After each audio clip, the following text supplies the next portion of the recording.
Chapter 1: Serendipitous Encounter at the Airport. Congratulations, host, on successfully checking in and receiving a cash reward of 5 million. Congratulations, host, on accumulating 5 years of check-ins and successfully acquiring the Toto de France. System, isn't that winery already owned by someone? How did you manage that? After being together for 5 years, do you still doubt my capabilities? Everything I have procured for you has had an owner, including shares in companies, villas, and more. Seeing the system begin to ramble, Yifan quickly pleaded for mercy. Brother, system, I was wrong. Over these years, it has been you who has helped me transition from having nothing to achieving financial freedom. It's good that you understand. For now, let's leave it at that. I need to rest. Originally a citizen of Earth, Yifan found himself transported to the Blue Planet due to an unforeseen accident, becoming an ordinary worker there. On his very first day at work, his system activated. This system was a check-in mechanism, granting him monetary rewards, skills, assets, and more with every daily check-in. Initially, the rewards were rather meager. For instance, on his first day, he received only a cup of coffee. However, as his check-ins accumulated, the rewards grew increasingly bountiful. Gradually, he achieved financial independence. At some point, Yifan lost track of his assets, only aware that a substantial sum consistently appeared in his bank account each month. Thus, he experienced a life where money was merely a string of numbers. To remain connected to society, he did not resign from his job, continuing to lead a 9-to-6 lifestyle. For the past 5 years, Yifan lived as a commoner by day and a wealthy gentleman by night, even once treating the entire bar he owned to drinks under the guise of Mr. Su is picking up the tab. Nevertheless, throughout these 5 years, he felt he had not truly integrated into this world. On the day following his 5-year check-in anniversary, he resigned from his job, obtained a passport, and purchased a plane ticket to embark on a journey around the world, with his first destination being France, where he wished to visit his winery. Early that morning, Yifan headed straight to the airport. Yifan, what a coincidence! Are you on a business trip? In the VIP lounge, he was startled by a familiar voice calling from behind. Upon recognizing the voice, Yifan turned to see the speaker. Oh, Chen Daming, what a coincidence! Are you recording a show abroad? No, I'm just taking a break with some friends. What about you, are you with your boss? I resigned. I told my boss that the world is vast, and I want to see it, and he agreed. I've mentioned before, with your wealth, why bother working? Chi, who is this? My neighbor and a gaming friend, we used to play online together. Chen Chi succinctly recounted their acquaintance, then introduced the 2 companions beside him. Yifan recognized them as well, having done his research about the Blue Planet after his arrival. Since his arrival, he had often surfed the internet to learn about life on the Blue Planet, discovering many similarities to Earth, particularly in technology and entertainment. The 2 companions of Chen Chi, named Deng Chao and Lu Han, bore striking resemblances to celebrities from Earth, albeit with slightly different names. Hello, Chao Go, Lu Go, no need for that, just call me Xiao Yu. It was said that Lu Han was humble and courteous, and upon meeting him, Yifan found this to be true. After exchanging pleasantries, they gathered a spot to chat. Yifan, what are your plans in France? I'm not sure yet, I'll see where the journey takes me. Let's grab a meal together when we have the chance. Yifan, unaware, noticed the brief exchange of smiles between Chen Chi and Deng Chao, their amusement quickly fading. He refrained from inquiring about their itinerary, understanding that they were celebrities and wishing to avoid any potential breach of privacy, especially in the crowded VIP lounge. The 4 engaged in lively conversation, with Deng Chao and Lu Han even exchanging personal phone numbers with Yifan. His first stop was Bordeaux in France, where his winery was located. There were no direct flights from the magic city of the Dragon Nation to Bordeaux, so Yifan had to transfer in Paris, which was also the destination of the trio.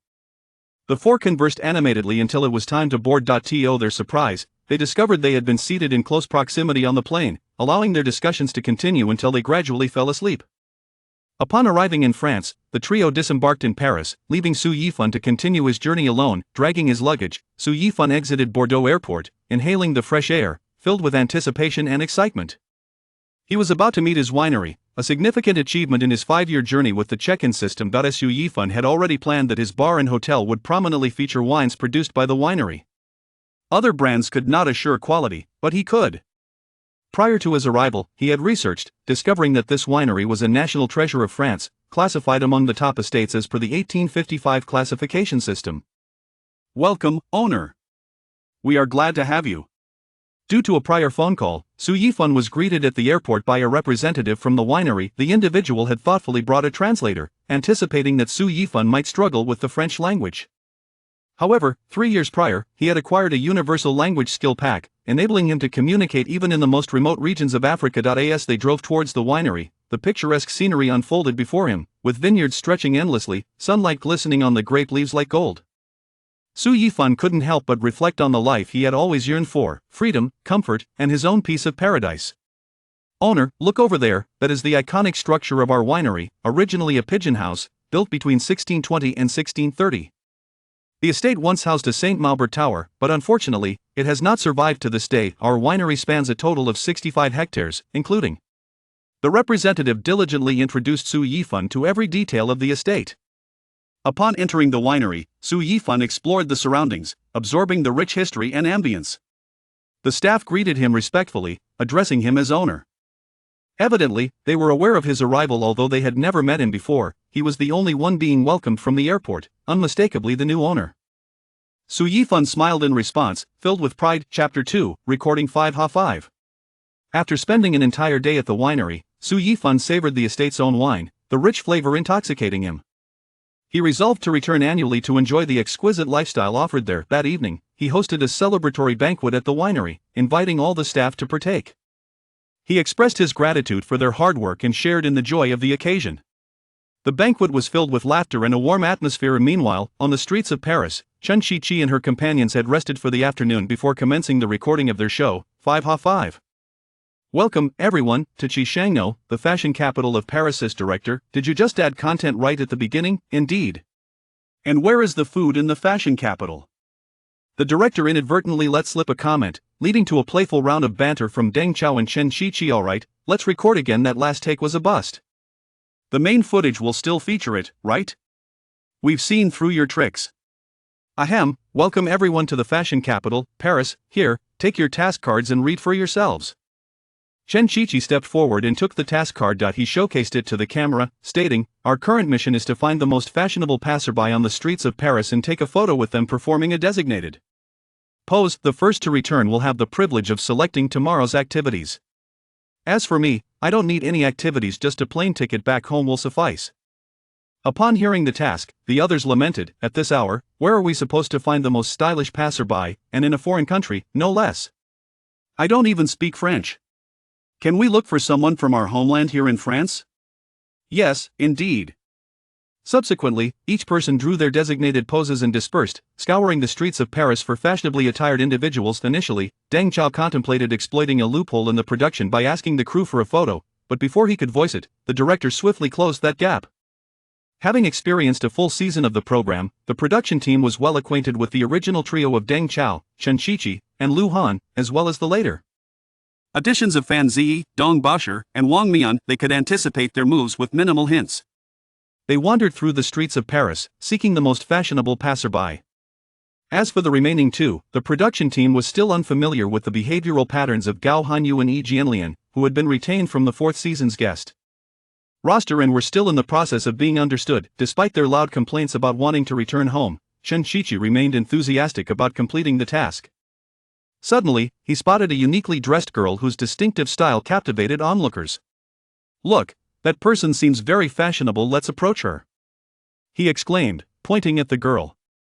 Chen Qiqi walked over, followed closely by the filming crew. Although unsure of the girl's nationality, Chen Qiqi spoke to her in English. Fortunately, she understood their intentions and readily agreed to cooperate. They then completed their photo together in the designated pose. Meanwhile, the others were also on the hunt for their respective targets. Chen Qiqi, having successfully completed his task, returned to the production team with a sense of triumph. "Congratulations, Chen Qiqi. You are the first to finish the task, and you may select your activity for tomorrow first." Chen Qiqi eagerly approached the director to draw an activity ticket. After glancing at it, he immediately wanted to return the ticket. "Director, you know my condition, I can't handle such activities. Isn't this risking my life? Once a ticket is drawn, it is non-refundable. This activity is quite enjoyable, our staff has tried it." Who tried it? "I'll give you the ticket, you go again. Since we've come all this way, we should have a good time." The ticket in Chen Qiqi's hand was for ziplining, located dozens of kilometers away from Paris, at Sherwood Park. This zipline was the largest in France, requiring a descent from a 260-meter high slope. Given your susceptibility to injury, I can allow you to draw another ticket, but you must return the one you have to the envelope. Upon hearing there was a chance to change, Chen Shiqi eagerly wrapped the ticket and handed it back to the director. While the director shuffled the tickets, Chen Shiqi fervently prayed for good fortune, hoping to avoid drawing another extreme activity. Nervously closing his eyes, he reached out and drew a ticket. Slowly opening his eyes, he exhaled in relief but was quickly dismayed again. Although it was not the previous ziplining activity, this ticket was for a skydiving experience.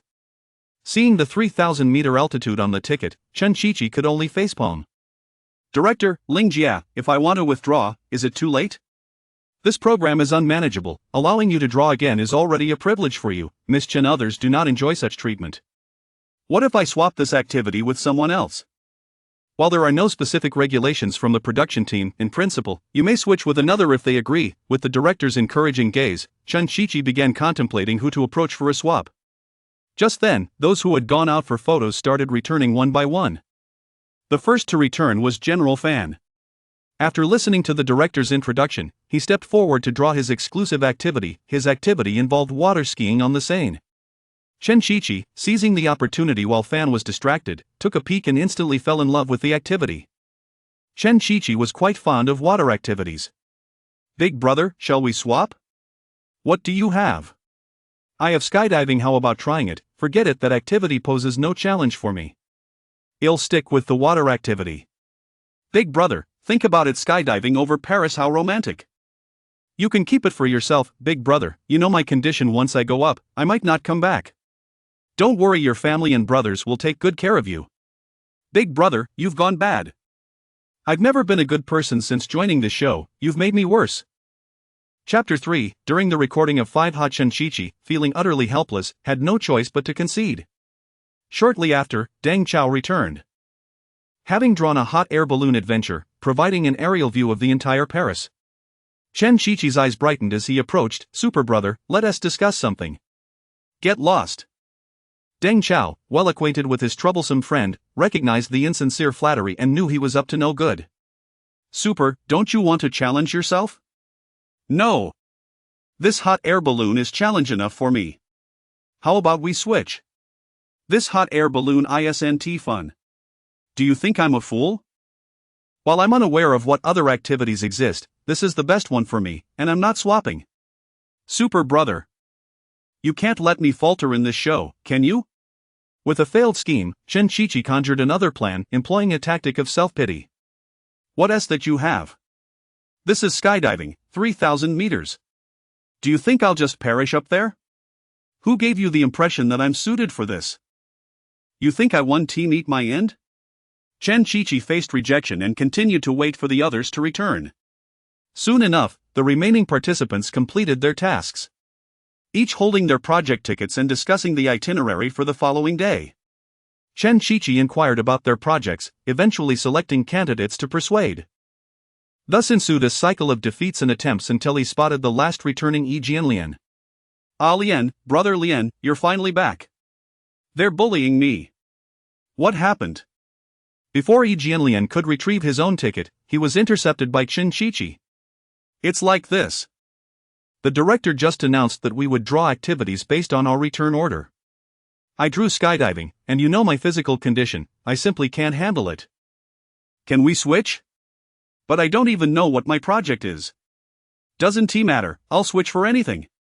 In a state of desperation, Chen Shiqi pressed for assistance, and seeing this, Yi Jianlian didn't refuse. He approached the director and retrieved the last project ticket, handing it directly to Chen Shiqi without a glance. This gesture left Chen Shiqi deeply moved as he waved the ticket at those who had previously refused to swap with him. See? This is what brotherhood and loyalty look like. You lot, I see through you. However, that was not the end. Upon discovering the project on his ticket, Chen Shiqi was left in shock. After all the twists and turns, he ended up with the original project, high-altitude ziplining. Well, brother Lian, I'm not switching anymore. Although both projects appeared equally daunting, the 3,000-meter skydiving experience at least involved an instructor. Having someone alongside felt reassuring. Yet, ziplining required facing the danger alone, which was terrifying to him. At this moment, Chen Qiqi's mischievous friends rallied against him. Deng Chao was the first to speak up. You just said you'd switch for anything, now you're backing out? You're clearly bullying Alian. Alian? I'm telling you, don't switch back. Then Lao Fan chimed in, exactly. Don't bully us in the sports circle. Though our records aren't stellar. You have no right to push us around. Whatever you say is irrelevant, it's up to Brother Lien to decide.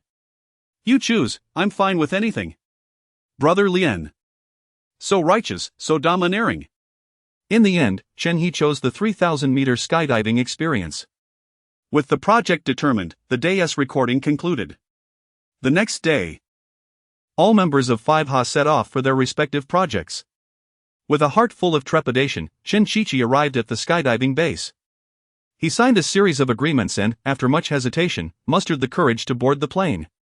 As the altitude increased, so did his heartbeat. Finally, the plane reached the designated skydiving height.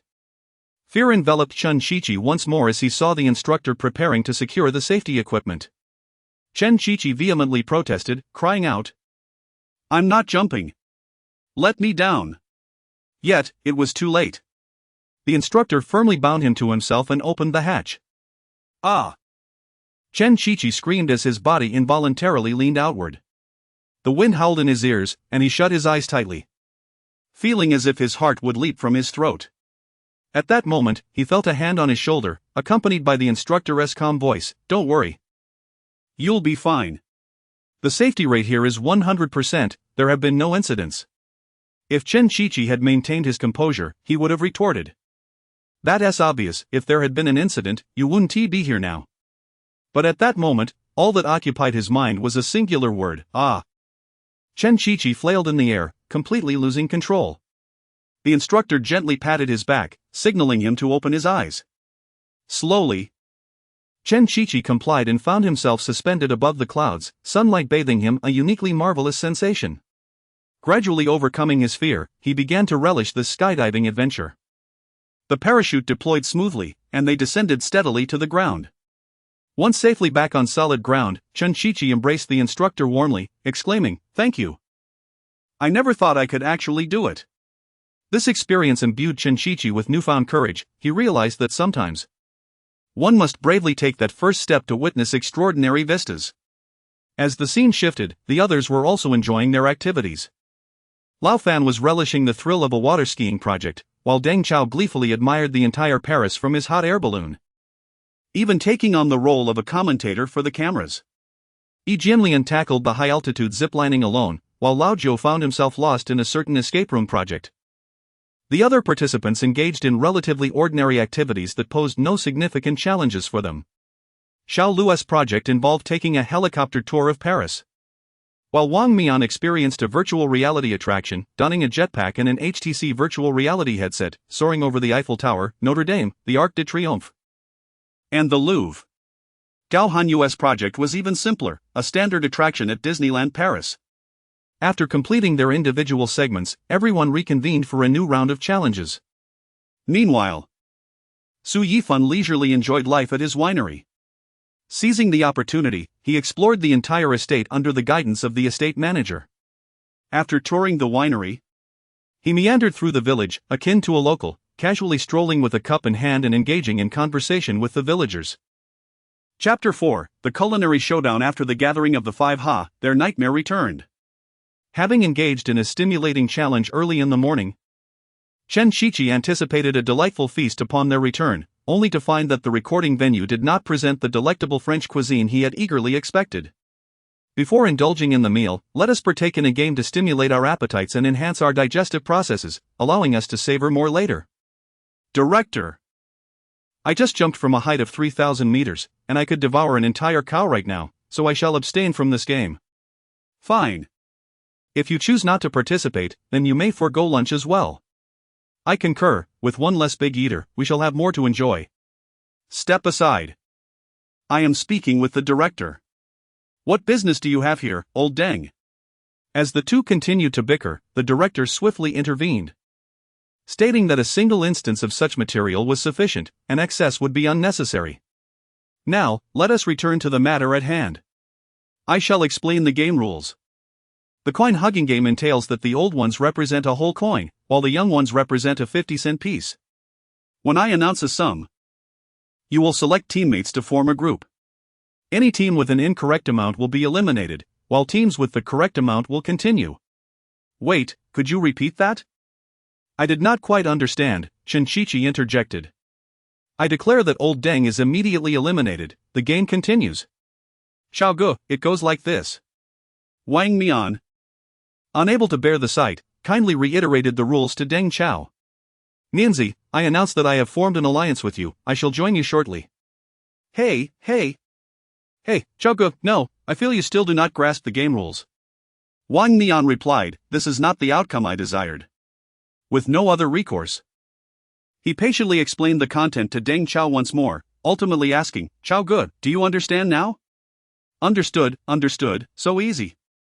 The grouping of the old ones and young ones was based on the 4th season of 5 Ha, during which Yi Jianlian and Gao Hanyu served as guests.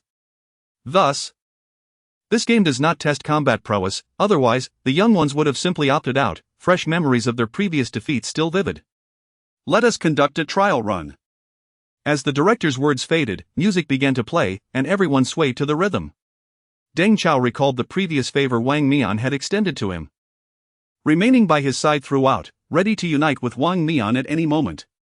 Wang Mian, unaware of any potential issues, paid it no mind. 2 pieces. Suddenly, the music halted, and the director's voice rang out.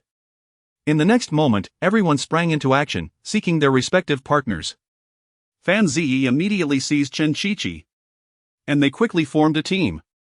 Dong Baoshi found Lu Han and Gao Hanyu. They were almost ready to include Wang Mian, but Deng Chao whisked him away.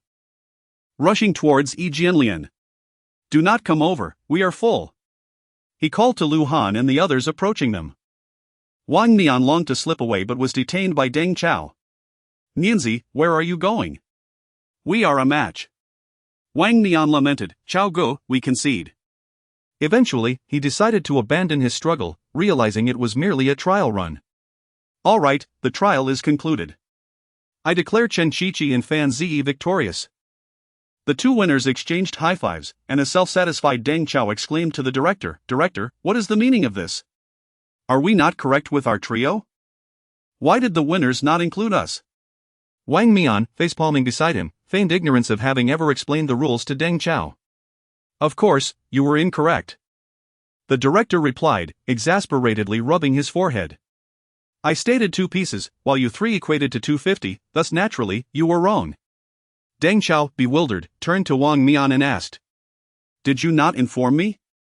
Wang Mian, resigned, explained, Xiao Gu, the key to this game lies in the sum. Only then did Deng Chao grasp the situation, offering an apologetic smile. Observing this, the director officially announced the commencement of the game. As the music resumed, everyone leapt and twirled, awaiting the director's declaration of the amount. This time, Wang Mian, having learned from the previous round, deftly evaded Deng Chao upon hearing the director call out 450, grouping with other teammates. Meanwhile, Deng Chao and Dong Baoshi clung together and were simultaneously eliminated. Xiao Gao, I remember you. You were the one who pushed me out, right? I apologize, Brother Baoshi. But I would do it again. The 2 eliminated individuals stood aside, watching as the others continued their game. With each round, the number of participants dwindled, and the atmosphere grew increasingly tense. At last, only Chen-Chi and Lu Han remained. Congratulations to Chen-Chi and Lu Han for winning. You have earned the right to dine. Please follow the staff to the adjacent dining area, while the rest continue the game. The director announced. Chen-Chi and Lu Han followed the staff to the dining hall, where they beheld a lavish spread of delectable dishes. Excitedly, they sat down, ready to relish the sumptuous feast, while the other members continued to strive in the game, vying for a chance to partake in the delightful banquet. A few moments later, 2 new figures appeared in the dining hall, newly victorious Wang Mian and Yi Jianlian. Initially perplexed by the rules, Yi Jianlian had gradually mastered the essence of the game through several rounds, joining forces with the ever-cautious Wang Mian to secure their dining opportunity. Nianzi, Alian. You must try this, it is truly delicious. Chen Qiqi exclaimed, continuing to enjoy his meal while recommending his favorite dishes to Wang Mian and Yi Jianlian. Wang Mian picked up his chopsticks, sampling a piece of meat, and his eyes widened in delight. This is indeed delightful. Brother Qiqi, your recommendation is impeccable. Naturally, I. Chen Qiqi, am a connoisseur of gastronomy, he replied, grinning with pride as he resumed his feast. The more reserved Yi Jianlian subsequently joined them, picking up his chopsticks to enjoy the dishes he desired. The four dined and chatted, the atmosphere brimming with joy. Meanwhile, the game persisted. After several rounds of fierce competition, Fan Ziyi and Gao Hanyu emerged as the final victors, earning their opportunity to dine. Upon entering the dining hall, they found Chen Qiqi and Lu Han engaged in light conversation, having already feasted to their fill. Wow, it truly looks delectable. Gao Hanyu swallowed hard. Indeed. I am quite famished, Fan Ziyi concurred. The two found seats and began to indulge in their meal. The four who had entered earlier had thoughtfully left plenty of dishes, ensuring the newcomers would not go hungry. Chen He inquired, did Deng Chao and Bao Shi remain behind? Fan Ziyi responded, yes, poor fellows. The director mentioned that the last two would not receive any food. In 5 ha, Deng Chao is a veritable black hole for games, ha. I must go check on him. Just as Chen Qiqi finished speaking, Deng Chao and Dong Baosher entered from outside. Brothers, please grant your humble junior a morsel of food. Seeing everyone enjoying their meal, Dong Baosher spoke up first. Chapter 5, Night Stroll in Paris. Upon hearing Dong Baosher's words, Deng Chao could no longer maintain his composure. Baosher, didn't we agree to unite? He exclaimed. Chao, you can be united all on your own, right? There's no need to involve me. He retorted. You. Brothers. I am also quite hungry. Just a moment ago, Deng Chao had spoken with firm conviction, but now he was conceding. Laughter erupted among the group, lightening the atmosphere further. After a sumptuous lunch, everyone's spirits lifted even more. Though some reveled in the game while others were disheartened, ultimately, they all savored the delightful cuisine. Approximately 3 days later, after completing the day's recording, the production team announced a transition to Bordeaux. Bordeaux? Isn't Qiqi and Yifan in Bordeaux? Upon hearing the name Bordeaux, Deng Chao immediately thought of Su Yifan. Chen Qiqi chimed in, indeed. That guy is living it up in Bordeaux, I was drooling over his social media posts last night. Lu Han echoed, me too. He seems to be in the countryside, enjoying a plethora of food. What are you all gossiping about in your little clique? We have no idea what you're discussing. Old Fan, noticing the three engaged in conversation, approached curiously. Deng Chao shared the relationship between Su Yifan and Chen Qiqi, as well as their encounter at the airport. Oh, how fortuitous! Old Fan exclaimed, realizing the coincidence. Just as Deng Chao was about to elaborate further, Chen Qiqi noticed the crew approaching and promptly nudged Deng Chao to signal him to refrain from speaking. Though confused, Deng Chao held his tongue. Ladies and gentlemen, we have an early flight to Bordeaux tomorrow morning, so the evening is yours to enjoy, the production team informed everyone before quickly departing. Why did you just hit me? Deng Chao inquired after the crew left, playfully tapping Chen Qiqi back. Are you foolish? Yifan is our fallback plan. If we encounter an awkward situation in Bordeaux like we did in Vientiane, we can seek his assistance. But if the production team learns about Yifan, our safety net might vanish. Alright, you're right this time, Chen Qiqi conceded. What do you mean you rewrite? It was always my correct assessment. The 8 individuals then huddled together for a discussion, which lasted for half an hour. When dinner time approached, Chen Qiqi suggested venturing out for food, as they had been dining at the hotel for several days and were growing weary of it. They invited a few crew members to join them for a nighttime exploration of Paris. As they strolled through the streets of Paris, they savored the tranquility and beauty of the night. They deliberately chose a street lined with various food stalls, illuminated by bright lights and showcasing an array of unique delicacies and handicrafts. Deng Chao and his companions chatted animatedly while sampling local treats. Suddenly, they heard a melodious tune wafting through the air. What is that sound? Deng Chao inquired with curiosity. It seems to be coming from the square ahead, Luhan pointed out. Following the music, the group arrived at a square where a lively dance was taking place. Wow, it looks so fun! Dong Baosher exclaimed with excitement. Let us join in. Chen Qiqi proposed. Thus, everyone eagerly joined the throng of dancers, reveling in the joyous atmosphere. The crew, witnessing the scene, began recording videos, which could potentially serve as promotional material for the show.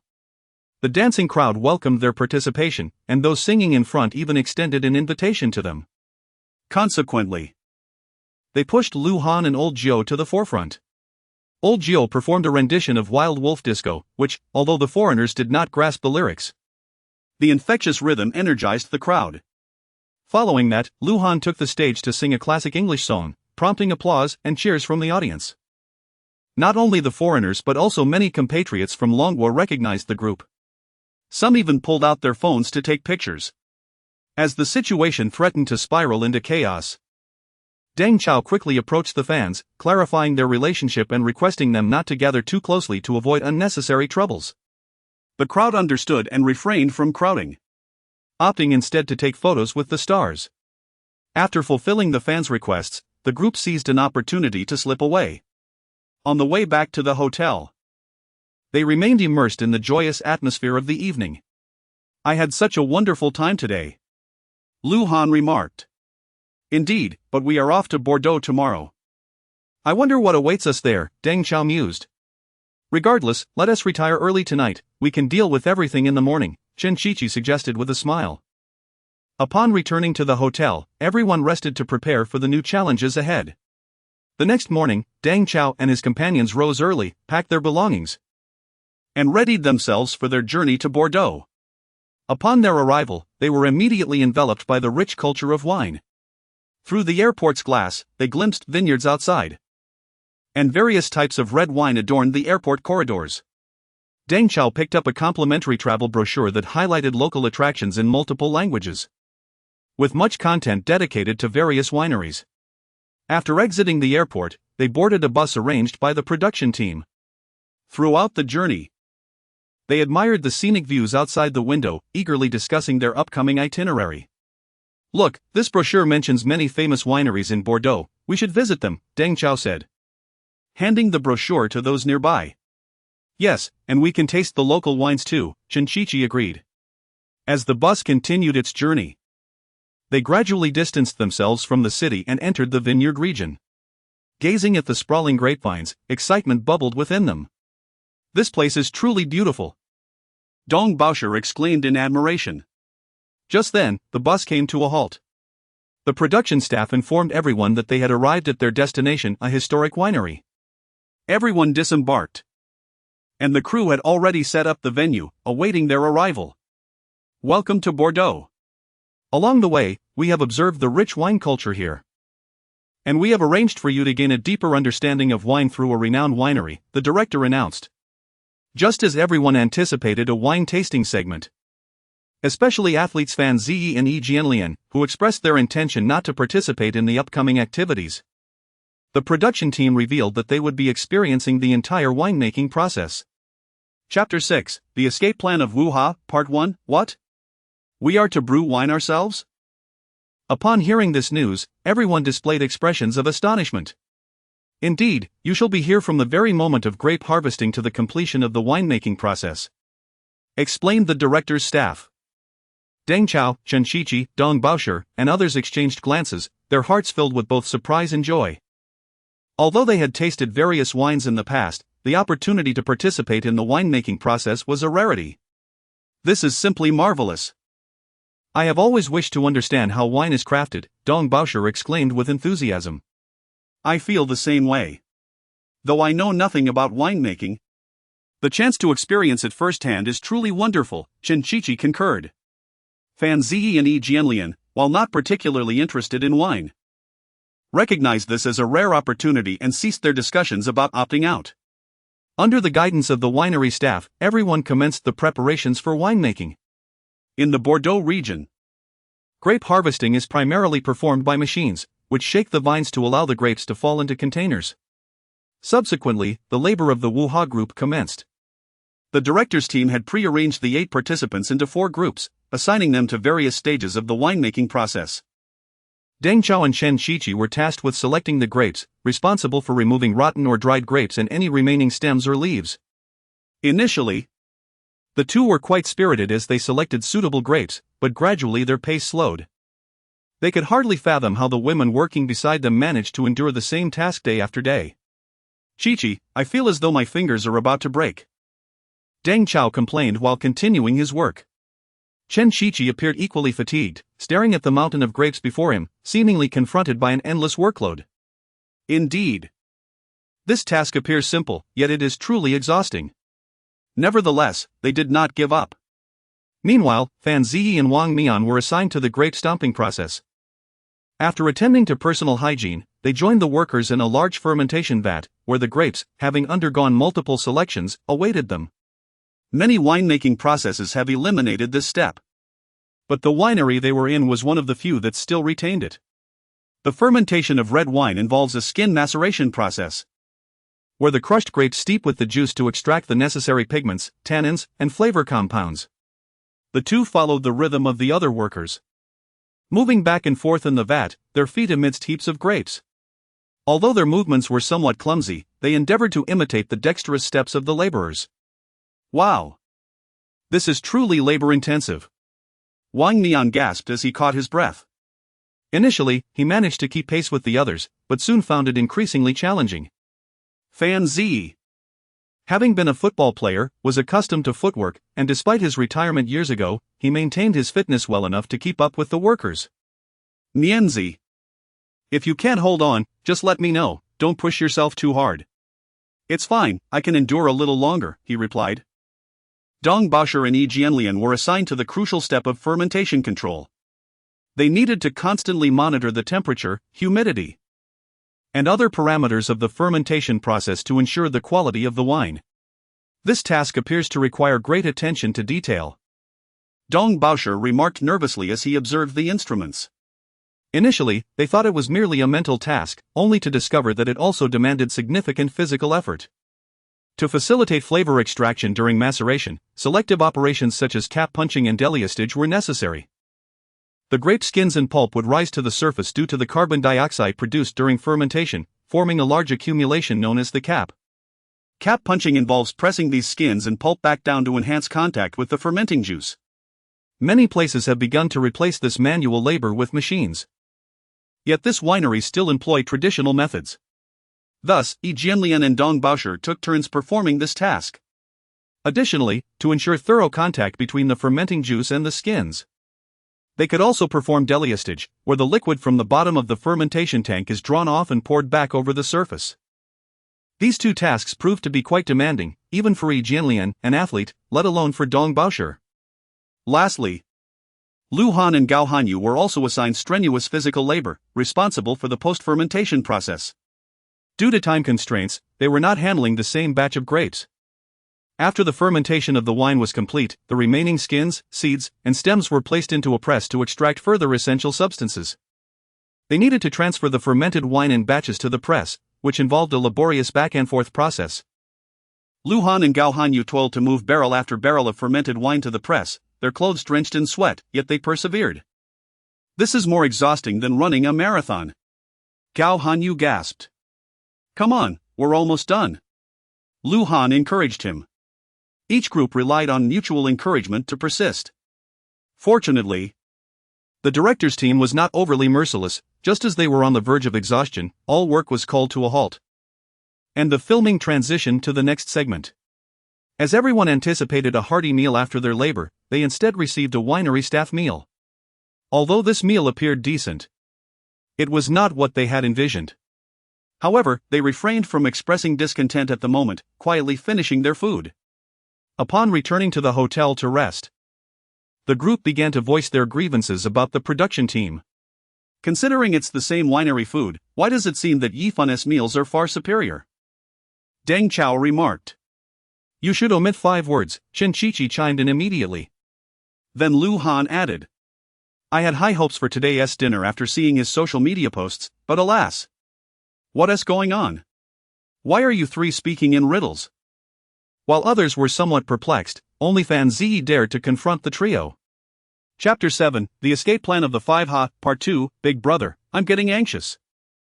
As Deng Chao continued to tease him, Fan Ziyi raised his fist in a mock gesture to strike, while the others looked on with amused expressions. Alright. I won't tease you any longer. Deng Chao playfully dodged Fan Ziyi's attempted blow. Actually, we were just discussing the differences in tonight's dinner. What differences?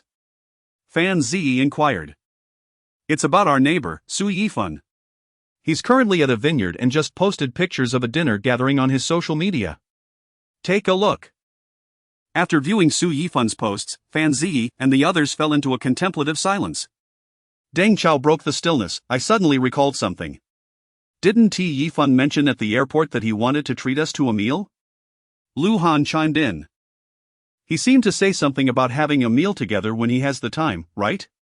Chen Qiqi immediately retorted, that's irrelevant. The important thing is, as Yifan's neighbor, I should have no qualms about joining him for a meal.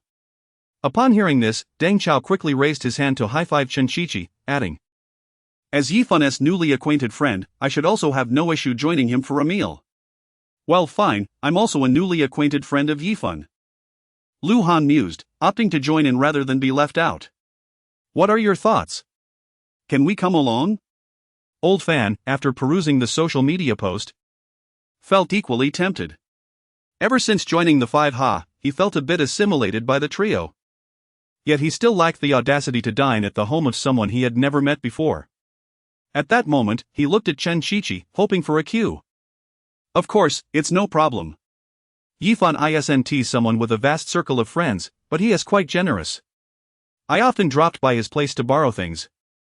And I've brought him stuff in return, Chen Qiqi explained. We were thinking of doing a road trip to visit Yifan, just the four of us. Without the production crew tagging along. Deng Chao had previously discussed this with Chen Qiqi. Isn't it inappropriate to exclude the production crew? We signed contracts. Old Joe interjected, feeling hesitant about offending the crew. Let us just bring one or two along.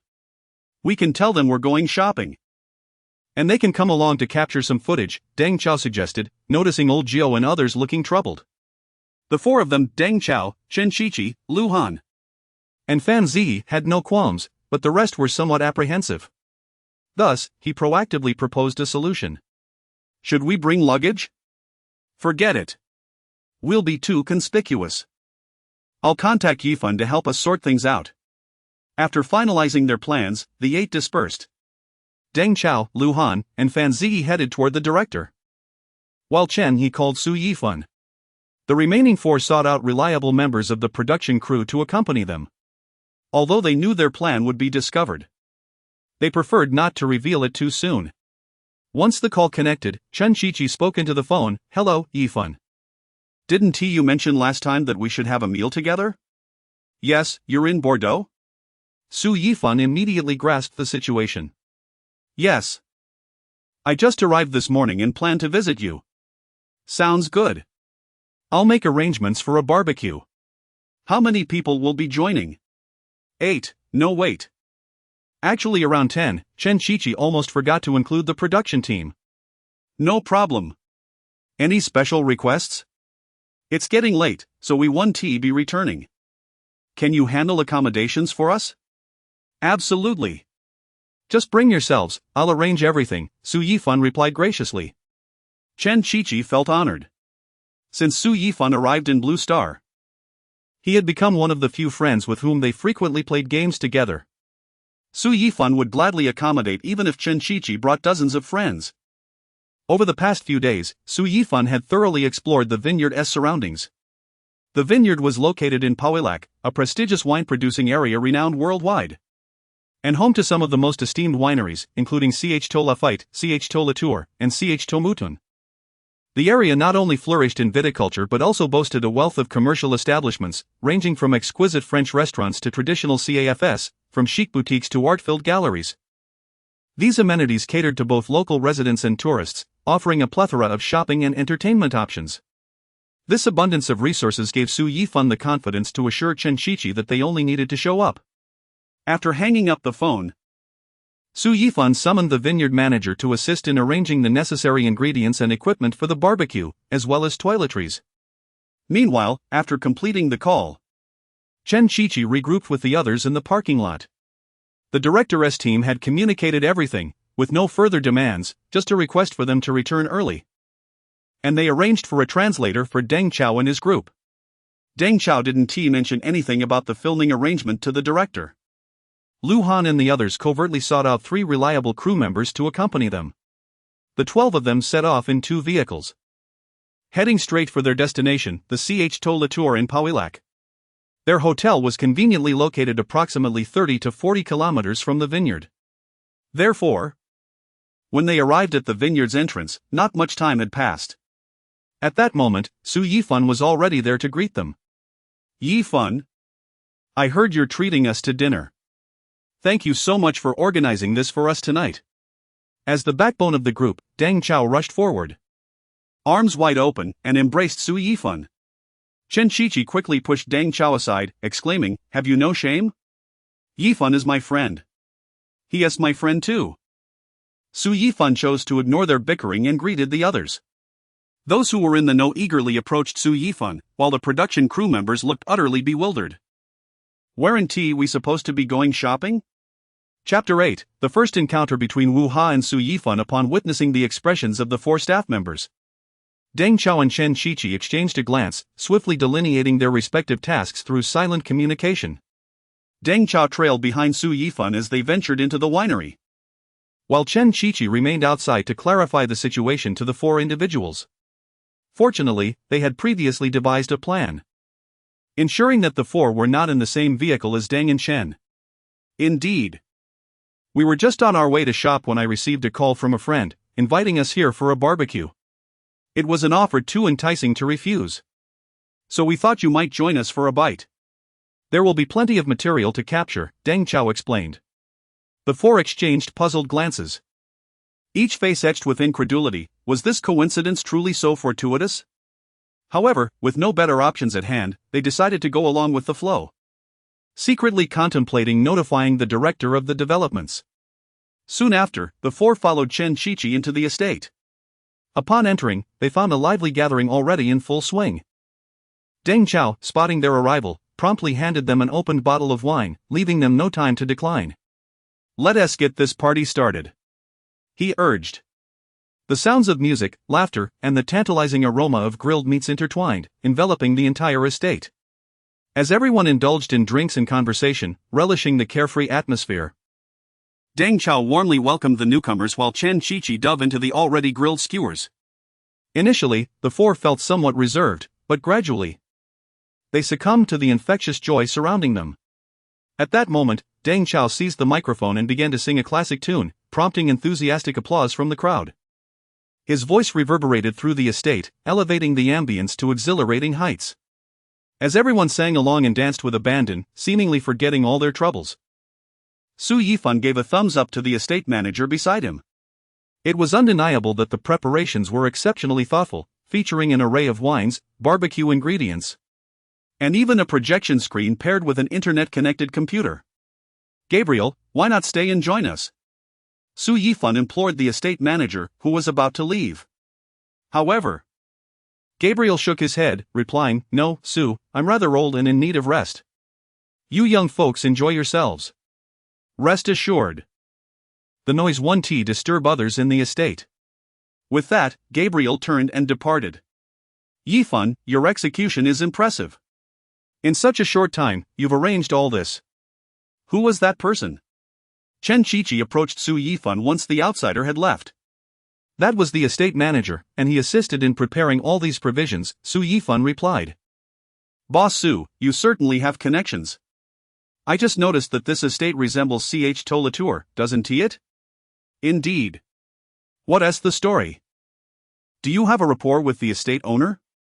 Though Chen Qiqi had been eating, he had been stealing glances at Su Yifan, concerned that his exuberance might inadvertently cause trouble for him. He had initially assumed that the Frenchman approached Su Yifan due to the commotion, only to find out that he was the estate's manager and their provisions were courtesy of him. "Rest assured, I have connections. The manager assured me we could enjoy ourselves without fear of disturbing anyone. Su Yifan's reluctance to divulge details stemmed from his mischievous nature. Friends, Su Gongzi has declared that we should revel. He'll cover the bill for the entire gathering. Upon hearing Su Yifan's words, Chen Shiqi lost his last shred of restraint, instantly raising his bottle and dancing to the music. Thank you, Su Gongzi. The rest of the group readily joined in. And even though Su Yifan had previously engaged in such antics, he felt a tinge of embarrassment now. The 4 staff members from the director's team were likewise swept up in the infectious atmosphere, completely forgetting to report back to the director. Everyone took turns belting out songs, including Fan Ziyi, who performed an old tune, Wild Wolf Disco. With references to pompadours, beepers, and the dance floor S007, the audience erupted with laughter, while the performer displayed not an ounce of embarrassment, continuing to sing with his unique flair.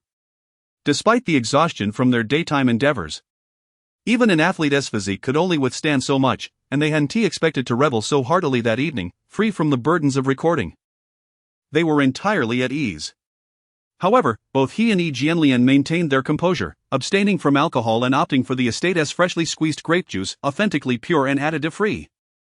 Following their performance, the 4 staff members took to the stage for a group song. Although their vocal abilities could only be described as average, the audience showered them with enthusiastic applause, oblivious to their shortcomings. Yifan, your turn. Deng Chao suddenly called out to Su Yifan, who had been observing from the sidelines. Su Yifan repeatedly gestured to decline. Though he possessed an impressive singing ability, he struggled with social anxiety, a contributing factor to his limited circle of friends. Don't decline. Yifan. Everyone is eagerly awaiting your performance. Chen Shiqi chimed in, urging him on. Seeing that Su Yifan continued to resist, Deng Chao and Chen Shiqi took matters into their own hands, pushing him towards the stage while thrusting a microphone into his hands. And one of them hurried to the computer, eager to select a song for him. With no choice but to comply, Su Yifan braced himself to offer a performance. Clearing his throat, he accepted the microphone and stood among the crowd, preparing to deliver one of his rare public renditions. I shall sing The Ordinary Road for everyone. Wandering on the road, are you ready to walk? As Su Yifan's voice resonated, the estate seemed to fall into a hushed reverence, leaving only his melody to fill the air. His voice was deep and magnetic, each note seemingly narrating a story that drew listeners into a state of rapt attention. Fragile, yet proud, that was once my visage. As the song progressed, Su Yifan's voice swelled, pouring all his emotions into the performance. His expression grew focused and passionate, as if the world had narrowed to just him and the song. Among the staff, one cameraman set down his drink, discreetly picking up his camera to record the scene. He captured not only Su Yifan's performance but also the reactions of the crowd. As he reached the song's climax, Su Yifan gently closed his eyes, fully immersed in the world of music. His voice soared like divine melody, touching the hearts of all present. The audience swayed in rhythm, cheering him on. When the final note reverberated, the estate erupted in a chorus of applause and cheers. Chapter 9, The Country Music Concert, 1, Yifan. Your prowess is nearly on par with that of a professional singer, you could debut without hesitation. Luhan gazed at Su Yifan, his eyes brimming with astonishment and admiration. As a professional vocalist, he could discern Su Yifan's remarkable talent. In response to Luhan's praise, Su Yifan merely shook his head in modesty. During his initial years after traversing through time, he had contemplated entering the entertainment industry or becoming a streamer on a live broadcast platform. For he possessed a wealth of cultural and entertainment knowledge from Earth. However, at that time, he was tone-deaf and had never received any training in performance. By the time he acquired relevant skills, he was on the verge of financial independence, and thus lost interest in pursuing such endeavors, finding greater comfort in a laid-back lifestyle. Oh, not at all, I simply sing for fun, Su Yifan chuckled lightly. Yet Luhan insisted, Yifan, you truly possess a gift.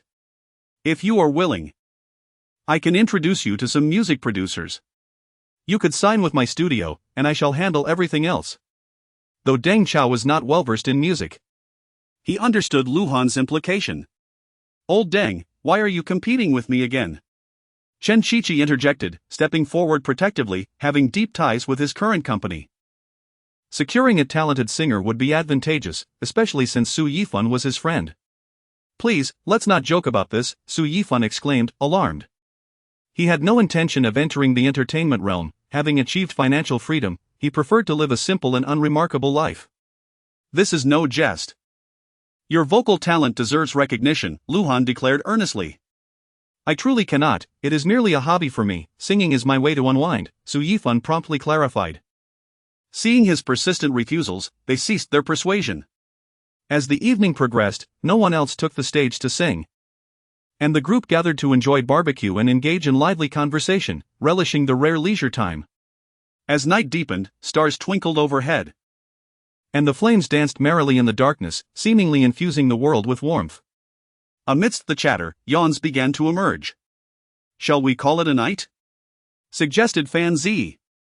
The oldest among them, recognizing that, apart from Su Yifan, the rest had worked tirelessly throughout the day. All right, time for bed. The group sprang from their seats, extinguishing the barbecue coals and tidying up the remnants.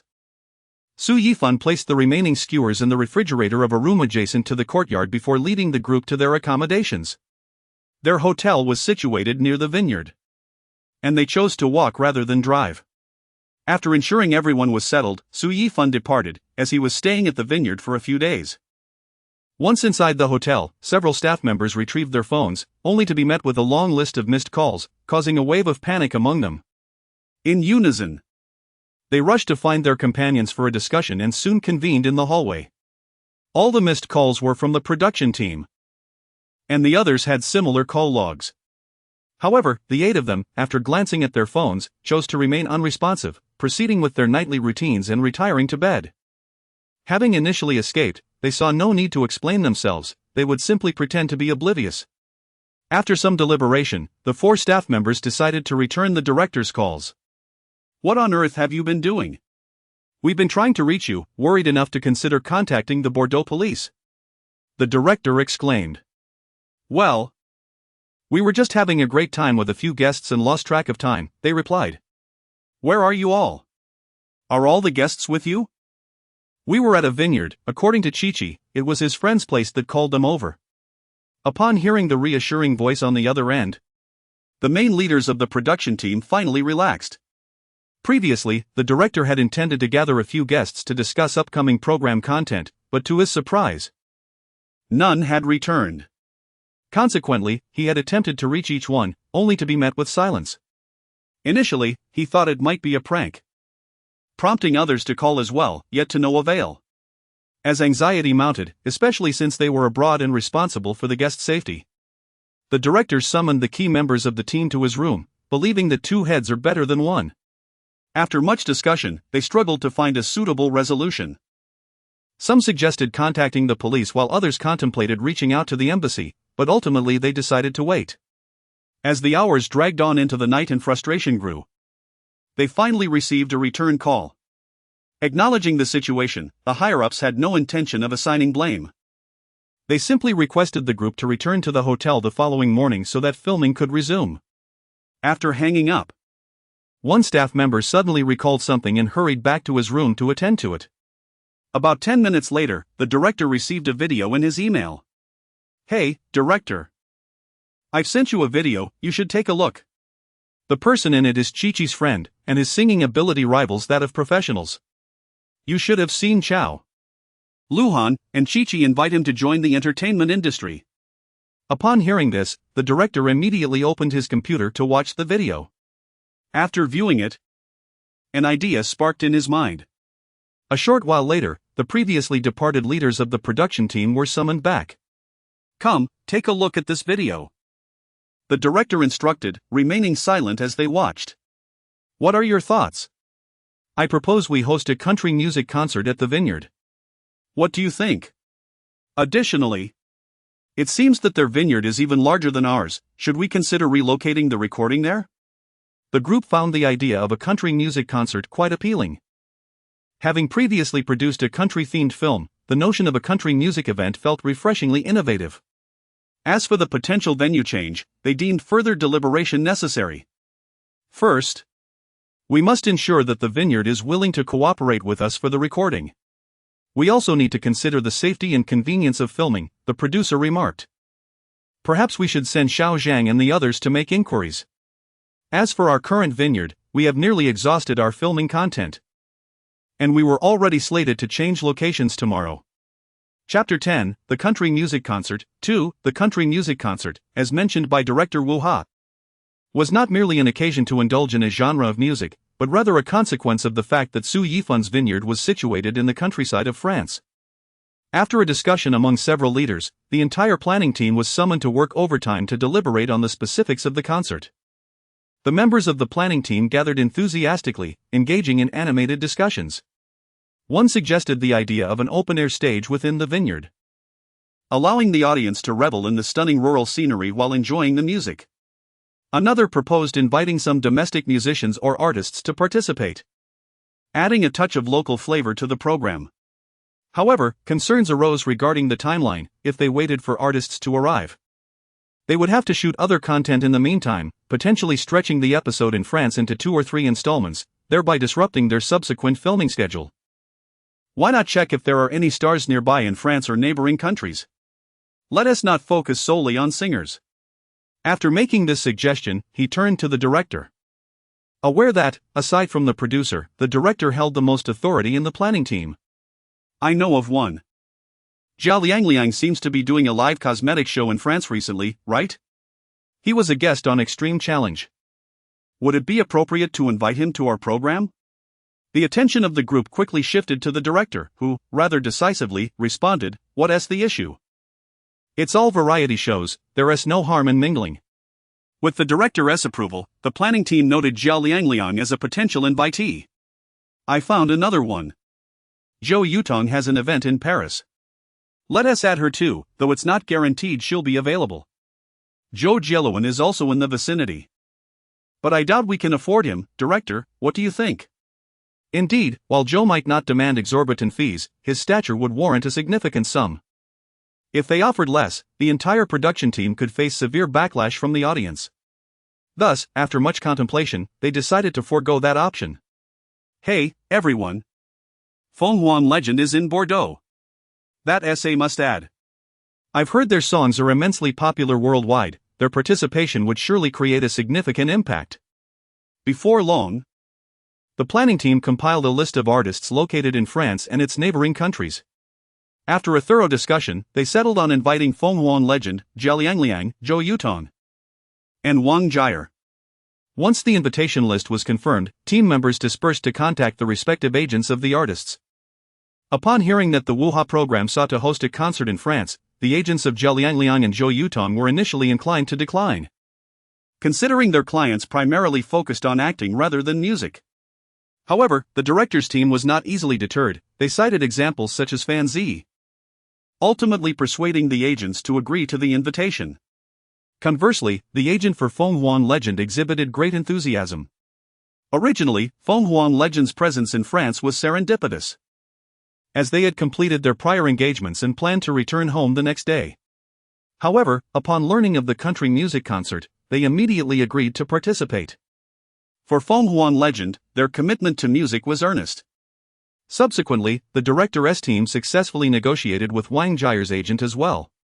With the artists confirmed, the entire Wuha team commenced preparations for the concert with great urgency.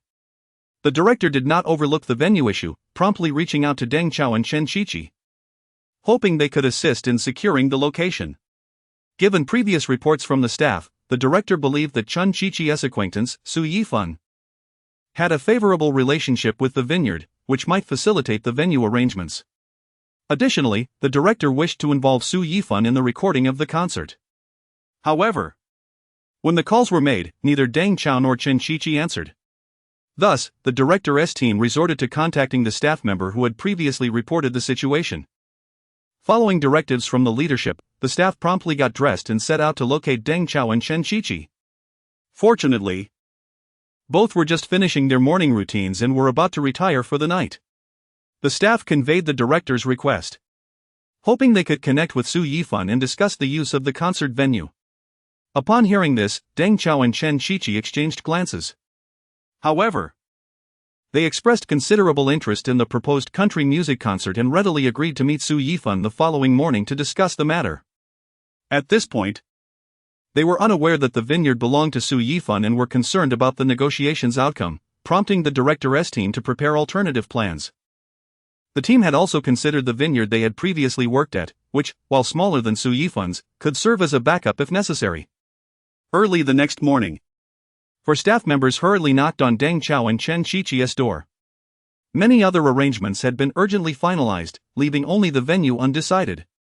Pressured by the director's urgency, they collectively roused Deng Chao and Chen Qiqi from their slumber. After a brief freshening up, the six of them made their way to the vineyard. Upon arrival, the vineyard buzzed with activity, with workers diligently attending to the wine production process. After inquiring around, they found Su Yifan enjoying breakfast in the vineyard's dining hall. "You're up early.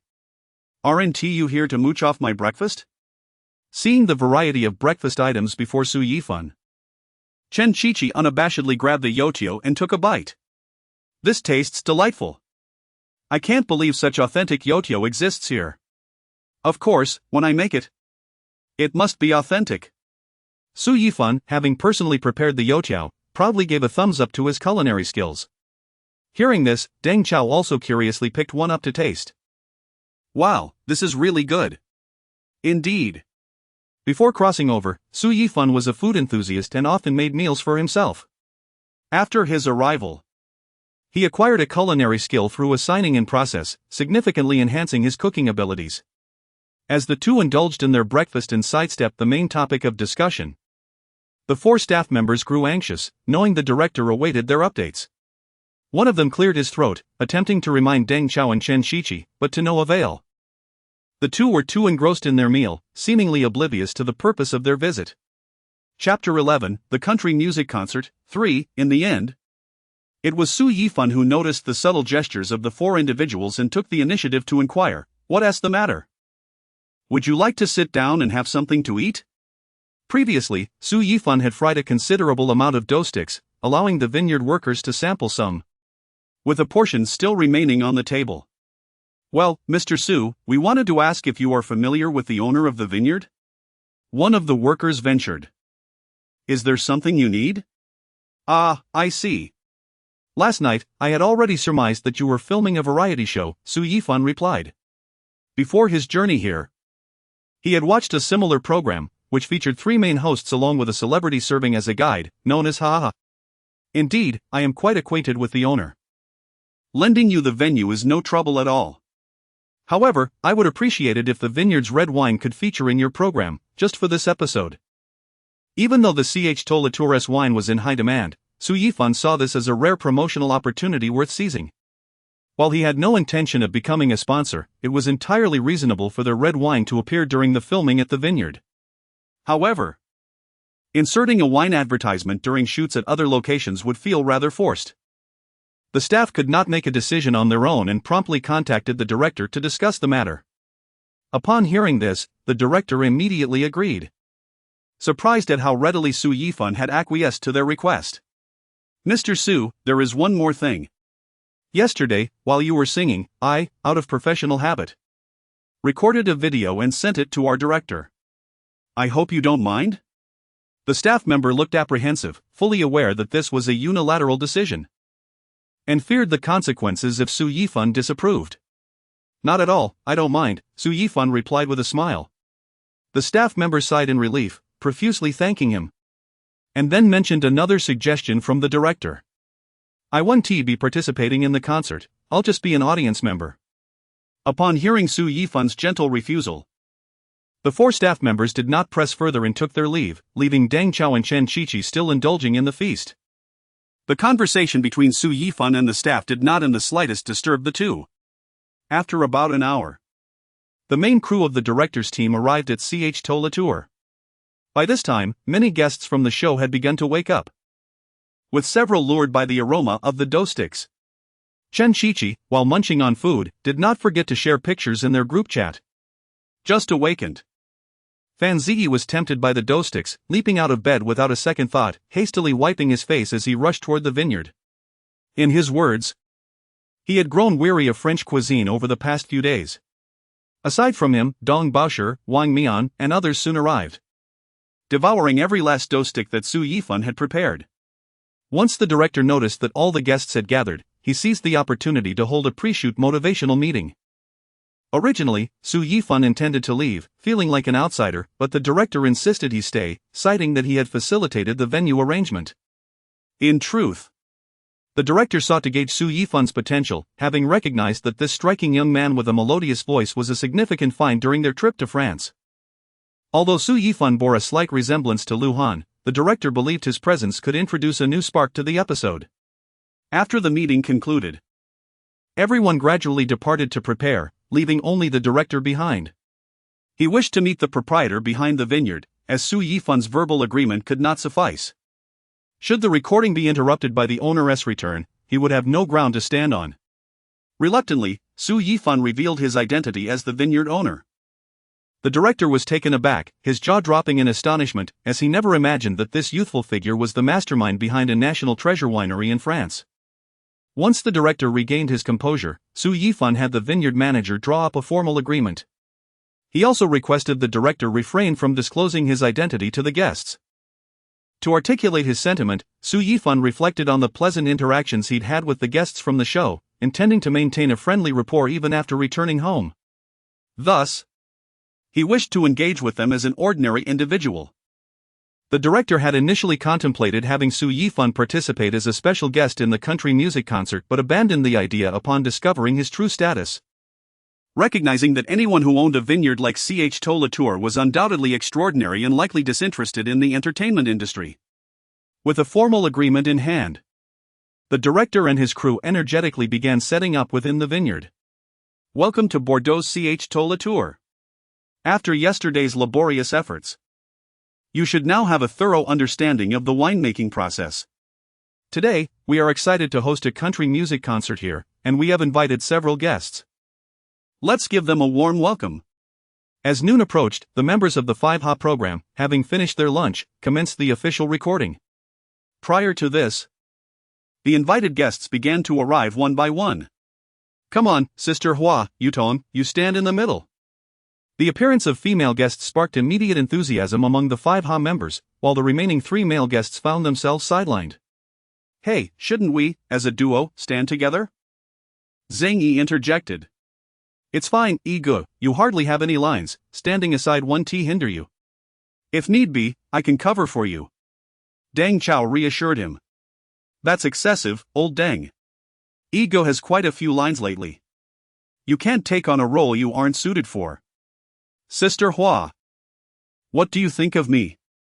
I have released numerous albums, Chen Shichi chimed in. I'm fine with it, I've paired well with others before, Ling Hua remarked. So, am I being abandoned? Zhang Yi lamented. The group erupted into laughter. At this moment, the director joined in. Let us refrain from discussing unrelated matters, let us proceed. Director. Is it too late for me to leave now? Zhang Yi quipped. Alright, returning to the matter at hand. We intend to host the first country music festival at Ch Latour. We will divide into 4 groups to perform songs of your choice. How will we split into groups?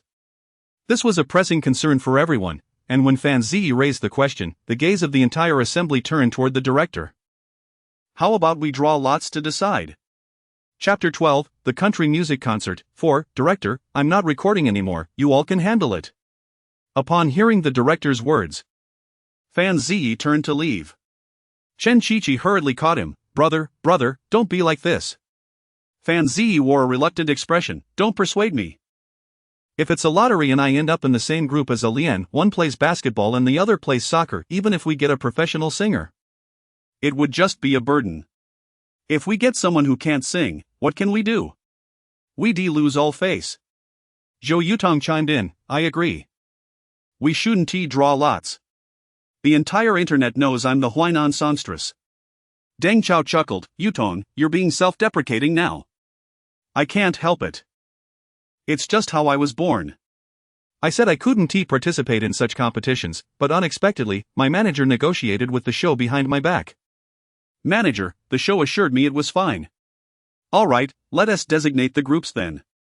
If you're not satisfied, we can make adjustments. First group, Deng Chao. Lu Han, Wang Jier, Zhou Yutong second group, Chen Qiqi, Zheliang Liang, Gao Hanyu third group, Fan Zi, Feng Huang legend group fourth group, Lao Jiao, Wang Mian, Yijian Lian. Once the director finished announcing, Wang Mian expressed his opinion. Director, I feel you're a bit biased against us. In our group, we only have Lao Jiao as a rapper, who can barely be considered a singer. I'm a stand-up comedian, and Brother Go is a national basketball player. Do we even stand a chance? Deng Chao responded, Lao Jiao, do you acknowledge this? To everyone's surprise, Dong Baosher blurted out, I do. This left everyone momentarily stunned. Especially Deng Chao, who widened his eyes in disbelief. Wang Mian, take a look at our group, you still have someone who can barely be called a singer. While we're all actors.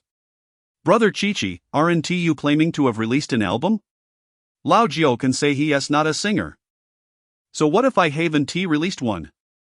As the topic veered further, the director stepped in with a summarizing remark, we have considered various factors in forming these groups. For example, Lao Jiao's group has rap, stand-up comedy, and basketball, who knows what unique sparks may ignite. The same goes for the other groups. We have limited time. So let us proceed with these arrangements. Fearing that this group would continue to argue over the division, potentially jeopardizing the recording schedule, the director swiftly quelled the discussion. Although the others were still somewhat dissatisfied, they recognized that prolonging the dispute would be futile and nodded in agreement. With the grouping settled, the director began to announce the forthcoming recording process. Next, we will assign each group a professional music producer who will assist you in song creation and rehearsal. Additionally, we will provide you with a practice room for your use. Upon hearing that professional music producers would be assisting, many breathed a sigh of relief. Particularly those without a singing background. They understood that, while they possessed certain talents, they were significantly outmatched by professional singers.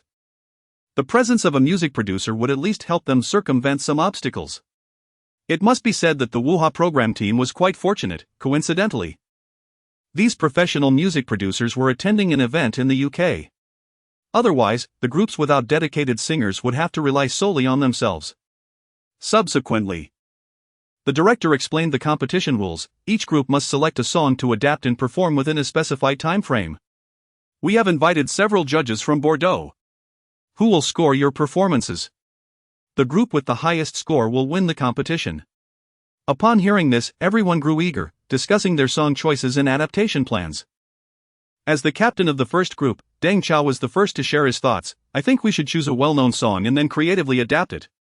Perhaps incorporating some dance elements or altering the song's rhythm.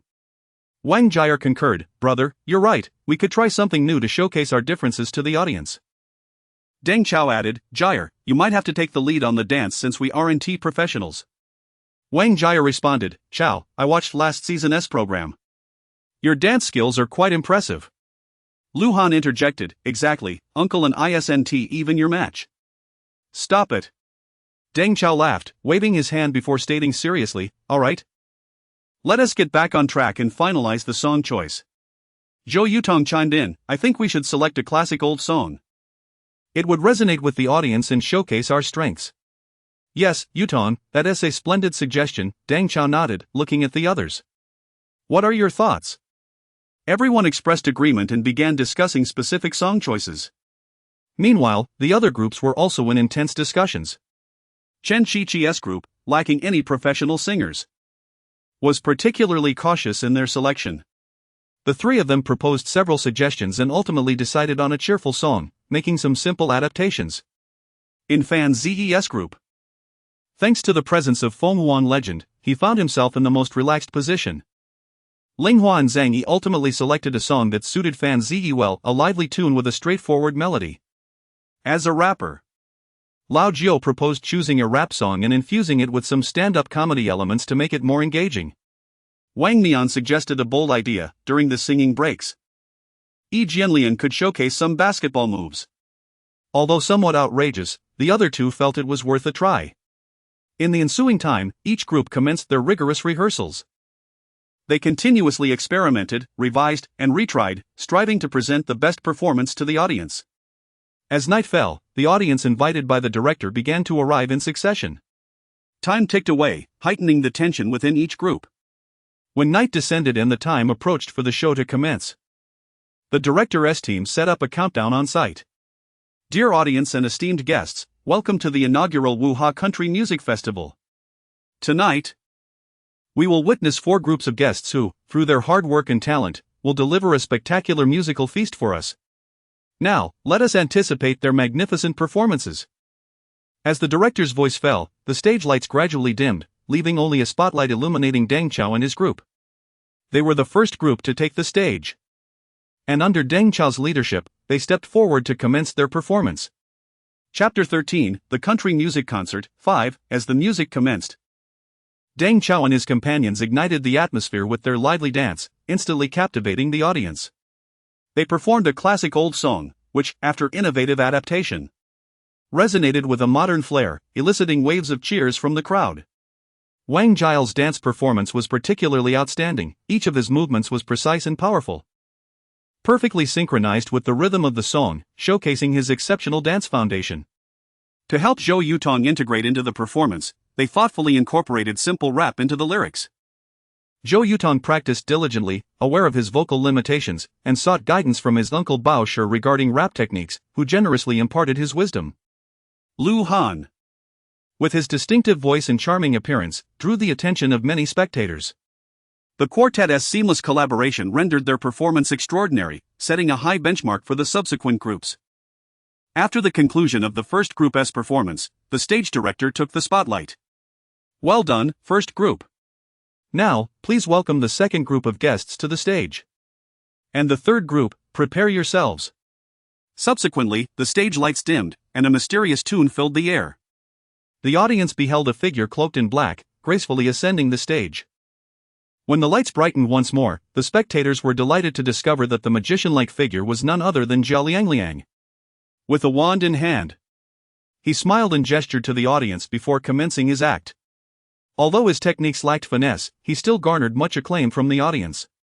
Following the magic performance, the music shifted, and the other 2 performers appeared on stage.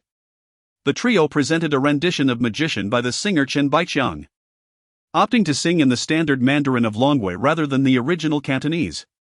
The song's melodious tune and lively rhythm, coupled with their heartfelt rendition, transported the audience into a dreamscape filled with fantastical hues. Though Chen Qiqi was not a professional singer, his unique voice and emotional investment conveyed his passion and dedication to music. Throughout the performance, they cleverly infused magical elements, enhancing the overall spectacle. Whenever the song reached its climax, one among them would conjure small props, such as ribbons and balloons, adding to the joyous atmosphere. The audience was utterly enthralled, showering them with applause for their splendid performance. After concluding their act, the trio bowed in gratitude, their faces radiant with satisfaction and pride. Subsequently, the third group of guests, Fan Ziyi, Linghua, and Zhang Yi, took the stage. They delivered a vibrant and upbeat pop song. Fan Ziyi's bright voice, along with the harmonious blend of Linghua and Zhang Yi, showcased their remarkable synergy, bringing the song to life. Linghua and Zhang Yi even incorporated lines about the slicked-back hairstyle and a pager into the lyrics, causing the audience to erupt in laughter when Fan Ziyi sang those lines. Finally, Uncle, Wang Mian, and Yi Jianlian appeared as the fourth group of guests. They performed a rap-style piece, with Uncle displaying his rap prowess, while Wang Mian and Yi Jianlian exhibited exceptional harmony. During the performance, Yi Jianlian showcased his basketball skills on stage, earning rounds of applause from the audience. The entire performance radiated youthful energy and positivity, allowing the spectators to feel the charm and power of music. Observing this, Fan Ziyi felt a tinge of regret. Had he known, he would have incorporated football elements, thus avoiding the need to sing a line from Wild Wolf Disco. After all 4 groups had performed, the director's team announced the results of the first round of competition. Deng Chao and his group claimed first place due to their outstanding performance and synergy, while the other 3 groups also received commendable accolades. The program continued with several rounds of competition and interactive segments, allowing the audience to experience the joy and emotion music brings. In one interactive segment, Su Yifan was invited by Chen Qiqi to perform on stage. With no choice but to comply, Su Yifan joined Chen Qiqi in a duet of Those Flowers. The laughter evoked memories of his own flowers. Su Yifan's voice was clear and heartfelt, intertwining beautifully with Chen Qiqi's, creating a unique harmony. They sang with earnestness, as if narrating tales of youth, friendship, and love. The audience was entranced, transported into a dream filled with nostalgia. They were moved by the duo's seamless collaboration and heartfelt performance, applauding their talent and effort. The director, watching from the sidelines, wore a satisfied expression, realizing that what he aimed to achieve had been accomplished by Chen Qiqi. He almost felt compelled to reward Chen Qiqi on the spot. After the performance, Su Yifan and Chen Qiqi bowed in gratitude to the audience. Following this, professional singers took turns performing songs, delighting the audience who felt as though they were enjoying a star-studded concert for free. As time progressed, the program neared its conclusion. In the final segment, the director's team announced the overall results of the event, with each group receiving awards, though the accolades differed. For instance, Deng Chao's group received the Best Performance Award, while Chen Qiqi's group was honored with the Best Program Effect Award. Furthermore, the director's team specially acknowledged the collaborative performance of Su Yifan and Chen Qiqi, praising them for bringing a unique surprise and emotional depth to the program. They had, in their own way, interpreted the charm and power of music, allowing the audience to perceive its endless possibilities. In the closing moments of the program, all guests and audience members joined in a collective rendition of Friends, conveying friendship and blessings through song. As the final note faded, the director invited everyone present to pose for a group photo, instructing the staff to collect the addresses of all attendees so that the photographs could be mailed later. With the director's call to action, the atmosphere surged to a new peak. Audience members rose to their feet, flashing their brightest smiles alongside the performers, capturing this beautiful moment in time. With a click, the camera immortalized this unforgettable occasion. Each person left with a sense of joy and reluctance, for this musical feast was drawing to a close. After the group photo, the audience began to disperse, filled with cherished memories and profound emotions, eagerly anticipating their next gathering. As they exited the venue, many expressed that the event not only showcased the allure of music but also fostered friendships and joy. They extended their gratitude to the director's team for their meticulous planning and to all the performers for their captivating acts. For the performers, this experience was undeniably unforgettable. Their dedication and talent earned them the audience's recognition and affection, along with invaluable friendships and personal growth. Chapter 14 Farewell to Wuha. After the audience departed, the entire staff of Wuha diligently set about tidying up the venue, as the winery needed to operate normally the following day. Su Yifan, in his capacity as a friend of the winery owner, graciously presented a bottle of freshly produced red wine from Ch Latour to all the Wuha staff, including the guests. Initially, he intended to gift them a bottle from his cellar, but the sheer number of Wuha personnel made him wary of revealing his identity. Nevertheless, these wines, still not available on the market, were certainly a treat for the entire Wuha team. During the recent recording of the show, the director and others had repeatedly promoted Ch Latour throughout the program. Once the venue was organized, it signified that the Wuha crew was preparing to depart. Since their previous hotel was not far from the winery, they had not relocated to another accommodation, and due to scheduling conflicts, Zhao Lianliang and the others left with the production team. Only Deng Chao and his group of 8 remained, intending to stay for an additional night. Mr. Su, until we meet again, you are always welcome to visit Wuha. The director made a point to greet Su Yifan before getting into the vehicle. Su Yifan smiled and waved goodbye without saying much. Subsequently, he joined Chen Qiqi, Lu Han, and others in playing games at the winery, transforming Wuha into a lively gathering. Meanwhile, Fan Ziyi was with 3 individuals who chose not to partake in the gaming festivities, enjoying late-night snacks while engaging in conversation. The late-night snacks were procured by Su Yifan earlier, consisting of Chinese cuisine. He had originally planned to prepare the meal himself, but Chen Qiqi had insisted on dragging him out for karaoke, which had irked him somewhat. However, it appeared that the flavors of the food were well suited to the palates of the seasoned food enthusiasts present. Su Yifan found himself quite fond of the atmosphere at Wuha, where everyone set aside their social identities, regardless of age, interacting as equals akin to brothers. Unfortunately, this group would be leaving the next day, and afterward, he would return to solitude once again. He had not yet decided on his next destination, so he planned to linger at Ch Latour for a few days, as he thoroughly enjoyed the countryside lifestyle. Yifan, what are you thinking about? They're about to push the crystal over there. observing the opposing team advancing. Chen Qiqi had anticipated that Su Yifan's hero, who had just returned to the city, could withstand a wave of attacks, however. He was taken aback to find Su Yifan in a daze. Interrupted by Chen Qiqi, Su Yifan snapped back to reality and swiftly executed a series of impressive maneuvers, eliminating the 5 already weakened opponents in one fell swoop. Yifan, your skills remain as sharp as ever. Chen Qiqi expressed no surprise at Su Yifan's prowess. When they first met, Su Yifan's gaming skills had already astounded him, prompting Chen Qiqi to consider inviting Su Yifan to join his gaming club. Though he never voiced this thought. If it were not for the fact that Su Yifan lived in the same neighborhood, he might have recruited him outright. Of course. Su Yifan's skills were attributed to a system he had acquired. The day after moving next to Chen Qiqi, he had signed in and received a master gaming skill. Previously a novice, akin to a clumsy author, he discovered that his hands now moved with remarkable agility, allowing him to excel even in ordinary games. Each time Su Yifan entered a game, whispers of him using cheats circulated. His winning probability was over 50, even in situations as dire as 1v9. The others had yet to witness Su Yifan's true capabilities. Previously, he had only displayed average skills in games, but his recent performance left the other 3 astonished, even drawing the attention of Deng Chao, Fan Zi, and others who were conversing nearby. "What is going on?" Deng Chao inquired, noticing Lu Han, Wang Mian, and Gao Hanyu's wide-eyed expressions.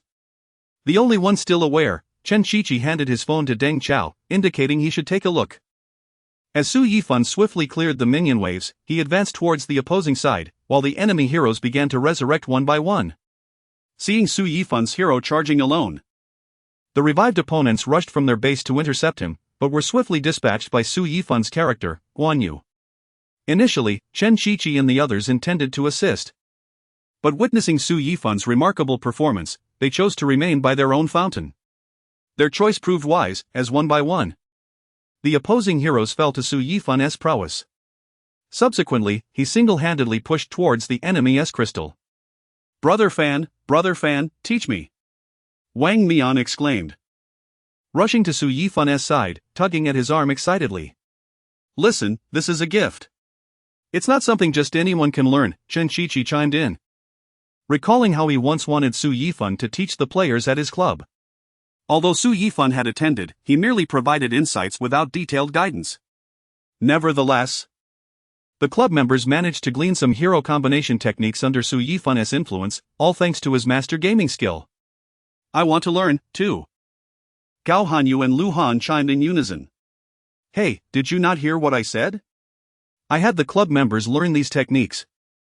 But the best they could grasp were just a few combos. Yifan's combinations far exceed the game's recommendations," Chen Qiqi explained. "Then we must learn." With that, Su Yifan had no choice but to indulge them, playing games until the late hours of the night. The following morning, after everyone enjoyed a breakfast that Su Yifan had diligently prepared, they departed from Ch-Tolatour to rendezvous with the Wuha production team. Next, they would return to their home country to rest for a few days. Of course, several guests had other itineraries to attend to. In a week's time, the entire group would reconvene to record the next episode. After bidding farewell to the Wuha crew, Su Yifan sat alone on the terrace of the winery, gazing out at the distant vineyards. A gentle breeze wafted by, carrying the fresh fragrance of grapes, evoking a profound sense of tranquility within him.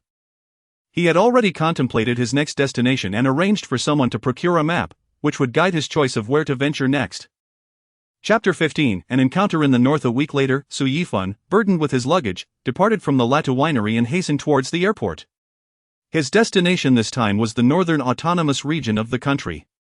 Interestingly, he had instructed someone to procure a world map for him, and upon blindfolding himself, he threw a dart, which fortuitously landed on the northern region of his homeland. Consequently, without a second thought, he purchased a plane ticket and returned home. However, there were no direct flights from France to the north, leading Su Yifan on a rather tumultuous journey involving 3 flights and 5 airports before finally arriving in Hohhot, the capital of the northern region. Fortunately, he had previously arranged for his assistant to book a hotel, which also provided airport pickup services. Speaking of his assistant, this arrangement was a result of his growing assets after numerous check-ins. recognizing the need for someone to manage his investments. He established an investment company externally and hired a professional manager to assist him, who also helped recruit an assistant to handle daily trivialities. Upon disembarking from the plane, he spotted a young girl holding a placard with his name on it. The girl was quite charming, with dimples accentuating her smile. As soon as she saw Su Yifan, she approached him briskly, saying, "Hello, Mr. Su. I am here to welcome you to the north. Your vehicle is waiting outside, please follow me." As Su Yifan followed the girl out of the airport and into the car, she enthusiastically began to introduce him to the local customs and culture, which captivated his interest. Soon, they arrived at the hotel. After checking in and refreshing himself with a shower, Su Yifan collapsed onto the bed, utterly exhausted from the previous day's exertions. He slept soundly until 9 o'clock, taking the time to rejuvenate himself before setting out to explore. The northern province offered numerous attractions, and he planned to start with Hohhot before venturing elsewhere. Consulting an online guide, he visited the Dazhao Temple, the oldest Yellow Sect monastery in Hohhot. Renowned for its significant influence in the northern region and its rare absence of a living Buddha. Upon entering Dazhao Temple, Su Yifan was immediately enveloped by an atmosphere of solemnity and reverence. He meandered through the various halls, listening to the chants of the monks, feeling an overwhelming sense of tranquility wash over him. In front of a Buddhist shrine, he observed an elderly monk offering blessings to the faithful. Approaching quietly, he watched intently. Noticing him, the old monk smiled and nodded in acknowledgement. Intrigued, Su Yifan asked, "Master, are there any special methods of blessing here?" The monk replied softly, "Sincerity of heart brings divine response. As long as you harbor good intentions, the Buddha shall surely bless you." Su Yifan nodded thoughtfully, deciding to take a moment to fully absorb the ancient temple's allure. After a considerable time, Su Yifan departed Dazhao Temple and wandered through the Northern Museum, which showcased a wealth of historical artifacts and artworks that narrated the stories of this land. Immersed in these historical remnants, he felt the unique cultural charm of the North envelop him. Exiting the museum, he resolved to indulge in the local cuisine. He found himself at a time-honored lamb restaurant, ordering several signature dishes. Before long, steaming plates of lamb arrived, filling the air with an enticing aroma. Savoring the tender meat, he couldn't help but praise its exquisite flavor. Just as he was about to settle the bill and leave, two individuals entered from the street. "Yifan, is that you?" One called out, followed by another voice, "Yifan. What a coincidence! Everything has aligned perfectly." The newcomers were Fan Ziyi and Deng Chao. It was evident they were recording a show, having been friends since their time in France. After watching several of their performances during his week there, Su Yifan noted the striking resemblance to other acts across the globe. "I returned home a couple of days ago. Are you filming a program?" he inquired. "Indeed. What a stroke of luck to see you, otherwise we would have had to settle for just a bowl of noodles," Deng Chao replied.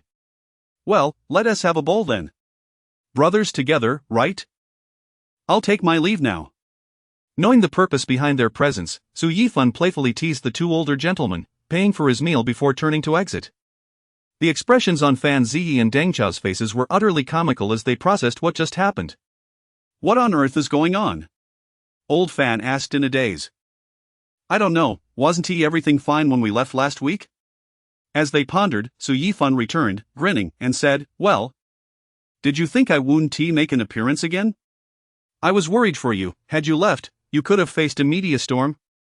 Unbeknownst to Deng Chao, his comment led Su Yifan to embrace Old Fan and depart, leaving Deng Chao standing alone. "Big brother, let us go. I'll treat you to a meal. Pick any place on this street." "Hey, Yifan, wait. Bring me along," Deng Chao pleaded. "So, is there still a chance for a media storm?" "Absolutely not. Who would expose you? I'll defend you." Thus, Deng Chao found himself bending to Su Yifan's whims for the sake of a meal, though Su Yifan was merely teasing him. Ultimately, the trio chose to remain at the lamb restaurant, where Su Yifan ordered an additional serving of the specialty dishes he had previously selected for his companions. Meanwhile, the other members of the crew, gradually completing their tasks, began their quest for food, including Chen Shiqi and Wang Nian. Nianzi, how much did you earn? Chen Qiqi asked. 50, Wang Nian replied. That's enough for us to grab some noodles. What do you mean enough for us? This is what I earned. Didn't you make anything, Qiqi? I made a total of 60, but I had to compensate the client 50, so I'm left with just 10.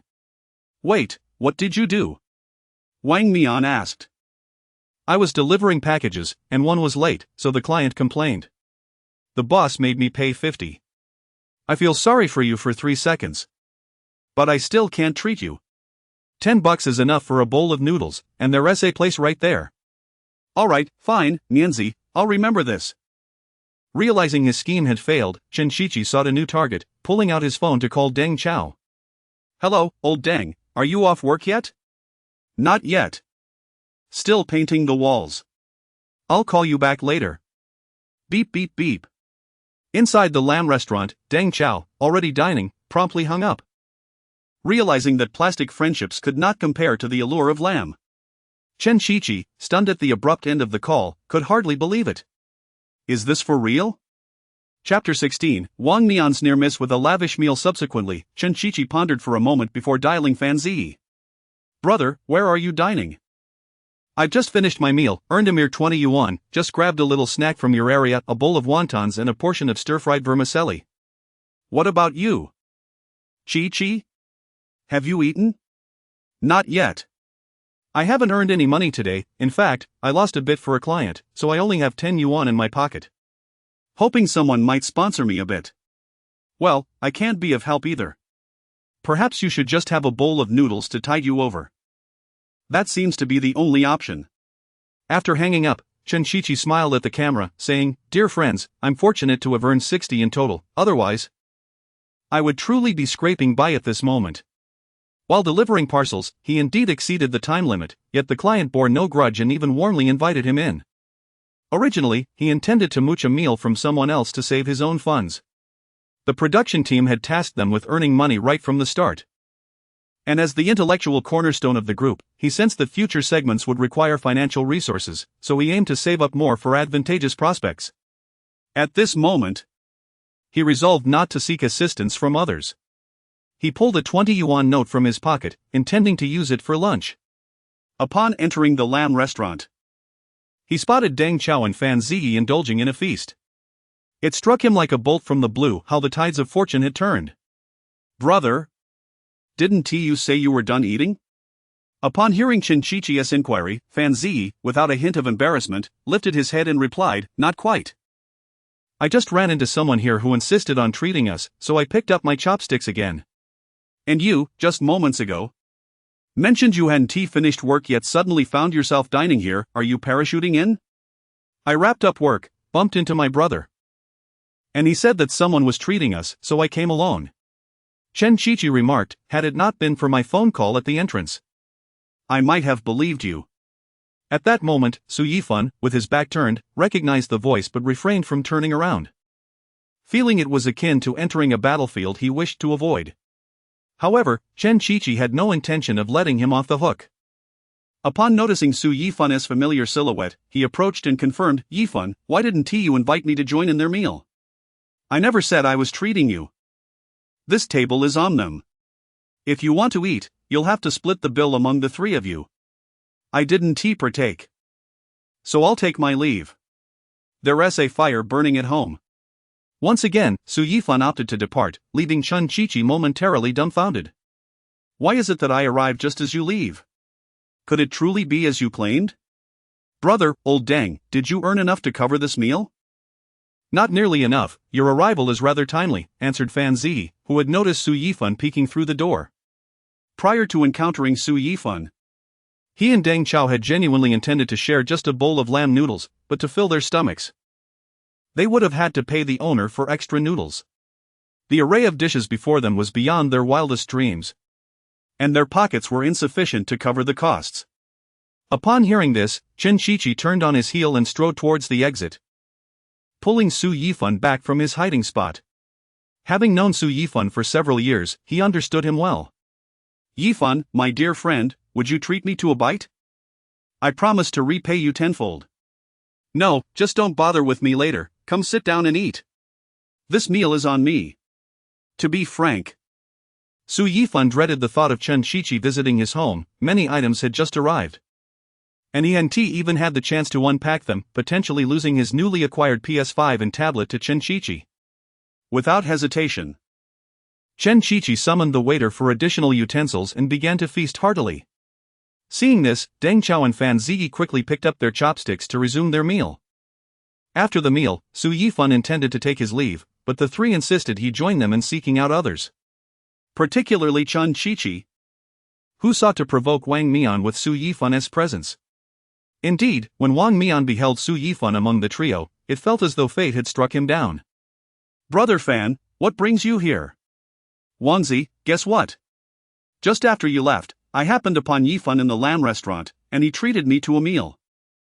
Before Su Yifan could speak, Chen Qiqi began to boast, pulling out his phone to show Wang Mian the banquet spread before them. Wang Mian's expression darkened upon seeing the sumptuous dishes on the screen, particularly the enticing lamb. Earlier, he had scrimped and spent only 10 yuan on a modest meal, not even daring to indulge in a duck leg. Yet, he was a mere step away from this grand feast. Had he ventured into the lamb restaurant earlier, he too could have partaken in the banquet. "Brother Fan, why didn't you notify me of your return? I had no idea you all were filming a program here.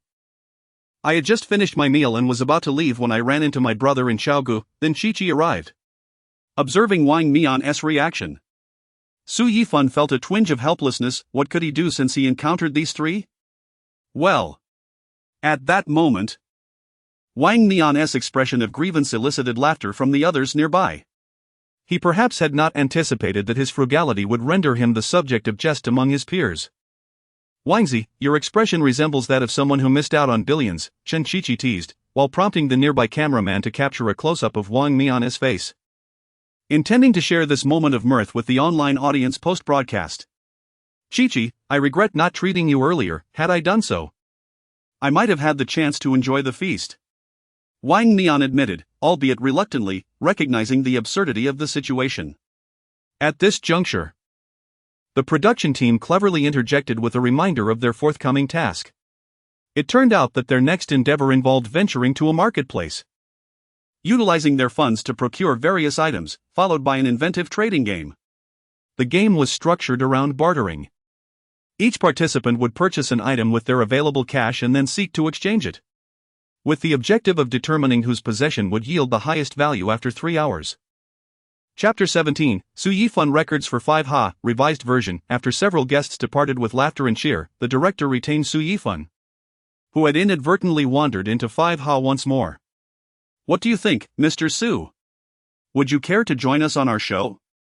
the director inquired, having noticed Su Yifan lost in contemplation, gazing after the departing guests. He had not anticipated that Su Yifan had traveled all the way from France to the northern regions for leisure, only to serendipitously encounter the 5Ha crew. Upon hearing the director's question, Su Yifan remained unresponsive, as if he were a mere wooden post, frozen in place. Mr. Su. The director, seeing this, felt compelled to reiterate his previous statement. "All right then," Su Yifan gestured towards his belongings, questioning the director.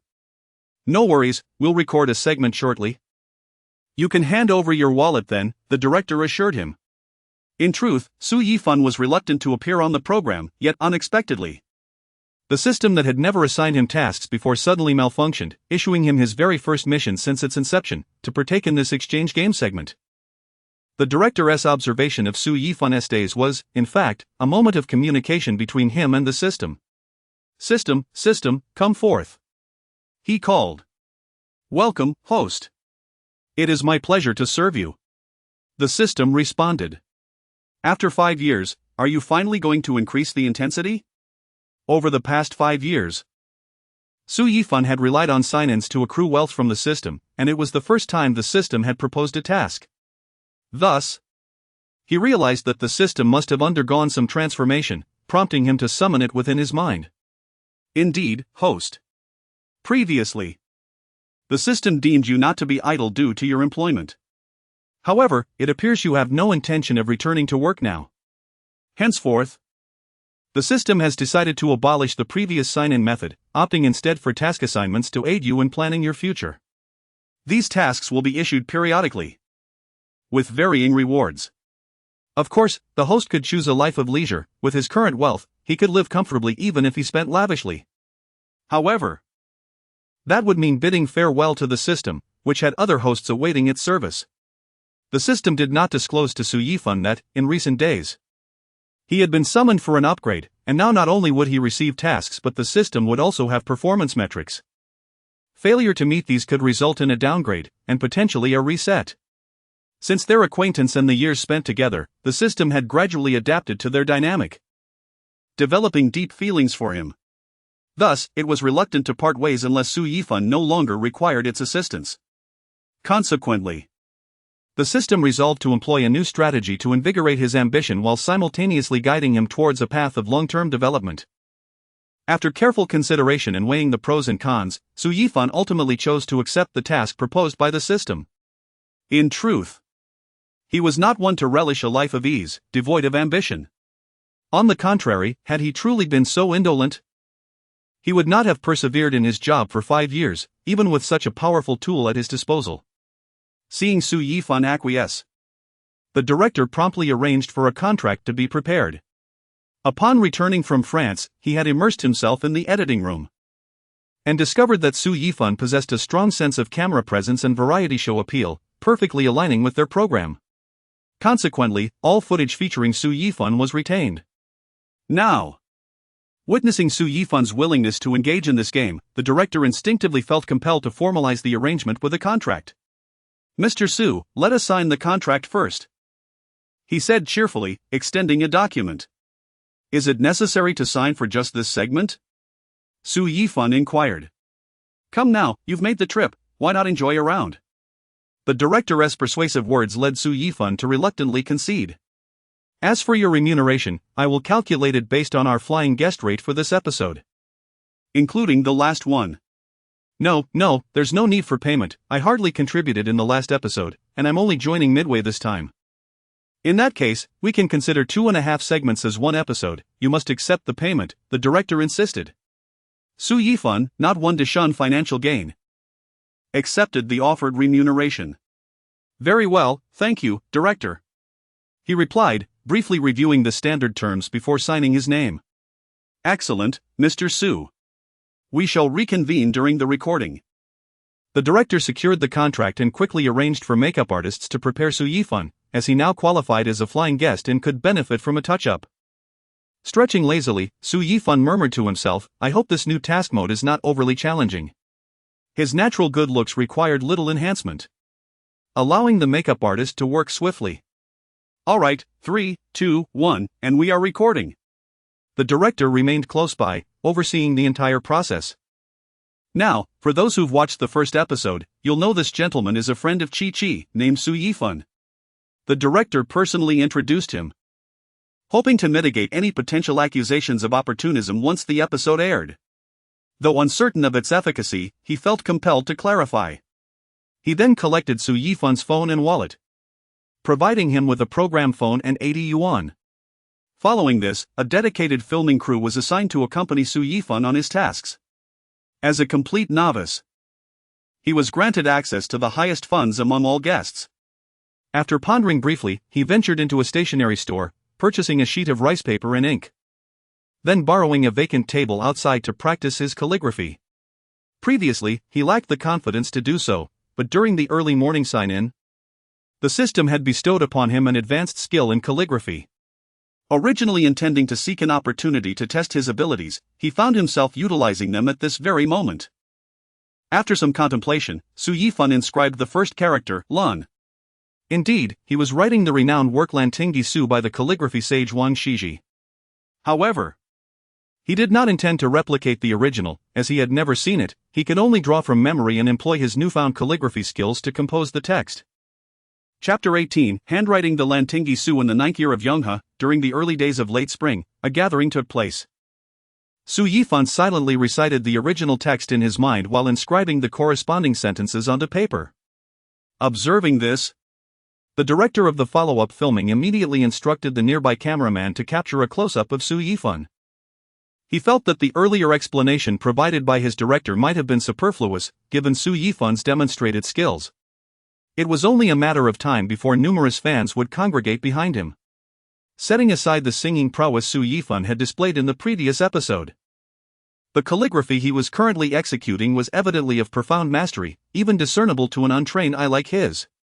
Just on the merit of his handwriting, it was likely that many would be willing to purchase his work. As he had anticipated, the sight of Su Yifan engrossed in his craft, combined with the program's filming, quickly attracted a throng of onlookers. Is this a recording of a show? What program are you filming?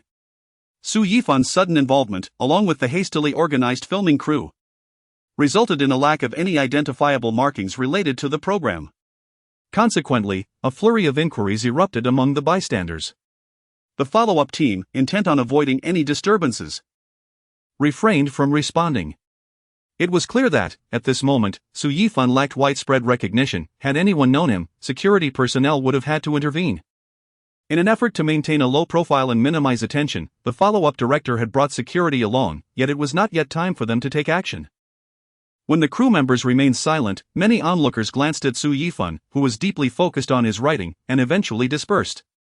However, a considerable number of individuals, captivated by his calligraphy, chose to linger. These were likely calligraphy enthusiasts or discerning passers-by. Amidst the surrounding clamor, Su Yifan remained undeterred, continuing his writing with unhurried grace. At that moment, an elegantly attired elder squeezed through the crowd, gazing at Su Yifan's characters with a flicker of astonishment in his eyes. He yearned to inquire about Su Yifan but hesitated, fearing that he might disrupt the young man's concentration. After all, a single poorly executed character could mar the entire piece. Thus, he turned to the nearby filming crew. "Young man, who are you?" "Sir, we are a program recording team. May I ask what you need?" Although the elder appeared to be an archetypal senior, the follow-up director withheld any program details to avoid unnecessary complications. "I ask you, what is that young man's name?" "Oh, he is called Su Yifan." The follow-up director thought to himself that eventually, once the program aired, Su Yifan's name would be known to a broad audience. Hence there was no need for secrecy. "Su?" the elder murmured to himself, seemingly contemplating the names of acquaintances but ultimately failing to recall anyone. "Is he a professional calligrapher?" "To my knowledge, he is not." The follow-up director, uncertain about Su Yifan's background, had urgently contacted the main director, who was currently filming Chen Qiqi. Thus, he could only provide such a response.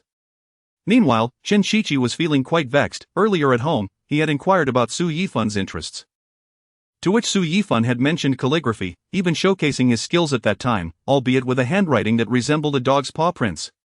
Yet now, the finesse Su Yifan displayed had prompted the follow-up director to inquire, clearly indicating his proficiency. "Wait a minute, did you sign Su Yifan?" Chen Qiqi suddenly considered this question, realizing Su Yifan's status was now comparable to his own. "Just for one episode." "One episode, and you're letting him shine like a star?" "No way. Where is he now?" "I must go see, he used to hide his talents from me." "Alright, let's go." The director had initially intended for Chen Qiqi to help boost Su Yifan's popularity, ensuring that he wouldn't be maligned by netizens, but that was no longer his primary motivation. He thus conveyed Su Yifan's location to Chen Qiqi. Returning to the scene, Chen Qiqi made his way towards Su Yifan. The director also informed the follow-up director to ensure security was in place, as Chen Qiqi's presence necessitated it. Given that previous seasons of the program had seen fans blockading hotels, leading to recordings being conducted indoors, security was imperative. Meanwhile, the elder, suspecting that the follow-up director was not fully forthcoming, offered his business card, which read, "President of the Calligraphy Association of the Northern Region." "Young man, you can be honest with me, it's all right." "Sir, I assure you, Mr. Su is merely indulging in a hobby." "Very well, have that young man contact me later?" "I shall await his call." The elder, realizing that the follow-up director had no further information, decided to focus on his own matters, for otherwise, he would have waited until Su Yifan completed his writing. Soon, Chen Qiqi arrived near Su Yifan. To avoid interrupting his writing, he refrained from immediately approaching, choosing instead to observe from a distance. The moment many fans of the program spotted Chen Qiqi, cheers and shouts erupted in excitement. Chen Qiqi quickly gestured for silence, signaling the crowd to calm down. Fortunately, security had already been established, otherwise, the throng of fans would have surged forward. After approximately half an hour, Su Yifan finally completed the last character. He set down his brush and sighed in relief. Applause erupted around him as onlookers praised his calligraphy skills. He smiled and expressed his gratitude, then noticed Chen Qiqi approaching, certain memories resurfacing in his mind. "Hey, Qiqi, I mentioned that I've only recently begun learning this. Do you believe me? I might, but only if you help me by writing a piece as well." Chen Qiqi had been waiting patiently for Su Yifan to finish, already concocting a plan in his mind. Although he had purchased a figurine for 60 yuan, it was evident that it paled in comparison to the value of the characters Su Yifan had just inscribed. "All right, hand me your item, and I shall write you a piece. Let us engage in a trade." The rules previously announced by the director did not prohibit exchanges between them, so Su Yifan readily agreed. He set aside the Lantinggi Su, retrieved a sheet of rice paper he had purchased earlier, and after a moment's contemplation, began to inscribe the title, "Two Poems on the Frontier," the first. Chapter 19, Meeting Friends Through Literature. The selection of this particular poem was primarily motivated by the fact that the Yinshan mountain described within it lies in the heart of the northern region. As Su Yifan penned his verses, Chen Qiqi gazed longingly at the Lantinggi Su drying on the table, his hands itching to reach out and grasp it. Yet Su Yifan guarded it as if it were a precious treasure. Among the guests of Wuha, who could be deemed virtuous? Even the recently joined Yi Jianlian and Gao Hanyu slowly succumbed to the prevailing atmosphere. "Qiqi, I hope you refrain from harboring any ill intentions, otherwise." Su Yifan's words trailed off, his gaze lingering meaningfully on Chen Qiqi as he dipped his brush into the ink. Feigning calmness, Qiqi smiled back at Su Yifan, saying, "I'm merely observing, I assure you I will not disturb it." Despite his words, his eyes remained fixated on the Lantinggi Su. Soon, Su Yifan inscribed Shusai poetry, part 1 onto the paper, allowing it to dry briefly before exchanging it with Chen Qiqi. With his spoils in hand, Qiqi hastily departed, seeking a more secluded spot to trade the poem, knowing that remaining near Su Yifan would only enhance the value of the Lantinggi Su. Afterward, Su Yifan proudly displayed his creation, searching among the onlookers for kindred spirits. Although many fans of Wuha had followed Chen Qiqi, numerous others lingered, drawn by Su Yifan or, more accurately, by the allure of his calligraphy. "Friends, I am participating in a variety show called Wuha, currently engaged in a game segment. The production team previously provided me with 80 yuan, which I used to procure these brushes, ink, and rice paper from a stationery store behind me to craft this draft of Lantinggi Su. However, I assure you, it is not a mere imitation of the original." Su Yifan addressed the gathered crowd, presenting his work and articulating his request. Immediately, calligraphy enthusiasts began offering their possessions in exchange for his writing. Some removed their wristwatches, others produced cameras, and one individual even proposed to trade a mountain bike for his calligraphy. In that moment, Su Yifan found himself at a crossroads. While he yearned to exchange his work for something of considerable worth, he was reluctant to see his creation transformed into a mere tool for profit in the hands of others. Especially after the show aired, he anticipated a significant increase in his popularity. Perhaps there would be those willing to purchase his calligraphy. Did you not notice? The director of the filming crew had just handed him a business card from the president of the Calligraphy Association of the Northern Region, suggesting he make contact. Initially, Su Yifan struggled to assess the value of his calligraphic work, but the president's appearance illuminated the remarkable potential of the skills bestowed upon him by the system. After all, the fact that someone took the time to present him with a business card indicated that his work had captured their attention. Thus, he resolved to seek out a genuine calligraphy aficionado. Pondering briefly, he declared, "I appreciate everyone's sincerity, however, there is but one piece of calligraphy. I cannot divide it among you all. Therefore, let us engage in a literary exchange. Each of you may inscribe a character, with no restrictions on style. I shall select a suitable candidate from among you. Is that agreeable?" Upon hearing Su Yifan's proposition, true calligraphy enthusiasts readily expressed their approval, with only one individual grumbling as they departed. Unperturbed by this, Su Yifan began to tidy up the table, preparing for the participants to showcase their talents. To ensure fairness, I shall turn my back to you all. Once you have completed your characters, please inform me. As Su Yifan turned away, individuals, guided by the crew, approached the desk where he had previously written. He had already laid out the rice paper, ready to embark on his task. An elderly gentleman was the first to step up, contemplating before inscribing the character he on the paper. Following him, others began to take their turns. One wrote Jing, with strokes that conveyed a sense of tranquility. Another inscribed Shan, the fluidity of which exuded an ethereal quality, while yet another penned Dao, showcasing a reverence for the natural world. As Su Yifan faced away from the audience, the filming director found himself compelled to assume the role of host. Is there anyone else? If not, our literary exchange will conclude here. Just then, a young woman emerged from the crowd, clearly a latecomer. The director hesitated, considering Su Yifan's opinion, when the elderly gentleman interjected, "Since we are meeting through literature, everyone should have an opportunity. Young lady, please step forward and give it a try."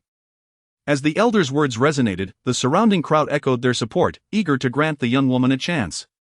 Nervous yet exhilarated, she approached the table, inhaling deeply before lifting the brush. Her fingers trembled slightly, indicative of her novice status in such an environment. Yet, as she began to write, her anxiety dissipated, replaced by focus and confidence. She inscribed the character Yuan, which seemed to come alive under her hand, each stroke imbued with vitality and grace. Every line appeared to narrate a story, evoking a profound sense of connection and destiny. As she completed her final stroke, she gently set the brush down and turned to join the elder and others, awaiting Su Yifan's final judgment.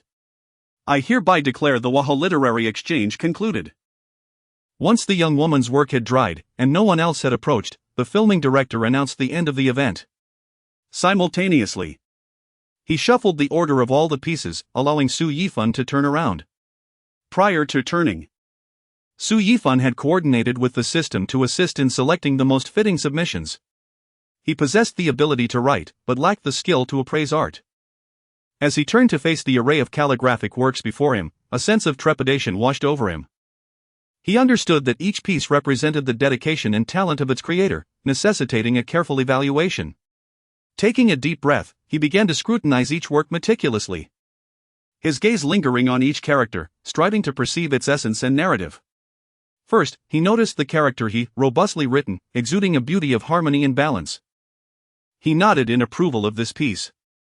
Next, he beheld Jing, Chan, and Dao, each character possessing its unique charm and quality, leaving him in awe of the talents displayed. Chapter 20, The Unending Exchange. Su Yifan surveyed the surroundings, apart from a few pieces of calligraphy that clearly lacked finesse and bore evident flaws. He found little else to ponder. System, dear companion, what are your thoughts? He feigned interest in the characters, while in his mind, he communicated with the system. No need to deliberate, select either the character Yuan or he. Both individuals have undoubtedly invested effort into their calligraphy. Consequently, Su Yifan singled out these two characters and addressed the individuals before him. Which of you penned the characters I hold? Since the system indicated either choice was valid, Su Yifan decided to auction the characters. No sooner had he spoken than the elderly gentleman and the young lady who arrived last stepped forward in unison. This is my work, they both declared. Your calligraphy is commendable, yet in comparison, your pieces stand out. You are all aware of my intention to forge connections through literature. Are you not? Su Yifan inquired, primarily because the young lady had not been in the crowd prior to his turning around. Young man, this watch was purchased abroad decades ago, and it has served me faithfully for 30 to 40 years. Should you choose me, it shall be yours in exchange. Mr. Su, I offer you this camera and lens, brand new and unused, please take a look. The two presented their respective items for exchange, and Su Yifan examined them carefully. He noted that the watch in the elder's hand indeed bore the marks of time yet appeared well maintained. The camera handed over by the young lady was pristine, just as she had claimed, still unopened, with a receipt nestled within the bag. After much contemplation, Su Yifan resolved to exchange the handwritten Lantingi Su with the young woman. Esteemed elder, this watch must be a cherished possession of yours, I shall not deprive you of it. I have decided to bestow this piece of calligraphy upon the young lady. He gestured toward the camera in her grasp. However, I do not wish for you to leave empty-handed. Allow me to compose a poem for you as a gift, no exchange required. Would that be agreeable? Upon hearing Su Yifan's initial words, the elder had intended to negotiate further, but the latter statement caused him to swallow his words. Truth be told, the watch was a gift from his beloved spouse during her youth, imbued with their youthful memories. He was genuinely interested in Su Yifan's calligraphy and had nothing else to offer, hence his willingness to part with it. Thank you, young friend. The elder replied with a smile. Su Yifan dipped his brush into ink and inscribed 4 lines of poetry on paper. The green mountains endure, the waters flow. Time passes silently, let it come and go. Life's affairs like chess, why question their course? Life's a dream, elusive, a challenging source. Once finished, he presented the poem to the elder. Esteemed elder, may this poem serve as a gift for you, I hope you do not find it lacking.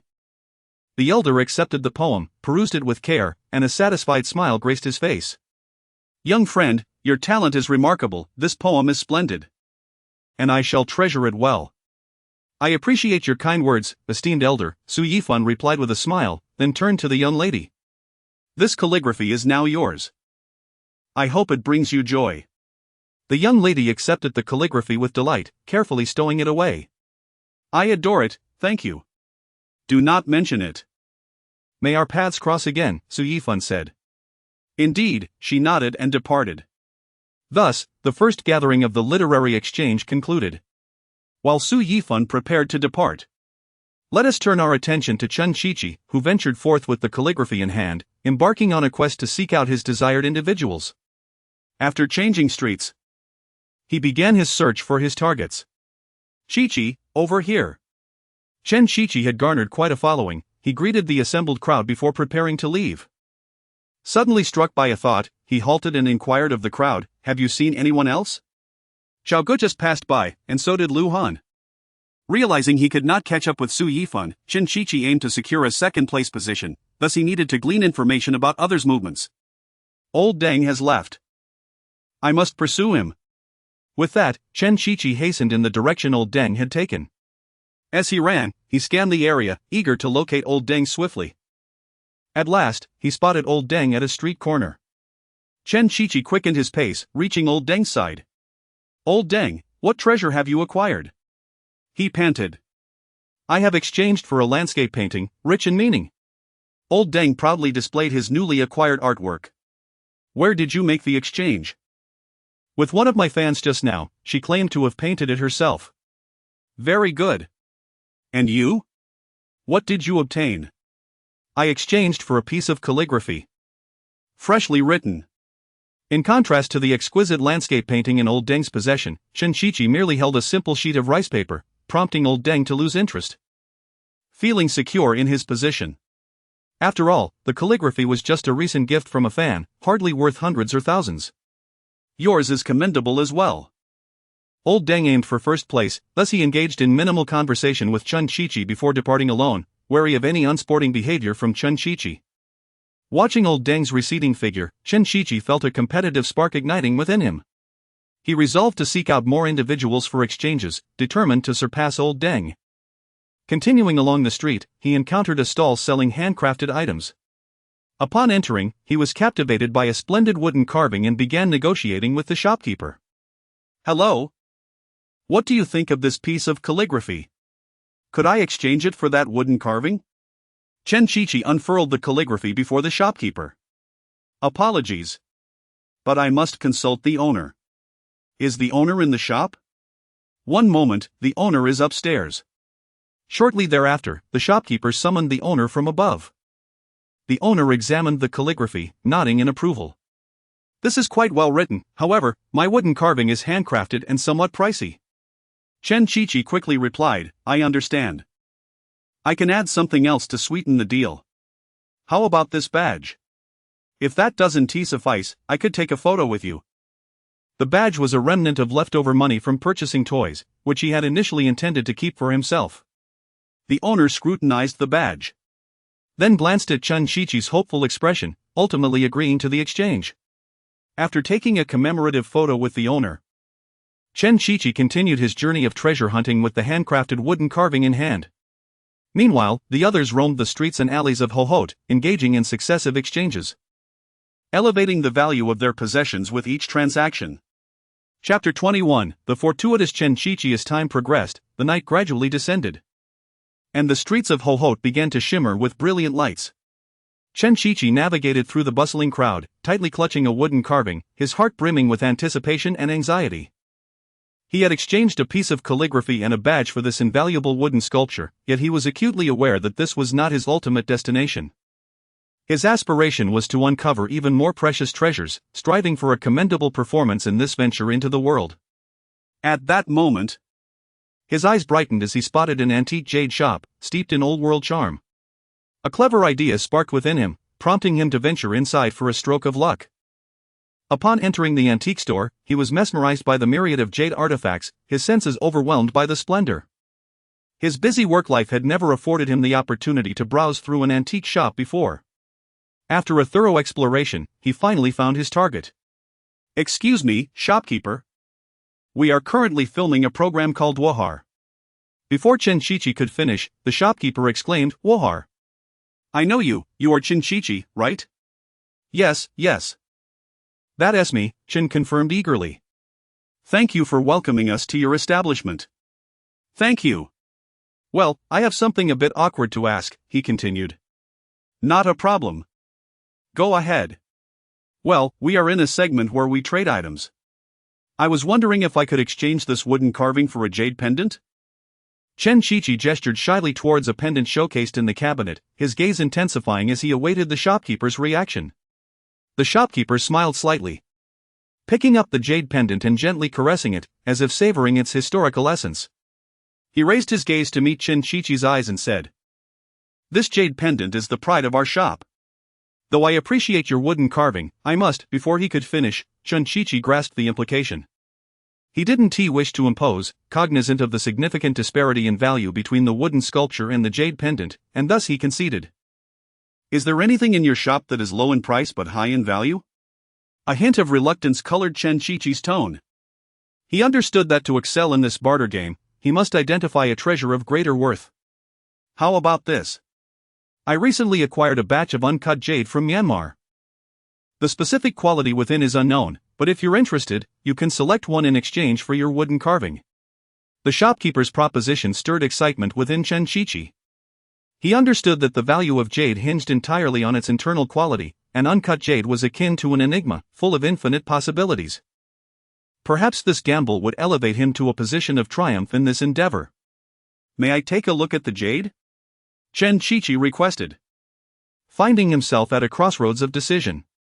"Of course," the shopkeeper replied, leading him to the back storage area. Soon, a collection of jade raw materials appeared before Chen Qiqi's eyes. Due to the confidential nature of this content, the production team refrained from entering the storage. Standing before the stones, he pondered for a moment, his gaze sweeping over the pile of raw jade, a surge of adventurous impulse coursing through him. He recognized that this choice could either lead to immense wealth or yield nothing at all, yet it was this uncertainty that ignited an exhilarating thrill within him. "All right. I shall select a piece of raw stone," Chen Qiqi declared decisively, taking a deep breath. "Go ahead and choose. To be honest, despite my years in this business, I still find the intricacies somewhat perplexing. How do you usually procure raw materials?" Chen Qiqi inquired. "Typically, we purchase a bulk and rely on luck," the shopkeeper replied. After a prolonged examination, Chen Qiqi selected a promising-looking raw stone and informed the shopkeeper, "This will be my choice. Can I exchange it?" "Of course. I have agreed to your request," the shopkeeper replied. With that, Chen Qiqi did not linger, promptly exiting with the raw stone in hand. Upon returning to the storefront, he addressed the camera, "Friends, I'm back. This stone is what I exchanged for the wooden carving. Whether it transforms into a dragon or a worm, it all hinges on this moment." Inside the jade shop, there was a skilled craftsman responsible for jade cutting. Chen Qiqi, not wishing to carry the stone out himself, requested the master's assistance. The master took the jade, a glimmer of insight flashing in his eyes as if he had already discerned its secrets. "How would you like it cut?" "Master, please proceed as you see fit. I am not well versed in this," Chen Qiqi replied. The craftsman skillfully secured the jade on the cutting machine, adjusting the angle and pressure, preparing to commence the cutting process. Chen Shiqi stood anxiously beside him, his hands clenched, his gaze fixated on the machine. Anticipation and trepidation filled his heart as he awaited the outcome of his choice. With the roar of the cutting machine, the stone began to be sliced open slowly. Chen Shiqi's heart raced, and he held his breath, fearful of missing any detail. Suddenly, a verdant light burst forth from the incision. "It's green! It's green!" the master exclaimed, his face alight with excitement. Chen Shiqi stepped forward to behold a slice of translucent, emerald jade shimmering with an enchanting luster. "Your eye for selecting stones is commendable. While this jade may not rival the finest varieties, it is certainly of good quality," the shopkeeper remarked, having briefed the master on the unfolding events. A wave of elation washed over Chen Shiqi. He realized he had made a fortunate gamble. He hurriedly expressed his gratitude to the master and requested that he continue cutting the remaining sections. As the cutting machine continued its work, the jade was gradually revealed. With each slice, it felt as though a mysterious veil was being lifted, quickening Chen Shiqi's heartbeat and heightening his anticipation. At last, the jade was completely exposed. Chen Shiqi gazed upon the vibrant green stone before him, an indescribable joy swelling within him. He knew he had triumphed in this barter endeavor. "Shopkeeper," he began, "I want to process this jade myself. Might I exchange it for a finished product from your store?" Aware that the stone was supplied by the shopkeeper, he wished to ensure fairness, knowing the shopkeeper could create numerous items from the jade.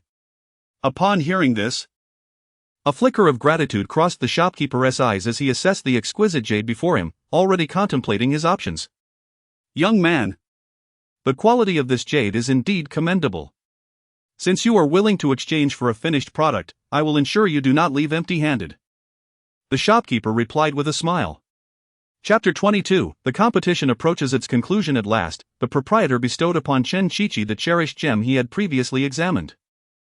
Once the prized possession was in his grasp, Chen Shiqi secreted the jade pendant into his inner pocket and requested a scrap from the earlier jade stone before bidding farewell to the owner.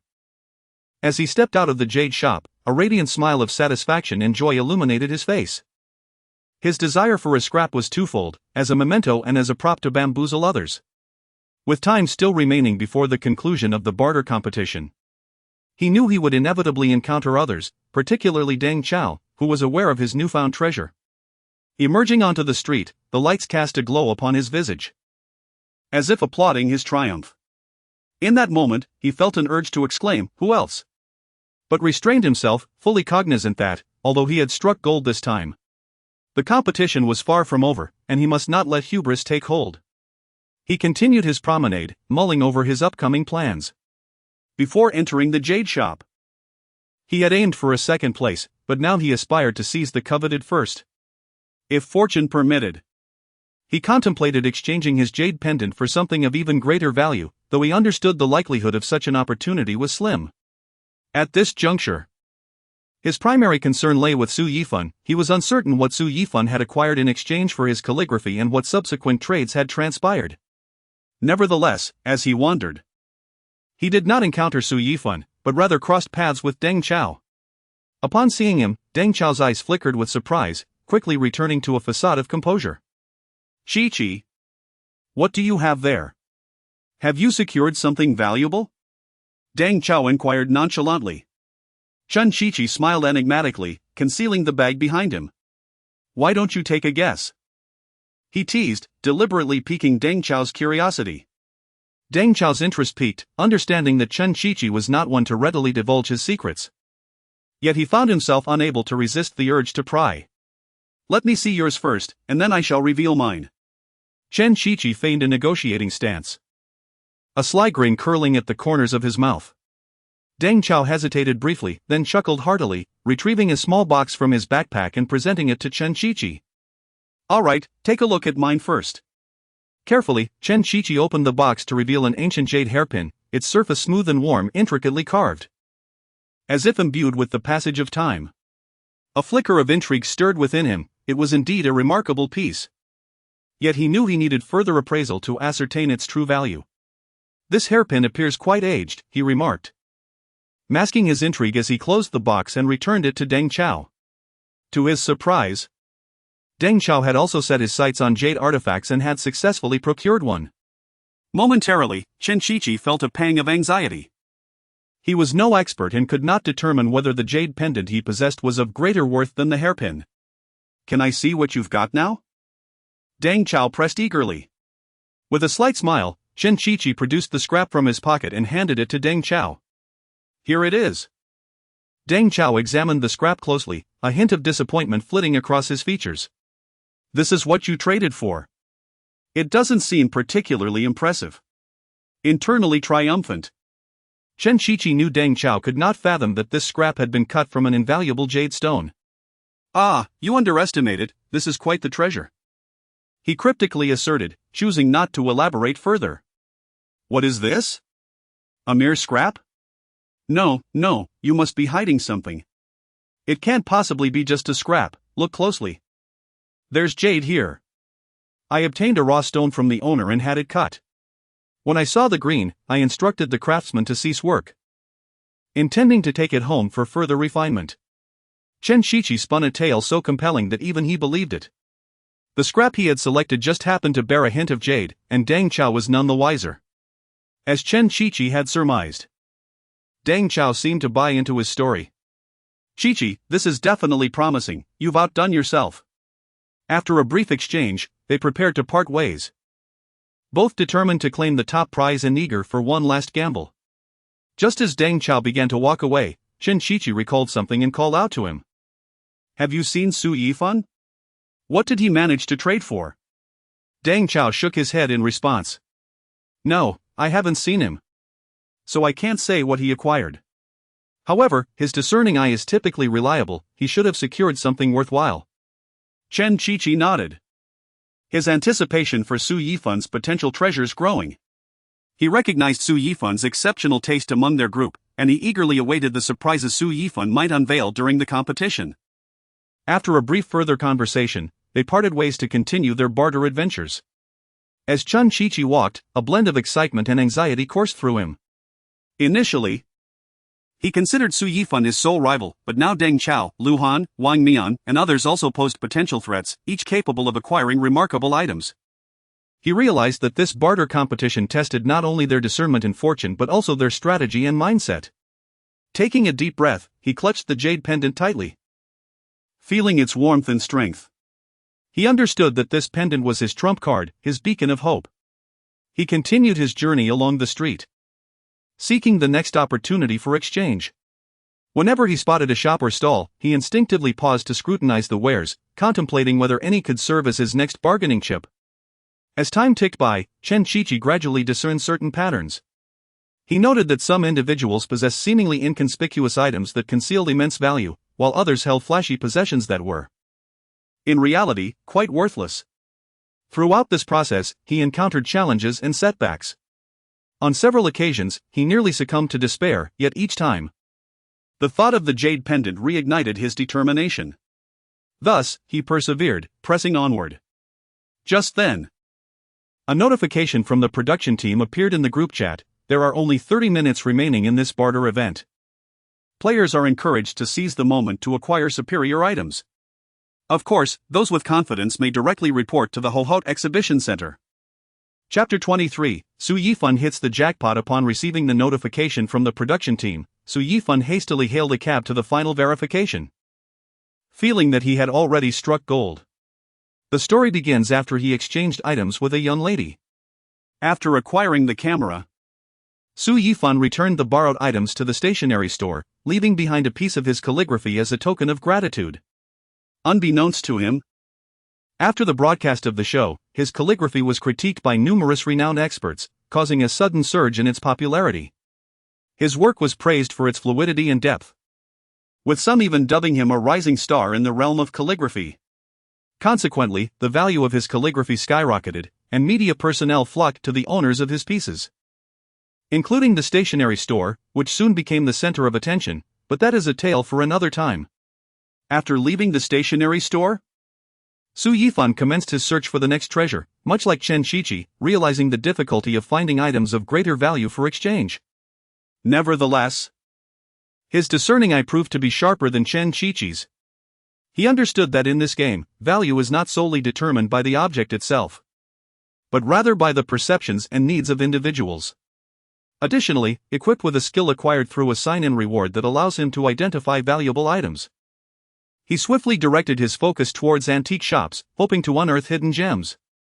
Entering an antique store filled with a myriad of artifacts and jade pieces, Su Yifan perused the displays until he paused before a seemingly ordinary porcelain bowl. Noticing its placement, it appeared to belong to a category shunned by the owner, teetering on the brink of being discarded. However, his system's appraisal skill revealed it to be an invaluable treasure. To avoid being overcharged, he quickly shifted his attention from the bowl to search for antiques of comparable value to the camera, intending to barter for something similar and negotiate a deal to acquire the porcelain bowl as a bonus. After a thorough exploration of the shop, he finally discovered a jade carving that he deemed suitable. "Owner, can you lower the price on this jade carving a bit?" he inquired. "I'm afraid our prices are already quite low, no bargaining allowed," the owner replied. "Could I perhaps purchase it on credit? I could leave this newly acquired camera with you as collateral and return with the cash. I genuinely admire this jade carving," Su Yifan proposed. "How much did you pay for that camera?" the owner asked. "I spent over 10,000 on it, and I have the receipt," Su Yifan responded. "All right. If you truly like it, consider the camera a trade-in. I won't require any cash from you. Just browse through that pile of smaller items and take another if you wish. I can assure you, I acquired all these items at a premium price. They're simply awaiting a new home." Upon hearing the owner's words, Su Yifan nearly chuckled. The owner was quite amiable, unwittingly guiding him toward the porcelain bowl he had been hesitant to approach. After feigning indecision for a moment, he finally relented. "All right then." He reluctantly handed the camera to the owner, who instructed a staff member to retrieve the jade carving Su Yifan desired. Cradling the jade carving with utmost care, he then approached the porcelain bowl, deliberating for some time before selecting a snuff bottle, ultimately claiming the bowl as well. "Owner, I'll take these too," he declared. "Very well, I'll wrap them up for you."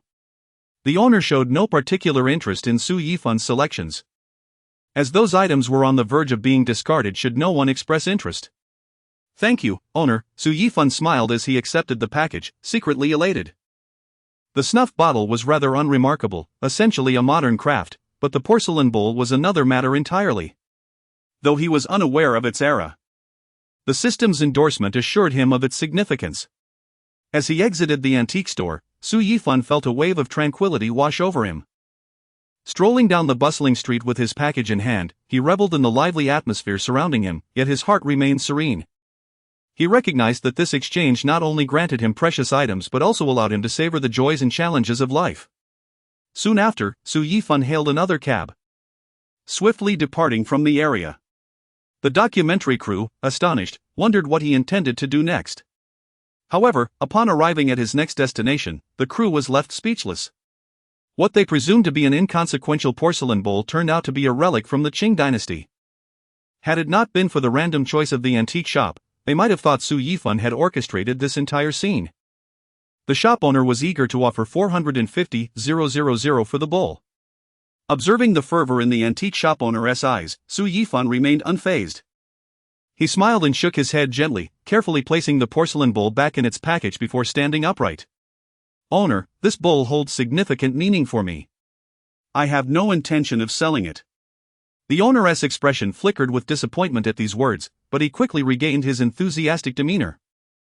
As for the snuff bottle and jade carving, the owner showed little interest. The snuff bottle could have been discarded without a second thought, and he already possessed similar jade carvings in his shop. "Here's my business card. Should you reconsider, feel free to contact me anytime," he said. "Thank you, owner. How shall we settle the appraisal fee?" Su Yifan inquired. "No need, consider it a gesture of friendship. If you decide to sell, do remember to reach out." "Certainly, owner. Farewell." With that, Su Yifan turned to leave, leaving the antique shop owner in a state of bewilderment. The documentary crew, watching Su Yifan's retreating figure, marveled at his composure in the face of such a substantial offer. They hadn't anticipated that he would so serenely decline a fortune.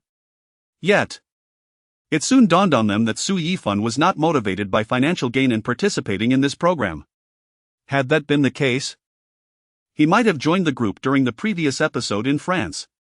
Subsequently, Su Yifan invited all the crew members to a nearby CAF, intending to treat them to refreshments. Having witnessed his remarkable stroke of luck, he felt it only fair to share a small token of appreciation, generously allowing everyone to place their orders. He then took out the porcelain bowl, examining it closely. While its exterior appeared unremarkable, Su Yifan knew its worth extended far beyond appearances. Gently caressing the smooth surface, he savored the exquisite texture and warmth, a surge of inexplicable emotion swelling within him. Chapter 24, The Final Validation. Though moved by the experience, Su Yifan had no intention of bringing home the unexpected fortune he had garnered from the show. For one, he was not in need of such a sum. And for another, the money had come too easily, carrying it home would feel burdensome. Thus, shortly after settling into a CAF, Su Yifan broached the subject of donating the porcelain bowl to a charitable organization with the accompanying director. He chose this moment to privately negotiate the matter, avoiding potential backlash and accusations of moral coercion towards the other guests. The director, initially taken aback by Su Yifan's decision to reject the 450,000 yuan offer, was even more astonished to hear of his intent to donate the antique worth several hundred thousand. However, he quickly regained his composure and made a brief report to the main director via phone. The director, upon hearing the news, silently commended Su Yifan for his grand vision and agreed to discuss the specifics later. After receiving confirmation from the director, the accompanying director expressed gratitude on behalf of the production team. The diligent cameraman recorded their conversation to safeguard against any unforeseen circumstances, ensuring that the footage could be utilized to dispel any rumors. In the ensuing hours, Su Yifan accompanied the filming team as they indulged in various culinary delights, having abandoned any intention of further exchanging items. Although he possessed skills that could procure treasures, he recognized the risks involved. Finding items worth hundreds of thousands or even millions within the show could attract unwanted attention from unscrupulous individuals. Previously, he had opted to exchange 3 items with his camera to circumvent such complications.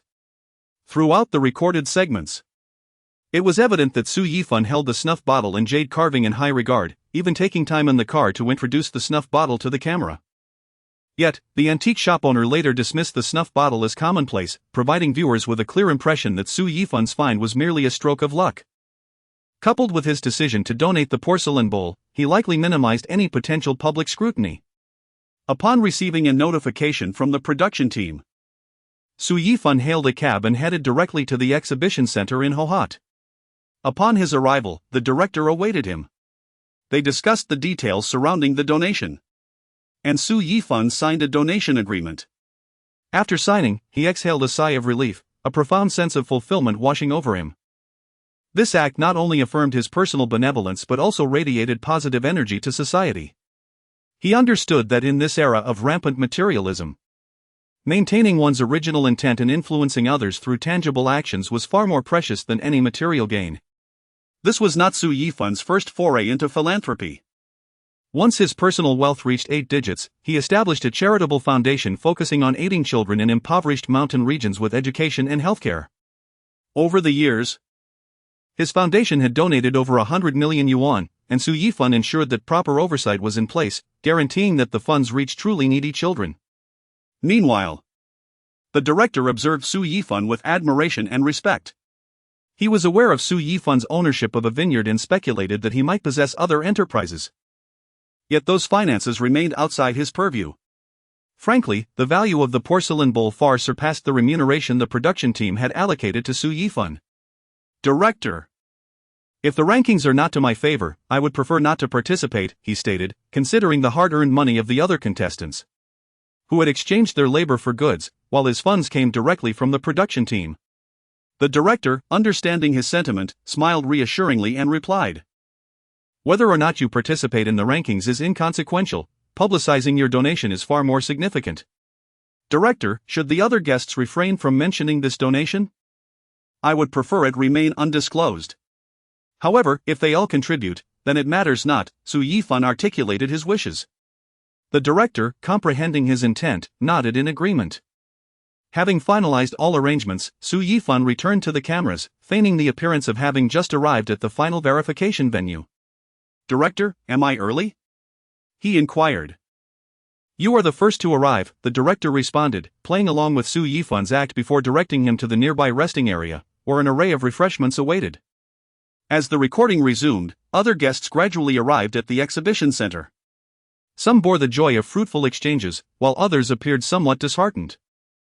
Yet most cherished the unique experience they had shared. Aside from those who had previously met Su Yifan, the newcomers greeted him with surprise and warm welcomes upon his joining this episode's recording. "Let us formally conclude the inaugural barter event of the 5Ha, announced the host. "Please display the items you exchanged on the table." Given that the rest earned their exchanges through labor, while Su Yifan received his funds directly from the production team, he has opted out of the rankings, the host explained. "Do not worry, we do not mind," several guests chimed in. "It is best if I do not partake." "It would feel inappropriate," Su Yifan replied, and the others ceased their insistence. Subsequently, all participants displayed their exchanged items on the table. And the production team had invited domestic appraisal experts to evaluate each item. The atmosphere was thick with tension and anticipation, as everyone, except Su Yifan, hoped for their treasures to receive high praise and valuation from the experts. As the experts meticulously examined each item, assessing materials, craftsmanship, and historical significance, they provided thorough analyses and explanations. Their insights allowed the audience to gain a clearer understanding of the monetary worth and underlying reasons for the value of each participant's acquisition. When it came time for Su Yifan's porcelain bowl, the experts revealed expressions of astonishment and admiration. They scrutinized the piece closely, noting its glaze, patterns, and form, all of which indicated its extraordinary quality and immense artistic value. The experts unanimously declared it a rare gem, possessing considerable market value. Due to the production team's stipulations, the experts refrained from announcing the estimated price, instead inscribing it on a slip of paper. Chapter 25, An unexpected shift in filming plans now. The ultimate value of the items you all exchanged has been determined, and I am here to announce the final rankings. In first place is Chen Qiqi, whose items were appraised at an impressive 100,000. In second place is Lu Han, with an appraisal of 70,000, and in third place. As the rankings were revealed, Deng Chao felt his heart shatter. He had initially believed he was securely in first place, only to discover he ranked fourth. The item he held seemed valuable enough, as the price he had inquired about previously aligned closely with the appraisal team's evaluation. "Chao Ge, why aren't you smiling? Were you born without a smile?" Wang Nian teased, not overly concerned with rankings. Seeing Deng Chao's expression, he could not resist making a jest. Deng Chao, incensed, charged at Wang Nian, feigning an intent to strike. "Old Deng, it's just a loss. Look at Yifan, he didn't even participate in the rankings."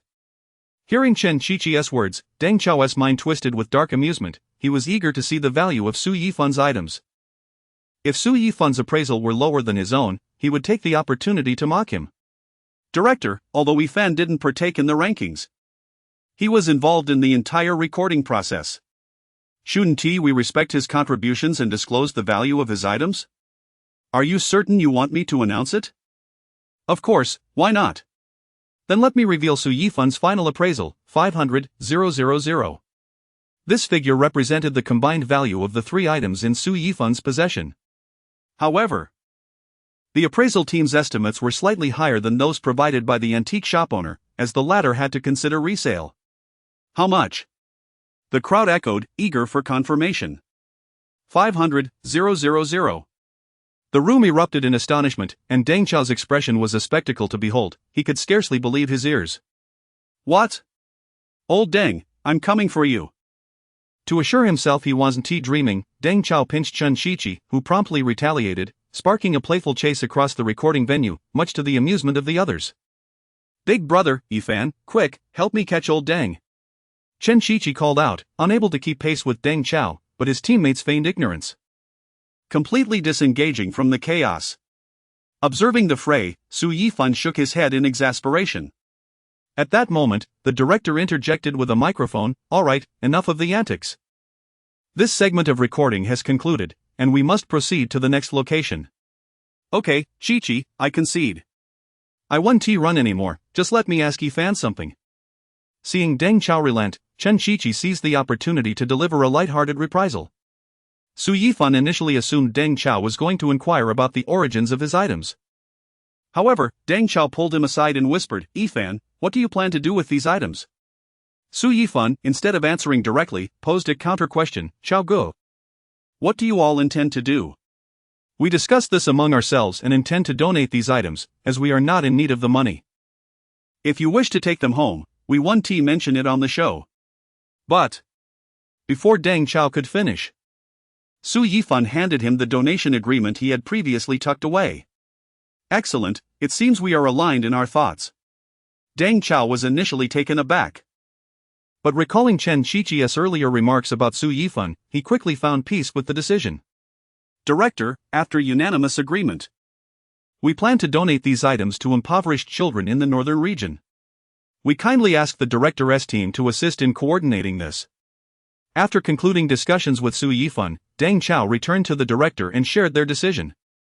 Thankfully, the cameraman had yet to pack up, and under the director's guidance, the cameras resumed recording, capturing Deng Chao reiterating their earlier statements to conclude the segment.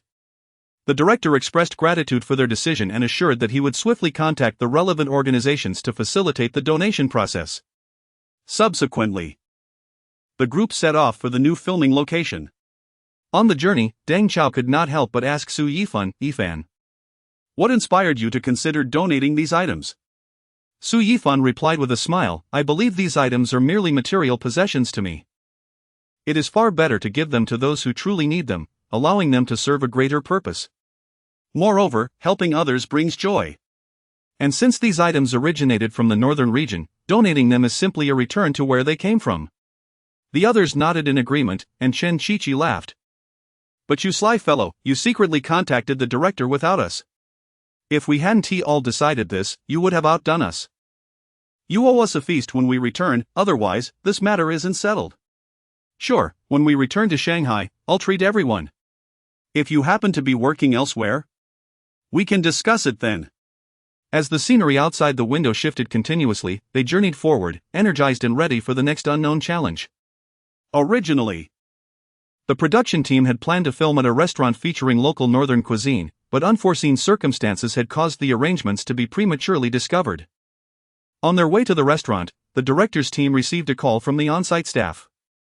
After deliberation, they opted to alter their itinerary and activate a backup plan.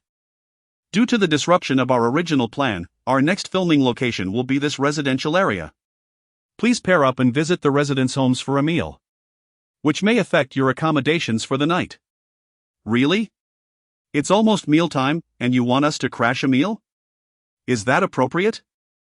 The success of their meal-crashing endeavor would rely on their boldness, and given Yifan's presence, one group could consist of 3 members.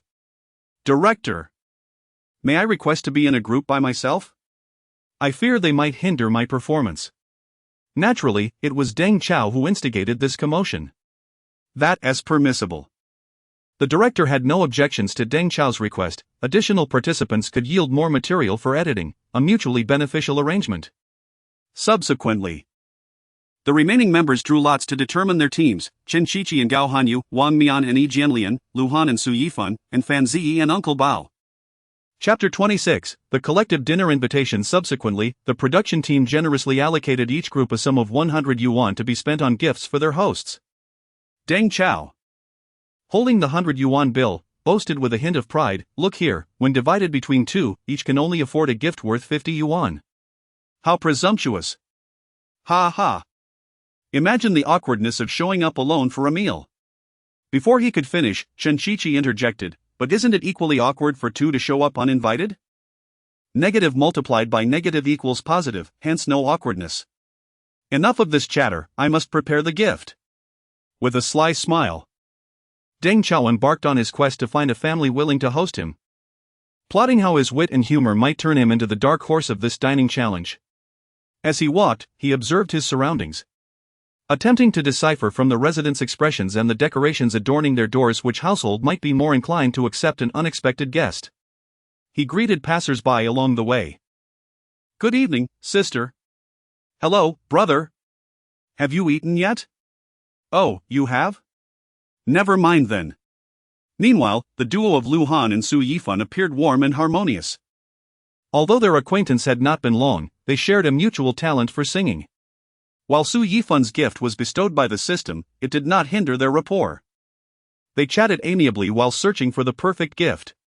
Initially, Su Yifan contemplated crafting a calligraphy piece for Lu Han but ultimately decided against it, fearing that the audience might grow weary of an excess of calligraphy in this episode. He also worried that the editing team might find the content repetitive and cut it, adversely affecting Lu Han's screen time. Ultimately, Lu Han and Su Yifan settled on a quaint little shop brimming with artistic flair, filled with various handicrafts and local decorative items. After deliberation, they chose a beautiful set of handcrafted ceramic tableware as their gift. This tableware was not only practical but also uniquely designed to reflect the essence of Northern culture, sure to leave a lasting impression on their hosts. However, after selecting several sets, they discovered that they exceeded their 100 yuan budget. Thus, they had to pivot, seeking suitable alternatives among other handicrafts. Unfortunately, their efforts culminated in failure. Su Yifan then inquired with the shopkeeper, "Do you have any handicrafts priced under 100 yuan? "I'm sorry, but we don't have anything that cheap," came the reply. "Could you possibly sell us something at a lower price? We are from the Wuha program, have you heard of it? I'm Lu Han, a singer." Lu Han took the initiative, hoping to evoke the shopkeeper's sympathy through the mention of the show in his own face. However, the middle-aged shopkeeper seemed indifferent to the entertainment industry and was completely unaware of Wuha or Lu Han. This realization left Lu Han somewhat disheartened, recognizing that there was much room for improvement in his singing career. "Let us go, little dear," Su Yifan suggested, having grown quite familiar with Lu Han and calling him by that affectionate name.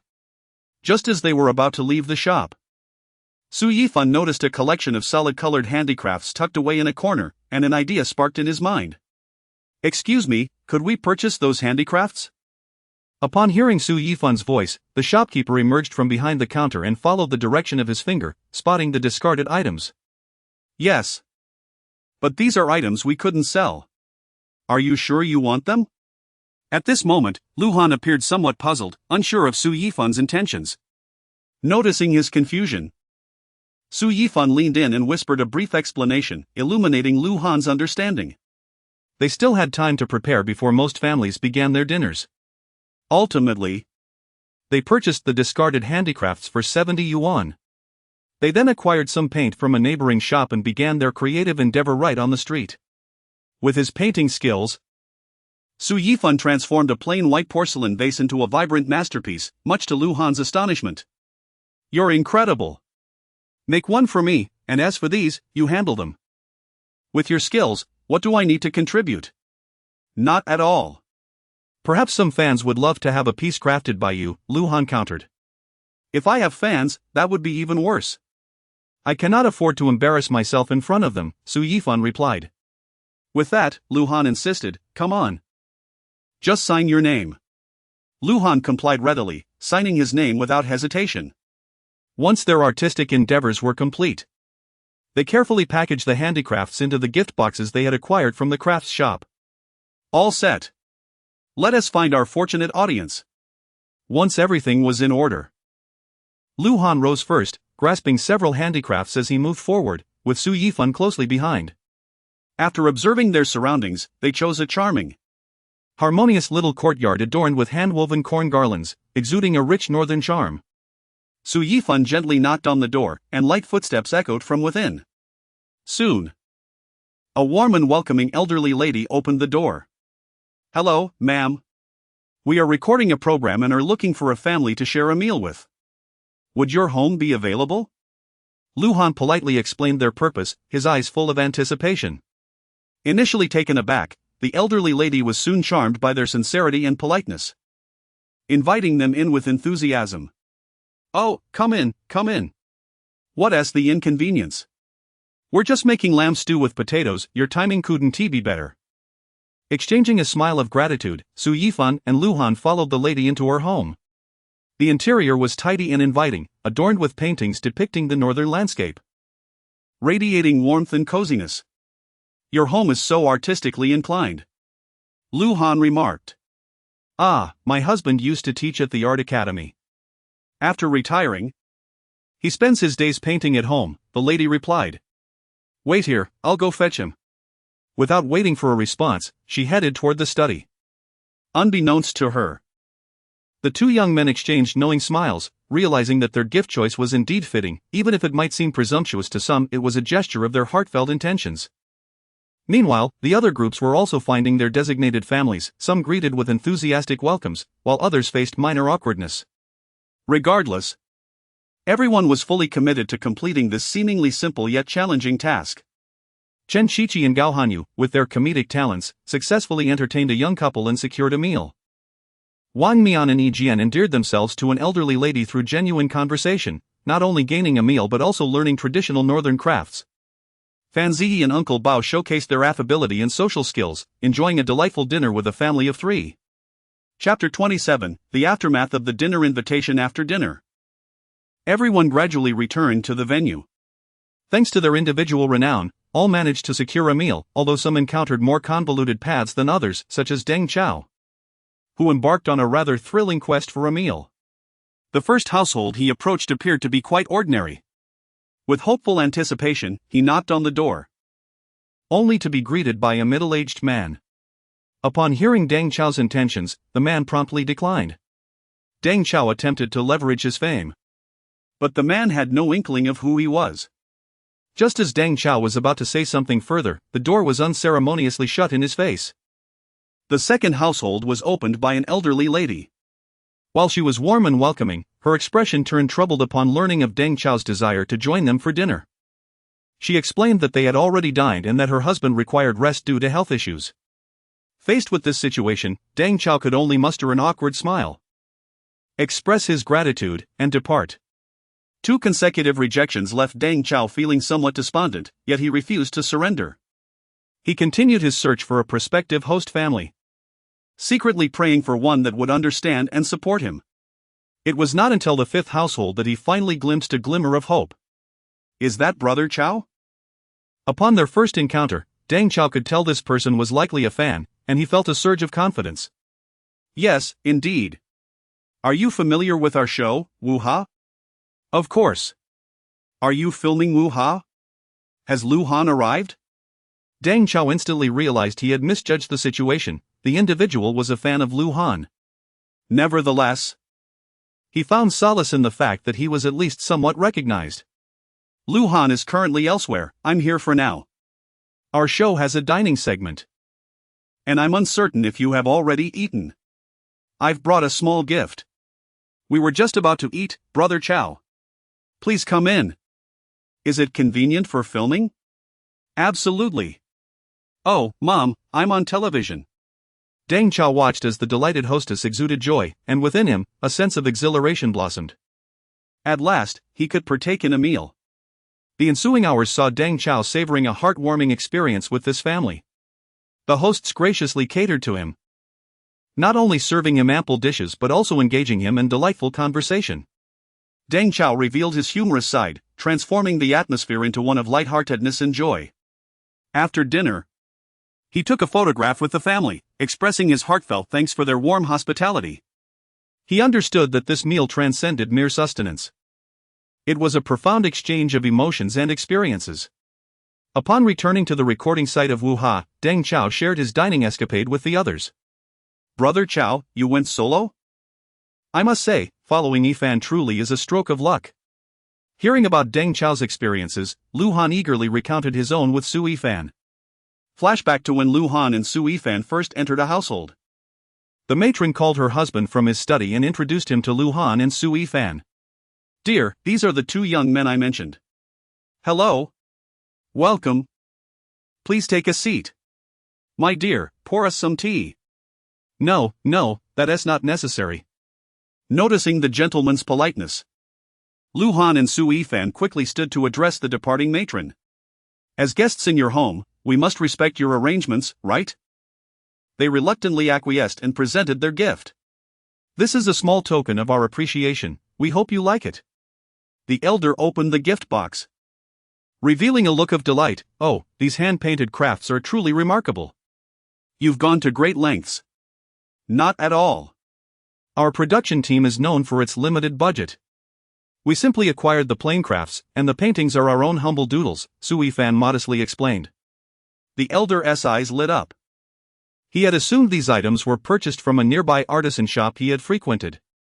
"Young man, humility is admirable, but excessive modesty is unwarranted. With my years of experience in art education, your hand-painted designs could serve as exemplary models for our fine arts students." Flattered by the elder's high praise, Yifan felt a flush of embarrassment, as he had never formally studied painting, relying instead on instinctive creativity. He quickly waved his hands, exclaiming, "You honor me too much, sir. We merely sketched for fun. I'm astonished to receive your commendation." The conversation flowed seamlessly as the elder engaged both young men in discussions ranging from art to life, work to family. The atmosphere was exceedingly harmonious, and they even exchanged contact information to continue their discussions online. Witnessing her husband enjoy the company of the two young men brought great joy to the matron, as he had been somewhat withdrawn since retirement. After serving them tea, she returned to the kitchen, quietly preparing more substantial dishes for Luhan and Yifan. The subsequent dinner was met with their enthusiastic praise. While the matron's cooking was simple fare, it was infused with flavor and warmth. After the meal, she graciously presented them with fruit. Had it not been for the production team as subsequent arrangements, they might have been invited to stay the night. As they departed, they each held a painting crafted by the elder. Hearing Luhan recount their experiences, Deng Chao felt a twinge of envy. "You two have taken it to another level. Both dining and receiving gifts. That's a skill in itself. You wouldn't believe how talented Yifan is," Luhan chuckled. "Yifan? Where did you acquire these skills?" As Yifan's neighbor, Chen Shichi felt a pang of betrayal. They had merely played games together. Yet his friend had secretly honed various talents: singing, calligraphy, and now painting. Contemplating this, Chen Shichi sought out the director, whispering for a considerable time before parting ways. Meanwhile, Yifan, noticing Chen Shichi's departure, refrained from answering and instead engaged the others in conversation about their day. This warm exchange with strangers truly felt splendid. Deng Chao nodded in agreement, recalling the cherished moments spent with the family, a wave of warmth washing over him. This episode holds profound significance. It not only allows us to experience diverse lives but also gifts us with invaluable memories, Deng Chao reflected. At that moment, the director approached, interrupting their discussion. Chapter 28: The Director's Unexpected Twist Before Indulging in a Sumptuous Meal. We previously stated that the allocation of accommodations for the evening would be based on each participant's performance during this culinary escapade. First, the duo of Luhan and Yifan stands out as the most exceptional. Having not only relished in the feast but also received a gracious token of appreciation from the esteemed elder. Thus, you shall be awarded the privilege of residing in the presidential suite of the HNA Grand Hotel. Allow me to enlighten you, the HNA Grand Hotel is the inaugural luxurious 5-star tourist establishment by the HNA Hotel Group in the northern region, as well as the first hotel themed around the cultural arts of the Yuan dynasty. Upon hearing the director's introduction, the ensemble cast of 5 cast envious glances toward Luhan and Yifan, for the production team has always operated with budget constraints. This was the first time they had heard of the possibility of a 5-star suite, leaving them to ponder whether this accommodation would be as disappointing as the infamous 7-star hotel from years past. Regrettably, it is not I who will accompany you to the end. Upon the mention of the 5-star hotel, Deng Chao's envy intensified, prompting him to serenade Luhan with a modified tune. The second place goes to the teams of Fan Ziyi and Dong Baosher, as well as Chen Shichi and Gao Hanyu, who will be granted the opportunity to stay in a business suite at the HNA Grand Hotel. Upon the director's announcement, both teams exchanged congratulatory high-fives. At this moment, Deng Chao was no longer composed. He feared falling further behind. Although the 5-ha program is known for its twists, one cannot predict the manner in which these reversals will unfold. As for the third place, hold on. There is an important announcement. We have secured a sponsor for this season, Baishuwei Mountain. Let us extend our applause in appreciation. And we must also express gratitude to the HNA Hotel Group for their generous support of this program. The third place is. Surely. You will not make us wait again? No, I shall announce it directly. The third place does not belong to Deng Chao. Congratulations to Yi Jianlian and Wang Mian for securing the right to stay in a double-standard room at the HNA Grand Hotel. Meanwhile, Deng Chao will be accommodated in a tent hostel at the entrance of the hotel. Wait, director, according to our show's routine, there must be a twist forthcoming. So quickly announce the next task. Upon hearing that he would be residing in a tent, Deng Chao's expression momentarily froze, but he quickly considered another possibility. Excitement glimmering in his eyes as he looked at the director and remarked, "All right, as you wish." The director revealed a mysterious smile, announcing that the next task would involve drawing lots to determine who would prepare breakfast tomorrow. Those who draw the cooking slip will have the privilege of designating another person to assist in the culinary endeavor. Now, let the drawing commence. Everyone eagerly approached to draw their slips, and Deng Chao, with bated breath, unveiled his paper to discover the words cooking emblazoned upon it. Director. Is this your idea of a twist? You're throwing me into a deep pit. You were the one who requested a twist. How can you blame me for your misfortune? The conversation between Deng Chao and the director elicited laughter from the group. You may designate someone to assist you in cooking. As soon as these words were uttered, the smiles on the faces of the other participants momentarily faltered, while several approached him with eager expressions, each vying to offer a helping hand, massaging backs and shoulders, and even legs. However, not everyone was so eager. Fan Ziyi and Yi Jianlian, having come from a national team background, were not inclined to engage in such sycophantic behavior. Su Yifan remained unmoved. His thoughts clear, preparing breakfast for 9 individuals was a simple task. In that moment, Deng Chao felt triumphant, although he found himself in a predicament. He could still drag others down with him. Little Lu, how about this? If you relinquish the sweet to me, I want to ask you to prepare breakfast. Old Deng. Your scheming is so transparent that I can hear it all the way in the Magic City. Before Lu Han could respond, Chen Shiqi interjected, if it comes to that, I'll begrudgingly agree to prepare breakfast with you. Well then, Brother Chao, just pretend I never existed. At this juncture, Chen Shiqi decisively opted to safeguard his own interests, adhering to the adage that it is better to preserve oneself than to risk everything for others. Little Lu, do you see? Whatever you choose is fine, I surrender. You can select whomever you wish. Seeing that Lu Han was unyielding, Deng Chao shifted his focus. Apart from dragging others down with him, he also sought to secure a room for himself. Deng Chao surveyed the room with satisfaction, finally resting his gaze on Fan Ziyi. Brother, considering our close relationship, don't you think you should show a little gratitude? Deng Chao smiled. Fan Ziyi shot him a glance. I refuse to be a fool. Besides, I can cook just fine. Another individual who could not be swayed. Deng Chao felt a twinge of frustration.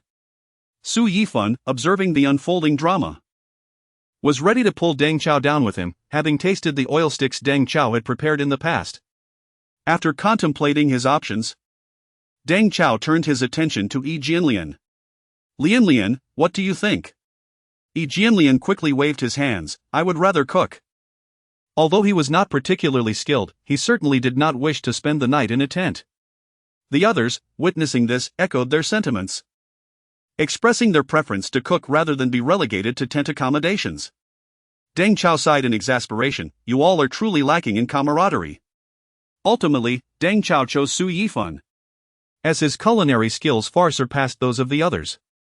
Well then, since our breakfast partners have been selected, let us return to the hotel for check-in. Upon arriving at the hotel, Deng Chao brazenly followed Lu Han and Su Yifan into their room. Little Lu, Yifan, look at this expansive suite. May I stay with you? Within the presidential suite, Lu Han and Su Yifan began to relish the rare luxury, while Deng Chao gazed at them enviously. Before ascending the stairs, they had visited Deng Chao's tent dormitory. Though it was termed a tent, it was indeed just that, empty and barren inside.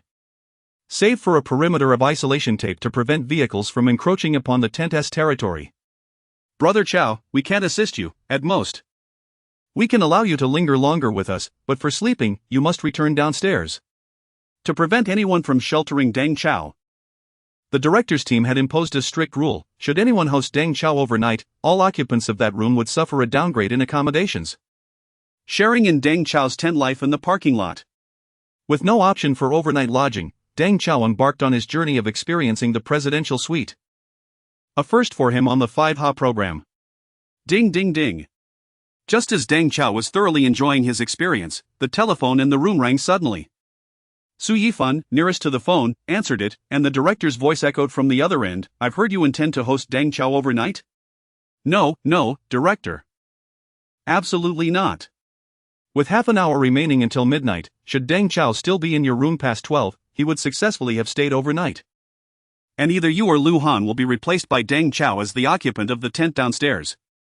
So this is the twist?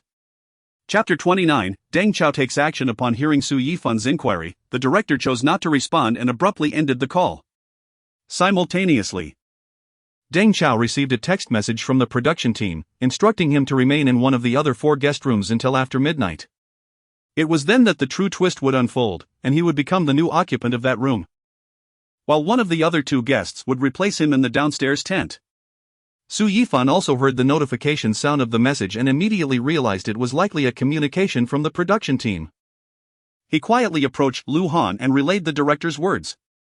Upon hearing this, Lu Han displayed a look of surprise that quickly morphed into a sly smile.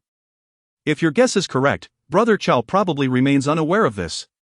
Let's hurry and send him away, then we can lock the door and be done with it. Or shall we test him? The 2 cunning foxes exchanged a glance, and their plan was set in motion. Brother Chao, Yifan and I are going to sleep now.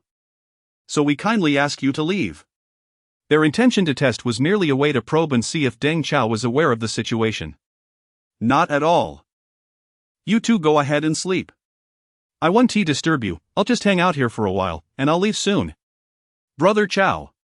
You know how the production team has arranged things, we have no choice. If we both fall asleep and you remain here, it would be quite unjust for us to be awakened in the middle of the night and sent to sleep in a tent downstairs. Xiao Lu, our years of friendship. Before Deng Chao could finish his sentence, Lu Han gestured for Su Yifan to grab Deng Chao's belongings.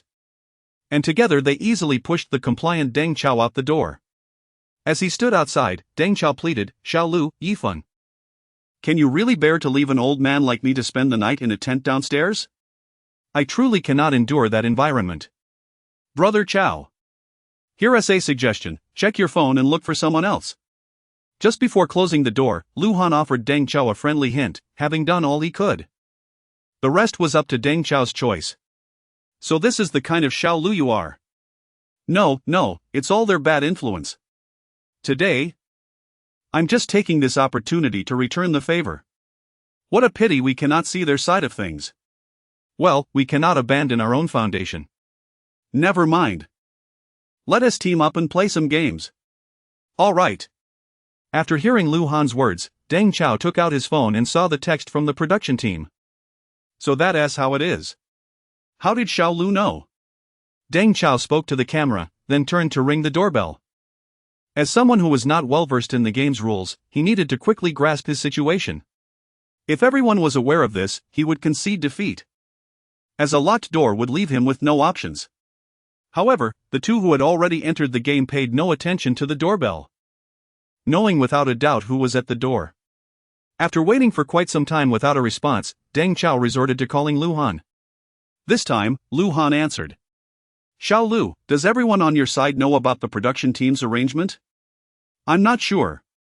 The director just called us, and we don't know if the others are aware. Brother Chao, I think they might not know, otherwise, you wouldn't be able to play. But you need to act quickly, time is limited. Su Yifan quietly added his thoughts, having already surmised the production's arrangement. Only in such a scenario would Deng Chao have the chance to deceive the others. Just like before, if Deng Chao had seen that text message immediately, he could have chosen to stay put, putting both himself and Lu Han in jeopardy. After listening to their analysis, Deng Chao began to understand how the game was meant to be played. I've made my decision. I will try to go to Brother Fan's room and also to Lian's. They are both athletes, in good shape, and should not mind staying in a tent. Besides, I have a good relationship with them, so I might succeed. Hearing Deng Chao's choice nearly made Su Yifan laugh, yet he refrained from dismissing Deng Chao's plan, as he too was uncertain of how the production team had arranged things. If the production team had never intended to inform Fan Ziyi and Yi Jianlian, Deng Chao still had a chance of success. After hanging up the call, Deng Chao made his way to Fan Ziyi's room, where Fan Ziyi and Dong Baosher were engrossed in a television program, blissfully unaware of the impending danger. As Su Yifan had predicted, aside from Su Yifan and Lu Han's room, the others had no knowledge that the game had already commenced. Deng Chao arrived at Fan Ziyi's door, took a deep breath, and gently pressed the doorbell. After a few rings, Fan Ziyi's voice could be heard from within. "Who is it?" "Brother Fan, it's me, Deng Chao," he replied, his voice tinged with urgency. There was some rustling, and then the door slowly opened. Fan Ziyi looked at Deng Chao with confusion. "Brother Chao, it's so late. Is there something wrong?" Deng Chao smiled slightly, quickly entering the room and shutting the door behind him. "Brother Fan, Baosher, I have something I'd like to discuss with you. Brother Chao, if you're thinking of staying over, that is not negotiable. After all, neither of us wants to sleep in a tent. Our room may not compare to Xiao Lu and Yifan's, but it's still decent." Before Fan Ziyi could respond, Dong Baosher interjected. Having experienced the discomfort of sleeping downstairs since the recording of the show began, he was not keen on enduring it again. "No, you're misunderstanding. I simply want to take a shower, you know how it is in my tent." As he descended from upstairs, Deng Chao had been contemplating how to linger until after midnight. After much thought, he decided to use the excuse of needing a shower to buy time. The two, trusting his words, welcomed him inside. Deng Chao wasted no time and headed straight to the bathroom. However, while he was showering, the phone in their room rang. A friendly reminder: if Deng Chao remains in your room until midnight, one of you will have to replace him. Upon hearing the content of the call, Dong Baosher immediately understood. "Brother, we must get Brother Chao out of here, otherwise, one of us will have to sleep in that tent." Fan Ziyi, having also heard the call, nodded in agreement with Dong Baosher. After a quick discussion, they decided that Fan Ziyi would go in to prompt Deng Chao to hurry up with his shower. Chapter 30, The Method of Unraveling Chao Gu. "Hurry up and wash up, my stomach feels a bit uneasy." Inside, Deng Chao had initially planned to take his time in the shower, but was interrupted by the sound of a knock in Fan Ziyi's voice. Due to Su Yifan's earlier analysis, Deng Chao found it difficult to determine the veracity of Fan's words. "Brother, I just finished undressing and turned on the water. Why not use someone else's bathroom?" Deng Chao's words left Fan Ziyi momentarily stunned, but Dong Baosher quickly devised a countermeasure and whispered something in Fan's ear. "Chao Gu, you continue washing. I'll go check on the others. If it doesn't work out, I'll come back." He then opened the door, pretending to leave. Approximately 5 minutes later, Fan Ziyi reopened the door and began knocking on the bathroom door. "Chao Gu, hurry up. Some of them are also in the shower. And I just checked the public restroom, it was inexplicably full just now." Deng Chao frowned, pondering the uncanny coincidence. Reluctantly, he accelerated his shower, dried off quickly, and vacated the bathroom for Fan Ziyi. "I'm done, you can go now," Deng Chao said helplessly. Fan Ziyi hurriedly dashed into the restroom while Deng Chao walked back into the room, followed closely by Dong Baosher. He regretted not playing the part of someone with an upset stomach earlier, as that would have allowed Fan to expel the others more easily. Whereas the hairdryer. To buy himself some time, Deng Chao decided to wash his hair as well. After searching the room without success, he turned to Dong Baosher, who discreetly glanced at the clock on the wall, noting there was still time. He then retrieved his hairdryer and handed it to Deng Chao. Seizing the moment while Deng Chao was distracted, he sent a message to Fan Ziyi in the restroom, ensuring he wouldn't emerge too early and raise Deng Chao's suspicions. After a while, just as Deng Chao placed the hairdryer down, the sound of flushing echoed from the restroom. Soon after, he saw Fan Ziyi stepping out. "Chao Gu, what a surprise to see you still in our room." Fan Ziyi feigned astonishment as he looked at Deng Chao. Deng Chao's heart skipped a beat. He wondered if this cunning fox had uncovered something. "Well, I just washed my hair, so I borrowed the hairdryer," Deng Chao replied nonchalantly. "Oh, I see. Since you're done, you should return to rest, it's getting late. Fan Ziyi said with a casual smile. I'm not in a hurry, you all know the accommodation conditions downstairs. We're going to sleep now, Chao Gu. You should find someone else, Fan Ziyi insisted, unwilling to let Deng Chao linger. Just a little longer, it's still early. Chao Gu, something seems off. Have you received a task? Fan Ziyi, sensing failure in one tactic, devised another to probe Deng Chao. I haven't received any task, if anything. It's just preparing breakfast for you all tomorrow. Since you're making breakfast, you should get some rest, Fan Ziyi encouraged him. With no other option, Deng Chao nodded, gathered his belongings, and made his way outside. If this place wouldn't work, there were still 2 others available. Though midnight was approaching, he felt there was still a chance. As he reached the door, he glanced back and found Fan Ziyi and Dong Baosher watching him with a wary expression, as if anticipating a sudden turn of events. Testing their reactions, he allowed a sly smile to curl at the corners of his mouth and swiftly turned, feigning an intention to charge back inside. In an instant, Fan Ziyi and Dong Baosher, who had been standing near the bed, sprang into action, rushing toward him as if facing a formidable threat. Did you both receive a call? At that moment, Deng Chao realized he might have been set up by the production team. Chao Gu, I'm sorry, it's not that we don't want to keep you. But we have no choice, Dong Baosher admitted, seeing Deng Chao had caught on to the truth. So, Chao Gu, you do have a task? Fan Ziyi asked, curiosity evident in his tone. Without hesitation, Deng Chao recounted the earlier events in Lu Han's room, seeking their insight on what he should do next. What do you think I should do? Rest assured, since I've shared this with you, I won't put you in a difficult position. I simply wish for your assistance, my thoughts are limited. Hearing this, Deng Chao aimed to alleviate any reservations they might have. Chao Gu, if I understand correctly, no matter which room you enter now, the people inside will receive a call, correct? Fan Ziyi and Dong Baosher exchanged glances, falling into contemplation. It was evident that the situation was somewhat precarious. To be frank, both felt the production team was rather ruthless. Chao Gu, this matter is indeed challenging. Dong Baosher finally broke the silence. I have a solution, though it's not easy to implement. Let us hear it. You should time your entry into the other 2 groups' rooms. However, if their doors are not opened before midnight, you'll be in trouble. Chao, this is actually simple. The production team is notifying through phone calls, right? Once you enter the room, you can find a way to disable the phone. Just act casually as if you have no task. Upon hearing Fan Ziyi's suggestion, Deng Chao's eyes lit up. That's why you're the elder brother. Your life experience is truly rich. With newfound clarity, Deng Chao felt a wave of relief wash over him. Glancing at the time, he noted there were less than 10 minutes until midnight. He needed to act swiftly. He turned to leave, and Fan Ziyi and Dong Baosher exchanged knowing smiles, recognizing their group had safely navigated the situation. As for who would be ensnared next, that was no longer their concern. After departing from Fan Ziyi and Dong Baosher's room, Deng Chao pondered briefly before heading to Wang Mian and Yi Jianlian's room. In his view, Chen Qiqi was more astute than Wang Mian. If he attempted to cut the phone line in Chen Qiqi's room, it could backfire if Chen noticed. Deng Chao quickly knocked on Wang Mian's door, and upon hearing his voice, Wang Mian, without suspicion, opened the door. Mianzi, you're the only one who treats me well, unlike the others who won't let me in.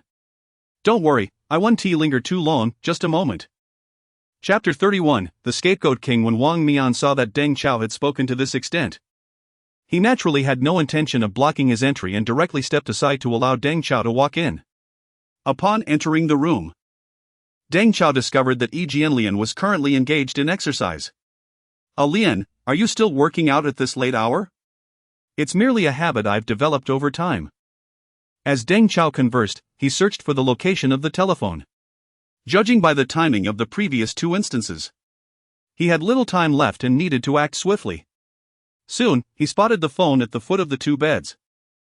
The hotel had not placed the phone on the bedside table, which proved advantageous for Deng Chao. After all, most guests would not casually approach the bedside in someone else's room.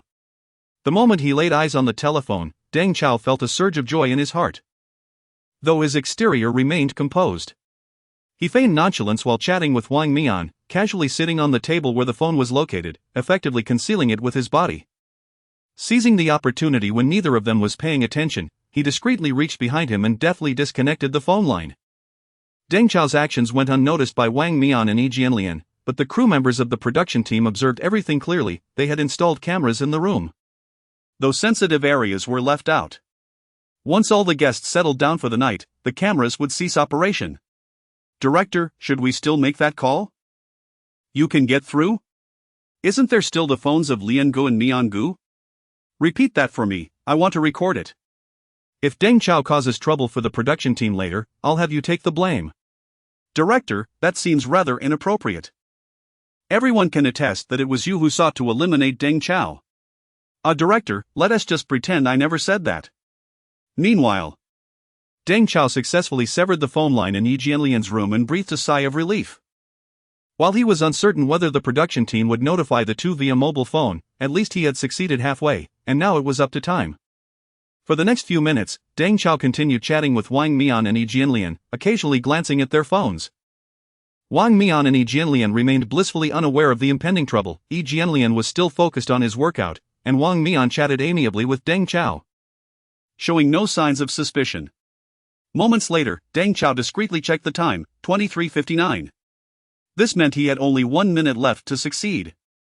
Were it not for the two victims present, he would have leaped in celebration. However, at that very moment, Yi Jianlian's phone suddenly rang. Deng Chao's heart tightened. The moment he dreaded had arrived. Yi Jianlian paused his workout, glanced at his phone, and said to Wang Mian and Deng Chao, "You two continue. I'll take this call." With that, he walked to the window to answer the phone. Wang Mian looked at Deng Chao in confusion and asked, "Who would call a Lian at this hour?" Deng Chao feigned calmness, shaking his head to indicate he didn't know. However, inside he felt a pang of anxiety. Hoping Yi Jianlian wouldn't discover that the phone line had been disconnected. The caller was Chen Qiqi, who, along with Gao Hanyu, intended to go out for a late-night snack and was checking with others about their preferences. He had been trying to reach Wang Mian in Yi Jianlian's room, but no one answered, and Wang Mian's phone was also silent due to being on mute. Thus, he turned to call Yi Jianlian. "Wang Mian, Brother Qiqi and the others are going out for a late-night snack and wanted to know what you'd like to eat, and also for Brother Chao." Seeing that Yi Jianlian didn't mention the disconnected phone line, Deng Chao felt a wave of relief wash over him. "Oh, in that case, please bring me a portion of fried rice." "Thank you, Brother Qiqi," Wang Mian replied with a smile. "I'll have fried noodles, and if there are any skewers, feel free to add those too." To be honest, after all the commotion that night, Deng Chao found himself feeling somewhat hungry, disregarding any thoughts of health. After hearing their requests, Yi Jianlian reiterated the information to Chen Qiqi over the phone. Taking advantage of this time, Deng Chao glanced at the clock again. It was now 00:00, indicating his success. There was no need for further antics. Once more, while the two were distracted, he quietly reconnected the phone line. After Yi Jianlian hung up, he approached Deng Chao and picked up the phone to check. "What's up?" "Brother Qiqi said our room's phone was unreachable. I see the phone line is connected just fine. Let us give it a try ourselves. If it doesn't work, we can have the front desk send someone to fix it." Wang Mian picked up his phone, noticing a missed call from Chen Qiqi. He quickly messaged him to explain the situation and extend his thanks. Subsequently, he walked to the phone, dialed his own number, and the call connected smoothly. "Hey, it works." "It's probably just that Qiqi dialed the wrong number and reached another room," Deng Chao said, feeling a bit guilty. At that moment, the doorbell rang. Could it be Brother Qiqi returning with the snacks already? Wang Mian mumbled, rising to open the door. Before he opened it, he peered through the peephole and discovered that the person outside was not Chen Qiqi, but a crew member from the production team. "Lian Gu, Mian Gu, open the door." Though unsure of their purpose at this hour, Wang Mian opened the door, allowing them entry. "The situation is this: since you hosted Brother Chao, one of you will have to replace him in the tent dormitory downstairs. But we haven't even slept. How can that be considered hosting?" Wang Mian stood there, utterly bewildered, not comprehending what had transpired. The production crew, upon seeing Deng Chao, passed the responsibility onto him. "Let Brother Chao explain it to you." With no alternative, Deng Chao approached Wang Mian and Yi Jianlian, apologized, and recounted everything that had occurred over the past half hour. So it was you who disconnected the phone line? Before Deng Chao could elaborate, Wang Mian had already pieced it together. I can't be blamed for that, it was the crew's fault. When I entered a room, they notified someone, I had no choice. Hearing Deng Chao's words, Wang Mian felt a sense of helplessness. After all, he had been utterly unguarded. He exchanged a silent glance with Yi Jianlian, both waiting for the production team's verdict. Currently, we have 2 cards, 2 signify hosting, and 1 is labeled scapegoat. The individual who draws the scapegoat card will replace Brother Chao. If both cards indicate hosting, Brother Chao, you will have to continue staying in the tent. Come on. Bring them out. Wang Mian resignedly gestured for the staff to present the cards and indicated for Yi Jianlian to draw first, followed by himself. In the end, Wang Mian drew the scapegoat. Chapter 32, The tent sleeping Wang Mian. Chao Gu, you must accompany me in this matter, Wang Mian called out to Deng Chao, holding up a scapegoat sign. Why should I accompany you? I endured a night of torment, finally escaping the depths of despair.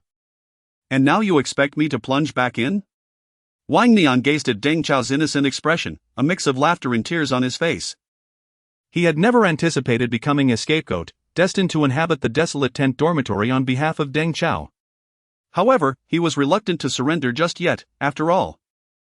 Chen Qiqi and Gao Hanyu had just departed to buy a late-night snack, and he still held the hope of turning the tide.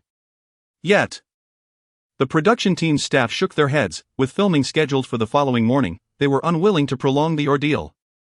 All right, Mian Gu, pack your things. We shall escort you to the tent dormitory, one of the staff members announced, a knowing smile gracing their faces as if they were quite pleased with this outcome. With a sigh, Wang Mian began to gather his belongings. Yi Jianlian stood by, feeling a twinge of sympathy in his heart, but the rules of the game were set. After all, they had been caught off guard by Deng Chao. Mian, I am truly sorry. Observing Wang Mian's forlorn demeanor, Deng Chao's smile faded, and he solemnly apologized. It's nothing, Chao Gu. It's merely a night in a tent, it's not as if I have never done so before. Come, I will see you downstairs. Deng Chao turned, retrieving a spare blanket from the cabinet and a pillow from one of the beds, accompanying Wang Mian as he finished packing, with Yi Jianlian trailing behind them. The production team watched the trio depart, reminiscent of a scene where parents send their son off to college. The tallest, Yi Jianlian, naturally assumed the paternal role, while the blanket holding Deng Chao embodied the mother, and Wang Mian was the still-growing child. This was how the staff imagined it, and in post-production, they paired the scene with an anime image titled Nianzi Goes to School, which, upon airing, soared to trending status. However, that was a tale for another time. As the trio descended the stairs, they encountered Chen Qiqi and Gao Hanyu, who had just returned from their late-night snack run. Old Deng. Are you turning in for the night? Look who's having a taste of their own medicine, Chen Qiqi teased without a hint of restraint, embodying the playful rivalry he shared with Deng Chao. Deng Chao appeared unfazed. After all, he could no longer partake in the festivities, someone had to bear his burdens. Qiqi, you have misdirected your jibes, it is now I who will sleep in the tent, as Chao Gu has led me astray. Chen Qiqi's jaw dropped in astonishment. Is there truly a twist to this tale? Do elaborate. Did you not mention that our room's phone was malfunctioning? It was Chao Gu who disconnected it. Wang Mian recounted the sequence of events, prompting Chen Qiqi to burst into laughter. Accept your fate, my friend, Chen Qiqi chuckled.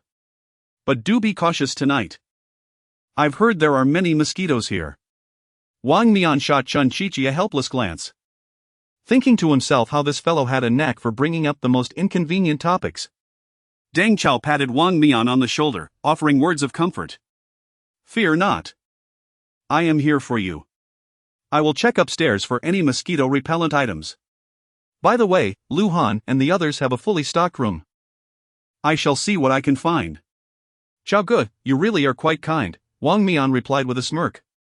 Subsequently, Chen Qiqi and Gao Hanyu joined the farewell procession, escorting Wang Mian to the entrance of the tent dormitory. Nianzi, we shall leave you here, the rest of the journey is yours to navigate. Deng Chao, seemingly lost in thought, spontaneously uttered this line, amusing himself as he spoke. Wang Mian placed his suitcase outside the tent, accepted the blanket from Deng Chao, and stepped inside. Wow, this tent is surprisingly spacious, Wang Mian exclaimed in awe. How do you find it? Deng Chao inquired with a grin. Not bad, Wang Mian nodded. Though it's a bit warm without air conditioning. I have a solution. Lu Han's room has a portable fan. I'll fetch it for you shortly, Deng Chao assured him. Wang Mian gazed at Deng Chao with a look of mild reproach as Deng Chao turned to leave. Chen Qiqi then produced the late-night snack Wang Mian had requested, handing it over while commenting, "Make do with this." He departed as well, while Gao Hanyu gave Wang Mian a pat on the shoulder before following suit, leaving only Yi Jianlian beside him. "Brother Lian, I'm grateful for your presence." Before long, Deng Chao returned with a portable fan and a bottle of mosquito repellent. "Nianzi, these are for you, I appreciate your endurance tonight." After Wang Mian finished his late-night snack, Deng Chao and Yi Jianlian took their leave to return to their rooms for sleep. Once they had left, Wang Mian switched on the fan, relishing the cool breeze it provided.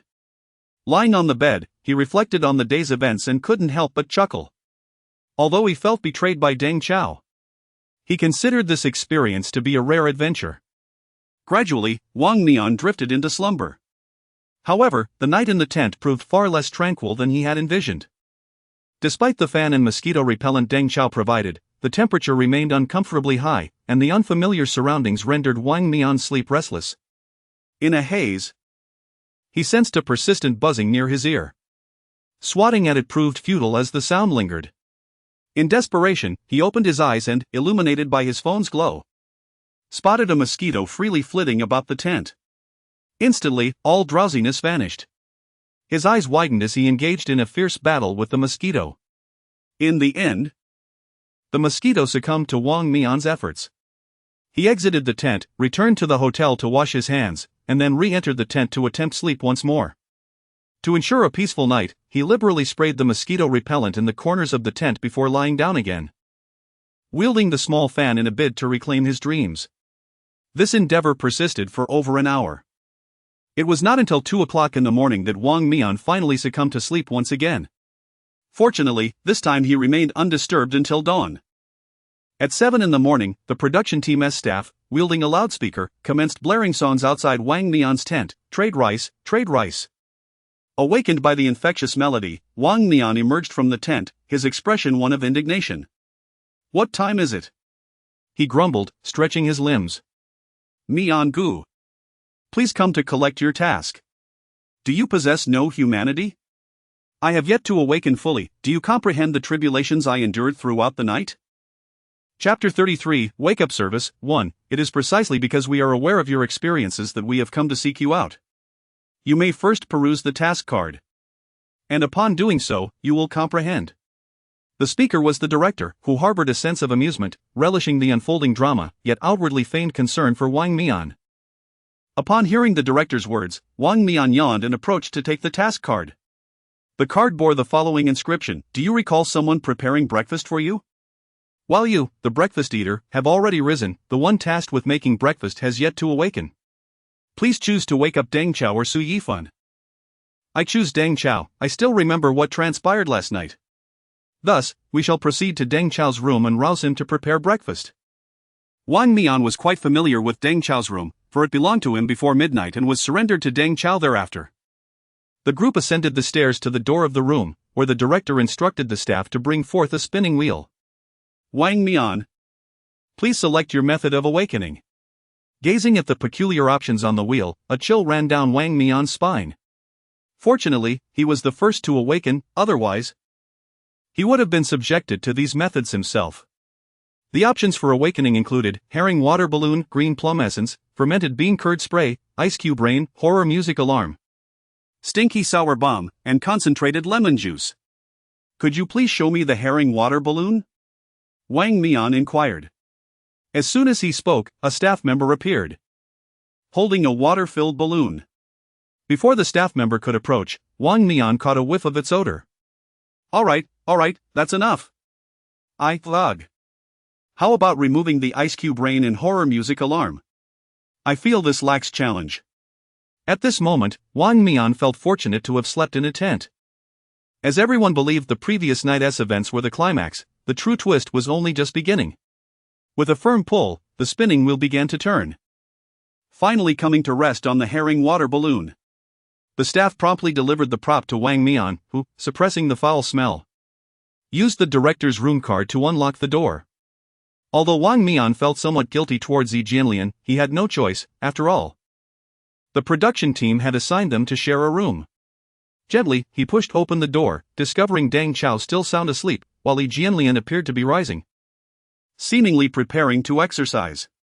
Noticing this, Wang Mian urgently whispered to Yi Jianlian, "Brother Lian, you must leave, you cannot remain in this room." "What's going on?" Yi Jianlian, seeing Wang Mian and a throng of staff members enter, looked at him quizzically. "Inside is the diluted water from the herring can," Wang Mian explained. Upon catching a whiff of the foul odor, Yi Jianlian hastily adjusted his clothes and bolted from the room. Wang Mian, however, did not unleash the herring water balloon upon Deng Chao's face. Instead, he placed it beside Deng Chao's pillow and retreated to the side with the staff, quietly awaiting the outcome. Before long, Deng Chao gradually awoke, undoubtedly roused by the familiar stench. He opened his eyes to see the herring water balloon beside him. It smells rather pleasant, such a familiar scent. Out of the corner of his eye, Deng Chao spotted Wang Mian and the staff lurking nearby. He feigned enjoyment, secretly gathering strength, and hurled the water balloon toward Wang Mian's direction. Caught off guard, Wang Mian was struck by the balloon, which burst upon impact, drenching him in the foul liquid, its stench instantly enveloping the space. Startled, Wang Mian screamed and fled the room. "Ha ha ha!" Deng Chao could not contain his laughter. Initially, the director's staff chuckled quietly, but soon realized they too had been splattered, transforming the groggy morning into a comedic spectacle. Wang Mian stood in the hallway, glaring angrily at Deng Chao. "Brother Chao, the director sent me to wake you. I drew the herring water balloon. I could not bear to smash it on your face. And yet you did this to me?" Mian, I'm sorry, Deng Chao replied, laughing even as he apologized. Wang Mian pointed an accusatory finger at Deng Chao, yet felt powerless to retaliate.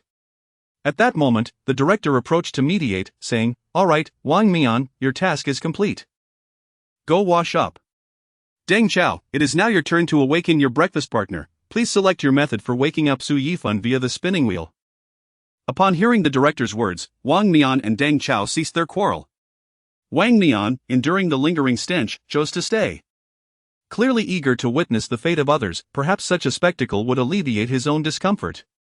Deng Chao, on the other hand, eagerly approached the spinning wheel and gave it a vigorous spin. The pointer landed on the horror music alarm, and the staff promptly presented an oddly designed alarm clock. "Can I start over?" "There are so many delightful options. I want Yifan to experience something fresh." On camera, Deng Chao appeared quite mischievous. "No, you cannot change. This is a rare opportunity for the show. We cannot let you scare him away," the staff retorted. Deng Chao, recalling his previous discussions with Chen Qiqi, acknowledged that Su Yifan held much potential for exploration. They had concluded that if the production team sought to delve deeper, Su Yifan would serve as an excellent breakthrough point. Although Su Yifan was an amateur, he possessed considerable capabilities. With a sly smile, Deng Chao took the alarm clock and made his way toward Su Yifan's room, followed curiously by the others. Upon entering the room, Deng Chao quietly placed the alarm clock on Su Yifan's bedside, setting the time before departing. Everyone held their breath, anticipating the alarm sound. Moments later, a terrifying sound effect erupted, startling Su Yifan awake, his face a mask of fear. The others could not help but stifle their laughter. And Wang Mian, forgetting his earlier displeasure, joined in the merriment. Seeing Su Yifan in a state of shock, Deng Chao quickly approached to embrace him. "Yifan, it's time to get up and make breakfast." Slowly regaining his composure, Su Yifan surveyed the surrounding faces, shaking his head in resignation, realizing he had unwittingly become a part of the show's antics. "Brother Chao, I'll remember this." No, this was all orchestrated by the production team. "Look at the options on the wheel," Deng Chao said, gesturing to the spinning wheel nearby. "I treated you fairly, just look at what Wang Mian endured." Mian? You too were awakened by Brother Chao?" "Not exactly, I showed mercy and spared Brother Chao, but he did not extend the same courtesy to me." I was drenched in herring water. Without Wang Mian needing to elaborate, Su Yifan could already detect the peculiar odor. He had always known of herring cans but had never dared to taste them. Chapter 34, Wake-up Service, 2, as Wang Mian approached step by step. Su Yifan quickly jumped back. Nian Nian, I haven't wronged you, please don't come any closer. Brother Fan, this is one of our signature activities at Wuha. Don't you want to give it a try? I'd rather not, Director. Is this game ending with me? Su Yifan shouted towards the director, hoping he would prompt the next part of the process. The director, in agreement, promptly responded, not at all. Now it's your turn to wake up the guests who are having breakfast, but you can only choose one. You all brought this spinning wheel upstairs. Are you hoping I'll choose Luhan? Not at all. If it can be brought up, it can certainly be taken back down, the director replied. Su Yifan secretly wished to choose Luhan but was reluctant to bear the responsibility. At that moment, the director tactfully refrained from interjecting, unwilling to take the fall for Su Yifan. Either way, it's a decisive choice, I choose Luhan. Brother Fan, you've chosen this. Just wait to be exposed by Luhan's fans. Wang Mian remarked bluntly, yet with an intent to assist Su Yifan, for Luhan's fanbase was no small matter. To all Luhan's fans, I apologize, this is all arranged by the production team. Su Yifan feigned innocence, apologizing to the fans in front of the camera. He approached the spinning wheel, took a deep breath, and then gave it a vigorous spin. The pointer whirled rapidly before gradually coming to a halt, pointing at concentrated lemon juice. To all fans, I did my best, this option is, in my view, the best on the wheel. As he spoke, he took the cup of concentrated lemon juice from the staff and boldly made his way towards Luhan's room.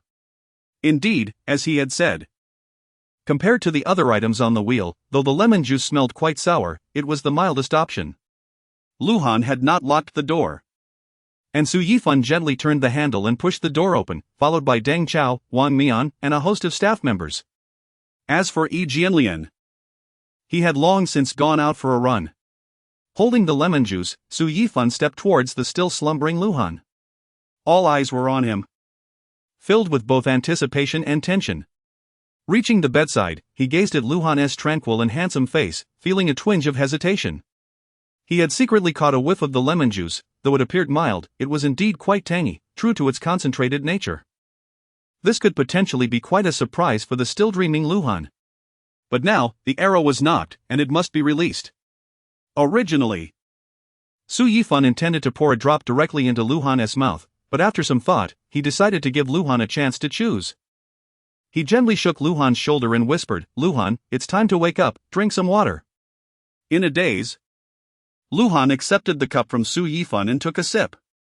Were it not for the fact that they were recording a show, Su Yifan would have exclaimed, "What a true warrior!"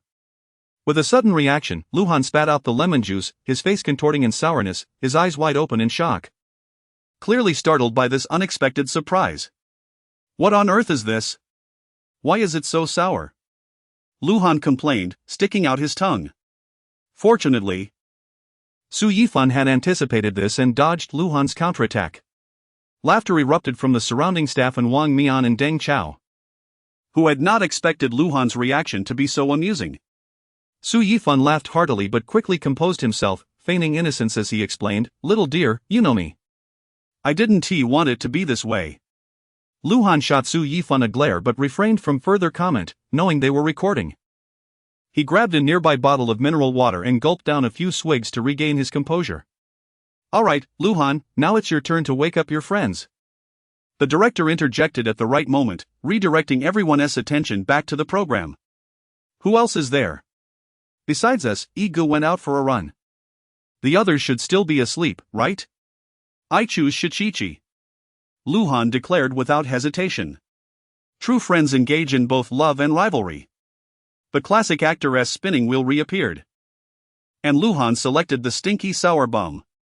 Though called a bomb, it was essentially a bag. According to the staff, once opened, it would release gas extracted from something foul. "This thing is problematic. If I deliver it to Shichichi in the other's room, I feel like I'll be the first to smell it. Akin to defeating 1,000 enemies while harming myself 800, Luhan remarked. "Little dear, run quickly, the stench may not catch up to you," Deng Chao chuckled. offering Luhan some light-hearted encouragement. Su Yifan was unaware of what stinky sourness might smell like, but from the descriptions of the staff and Luhan, he could already envision the suffocating odor. Luhan stared at the stinky sour bomb in his hand, took a deep breath as if resolving to do something, and abruptly turned towards Chen Shichichi's room. Upon entering, he beheld the sleeping Gao Hanyu beside Shichichi and silently uttered an apology. This was indeed a case of when the city gate catches fire, the fish in the moat suffer. To ensure Luhan's escape after executing his prank, the others confirmed that both occupants of the room remained asleep before vacating the premises. Once the coast was clear, Luhan inhaled deeply, tore open the bag, and tossed it onto Shichichi's bedside with lightning speed before hastily exiting the scene, even thoughtfully closing the door behind him. Through the camera in front of the director, everyone clearly saw Shichichi and Gao Hanyu springing up from their beds one after the other. "What the hell is this?" Shichichi exclaimed, rubbing his eyes while fanning the air in front of his nose, trying to dispel the sudden foul odor. Gao Hanyu, looking bewildered, sat up and scanned the room. Evidently still not fully awake, having been abruptly roused by this biochemical weapon. Ha, it worked. Outside, Luhan couldn't help but laugh at the exclamations coming from the room. Quickly covering his mouth to avoid being discovered by the two inside, he glanced back at Su Yifan, Deng Chao, and Wang Mian, who were also stifling their laughter by the door, their faces alight with the joy of a successful prank. Now Shichichi and Gao Hanyu will probably question their lives. Wang Mian teased, her eyes sparkling with excitement. Chapter 35, Breakfast time. After a flurry of chaos, Chen Shichi and Gao Hanyu emerged from their room, fully dressed. Upon witnessing the gleeful expressions of the onlookers outside, they quickly grasped the situation at hand. Under the guidance of Deng Chao, the others instinctively took a step back, clearing the way for Luhan to take center stage. In that moment, the true instigator was revealed. "Luhan, just wait," Chen Shichi exclaimed. Indignation etched across his face as he pointed an accusatory finger at Luhan. Upon hearing this, Luhan attempted to drag others into the mess but soon realized they had distanced themselves from him. "You guys," Luhan stammered, resorting to an awkward smile in an effort to diffuse the tension. "Chichi, Hanyu, look, I'm helpless in this too, I'm a victim just like you." "A victim? I see you as the mastermind." Chen Shichi's eyes widened in disbelief, clearly unconvinced by Luhan's claims. All right, enough of this," Deng Chao interjected, stepping in to mediate. "We're all just here for the entertainment, let us not take it too seriously." "Chichi, it's your turn now." "Our elder brother and the others haven't been awakened yet," Wang Mian suggested, deftly shifting the topic, with Deng Chao providing a way out. Chen Shichi turned to the director, silently urging him to proceed with the next segment. The director, understanding the cue, had the spinning wheel brought out. "Chichi, please choose your method of awakening the remaining teammates." "Director, am I not involved in this?" Gao Hanyu inquired, eyeing the options on the wheel with eager anticipation. "According to the standard procedure, it's not yet your turn to be awakened. Earlier, Luhan chose to awaken Chichi. Perhaps you could discuss with him about waking you up first?" Gao Hanyu glanced at the wheel and resolutely shook his head, expressing his reluctance to undergo any of those awakening methods again. "Then I'll pass, it's Chi-Chi's turn." Seeing this, Chen Chi-Chi stepped forward and spun the wheel, all eyes fixated on its movement until the pointer finally rested on the fermented bean curd spray. The crowd erupted in applause at the outcome. "Well done, Chi-Chi. Impressive. Chi-Chi, are you going for our elder brother or Uncle Lao?" Luhan asked, voicing what everyone was curious about. After a moment of contemplation, Chen Chi-Chi declared, "Of course. Uncle Lao. I can't withstand the elder brother's wrath." With the target chosen, the group marched towards the room shared by Fan Ziyi and his companion. Upon successfully opening the door, they discovered that Fan Ziyi was nowhere to be found, leaving only Uncle Lao sound asleep. Seeing this scene, Chen Shichi breathed a sigh of relief. He feared he might inadvertently awaken the fearsome Fan. Faced with Uncle Lao, he felt no qualms about being merciful. He tiptoed over to Dong Baosher, pinching his nose as he pressed down on the spray nozzle. Chen Shichi unleashed a torrent of the fermented bean curd spray onto Dong Baosher's face, instantly filling the room with its pungent aroma. Dong Baosher sputtered and coughed, sitting up in confusion and surveying the surrounding faces. Laughter erupted among the spectators, who were doubled over in mirth. What are you doing? Dong Baosher finally regained his composure, wiping the fermented bean curd from his face and glaring at Chen Qiqi. Struggling to contain his laughter, Chen Qiqi handed him a mirror. Upon seeing his reflection, Dong Baosher was rendered speechless, his face smeared with the pungent substance. I didn't intend for this. The production team made me wake you up. And although I drew this method, it was merely bad luck on my part. Blame them. Chen Qiqi quickly deflected responsibility, just as the previous few had done, shifting the blame to the show's crew. However, Dong Baosher clearly had no intention of letting Chen Qiqi off the hook.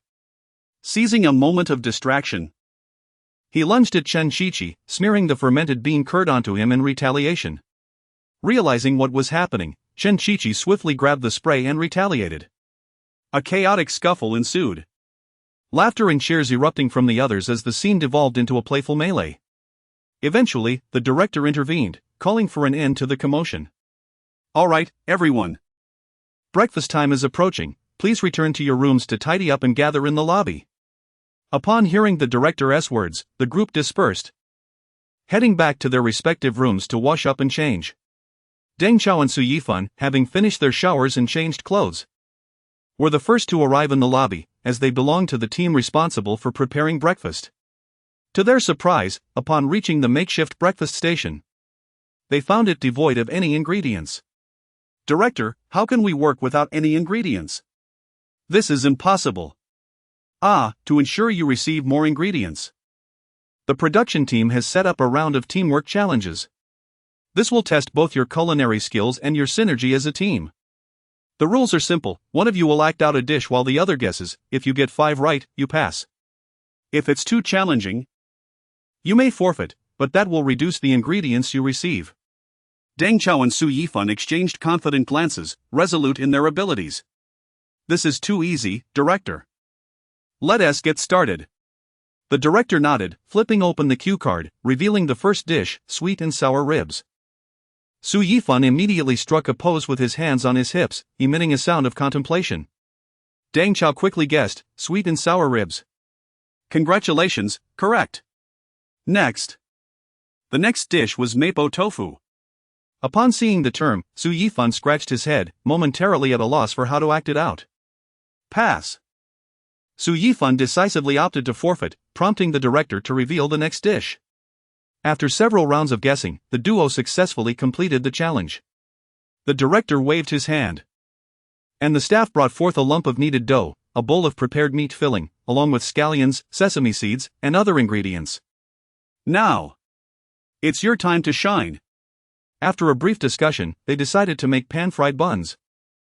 Deng Chao took charge of dividing the dough into small pieces and rolling them into thin circles, while Su Yifan expertly filled the dough with the meat mixture, shaping them into small buns. Before long, a pot of pan-fried buns was ready. They placed the buns in a skillet, adding a touch of oil, and cooked them until the bottoms were golden brown. The enticing aroma wafted through the air, drawing the attention of the other members, who gathered around the kitchen in admiration. How fragrant!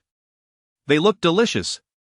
Deng Chao and Su Yifan exchanged smiles, their hearts brimming with a sense of accomplishment.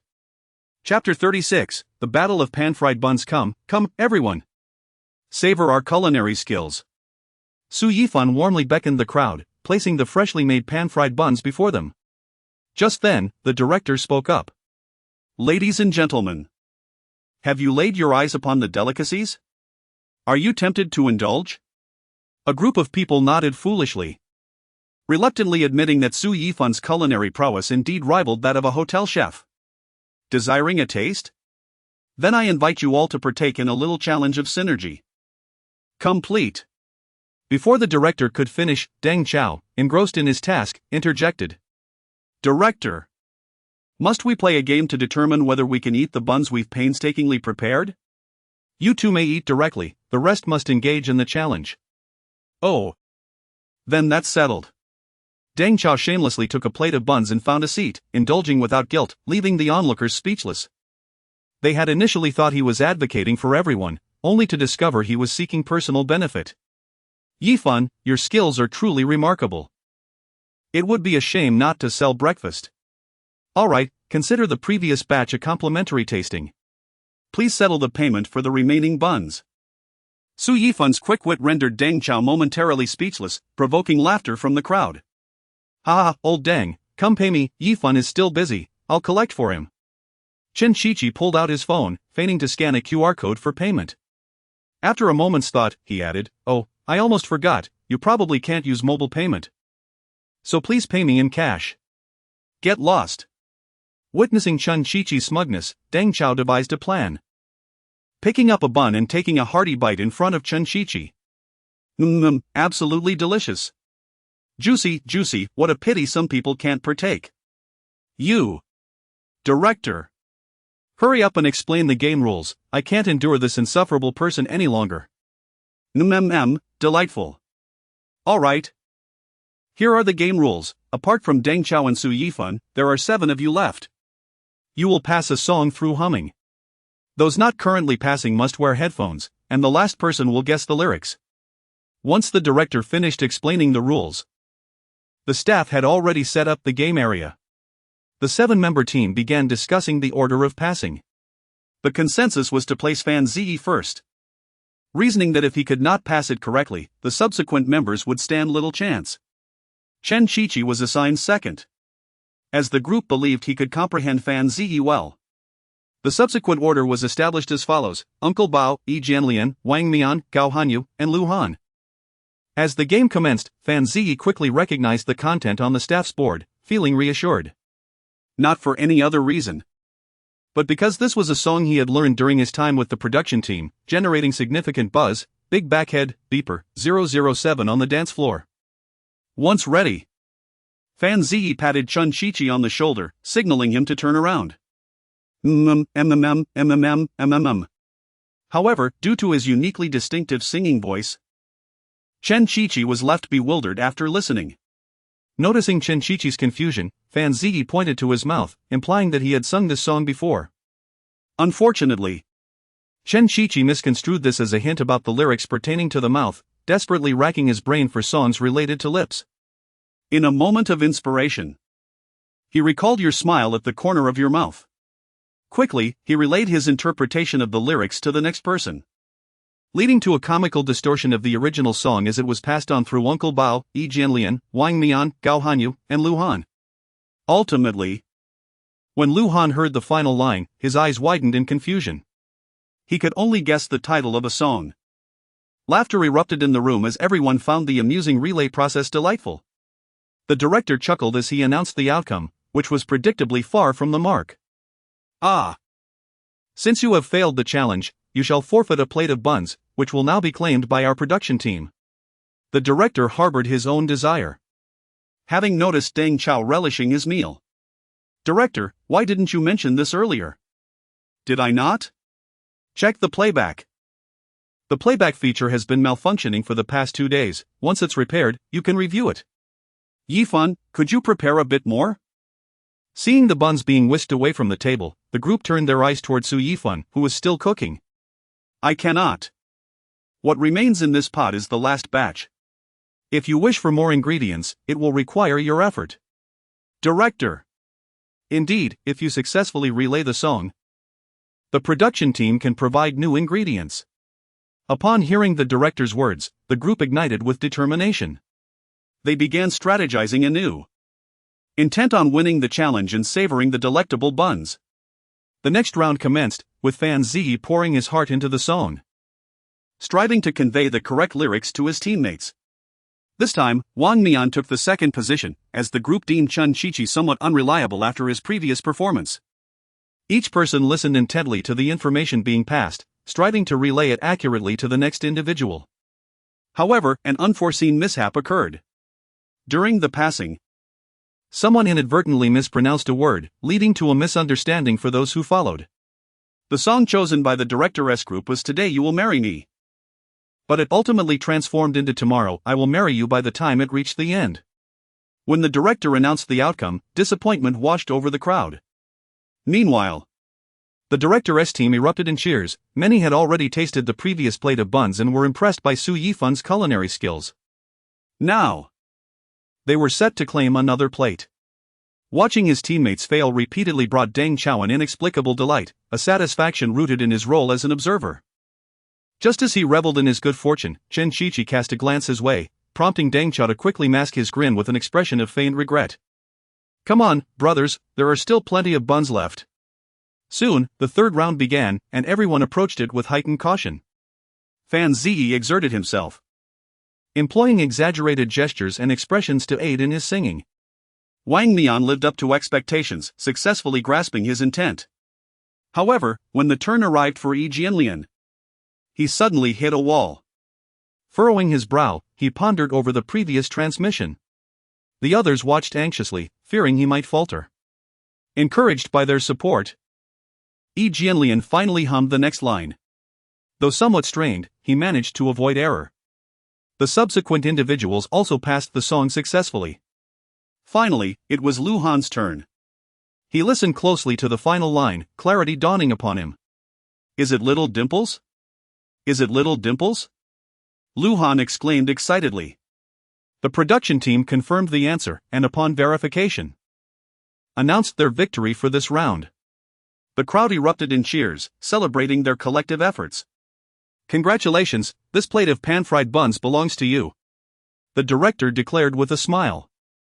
Chapter 37, Transition to the Luanbayer grassland. The production team no longer troubled the guests and instead provided them with a new batch of dough and fillings. Having already satisfied his hunger, Deng Chao took the initiative to replace Su Yifan, allowing him to have a meal while he set about preparing. Although he had made pan-fried buns for his children at home once, his skills paled in comparison to those of Su Yifan. Su Yifan, feeling famished after the morning's exertions, did not decline the offer and quickly finished his breakfast before rushing over to assist Deng Chao. Noticing Su Yifan's arrival, Deng Chao expressed a desire to learn from him. Hoping to improve his skills in making pan-fried buns for his own children and his wife upon returning home. Yifan, would you teach me how to operate? Su Yifan, seeing that everyone had begun eating the pan-fried buns, readily agreed, transitioning into a teaching mode while simultaneously preparing his own buns. While Deng Chao was known for his humor on screen, he demonstrated a remarkable seriousness when it came to learning new skills. He keenly observed every movement made by Su Yifan, from kneading the dough and rolling it out to filling and finally frying it, carefully contemplating each step. Yifan, how should the dough be kneaded to achieve the right texture? Deng Chao suddenly posed this question, aware that the dough they were using had been prepared by the hotel kitchen in advance. The dough should be neither too soft nor too hard, possessing a certain elasticity. See, like this, it can bounce back when gently pulled. The one the production team prepared is quite good, Su Yifan explained, demonstrating as the dough seemed to come alive in his hands. Following his lead, Deng Chao pinched off a small piece from the dough, carefully experiencing the texture himself. The subsequent step of rolling out the dough was already within Deng Chao's skill set, with Su Yifan merely offering slight corrections to his technique. When it came time to fill the buns, Deng Chao followed Su Yifan's actions step by step. Although his initial attempts were somewhat crooked, he gradually improved with practice.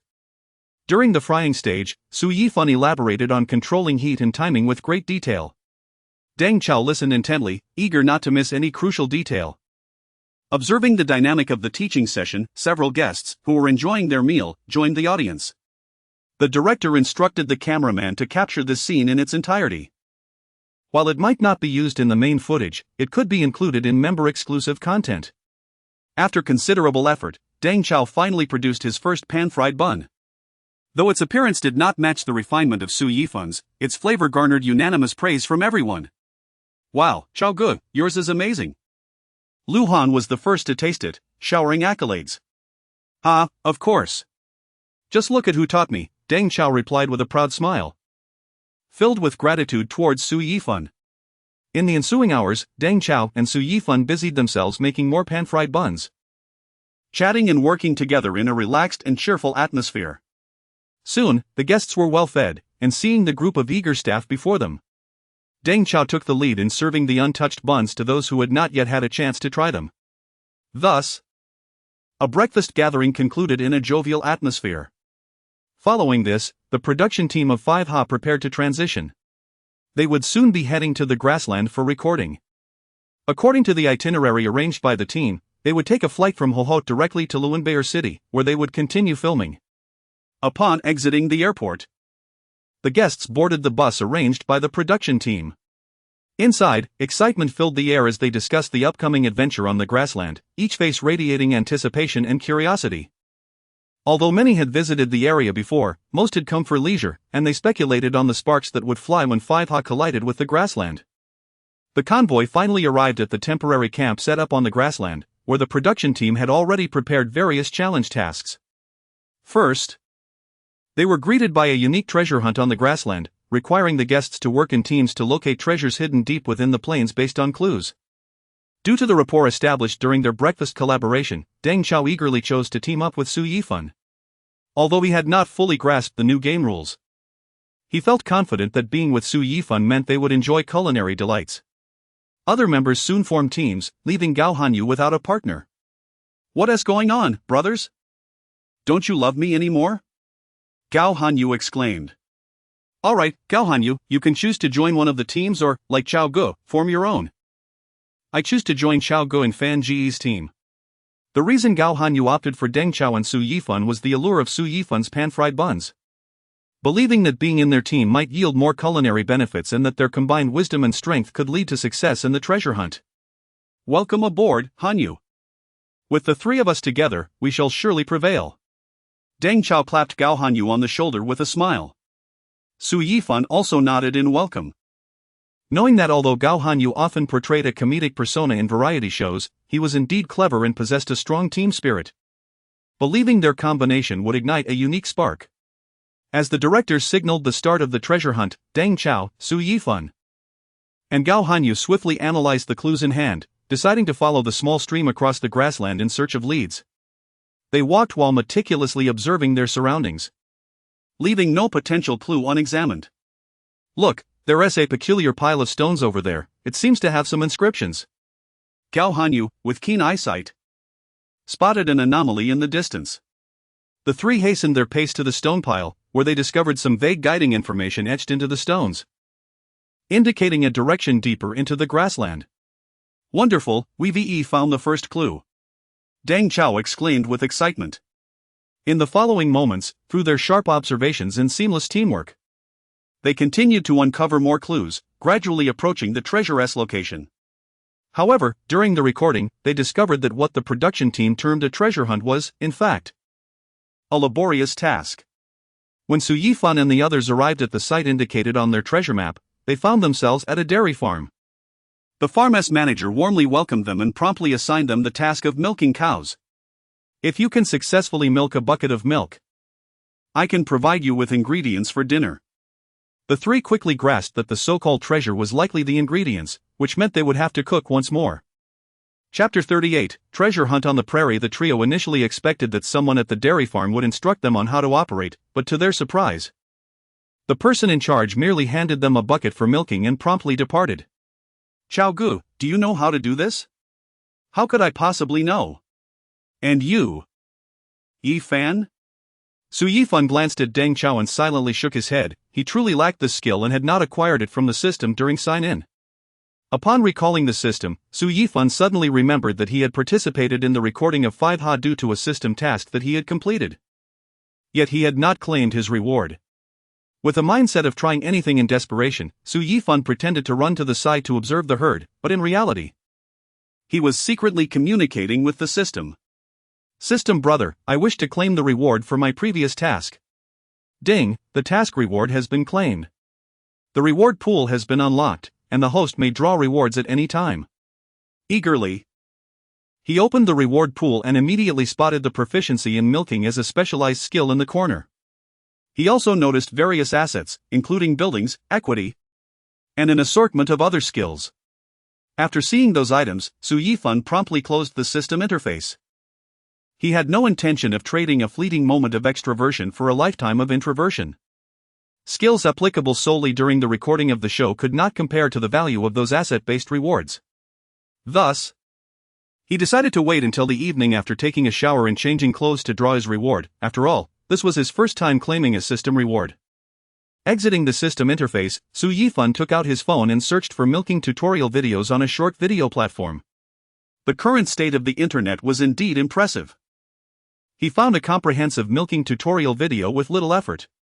Chao Gu, Hanyu, take a look. Here's a complete milking tutorial, shall we give it a try?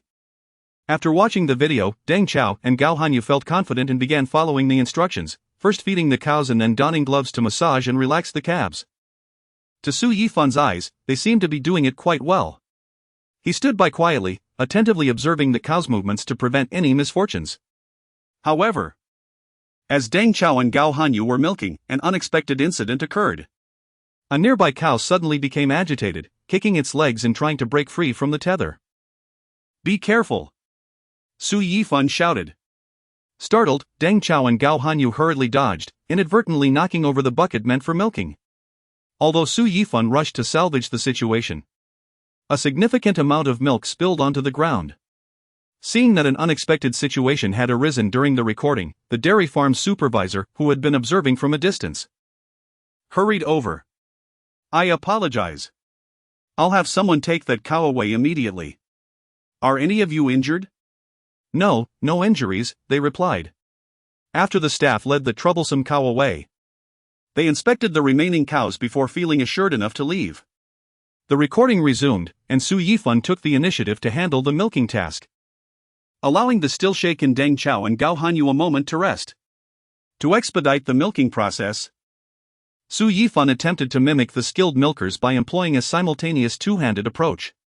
As he worked, the bucket filled increasingly with milk. Deng Chao and Gao Hanyu watched in admiration. Wow, Fan Gu, you're quite skilled. Gao Hanyu exclaimed. I just watched the video for a bit and picked up a few techniques, Su Yifan explained with a smile. Watching Su Yifan's deftness, Deng Chao felt a surge of enthusiasm. Yifan, let me give it a try. Upon hearing this, Su Yifan stepped aside and shared some of the techniques he had learned. Soon after, Gao Hanyu also took a turn. The three of them took turns milking.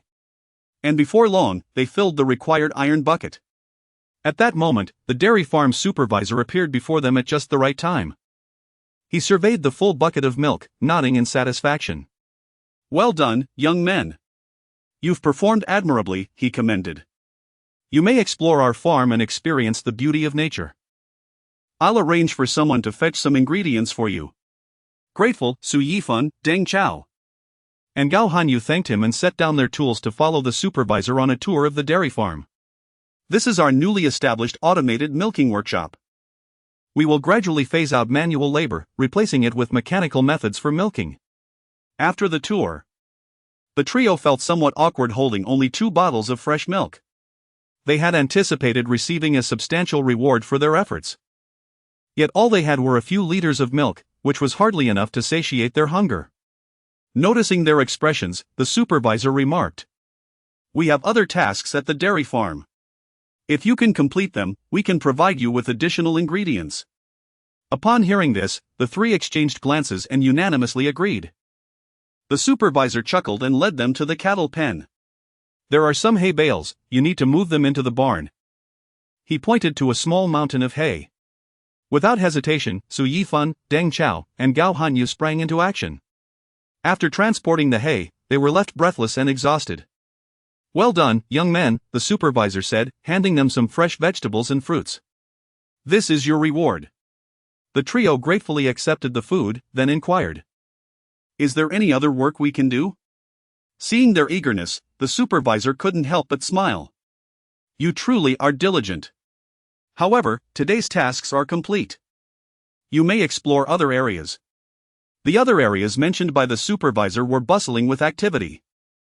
A team consisting of Fan Ziyi and Lu Han was assisting herders in rounding up sheep, while Chen Qiqi and Wang Mian were tidying up the horse stables and bathing the horses. Bao Shi and Yi Jian were each carrying a basket, collecting various animal droppings on the prairie, which the herders could use for cooking and heating water. After some discussion, Deng Chao and his companions decided to return the ingredients they had gathered to their campsite for a brief rest before seeking out more food. Director, do we have to cook for ourselves today? No, considering how hard everyone has worked. We have invited a team of chefs from a 5-star hotel to prepare dinner for you. However, you will need to provide the specific ingredients. Have the other groups returned yet? Not yet, they are still busy, so you may need to wait a while. Chapter 39, Northern Night. Upon hearing that a team of chefs was to assist with the cooking, Yifan and his companions promptly lost their motivation to exert themselves further. The ingredients they had gathered were, in fact, sufficient for their needs, and they assumed the other teams would bring back some provisions as well. After a brief exchange of whispers, the trio decided to recline, each choosing a lounge chair to bask in the evening glow. This place is so beautiful. I wish I could linger here indefinitely. Chow, you should bring your lady and Huahua along to settle in Luanbayer, one of them mused. That would have to wait until my retirement, Chow replied. By then, I suspect Deng Deng and Huahua won't want to play with you anymore. With a bemused expression, Deng Chao gazed at Gao Hanyu, contemplating a light reprimand for his mood-dampening remarks. Listening to their banter, Yifan felt utterly relaxed, as Deng Chao had said. He too wished to remain in this idyllic setting.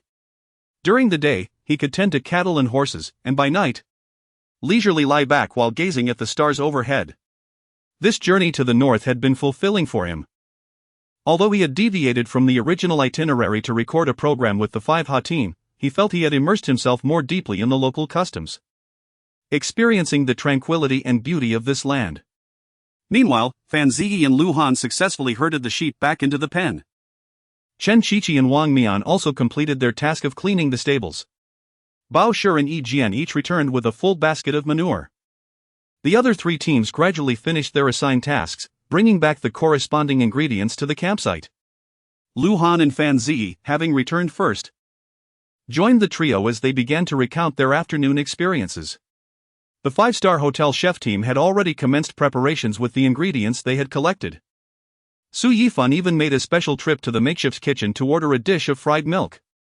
In his previous life, he had often seen this dish featured in various variety shows, and now that he finally had the opportunity to participate in a program, he was thrilled to order this delicacy, ensuring the milk they had brought would serve a delightful purpose.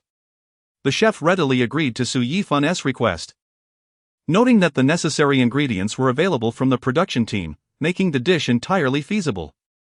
Although the production team required the use of their gathered ingredients for dinner, they also provided some supplementary ingredients. As dusk descended, the bonfire on the prairie was ignited, and the remaining 2 teams returned just in time. The chefs busied themselves, and the fragrant aromas of various dishes wafted through the air. As the enticing scents filled their nostrils, the trio's stomachs growled in response. Perhaps we should lend a hand? Yifan suggested.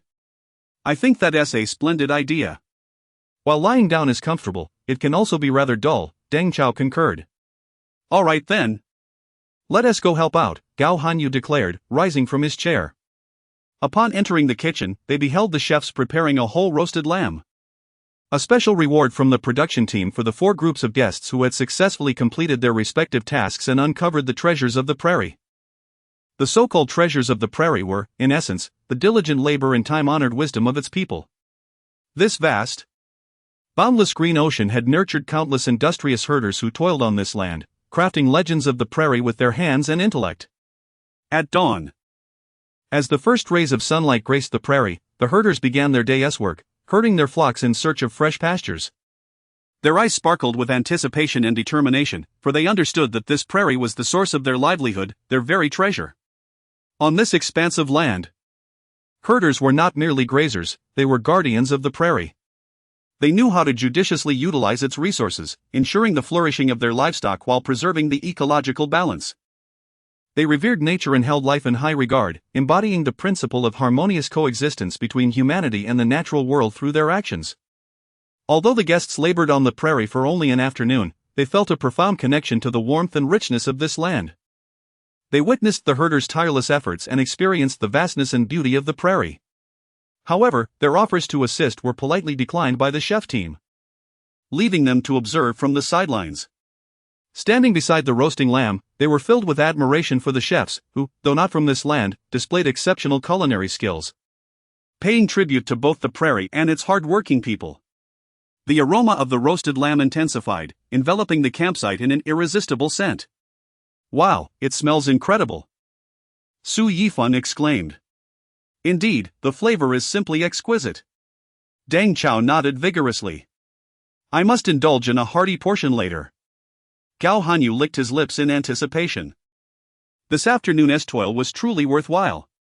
Fan Ziyi added, marveling at the experience.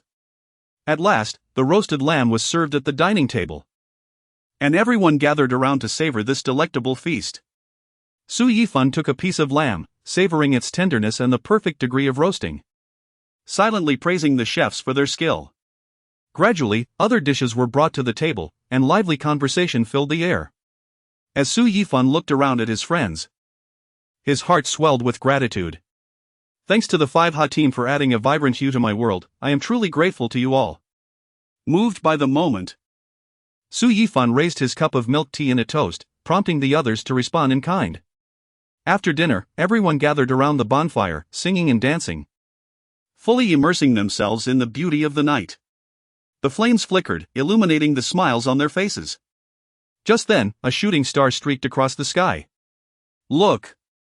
A shooting star! Someone shouted. In unison, they closed their eyes and made their wishes. In the joyous atmosphere, time flew by. As night deepened, they were assigned to rest in a nearby yurt. Initially, Su Yifan had expected the production team to take them back to a hotel, but to their surprise, they were accommodated on site. Nonetheless, this arrangement allowed them to experience the unique charm of the north. They borrowed a space from a local herder, washed up a bit, and then settled down in their respective spots. Su Yifan lay quietly, reflecting on the day's myriad moments, his heart brimming with contentment. Nearby, the playful children had already commenced a pillow fight, each wielding a pillow in spirited combat. Chapter 40, The Temporary Prairie Gathering, Part 1. It remains a mystery why the production team chose not to install cameras inside the yurt, granting the guests of 5Ha a rare opportunity for unrestrained revelry. Initially, Su Yifan refrained from participating, preoccupied with communicating with the system to claim his reward. Upon issuing the command to extract his reward, a vision of a pool materialized in his mind, with various glass bottles floating upon its surface. The system provided him with a net, akin to those used for fishing. Being well versed in the intricacies of the game, Su Yifan understood the system's intent and promptly cast his net, retrieving 5 glass bottles. System, are all 5 of these considered my rewards? Su Yifan fancied he had uncovered a flaw in the system, hoping to exploit it for gain. However, the system remained silent. Given the lack of response, he assumed the system acquiesced to his assumption. Yet, upon opening the bottles, he realized he had overestimated his luck. Only one contained the skill of equine mastery, while the rest were mere empty vessels. At that moment, he attributed his misfortune to bad luck and decided to try again. Unfortunately, as he drew near the shore, the contents of his net transformed into water, and subsequently, the entire pool along with the net vanished without a trace. Ding! Congratulations to the host for acquiring equine mastery. The system finally responded. Though he contemplated expressing his frustration, he refrained, fearing the system might retaliate by reclaiming his assets, thus he exited the system interface. Lying on his bed, a tinge of disappointment lingered in his heart. Nevertheless, he reminded himself that he had at least obtained a skill in equine mastery, which constituted a worthy achievement. Previously, he had no knowledge of horse riding. Now, it felt as though he had quenched a thirst with a refreshing drink of ice-cold soda. He closed his eyes, allowing the system to gradually impart knowledge related to the skill. One must admit, this skill was indeed formidable. It not only enabled him to adeptly handle horses but also encompassed a deep understanding of communication and empathy with them. Su Yifan felt a growing anticipation. When the opportunity arose, he would earnestly practice the skill and experience the exhilaration of galloping across the prairie. Meanwhile, the merriment within the yurt persisted, with participants like Fan Ziyi and Yi Jianlian already having entered the fray. Nevertheless, the 2 national athletes showed restraint, exercising caution during their playful skirmishes. Yifan, help me! Just as Su Yifan observed, his old friend Chen Shiqi began to cry out for assistance. Upon looking up, he saw Chen Shiqi being restrained by Deng Chao and Wang Nian. How pathetic! Su Yifan blurted out, eliciting laughter from those present, all of whom recognized the source of his remark. Yifan, you cannot stand idly by. Chen Qiqi implored, and in a humorous retort, Su Yifan quoted a lyric while playfully covering Chen Qiqi's eyes. Bravo, truly commendable. Deng Chao, holding Chen Qiqi down, could not help but commend Su Yifan's actions. Chen Qiqi, caught between laughter and exasperation, struggled to open his eyes, yet found himself powerless. Wait a moment, let me take a picture. Another voice chimed in, ready to take advantage of the situation. Bao Shi, the uncle, whipped out his phone and captured several images of Chen Qiqi's predicament, intending to share them as a source of amusement later. Brother Qiqi, you are truly in a bind this time, huh? Wang Mian taunted from the side, adding to Chen Qiqi's embarrassment. You lot are utterly heartless. Though Chen Qiqi's eyes were covered, his voice brimmed with resignation and complaint. At that moment, a knock resounded at the door of the yurt, prompting everyone to return to their respective places as if nothing had transpired. Come in. The newcomer was the director, arriving to discuss the filming schedule for the following day. Although the 5Ha program lacked a scripted narrative, there was a general outline to follow. Ladies and gentlemen, here is the plan. Tomorrow morning we will engage in some light-hearted games nearby, followed by an impromptu gathering reminiscent of the Nadim Fair in the afternoon. We have been invited to participate, where we can enjoy splendid displays of traditional competitions such as wrestling and archery, and even partake ourselves to experience the charm of ethnic sports. That's the gist of it, please prepare accordingly. The director was swift in his visit, conveying the details and exchanging a few words before departing. As a pivotal member of the production team, his responsibilities were numerous. Despite the program's runtime being merely 1 or 2 hours, the preparations required far more than that. This upcoming itinerary appears quite intriguing. I have always wished to attend the Nadim Fair but never had the opportunity. This time, I must seize the chance to truly immerse myself in the experience. Even if it is not the fair itself, it should still be delightful, Deng Chao remarked, his curiosity about such traditional activities on the prairie palpable. Tomorrow, we must prepare thoroughly and aim to secure a prize in those competitions, Chen Qiqi declared with confidence, patting his chest. You? Win a prize? Have you no shame? Fan Ziyi retorted, dousing Chen Qiqi with a splash of cold reality. What's wrong with that? Alright, maintain your innocence. Fan Ziyi chose not to argue further. Winning or losing mattered little at this point, tomorrow would reveal all, and for now, he allowed Chen Qiqi his moment of pride, knowing there would be time for tears later. Meanwhile, Su Yifan sat quietly, contemplating the equine mastery skill he had just acquired, wondering if he could compete with the prairie men now that he had this newfound ability. Yifan, what's wrong? Are you feeling unwell? Noticing Su Yifan's silence, Fan Ziyi inquired with concern. Oh, it's nothing. I was merely pondering the Nadim Fair tomorrow. Su Yifan replied, snapping back to reality with a smile. Alright then, everyone should rest early, there is much to accomplish tomorrow, Deng Chao suggested as he stood, urging the group to retire for the night. One by one, they dispersed, returning to their respective resting places.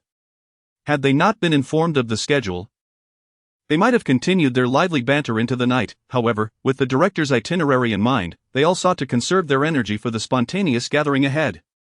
In Su Yifan's estimation, this gathering was likely organized in response to their arrival, perhaps even orchestrated by the production team.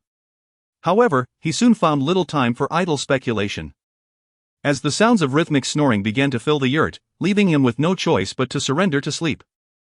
Chapter 41, The Temporary Prairie Conference, Part 2. Sunlight streamed through the windows of the yurt, casting a warm glow on the faces of the gathered individuals, invigorating their spirits. To rouse everyone from slumber, the production team placed a sound system meant for square dancing inside the yurt. The resonant melody of The Boundless Horizon Is My Love filled the air, awakening the occupants, who gradually lifted their heads towards the source of the sound. Upon spotting the speaker, expressions of disillusionment washed over their faces. Truth be told, for some, the previous night's rest was a torment. Su Yifan managed to drift into a peaceful slumber before the cacophony of snoring erupted. However, others, like Wang Mian and Lu Han, were not so fortunate. Initially engaged in conversation, they soon realized it was too late to settle down as the symphony of snores began. Chen Qiqi and Deng Chao commenced their snoring almost simultaneously, followed closely by Fan Ziyi's teeth grinding, and then the weary snoring of Uncle Bao Shi and Gao Hanyu. Wang Mian and Lu Han were in despair. Wang Mian felt a strong urge to slap himself for initiating the conversation with Lu Han. After their chat concluded, they attempted to fall asleep, yet slumber eluded them. Lu Han cast a reproachful glance at Wang Mian, seemingly blaming him for their predicament. Wang Mian, in turn, shrugged helplessly, signaling his innocence. Thus, they stared at each other for nearly an hour before managing to doze off. Shortly after they succumbed to sleep, Uncle Baosher inexplicably awoke, perhaps disturbed by some dream, and found himself wide awake. He then picked up his phone and began to play, engrossed for 2 hours. With no inclination to sleep, he even recorded the cacophony of sounds reverberating within the yurt. Who is playing that music? Can't anyone get a moment's peace? Wang Mian mumbled in a half-dream state. Stop complaining and get up, the production team is probably already here, Lu Han replied, sitting upright and stretching lazily. Upon hearing Lu Han's words, Wang Mian also sat up, yawning and stretching, displaying his reluctance. One by one, everyone arose and discovered a pile of Mongolian garments near the entrance, along with a task card. The card instructed them to don the traditional attire and gather at the venue behind the yurt. Curious, they approached to retrieve their respective outfits. Wow, look at me! Don't I embody the spirit of the prairie? Chen Qiqi exclaimed, clad in a blue Mongolian robe and a white felt hat, proudly showcasing his ensemble. Indeed. With that attire, one might mistake you for a prairie herdsman, Fan Zi teased, prompting laughter from the group. Once they changed into their outfits, they exited to the back, where a long table laden with specialty dishes from the northern regions awaited them. How did everyone sleep? The director inquired. Don't ask me about my sleep. I have nothing to say, Uncle Baosher interjected, eager to share his evidence. Let me show you why. He retrieved his phone and cranked up the volume, filling the air with the symphony of snores. Now you understand how my night went, right? Uncle Baosher cast a wounded glance at the production team, eliciting laughter from the crowd. The director, amused, replied, I can only express my sympathy for your experience. Now, let's get down to business and commence today's recording. This afternoon, we will attend a temporary conference organized by the herdsmen, with various activities planned. Therefore, we must assemble a robust team. Our production team has also invested significantly to invite local residents to provide foundational training. As the saying goes, we may lose, but we must not lose casually. Before proceeding, please enjoy your breakfast, featuring local specialties from the northern regions. Are we eating directly? The group, wary of the production team's antics, inquired in unison, only beginning to tackle the breakfast once they received a clear affirmation from the director. After a hearty meal, under the director's guidance, they commenced the grouping process. First, we will select the team leaders through a simple game. We will divide into 3 groups and practice various activities. The director produced 3 colored balls, each representing a team. The rules are simple: form a circle and pass the balls. When I say stop, whoever holds a ball will become the team leader. Quickly, they formed a circle, and the game commenced. The colored balls were passed among them, each person anxiously awaiting the director's command. Finally, when the director called out, the individual holding the red ball, Wang Mian, was declared the leader. The game continued, and upon the second stop, Lu Han emerged as the green team leader. Eventually, all eyes fell upon Chen Qiqi as the yellow team leader was determined after the third stop. Excellent! The 3 team leaders have been chosen. Now we will proceed to the selection of team members using a traditional method: rock, paper, scissors. The team leaders gathered together. Rock, paper, scissors. With that, 2 scissors and 1 paper emerged, disqualifying Wang Mian from the first selection. Rock, paper, scissors. After several rounds of competition between Chen Qiqi and Lu Han, they finally decided the order. Lu Han selected first. I choose Big Brother. Fan Zi, named, waved to the crowd and positioned himself behind Lu Han. I choose Olian. Chen Qiqi swiftly claimed another notable player, leaving Wang Mian regretting his earlier loss. After much contemplation, he settled on Deng Chao. Lu Han then chose Su Yifan, while Chen Qiqi selected Gao Hanyu, leaving Uncle Baosher for Wang Mian's team. Observing his team, Wang Mian felt a sudden aversion to the role of team leader. Director, I represent the red team and concede. Wanzi, we must maintain our pride. We may lose players but not our spirit. Besides, we are not competing in sports. The outcome is not predetermined, Deng Chao reassured him. Their banter added a touch of humor to the atmosphere, lightening the mood considerably. All right, the teams are set. Now we will commence our first training session, wrestling. At the director's announcement, a wave of astonished gasps rippled through the crowd. Wrestling? That's a traditional Mongolian sport. And it's no small feat. Fear not, we have professional coaches to guide you. With diligent practice, you will surely grasp some fundamental techniques, the director reassured them. Subsequently, the three coaches approached their respective teams, beginning to elucidate the basic principles and techniques of wrestling. Under their guidance, the participants commenced intense practice. Chapter 42, The Temporary Prairie Conference, Part 2, the three groups, under the guidance of their respective coaches, dispersed to different locations to train in wrestling, with a mutual agreement to challenge one another later. Initially, our starting position was as follows. The three coaches, hailing from the same lineage, were all herders from the nearby prairie, having participated in numerous Naadam festivals and consistently securing top ranks. Under their tutelage, the three groups exhibited commendable proficiency. In the tense atmosphere of practice, time flew by. As they were not locals, the coaches imparted only a few fundamental techniques before concluding the first training session. Subsequently, under the organization of the production team, the pre-conference sparring commenced.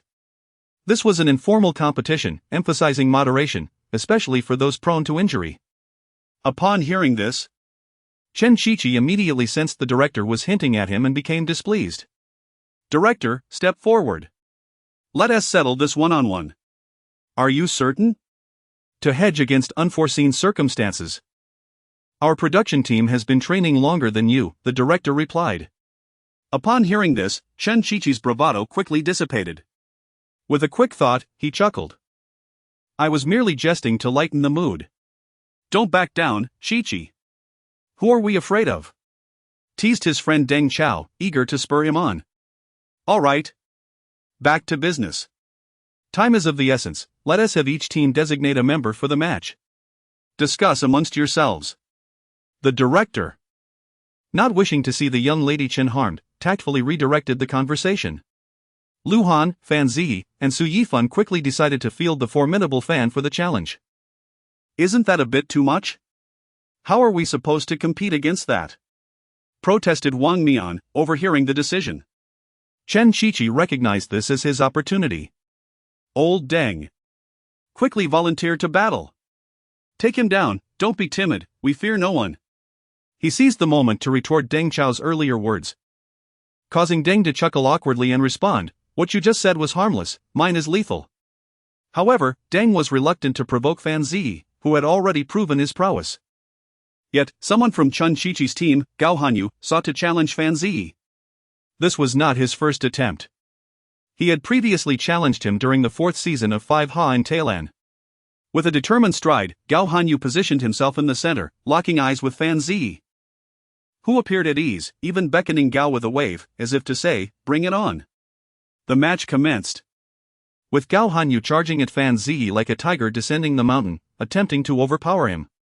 However, Fan Ziyi nimbly evaded the attack, seizing the opportunity to execute a deft maneuver that sent Gao crashing to the ground. As it was merely a game, Fan held back his strength. Gasps of astonishment filled the air as spectators marveled at Fan Ziyi's skill. Rising from the ground, Gao Hanyu's eyes reflected his frustration. Taking a deep breath, he launched another assault on Fan Ziyi, but once again, Fan thwarted him, sending him sprawling. As Gao lay on the ground, gazing at the sky, a wave of defeat washed over him. I concede. This time, Gao admitted his defeat with clarity. He had expected his months of clandestine training would prepare him to challenge Fan, only to be swiftly overwhelmed. Fan Ziyi approached and helped Gao to his feet, patting him on the shoulder in a gesture of consolation. With Gao's concession, no one else dared to challenge Fan Ziyi, for his prowess was unmatched, even Yi Jianlian, who was taller, could not match Fan's stability.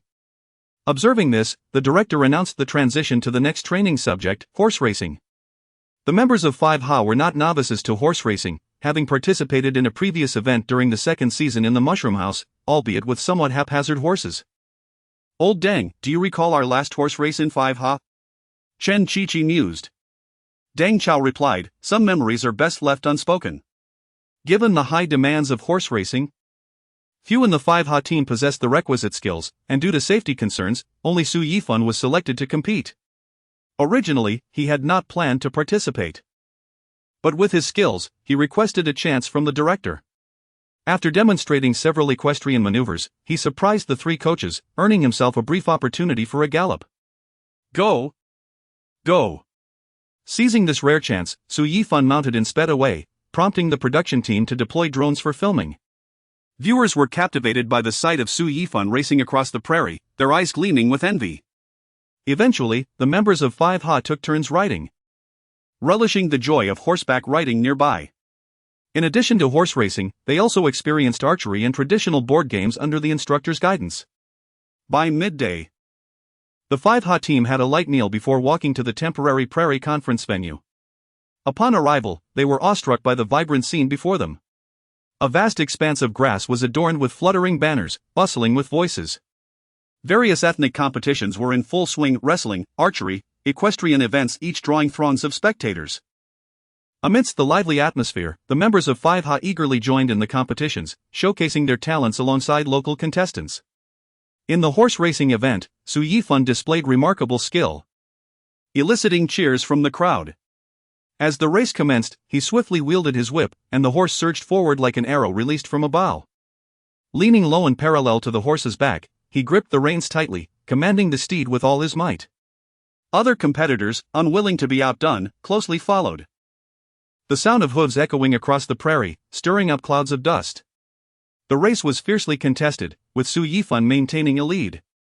However, in the final stretch, a powerful black stallion surged ahead, ultimately claiming victory and leaving Su Yifan in second place, though he garnered a thunderous applause from the prairie folk. In the wrestling competition, while his teammates fell one by one, Fan Ziyi showcased his agility and skill, earning admiration from the northern herders. Yet, in the end, he too succumbed to fatigue and was defeated. Chen Qiqi had initially aimed to prove his mettle in archery against the herders but was eliminated in the preliminary rounds. Additionally, they participated in traditional singing and dancing performances, swaying in rhythm with the music, sharing joy with fellow contestants. The entire temporary prairie conference was filled with laughter and merriment, providing the members of 5Ha with unforgettable experiences and cherished friendships. Chapter 43, The Journey to the North comes to an end. Undoubtedly, the Green Team, led by Lu Han, triumphed in the internal competition of Wuha, thanks to the outstanding performances of Fan Ziyi and Su Yifan. The Yellow Team, under the guidance of Chen Qiqi, secured second place. Although they did not excel in traditional events, they dominated the basketball competition with an overwhelming victory, which left Wang Mian's trio feeling somewhat disheartened. The three members of their team found themselves without a role to play throughout the event, and even their strongest member, Deng Chao, faced numerous setbacks in various competitions. Nonetheless, his persistent spirit in the face of defeat was commendable, and the production team awarded their group the Best Sportsmanship Award. Lu Han's team received the Best Combat Power Award, while Chen Qiqi's team was honored with the Best Style Award. As night fell, the impromptu prairie gathering concluded amidst laughter and joy. Although it was merely a temporary gathering, everyone enjoyed an unforgettable and delightful afternoon. To welcome their presence, the herdsmen organized a grand bonfire party. Gathered around the fire, they shared delicious food and laughter. The day's experiences allowed everyone to appreciate the charm of the northern ethnic culture and the warmth of its hospitality. Despite the wins and losses of the competition, the most significant takeaway was the friendships and joy they had gained. For the Wuha team, this night was even more memorable than the previous one. At last, under the herdsman's invitation, everyone joined in a joyful dance and song. The filming of the program concluded with the drone soaring higher for capturing the moments. Upon returning to their lodging, everyone began to pack their belongings and reflect on their experiences. Lu Han stood by the window, gazing at the distant starry sky, filled with emotions. "What are you looking at?" Su Yifan inquired as he approached Lu Han. Among the group, Su Yifan had the least luggage, as his trip to the north was purely for leisure, and joining the Wuha recording was a last-minute decision. Having finished packing early, he noticed Luhan lost in thought. Nothing much, just feeling that time has flown too quickly. It has been quite pleasant here, and I'm reluctant to leave. Then why not stay a few more days? If others have commitments, I can stay and keep you company. After all, I'm a carefree wanderer. Well, I do have a job. Alright, fine, you all go on with your busy lives. Busy, it's better to be occupied. Don't think I haven't seen that public service announcement. Don't you dare try to take advantage of me.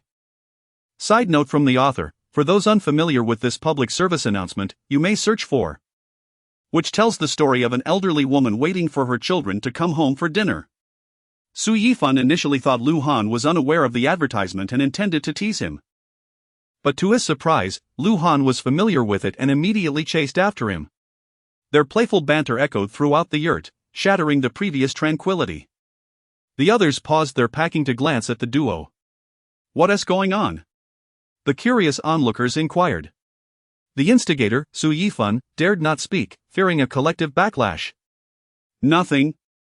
Just joking around with Su Yifan, Luhan explained with a smile, attempting to quell their curiosity, though he felt a bit embarrassed to elaborate. Oh. You two are truly the life of the party. Chen Shiqi teased, a smile gracing his lips. As the night deepened, everyone gradually finished packing and prepared for rest. The following day, they were called one by one to head to the airport for their flights. Su Yifan opted not to select a new travel destination but instead accompanied Chen Shiqi back to Shanghai. Having been away for some time, he yearned to return home and visit his company, otherwise, he feared his employees might forget who their boss was. In the ensuing days, Su Yifan embraced a long-awaited routine. Each day began with waking naturally, followed by meals and casual strolls around the office. During this time, whenever Chen Shiqi found a moment, he would invite Su Yifan to play games or chat. In truth, Chen Shiqi wished to coax Su Yifan back to Wuha for another round of fun, as their next recording location had already been confirmed. The director had also assigned him the task of persuading Su Yifan to join. However, Su Yifan remained non-committal. Since the last task, the system had not assigned him any new missions, allowing him to savor a leisurely period. To be honest, Su Yifan found the Wuha program quite exhausting. Upon returning home, he weighed himself and discovered he had lost several pounds. During his time at the vineyard, he had been indulged with good food and drinks, even noticing some extra weight around his midsection. Therefore, it was likely that he had slimmed down during the filming of Wuha in the north. A few days later, on a sunny afternoon, Su Yifan was enjoying coffee on the company's terrace, relishing the rare tranquility. Suddenly, his phone vibrated. Chen Shiqi was calling. Brother, here's the situation, the production team needs your urgent assistance. What is going on? The recording schedule for the next episode has a conflict. Lu has a concert to prepare for, and Wang Mian is tied up with another variety show, leaving us short by 2 members, which diminishes the show's appeal. The director thought of you as a replacement. Is there no one else? There is no one more suitable than you, considering your stellar performance in the previous episodes. Listening to Chen Shiqi's praise, Su Yifan felt a swell of pride, yet he soon fell into contemplation. He was acutely aware that participating in a variety show like Wuha required considerable effort and time, often filled with uncertainties and challenges. Nevertheless, he recognized this as a rare opportunity to reunite with the brothers of Wuha and create more cherished memories together. Alright, I'll think about it. Ultimately, Su Yifan decided to give Chen Shiqi a response, though he did not agree outright. Okay, but please get back to me quickly, the production team is quite anxious. Chen Shiqi urged from the other end of the line. After hanging up, Su Yifan began to seriously consider his decision. He reminisced about his days filming in the north, though challenging, they were also filled with laughter and heartfelt moments. He recalled the deep camaraderie he shared with the Wuha brothers and the myriad experiences they had together. These memories filled him with warmth and reflection. After some deliberation, Su Yifan resolved to accept Chen Shiqi's invitation to participate in the Wuha recording. He understood that this would be a journey rich with challenges and joy. Yet he believed he could rise to the occasion and help craft more wonderful content alongside his brothers. Thus, he dialed Chen Shiqi's number. Shiqi, I've decided to participate. When do we start filming? That is fantastic. I knew you'd agree. The specific recording date and location will be communicated to you by the production team. Chen Qiqi exclaimed excitedly on the line. After hanging up, Su Yifan began to prepare for the upcoming recording. He looked forward to reuniting with the Wuha brothers and showcasing his best self on the program. Chapter 44, Preparing for the Deceptive Show. Not long after, Su Yifan received a text notification from the production team, detailing the time and location for the recording of the upcoming episode of 5 Ha. The next episode was already in the midst of filming, and Chen Qiqi had called him during a break in the recording, likely to discuss the content of the next episode, only to discover that some schedules conflicted. Upon learning the recording location, Su Yifan began researching relevant information online. Although he was unaware of the challenges the production team would set for them, he sought to familiarize himself with the local cultural environment. Lishur and Lishur in Kaiyun Province bore an uncanny resemblance to two tourist cities in Nan Province from Su Yifan's previous life, showcasing similar landscapes, historical sites, and ethnic characteristics. Although he had never visited Nan Province in his past life, and had not been to Kaiyun Province in this life, he quickly gleaned a wealth of information about the area through various travel bloggers and adventurers' guides online. He devoted an entire day to gathering information about the two cities and even speculated on potential strategies the production team might employ. As the recording date approached, Su Yifan set off for Lishur in Kaiyun Province, pulling his luggage behind him. Initially, Chen Qiqi had planned to travel with him, but a last-minute live streaming event prevented her from joining, so Su Yifan embarked on his journey alone, eager to uncover the production team's schemes. Upon arriving in Lishur, Su Yifan did not head straight to the hotel designated by the production team. Instead, he visited several famous attractions. However, he saw no sign of the production crew along the way, prompting him to explore on his own. He took pictures, checked in at various locations, and savored the local delicacies. During his excursions, he stumbled upon some peculiar occurrences. For instance, he spotted an oddly dressed individual murmuring to a wall beside an ancient building. On another occasion, he overheard two locals discussing what seemed to be secrets about the production team outside a snack shop. Su Yifan felt a surge of excitement. It appeared that arriving early was indeed a wise decision, and perhaps he might uncover the production team's tricks. Have you heard? The 5 Ha production team is filming around here. Do you think those celebrity stars will be arriving soon? One girl asked. Is that true? Do you know when they're coming? I want to see Lu Gu and Xiao Gu, her friend replied. But Lu Gu is busy preparing for a concert. He might not come, the first girl remarked.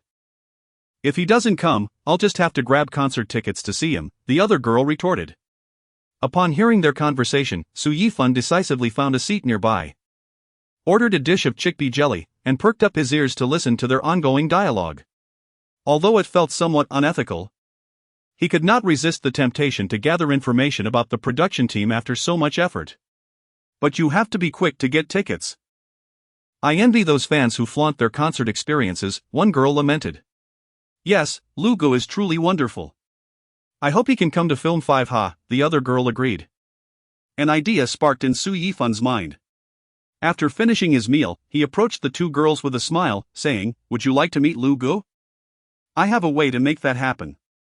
The girls looked at him with surprise, questioning, "What do you mean? Are you a fraud?" Su Yifan chuckled. I'm not a fraud, I'm a staff member of the 5 Ha production team.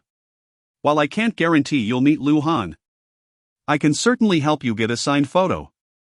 Confident in his rapport with Lu Han, he believed getting a signed photo wouldn't be a problem. However, he was uncertain about concert tickets.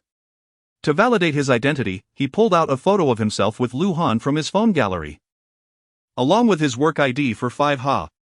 After viewing the photos, the girls were convinced of Su Yifan's authenticity. They joined tables, and Su Yifan subtly inquired about the places the 5 Ha production team had previously visited, taking notes on their opinions and suggestions. The girls were candid and forthcoming with their insights. In the end, Su Yifan also collected their contact information to facilitate Lu Han's sending of signed photos. As a token of gratitude for their assistance, he even paid for their meal. As Su Yifan departed, the two girls continued discussing. Do you think what he said was true? I hope we receive a signed photo. Even if we don't, we haven't lost anything. True, and he even covered our meal. one girl remarked. After exiting, Su Yifan made his way towards the location the girls had mentioned, and indeed spotted a member of the production crew. A familiar face, the director from the previous episode in Saibei. He discreetly snapped a photo and sent it to their group chat. Guys, guess what I've discovered? He texted. Fan Ziyi was the first to respond. You didn't go to leisure early, did you? True to form, I had a chance encounter with someone from the production team. Should we do something? Su Yifan replied. Chen Qiqi, who was working, saw the chat and immediately completed Su Yifan's unfinished thought. We must stir things up. Deng Chao chimed in. Yifan, wait for me, I'll have my assistant buy tickets. You remember to pick me up from the airport. Originally, Deng Chao intended to travel to leisure the following day, having planned to rest at home for a day. However, upon seeing Su Yifan's exciting plan, he felt compelled to join in, as he was the captain of 5 Ha. Lu Han remarked, you all are acting strangely. Whenever I'm not around, you decide to stir up trouble. Wang Mian agreed, I feel the same way, I even considered requesting leave from the director here. Cao Han Yu added. You all do your thing, we've got this covered, besides you two, we still have 7 others. Seeing the lively atmosphere in the group chat, Su Yifan shared the girls' address information with Lu Han, informing him that they were 2 of his fans who had provided assistance. Lu Han was delighted upon hearing this news. Although he was busy preparing for a concert and could not attend this episode, he was glad to offer support from afar. Chapter 45, Surveillance and Strategy Formulation. According to the final discussions of the 5 Ha group, Su Yifan was entrusted with the task of tracking and gathering information about the production team, while the others would contribute ideas, whenever they had the time. Deng Chao, Fan Ziyi, and Yi Jianlian would arrive in leisure in the evening, and the 4 who arrived earlier would act as vanguards, responsible for formulating strategies based on the arrangements of the production team the following day. In order to ensure that the production team had material to work with, Su Yifan activated his phone's video recording mode. If the director happened to be nearby, he would likely comment, you seem to be quite a good sport. Su Yifan carefully followed the staff of the production team, attempting to uncover useful clues. He noticed that the crew was transporting peculiar props, seemingly designed for a special challenge. Determined to delve deeper, he stealthily infiltrated the room where the props were stored. Inside, he stumbled upon a mysterious manual filled with bizarre rules and tasks. Without time to examine it closely, he turned off the recording mode, quickly snapped photos of all the challenge rules, and shared them in the group chat. The others erupted in joy upon seeing the material. This was not merely a set of rules, but a complete guide, even detailing the process the staff had previously trialed. In stark contrast to the lively atmosphere in the group chat, Su Yifan dared not make a sound in leisure, fully aware that being discovered would jeopardize the entire plan. Moreover, such opportunities might become increasingly rare. After this counter-strategy by the 5 Ha group, the production team would undoubtedly tighten their shooting preparations. At that moment, Su Yifan resembled a modern-day 007. After documenting the challenge rules, he consciously erased any traces of his presence and swiftly exited the scene. Shortly after his departure, the production staff reappeared, each carrying various items. Clearly, the place he had discovered was their temporary storage. To Su Yifan's relief, he observed that this temporary warehouse was devoid of surveillance cameras, providing him a fortuitous advantage. Throughout the ensuing time, he continued to shadow the documentary director. Since the 5 Ha production team wore identification badges, this inadvertently validated Su Yifan's identity. Initially, some doubted his legitimacy, with a few even contemplating reporting him to the authorities. However, by reiterating the story he had shared with the 2 young women earlier to the local citizens, supported by photographic evidence, he eventually gained their trust and was allowed to go. This detail, however, was something Su Yifan felt embarrassed to share in the group chat, knowing it would become fodder for laughter among his peers. Unbeknownst to him, his phone faithfully recorded his exchanges with the locals. And when he presented the footage to the director later, it was immediately included in the trailer. This trailer propelled Su Yifan, who had inadvertently stumbled into the 5 Ha group, into newfound fame. Viewers praised his wit and humor, even bestowing upon him the nickname Su-007. Others found humor in his navette, but this was all in good spirit, as Su Yifan's antics brought much joy to the audience. Of course, those were matters for another time. At present, Su Yifan remained focused on completing his task, following the production team to a large shopping mall. Within the mall, he uncovered more intriguing clues. Skillfully evading the staff's gaze, he discreetly captured images of the various puzzles and traps set by the production team. Upon exiting the mall, the crew boarded a vehicle, heading directly to their next destination. Observing this, Su Yifan promptly hailed a taxi to follow them, only to discover they were returning to their accommodations, the hotel designated for him to check into the following day. Consequently, he was forced to abandon his pursuit. Even if he had other plans at the hotel, he could not continue to follow them. He reasoned that the production team might utilize the hotel as surveillance cameras, and persisting in his pursuit would be akin to walking into a trap. After some contemplation, he instructed the taxi driver to drive away from the hotel. What Su Yifan did not realize was that the driver was brimming with curiosity. In the driver's mind, Su Yifan was either tailing a spouse or a romantic partner, perhaps one involved in an affair. Leaving the hotel after trailing them could signify a resigned acceptance of the truth. After a moment of contemplation, the driver remarked, "Young man, don't be too downcast, there are plenty of fish in the sea." Su Yifan widened his eyes in disbelief. "Sir, you've misunderstood. Those people are part of a production team, and I am too, albeit with a different role. I still have other places to check out." For the third time, Su Yifan opened his photo album to show his identification badge to the driver. The driver remained skeptical. Not voicing his doubts but internally concocting a narrative, it seemed the young man's partner was likely involved with someone high up in the production team, hence his reticence.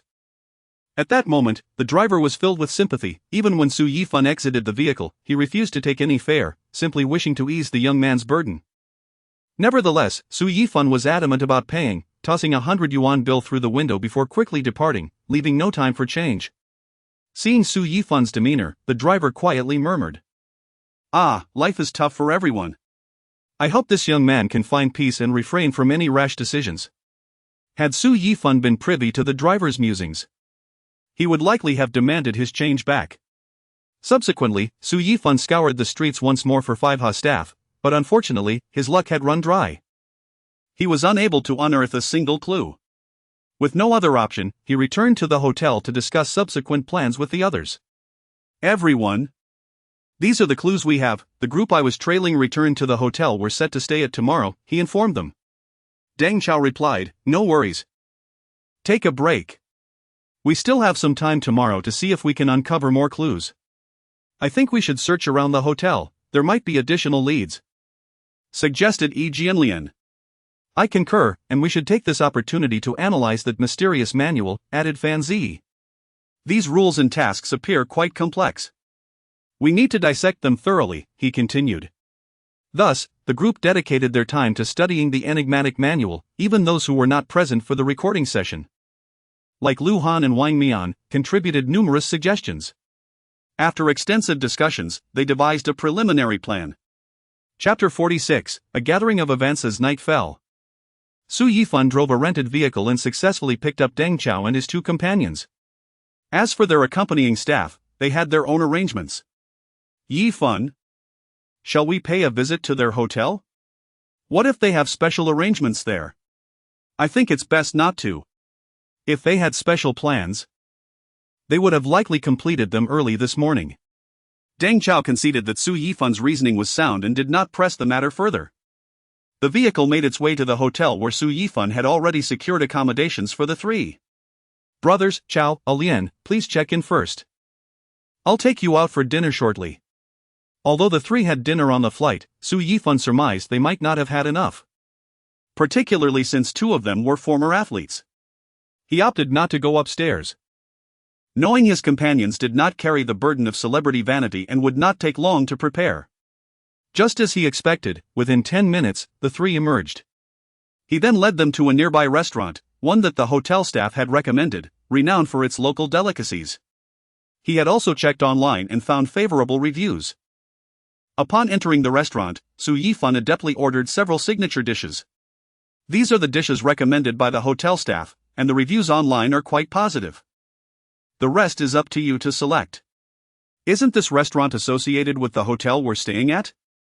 Deng Chao inquired. His question stemmed from the frequent exposure of similar incidents online and his own past experience. Once, while traveling with his family without an assistant, he had inquired with a local for dining suggestions, only to be led to a chain restaurant he could easily find back home, which left him infuriated. Rest assured, they are not connected, Su Yifan replied. What is going on? Do you know the staff here? Deng Chao's curiosity piqued, echoed by Fan Ziyi and Yi Jianlian. Initially wishing to mingle with them as an ordinary person, Su Yifan found himself bombarded with questions. I shall drop the facade, I am a billionaire. The unexpected quip drew laughter, with Deng Chao surprised by Su Yifan's sudden reference to a movie line, albeit a modified one. Really? I can introduce you two later. Over the past 5 years, Su Yifan had indulged in numerous comedic films from this world, finding them a delightful pastime despite their similarities to those he had seen in his previous life. He was curious to see how the film's Shinton compared to the real person. Chao, don't let him lead you astray. Back to the point. I feel this guy is hiding something from us, Fan Ziyi interjected, sensing Su Yifan's diversion. He is certainly concealing something, but it's likely not sinister. Su Yifan smiled, pouring juice for each of them. I hold a minor stake in the group behind that hotel. I had my assistant inquire. So I believe they wouldn't deceive me. Now it makes sense, Deng Chao said, understanding dawning upon him. So you're incognito? Not at all. My assistant made the reservation, Su Yifan replied, shaking his head. You've hidden yourself quite well. Fan Ziyi chuckled, noting that he and Yi Jianlian had been deliberating whether to reimburse Su Yifan for the room. All right, the dishes are here, let us eat, Su Yifan urged, having been hungry while waiting for them to arrive. As they dined and conversed, the atmosphere was harmonious. Su Yifan resolved to gradually reveal aspects of his identity to avoid unnecessary complications. After a satisfying meal, he suggested a stroll around the night market. They wandered through the bustling streets, soaking in the city's nocturnal ambience. Deng Chao noticed that Su Yifan seemed quite familiar with the area, adept at leading them to intriguing stalls. Yifan, have you been here before? You seem to know this place well, Deng Chao remarked with curiosity. Su Yifan chuckled, casually replying. There is something called a guidebook. I find you, Chao, are somewhat out of touch with society. Isn't it normal not to use a smartphone? I'm busy with work and seldom use mine, Deng Chao retorted. Ask anyone else, isn't everyone busy? Deng Chao fell silent, but Su Yifan, not one to press, shifted the topic elsewhere. They didn't spend long at the market before returning to the hotel. Besides Su Yifan, the other three were public figures, and should fans recognize them, it could lead to unwarranted incidents. The night passed without incident.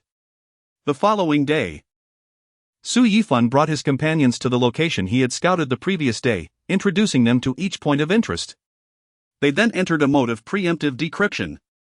Boss, did our 5Ha program leave anything with you?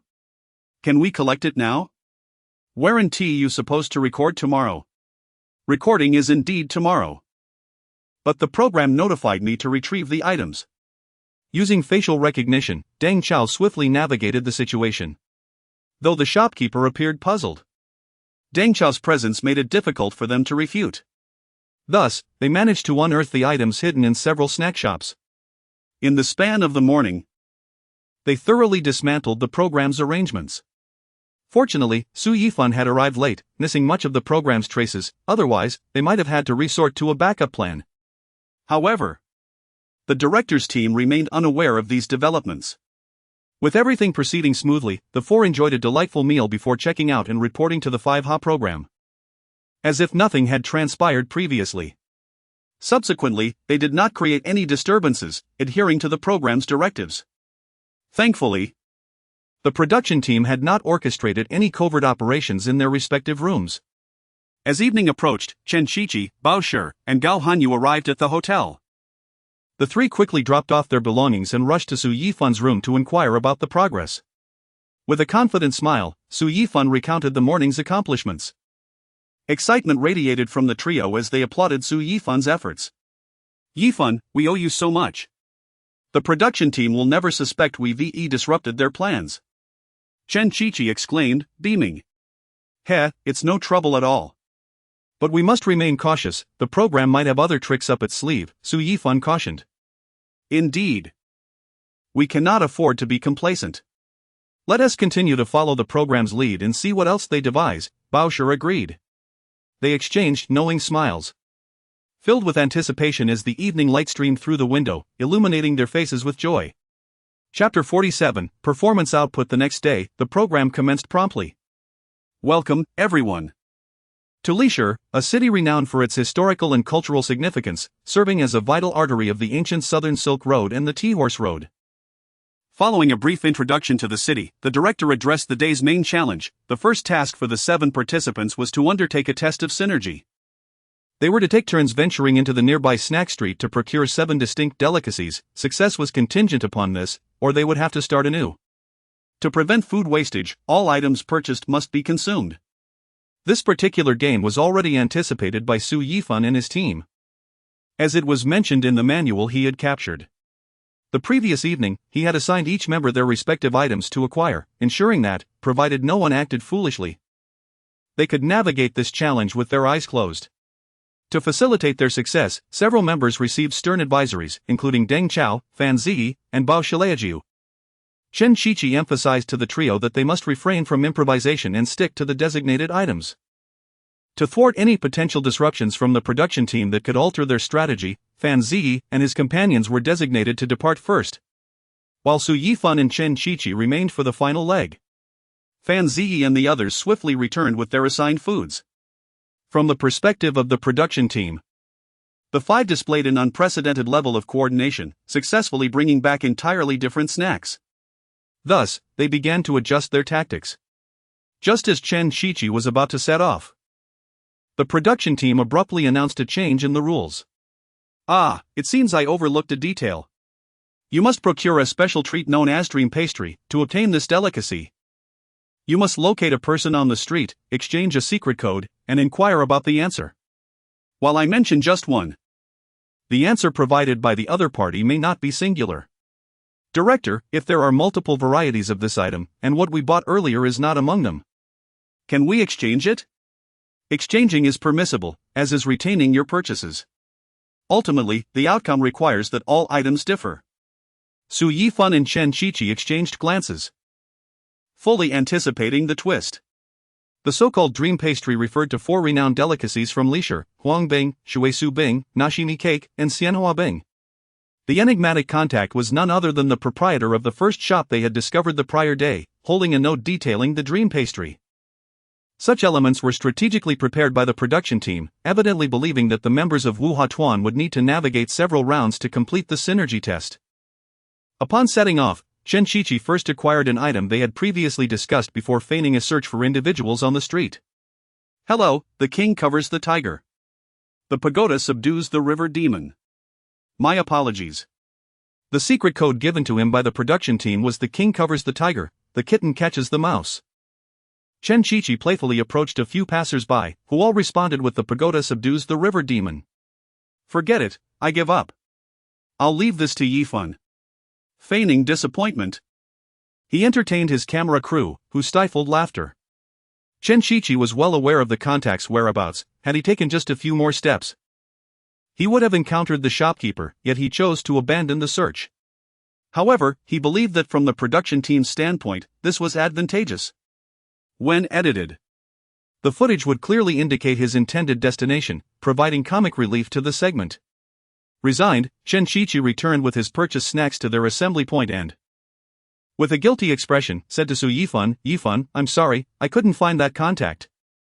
The hopes of our village rest upon your shoulders." Su Yifan nodded and turned to leave. To avoid arousing suspicion from the production team, he mechanically sought out several individuals to exchange the secret code. Yet he failed to pinpoint the target.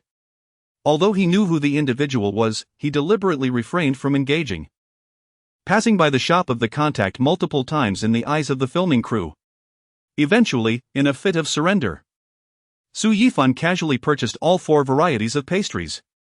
The filming director was astounded by his sheer luck. Randomly selecting the pastries had led him to the correct answers. It was noted that during prior experiments, he had engaged in blind purchasing, acquiring 10 items without a single match. He contemplated suggesting that the editing team label Su Yifan as the child of fortune. Dejected, Su Yifan returned to the recording site and announced to the others, "Sorry, everyone. I couldn't find that contact and just grabbed a few pastries at random. I don't know if they align. No problem, if they don't match."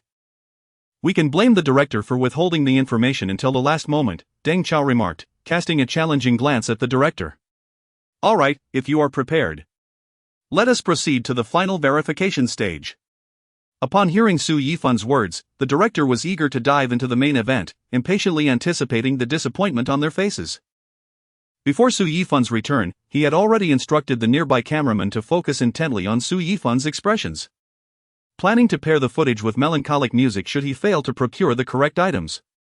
At this moment, the director's ego swelled, convinced that his vision would manifest perfectly, oblivious to the fact that Su Yifan's filming director was signaling him frantically. "Whether we succeed or fail, let us verify the results, if necessary. We can simply purchase another round." Chen Shiqi adopted a demeanor reminiscent of a hero embarking on a perilous journey, garnering silent admiration from the members of Wuha Tuan. The director instructed the members of Wuha Tuan to assemble their respective purchases and inspect them one by one. Upon seeing the 4 pastries Su Yifan had acquired, a look of astonishment spread across his face. How is this possible?" the director murmured in disbelief. Other members gathered around, inquiring, "So, director, did we pass?" With a begrudging nod, the director conceded, "Consider yourselves successful." "Yay!" The group erupted in cheers. Su Yifan smiled, remarking, "It seems my luck is rather favorable." Chen Shiqi threw an arm around Su Yifan's shoulders, exclaiming, "Brother, this isn't mere luck, you are our fortunate star." The director, standing nearby, felt a surge of frustration. Having anticipated their disappointment, only to witness Su Yifan's serendipity thwarting his expectations, he mused to himself, "This time, you have been fortunate, next time it shall not be so simple." At that moment, he remained blissfully unaware that the Wuha Tuan had employed a secret advantage. Chapter 48, Confrontation with the Director. As the program continued, the next task was to seek out hidden treasures within the ancient city. Upon announcing the challenge, the 5Ha team divided into 3 groups to commence their quest. Interestingly, they had been forewarned about this task. The treasures were, in fact, tucked away within their own pockets. Nevertheless, in order to preserve the integrity of the show and to avoid arousing the director's suspicions, they diligently pretended to search. Su Yifan and Chen Shiqi formed a pair, deciding to embark on their search from a corner of the ancient city. In this particular nook, there existed a quaint little shop named the Secret Bookstore, a destination they were meant to discover according to the original plans of the production crew. Within the confines of this bookstore lay a book containing a fragmented map, an essential key to unearthing the treasures. However, the map was incomplete, necessitating the discovery of additional pieces to reconstruct the entire route. Yet, the pair chose to bypass the bookstore, meandering about like tourists and strolling leisurely, much to the bewilderment of the 2 following directors. What was unfolding here? In an effort to redirect the program back on track, the pair raised placards behind the camera, signaling Chen Shiqi and Su Yifan to attend to their actual task and not forget about the treasure hunt. However, the duo appeared blissfully oblivious, continuing their whimsical antics. The following directors, at a loss, resorted to contacting the director for guidance. Upon inquiry, they were startled to learn that the other 2 groups were similarly disengaged. The director even contemplated halting the filming, reasoning that since it was not a live broadcast, they could simply edit the footage later. However, upon further reflection, he realized that this would compromise the authenticity of the program, as it would forfeit many captivating moments and genuine reactions. Thus, he resolved to grant them another opportunity to see if they could naturally be coaxed back to their task. Through the earphones, the director began issuing instructions to the following directors, encouraging them to employ subtle hints or reminders to steer the 5Ha team back to their treasure-seeking mission. The accompanying directors attempted various strategies, some feigning to be passers-by who casually mentioned rumors about the secret bookstore in front of Su Yifan and Chen Shiqi, while others deliberately dropped clue cards related to the treasure as the 2 strolled about. Yet, the members of the 5Ha team seemed unimpressed by these hints, continuing with their own agenda. The director, now thoroughly unsettled, swiftly convened the production team to brainstorm strategies to rein in the 5Ha team's antics. After much deliberation, The members received a countdown text message indicating that time was running out, urging them to complete their task. Surprisingly, all three groups glanced at their phones, tucked them away, and resumed their leisurely exploration. Perhaps we should halt the filming and inquire with Chao Guo and the others if we have erred in some way that led to their lack of engagement. The director pondered. However, there was no actual strike, they still occasionally interacted with the camera. If they were truly on strike, they would likely have ceased recording altogether. The director decided to let this segment conclude, and should the task go unfulfilled, a punishment could be meted out, with minimal content retained in the editing phase. As time steadily elapsed, the designated moment set by the production team finally arrived, and the three groups gradually returned. Now, we enter the final verification phase. Please present the treasures you have uncovered during this endeavor. In a state of astonishment, the production crew watched as the members of the 5Ha team revealed their treasures. Director, is this it? Deng Chao and the others gazed at the director with curiosity, eagerly awaiting his verdict. The director, akin to a mute consuming bitter gall, begrudgingly acknowledged the 5Ha team's successful verification once more. Once the concluding remarks were recorded, the director could no longer contain himself and called for a halt to filming. Chao Good, gentlemen, I must inquire how you managed to complete the task. To ensure the program's smooth progression. The previous hour had been spent with the following directors attentively monitoring the recording, to the extent that they had not dared to leave for the restroom, fearing that the already unpredictable show might encounter even more uncertainties. Don't ask, it's merely talent. We guessed the final answer, Deng Chao replied. Relishing the rare sight of the director's anxious demeanor, Deng Chao sought to tease him, for in prior episodes, it was often they who had been led into traps by the production crew. During their return journey, they had already agreed to present the footage recorded by Su Yifan and to fully disclose the events to the director, aiming to restore the day's filming to its intended course. Honestly, they felt that while engaging in a battle of wits with the production team was quite entertaining, filming in such a straightforward manner left an inexplicable sensation. It was akin to the sentiment expressed in Deng Chao's song "Invincibility is Profoundly Lonely." Observing the crew's anxiousness, they felt a twinge of compassion. The director, at that moment, felt a pang of melancholy, sensing that his career had encountered a setback. You all take a moment to rest, and then we shall proceed to the next segment of filming, he announced, turning to depart. Wait. The 5Ha team had not noticed that a faint smile flitted across the director's lips. Although his earlier expressions were influenced by genuine emotions, they were also a performance. Life is akin to a stage, reliant on acting. Who says a director cannot perform? In that fleeting moment of turning away, he was, in fact, taking a gamble, betting that Deng Chao and the others would call him back. The outcome proved him correct. As he turned back, his countenance reverted to one of despondency. Director. Let me be honest. We arrived early, and we discovered all your arrangements. Deng Chao divulged the prior events to the director. Upon hearing Deng Chao's account, the director finally grasped why the recordings of the first two segments had diverged so greatly from their expectations. A look of enlightenment crossed his face. Ah, I see now. That's why your behavior seems so peculiar. However, your antics certainly added a great deal of intrigue to the program. Deng Chao chuckled, well, we aim to enhance the show's effect. Su Yifan has some footage recorded on his phone, perhaps you can utilize it. The director, brimming with excitement, exclaimed. That's splendid. These materials will undoubtedly elevate the program's quality. He promptly dispatched staff to review the recordings on Su Yifan's phone. Shortly thereafter, the staff returned with encouraging news. The footage was highly entertaining and could seamlessly integrate into the program.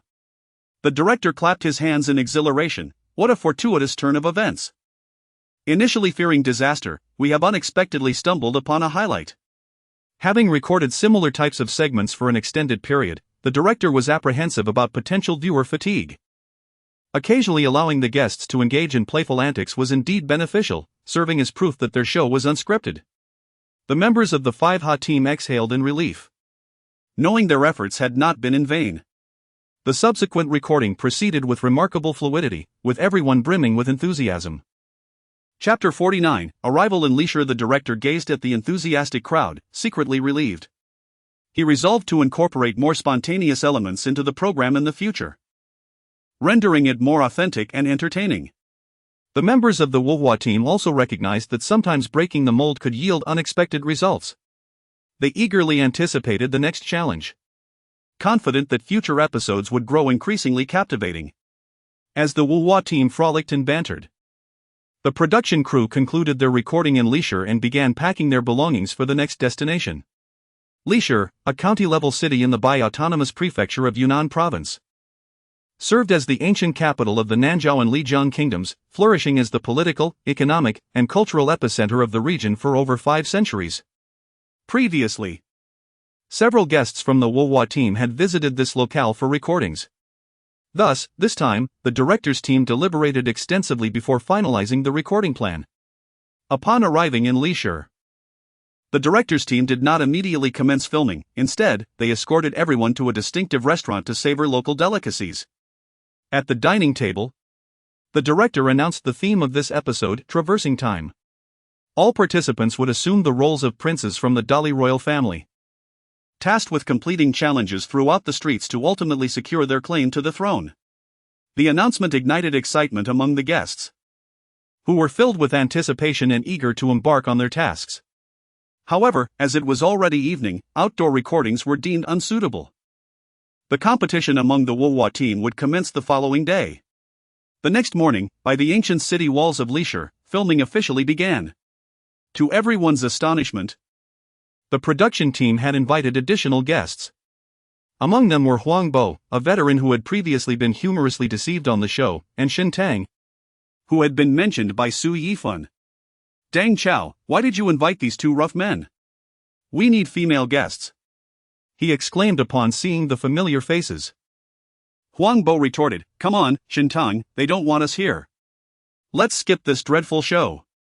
I still have nightmares from the last time I was tricked. Isn't this an outdoor reality show? How can it be so terrifying? Xin Tang chimed in. Huang Bo, I meant no offense. I just thought we could use some feminine energy to balance things out, Dang Chao replied. By the way, your lady is watching this on television. You might end up on the receiving end of a scolding when you return.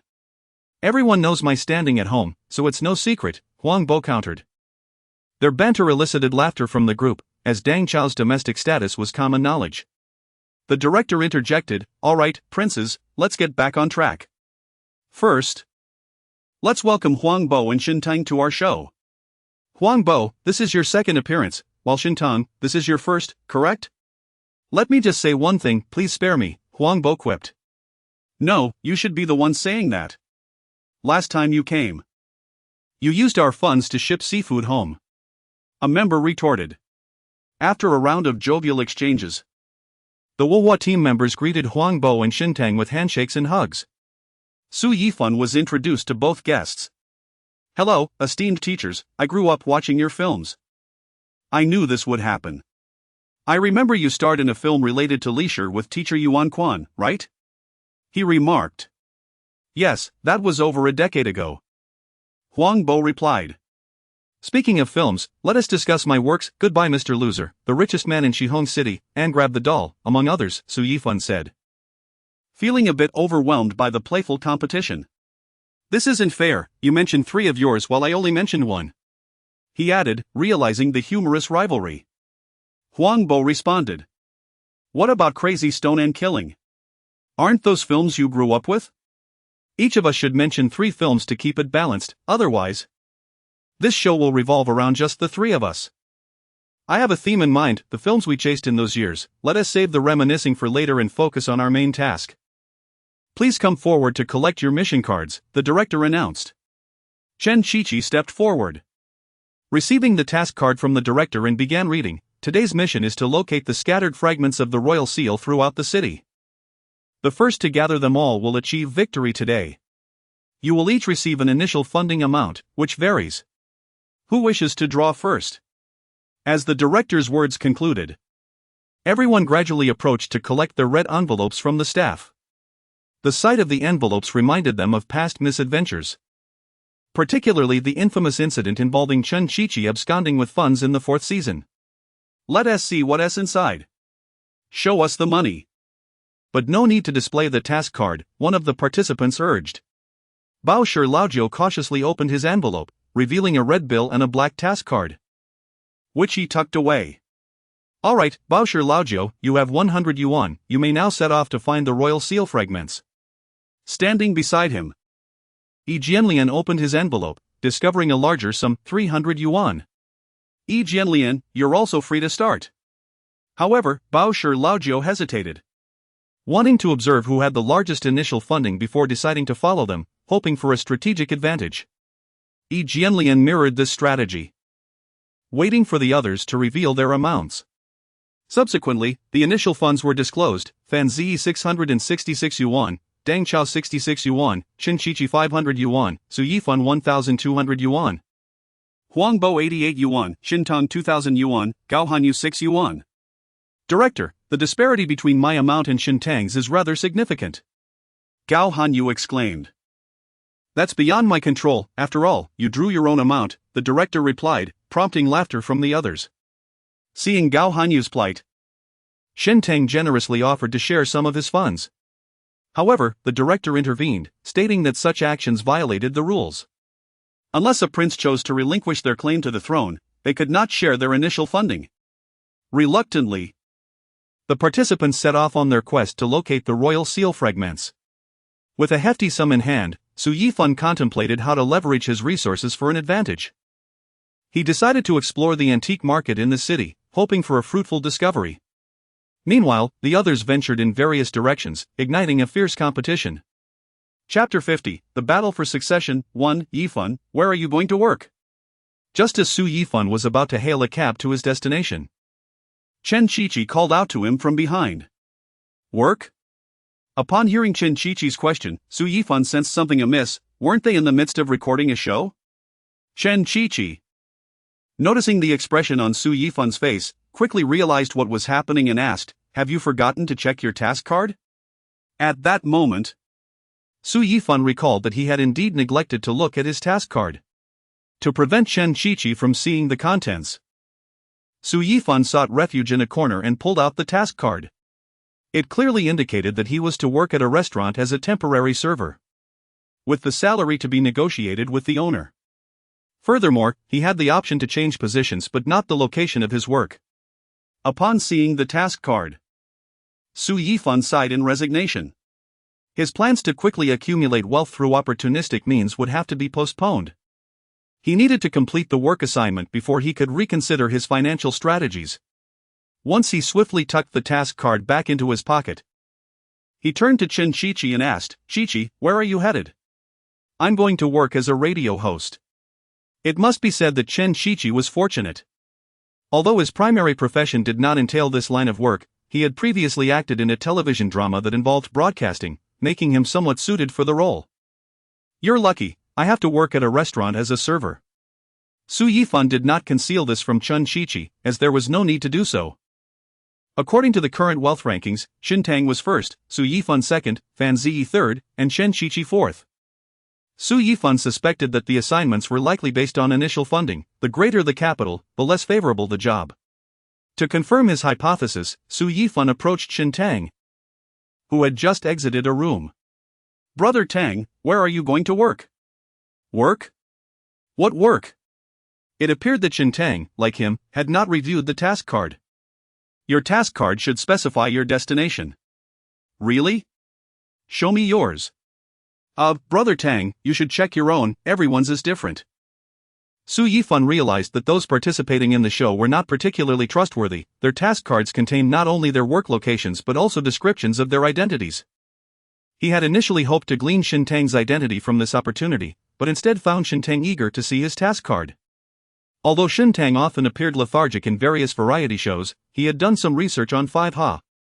After the director announced the tasks, he had begun to be wary of others, despite not having looked at his own task card yet. Brother Tang, I just want to know where you are working. I'm not asking about anything else. I simply wish to validate a thought I have, and I can share it with you afterward. Xintang eyed Su Yifan skeptically before pulling out his task card to take a look. I actually have to work at a supermarket stocking goods, he said, wearing a look of exasperation. Su Yifan felt a surge of satisfaction, his suspicions had been confirmed. I was hoping that since I have the most money, I might get an easier job, Shintang lamented. Brother Tang, you seem to have misunderstood our show. It often involves twists and turns.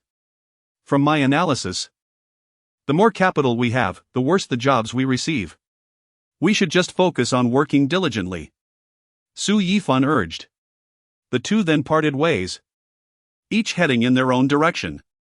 After hearing Su Yifan's analysis, Chen Shiqi also left, puzzled as to why Su Yifan had suddenly abandoned him to seek out Shintang. Friends, I must admit, I'm quite foolish. I was tricked by this show last time, and here I am again. The director told us we were all princes of a kingdom, and now look at me, what am I doing here? I'm once again working in a variety show. In the past, I would have dreamed of such a position, earning double for a single job. Due to Huang Bo's ranking being third from the bottom in initial funding, the production team assigned him a relatively decent job, a stark contrast to his first experience of hauling ice blocks. He was now a lecturer at a training institution, primarily teaching performance, which was perfectly aligned with his expertise. Upon starting, the head of the training institution informed him that he could not disclose his identity, only presenting himself as a new instructor. Therefore, he felt that it would take time before he would have any students. According to the task's requirements, he only needed to complete 2 training sessions, regardless of how many students attended. He felt akin to Jiang Taigong fishing, with a straight hook dangling out, uncertain if any fish would bite. With no one arriving, he could only vent his frustrations to the camera. While Huang Bo was lamenting, a girl with a backpack entered the room. Excuse me, is this the performance training class? Huang Bo's eyes lit up. Yes. Are you here to learn performance? The girl nodded, somewhat shyly inquiring, are you teacher Huang Bo? Huang Bo quickly waved his hands. No, I just happen to look a bit like him.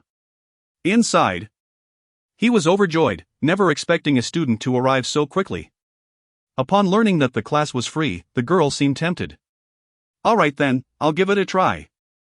Huang Bo happily led the girl into the classroom, commencing his performance lesson. Since he could not reveal his identity, Huang Bo taught while wearing a mask. Thankful that the student did not scrutinize him, allowing the class to proceed smoothly. Huang Bo diligently taught performance techniques, and the girl was thoroughly engaged. Shifting attention to others, we first find Gao Hanyu, who had the least starting capital, transformed into a photographer.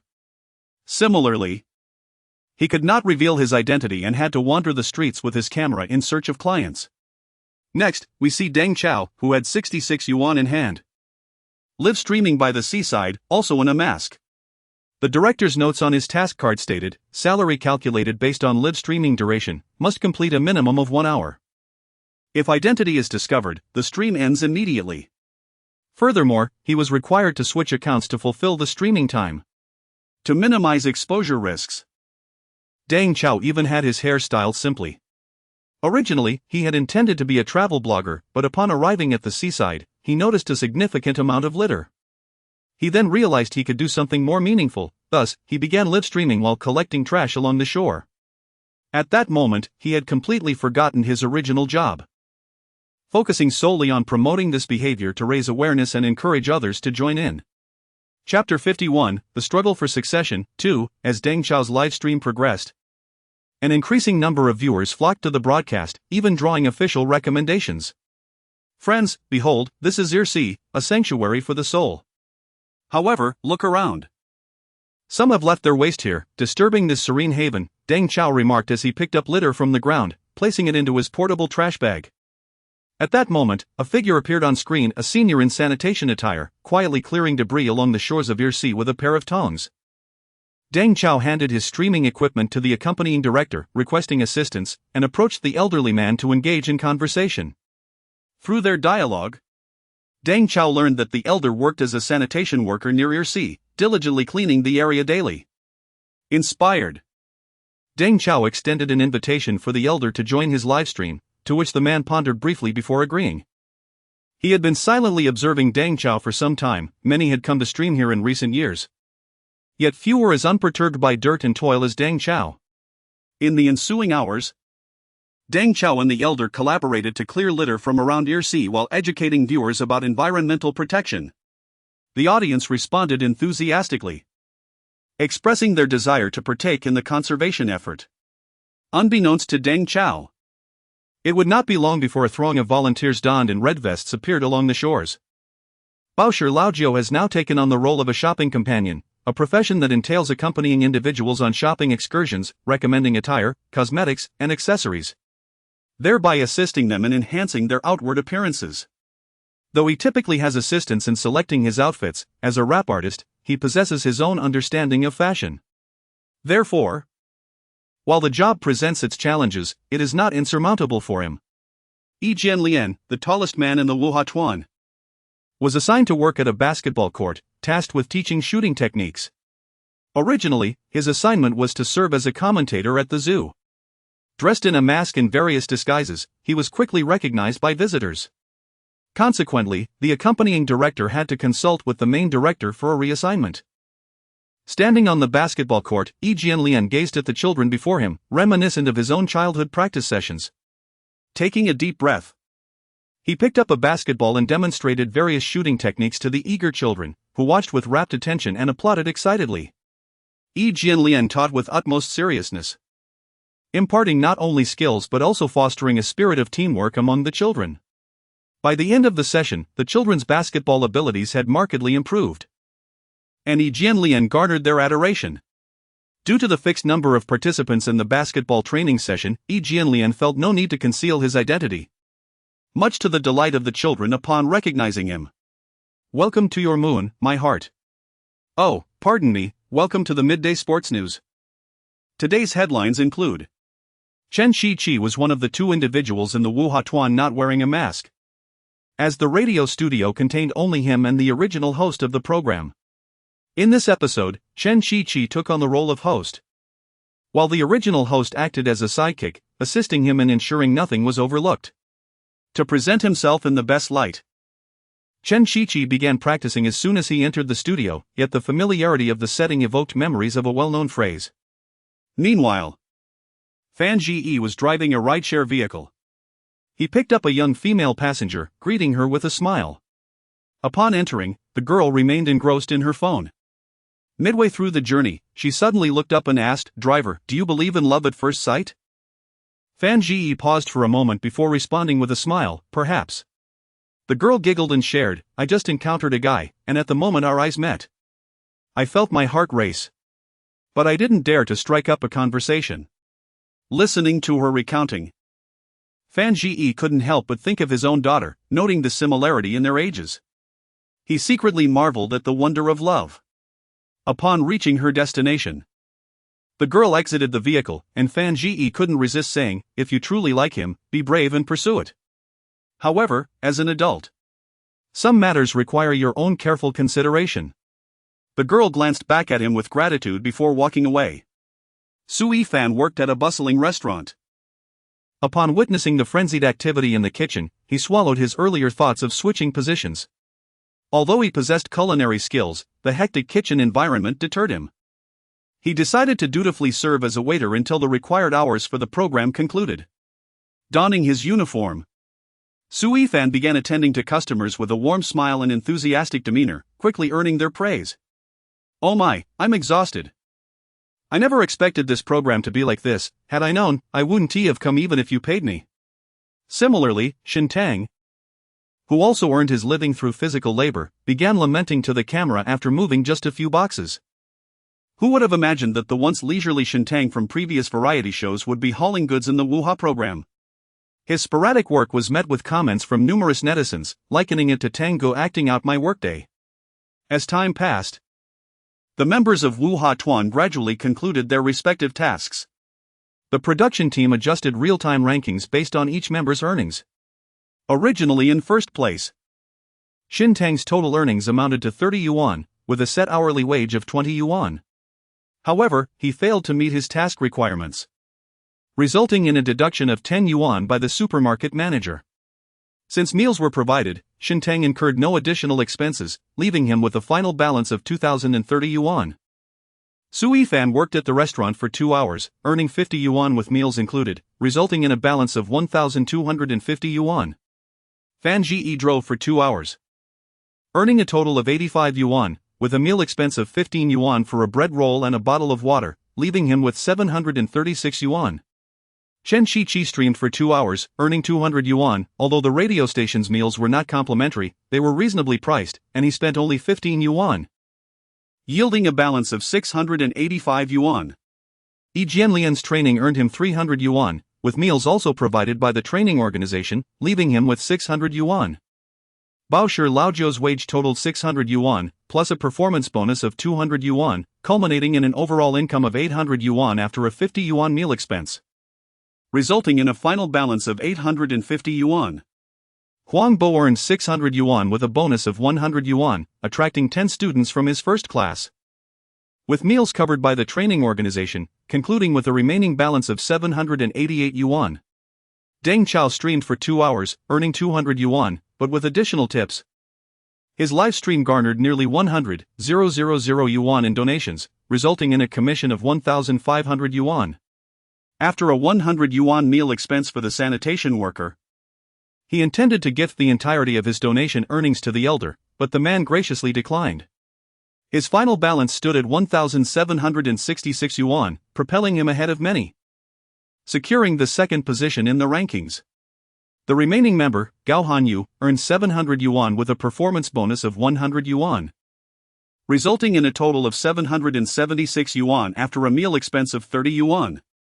Initially, I intended to provide a brief description. However, upon further reflection, I decided to elaborate in detail, allowing esteemed readers to gain a more vivid understanding. The income levels are sourced from online research, so please refrain from suggesting that my content lacks substance. Chapter 52, The Battle for the Throne. 3. When Su Yifan learned that he had dropped to second place, he did not dwell on it excessively. He had sensed this possibility beforehand, considering that he was merely earning a fixed salary. However, he was taken aback to discover that Deng Chao had overtaken him. After leaving the restaurant where he worked, Su Yifan decided to wander around the antique market or perhaps purchase a piece of raw stone, as this area was relatively close to Myanmar, presenting more opportunities. If only. But alas, there were no ifs. As he pondered his next move, his phone buzzed with a notification from the production team, instructing them to gather at a location by Irai Lake. Su Yifan was perplexed. According to the original plan, they were supposed to have the freedom to explore. So why the sudden change? Despite his skepticism, he complied with the production team's request and promptly headed to the designated spot. Upon arrival at Irai Lake, he found Deng Chao already there. Chao Gu, back so soon? I barely moved, I was just live streaming while picking up trash. Hearing this, Su Yifan silently gave Deng Chao a thumbs up. Though he had not interacted much with Deng Chao, he recognized his dedication. Once he set his mind on something, he pursued it earnestly. There's no need to flatter me. If you were here, you'd probably do the same. As they chatted, others gradually returned, all intrigued by Deng Chao's soaring rank. Deng Chao recounted his previous activities, receiving unanimous praise from the group. No wonder you're the team leader. What you've done is truly meaningful. Bogu, if you're going to compliment him, go ahead and say a few more words. As Brother Fan would say, at this point, you might as well throw caution to the wind. One mustn't become too arrogant. Laughter ensued. Amid their banter, the director approached to explain, due to certain unforeseen circumstances, we have adjusted the program segments. You will soon participate in a treasure hunt, with the treasure hidden near Irai. The one who finds it will uncover a shocking secret and receive financial support from outside. Later, during a casual conversation with the director, they learned that the unforeseen circumstances referred to the exposure of their filming location in Lishur, prompting the production team to consolidate them for safety reasons. Upon hearing about the shocking secret, Su Yifan's heart skipped a beat. It was highly likely that it pertained to his true identity.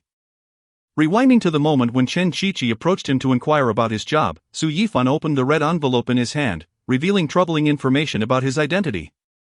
The task card described him thus: your public identity is that of an illegitimate child brought back from abroad by the Duan family of Ligua. No one knows that you are actually from the Murong clan of Yen. Strive to enhance your abilities and ultimately become the heir of the Duan family of Ligua, completing the grand scheme of usurpation. Remain undetected, lest you face a dire fate. At that moment, Su Yifan felt utterly overwhelmed. It was absurd for such a pivotal role to be assigned to a novice in a variety show, especially one lacking in acting skills. Yet, in an instant, he resolved to challenge himself, though his aspirations for wealth had yet to materialize. Now, the risk of his identity being exposed loomed. Among the group, Su Yifan was the most eager to find the treasure. Regardless of whether the shocking secret concerned him, he had to secure the treasure. After the director explained the rules, the participants dispersed to search for the treasure. Su Yifan set aside his thoughts and followed the main group along the shoreline of Irai, seeking clues. Suddenly, he spotted something glimmering behind a rock. Upon closer inspection, he discovered an aged key. Could this be the key to unlocking the ultimate treasure? Elated, Su Yifan examined the key when, out of nowhere, a figure crept up behind him. It was Gao Hanyu, who seized the key and made a swift getaway. Su Yifan gasped and immediately gave chase, shouting, "Gao Hanyu, give me back the key!" Hearing his cries, the other treasure hunters turned their attention toward them. Noticing their gazes, Su Yifan had a sudden epiphany. Although he was unsure of the key's significance, he could use it to draw the others' focus while he slipped away to hunt for the treasure. Even if the key indeed unlocked the treasure, he could reclaim it at the last moment. Quick, catch Gao Hanyu. He might have the key to the treasure. Several people responded, including Deng Chao, Baoshi Laojiu, and Fan Zi. Huang Bo, once a cunning strategist on Extreme Challenge, recognized Su Yifan's plan and approached him. Huang Bo thought it wiser to form an alliance rather than search aimlessly. He aimed to eliminate other heirs and, when the time came, settle matters among themselves. Initially, he had considered teaming up with Chen Shichi or Fan Zi, the intellectual and physical assets of the 5Ha team, respectively. However, Su Yifan's actions sparked a new idea in Huang Bo's mind. Meanwhile, Chen Shichi and Yi Jianlian had no intention of joining the chase. One felt he could not keep up, while the other doubted he could outmaneuver them if he did catch up. Chen Shichi also sought a suitable partner and, after some contemplation, arrived at a decision similar to Huang Bo's. Ultimately, Huang Bo and Chen Shichi stood before Su Yifan, synchronously declaring, "Let us form an alliance." All three had speculated about the program's future direction. Although uncertain, it seemed likely that this episode would deviate from the usual format. Therefore, the current location might well serve as the battlefield for their forthcoming contest. Su Yifan contemplated forming an alliance as well, with his preferred partner being Fan Zi. With General Fan by his side, he felt assured of navigating any twists the program might present. Given Fan Zi's track record in past episodes, he had never shown any signs of retreat. Now, with two highly intelligent individuals seeking to ally with him, Su Yifan found himself at a crossroads. Chapter 53, The Battle for the Throne. 4. Su Yifan gazed at the two individuals before him, a conflicted expression etched upon his face. He understood that allying with these two signified formidable intellectual support. However, he felt a yearning for a teammate akin to Fan Zi. Regrettably, one cannot have both fish in bear's paw, and with the situation pressing, he was compelled to make a swift decision. After a tumultuous internal struggle, Su Yifan nodded in agreement to the proposals of Huang Bo and Chen Shichi, thereby forming an alliance. The trio exchanged smiles and commenced strategizing. "We must leverage our respective strengths," Huang Bo articulated. "Yifan, you continue to draw the attention of others, while Shichi and I discreetly search for clues to the treasure." Although Su Yifan longed to personally seek out the treasure clues and monopolize the bounty, Huang Bo's strategy was undeniably the most effective under the current circumstances. "Excellent idea!" Chen Shichi exclaimed, "We must remain cautious of Gao Hanyu, he may resort to trickery." Su Yifan responded, "I am unafraid of Gao Hanyu's deceit. But I fear you two may betray me, leading to the downfall of the Morong family's enterprise." At that moment, a commotion erupted in the distance, revealing that Deng Chao and his companions had discovered Gao Hanyu's whereabouts. "Elder brother, come quickly, Gao Hanyu is over here." It was evident that Deng Chao had allied with two others to capture Gao Hanyu. Su Yifan briefly glanced at the apprehended Gao Hanyu before diverting his attention to Yi Jianlian, who was diligently searching for treasure not far away. "Bo, Shichi. Let us also invite Lian to join us, that way, should the production team stage a confrontation, we will have additional manpower." Although his first choice was Fan Zi, Yi Jianlian was formidable in his own right, particularly in upper body strength, having once lifted a 200-pound opponent with ease during a game. Huang Bo and Chen Qiqi exchanged glances and nodded in agreement. Lian. Su Yifan called out. Yi Jianlian turned at the sound and approached the trio upon recognizing them. Is there something you need? We three wish to form an alliance with you, Su Yifan explained. An alliance? But isn't this a personal competition? Yi Jianlian questioned. We shall first unite to deprive others of opportunities, and then later, we can rely on our own abilities. Very well.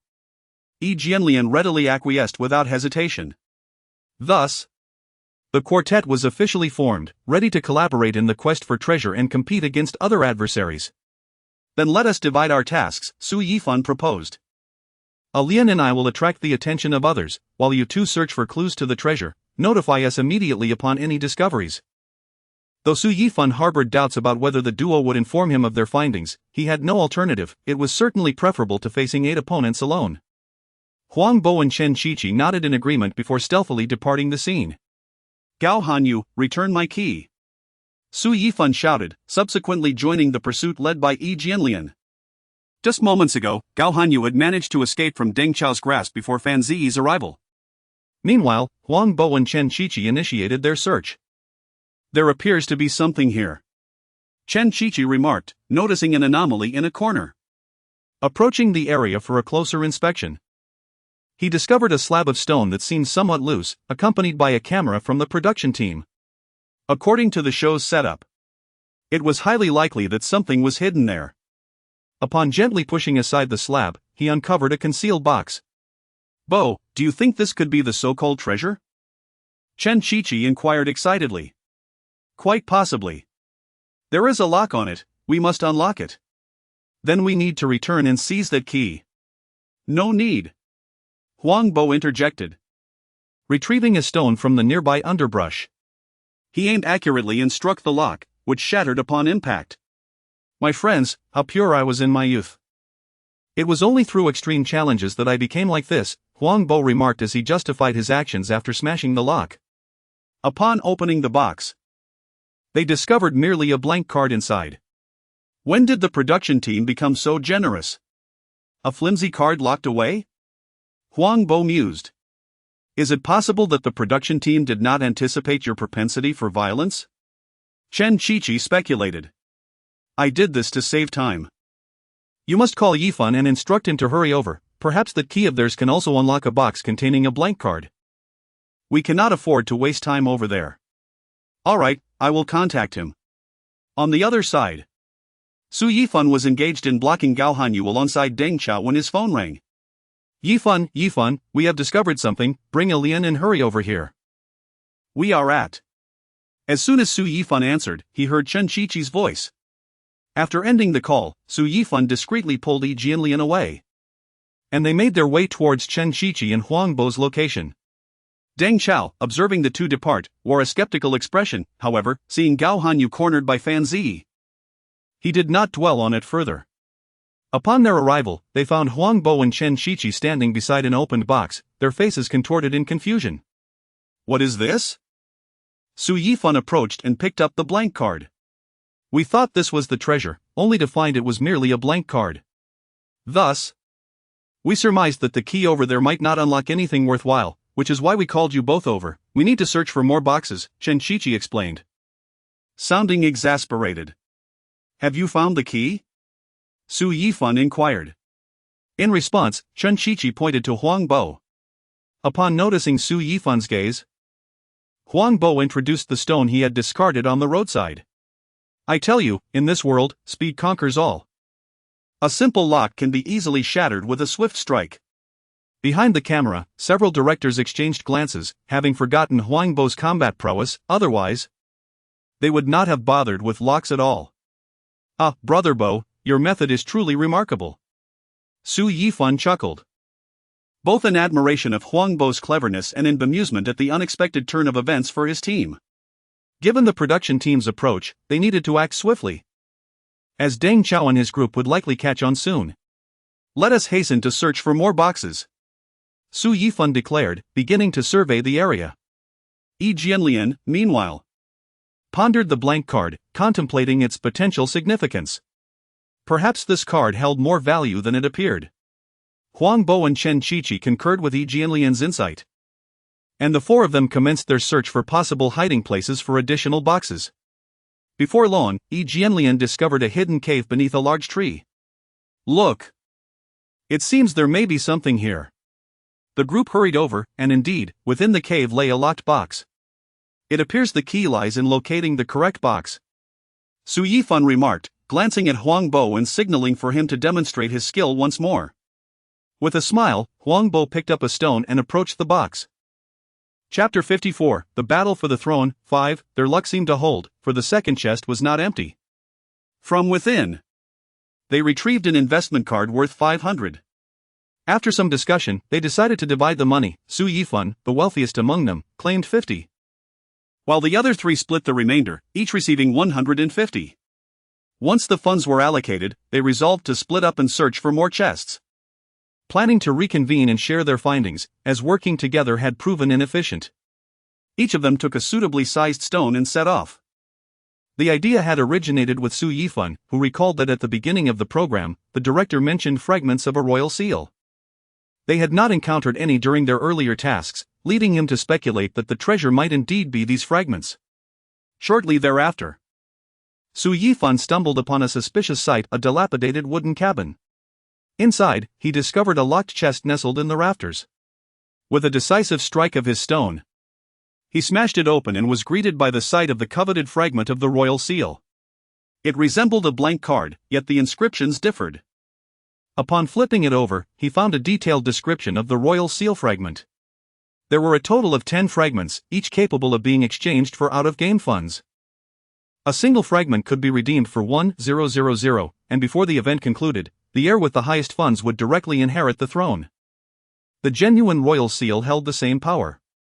After absorbing the significance of the fragment, Su Yifan discreetly concealed it in a hidden spot before exiting the cabin. Given its importance, he knew that once others learned of its existence, they would resort to any means, including theft, to acquire it. He could not risk carrying it openly, as losing it would be a grave miscalculation. Once outside, Su Yifan resumed his search for more chests, unwilling to share his discovery with Chen Qiqi and the others, as they were all of the same surname, Duan, while he was an outsider. Meanwhile, the slippery Gao Hanyu was finally cornered by Deng Chao, Shintang, and Fan Zi, who seized his keys. However, as they debated the distribution of the keys, a disagreement arose. Each desired to claim the keys for themselves, for their task cards indicated that only one could emerge as the ultimate heir. Even Shintang, usually lackadaisical, found his competitive spirit ignited, driven by the knowledge that he currently possessed the most funds and was closest to the coveted position. "Let's stick together. Once we find the treasure, we can divide it equally," Shintang proposed. "I concur with Shintang. Time is of the essence. Qiqi and the others have been searching for quite a while now, and they may have already located the treasure. We have the keys, so you could help us seize the chest, and then we can each rely on our own abilities," they suggested. "Can I join you?" Gao Hanyu interjected, anxious as he realized that despite his strenuous efforts, his keys had been taken, rendering his previous endeavors futile. Thus, he had no choice but to ally with these three to unearth the treasure. Without hesitation, they welcomed him into their fold, and the quartet embarked on their treasure-hunting quest. Meanwhile, the other four had already uncovered numerous chests and a collection of keys that held little value for them. They discreetly returned the keys to conceal them from others who might benefit. "We thank you," they remarked, ensuring to relock the chests they had opened, taking care not to fasten the locks completely to avoid inconveniencing their companions. As for Su Yifan, he harbored both a yearning for the royal seal fragments and a wariness of potential dangers. Each time he encountered a new chest, he would cautiously open it, fearful of alerting other heirs or triggering traps. After several fortunate discoveries, he had amassed 3 fragments and intended to stealthily return to the wooden cabin. However, upon his return, he discovered that the fragment he had previously hidden had vanished. It was evident that someone had pilfered it. Left with no other options, he cleverly buried the remaining fragment in nearby soil, marking the spot with a symbol only he could decipher before departing. 5 minutes prior. Huang Bo had passed by the cabin. After a thorough search, he first came across the chest that Su Yifan had opened. Noticing the markings left behind, he deduced that a comrade had been there, prompting him to leave. However, just before exiting, he spotted an unusual footprint on the wall. Following the trail, he ultimately discovered the royal seal fragment. This marked his first acquisition of such a fragment. Soon, he grasped its significance and unceremoniously tucked it into his inner pocket. Though he suspected it might belong to a teammate, it was clear that the information had been concealed from him. As time progressed, the sun sank lower in the sky, casting an orange hue across the horizon. Su Yifan unexpectedly uncovered a treasure map, indicating several potential burial sites for treasures. He began to follow the map, methodically searching each location for chests. After an exhaustive round, aside from a few previously open chests or those containing empty cards, he had not located any royal seal fragments but had acquired several investment cards, which he promptly utilized for his own benefit, adhering to their prior agreement that any funds found would be for personal use while other items were to be shared. Yet, none of them disclosed the existence of the royal seal fragments to one another, including Yi Jianlian, who remained silent.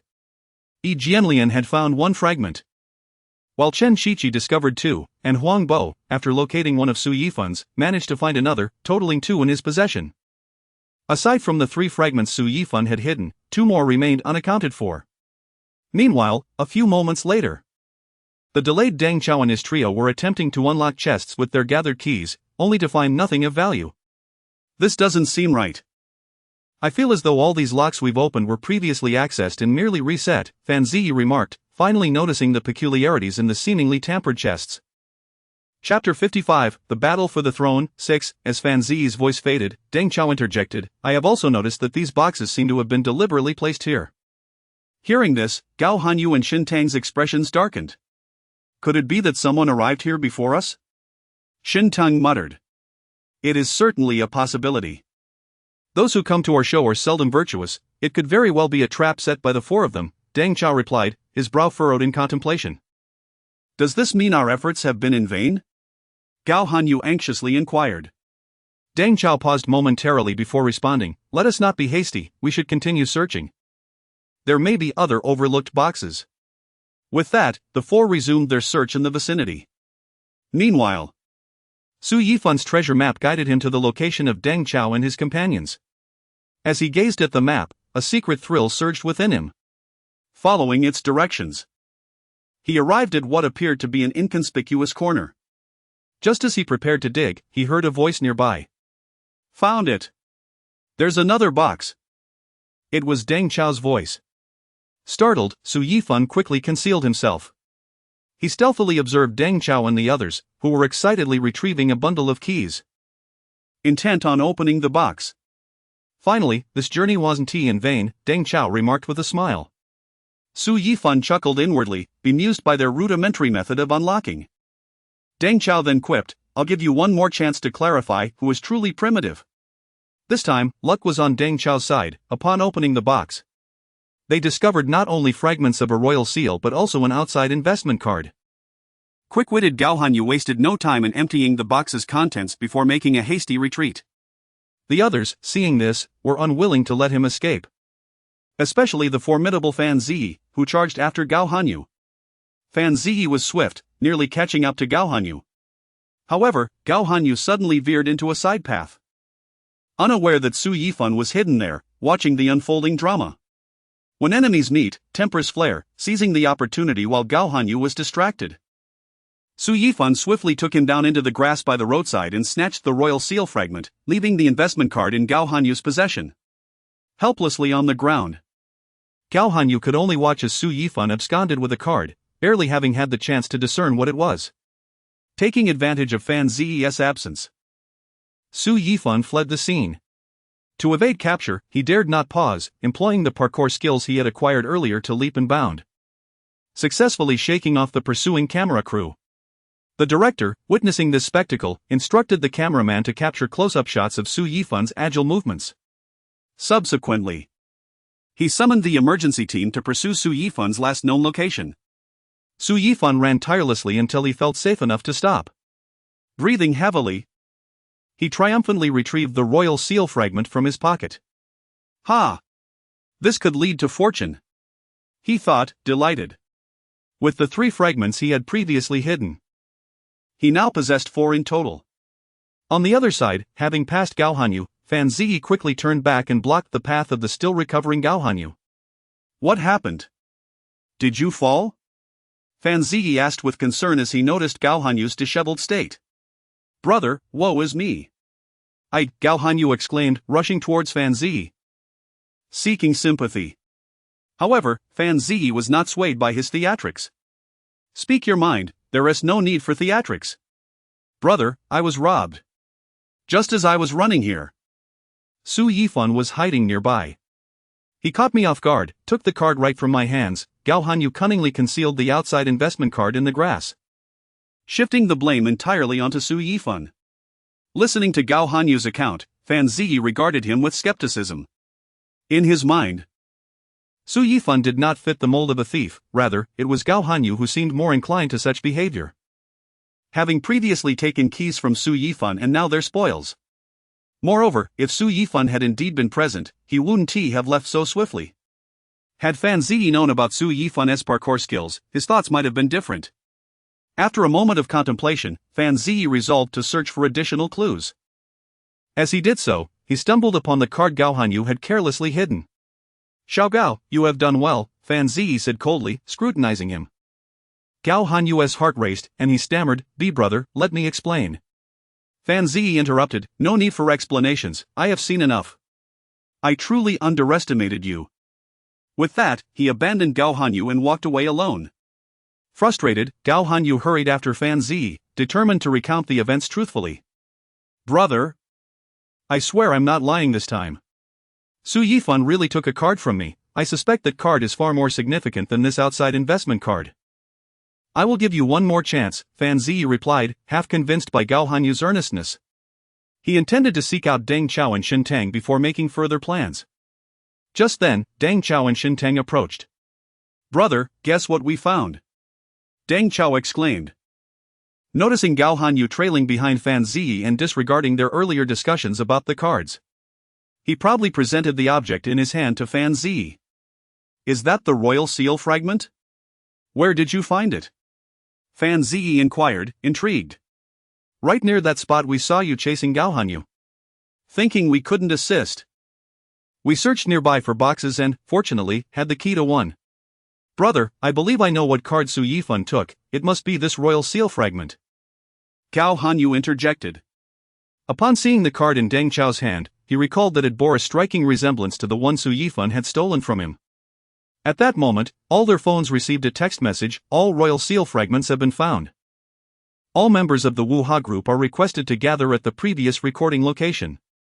After reading the message, Fan Ziyi's expression grew serious. He understood from the description on the back of the royal seal fragment that there were 10 pieces in total, yet they possessed only one. This cannot stand. We need to hurry, he stated, scanning the group. Gao Hanyu, which direction did Su Yifan run?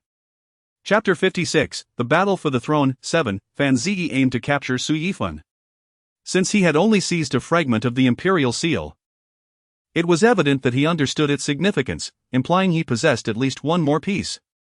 If they could intercept him, they would have at least 3 fragments, which would be a tremendous advantage regardless of whom they were handed to. Over there. Gao Hanyu pointed in a specific direction.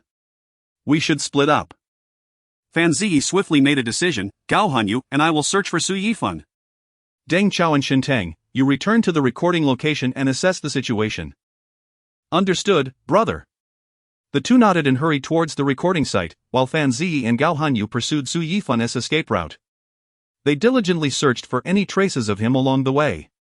At that moment, Su Yifan was in a convenience store purchasing supplies. He had received notifications from the production team and was acutely aware of the challenges he would face on his way back, necessitating meticulous preparation. Hence, he first visited a cabin to retrieve his 3 fragments of the imperial seal before heading to the store. His purpose was straightforward, he needed to buy plastic wrap to conceal the 4 fragments beneath his thigh, ensuring that even if searched, they would remain undiscovered. After completing his purchase, he proceeded to the restroom, where he discreetly hid 2 fragments on each thigh. Once disguised, he set off towards his destination. Just as he had anticipated, several individuals awaited his arrival along the way, including his 3 allies. Yifan, have you found the fragments of the Imperial Seal? Huang Bo scrutinized Su Yifan intently, his gaze suggesting a willingness to offer leniency for honesty, yet a sternness for deceit. Without hesitation, Su Yifan replied, I found one previously. But I hid it in the cabin S-beams, and it has since been taken by someone. Huang Bo nearly burst into laughter upon hearing this. He had identified the unfortunate soul responsible. He had just inquired with Yi Jianlian and Chen Shiqi, both of whom denied any involvement. And you haven't found any since? No. I later discovered some funding cards and a treasure map. After following the map, I found that all the chests had been opened. On his way back, he had meticulously crafted a narrative, ensuring he could articulate his thoughts to anyone he encountered. What about the card you took from Gao Hanyu? Just then, as Su Yifan conversed with Huang Bo, Fan Ziyi and Gao Hanyu arrived, having overheard the conversation. That's the treasure map I mentioned. Look. Nonsense. I clearly saw you take a fragment of the Imperial Seal. Gao Hanyu, being another party involved, immediately countered Su Yifan's assertions. I truly did not acquire any fragments. You may search me, if you find even one, it's yours. Su Yifan maintained an air of innocence, unflinching. Gao Hanyu, undeterred, stepped forward and searched Su Yifan's pockets, yielding no results.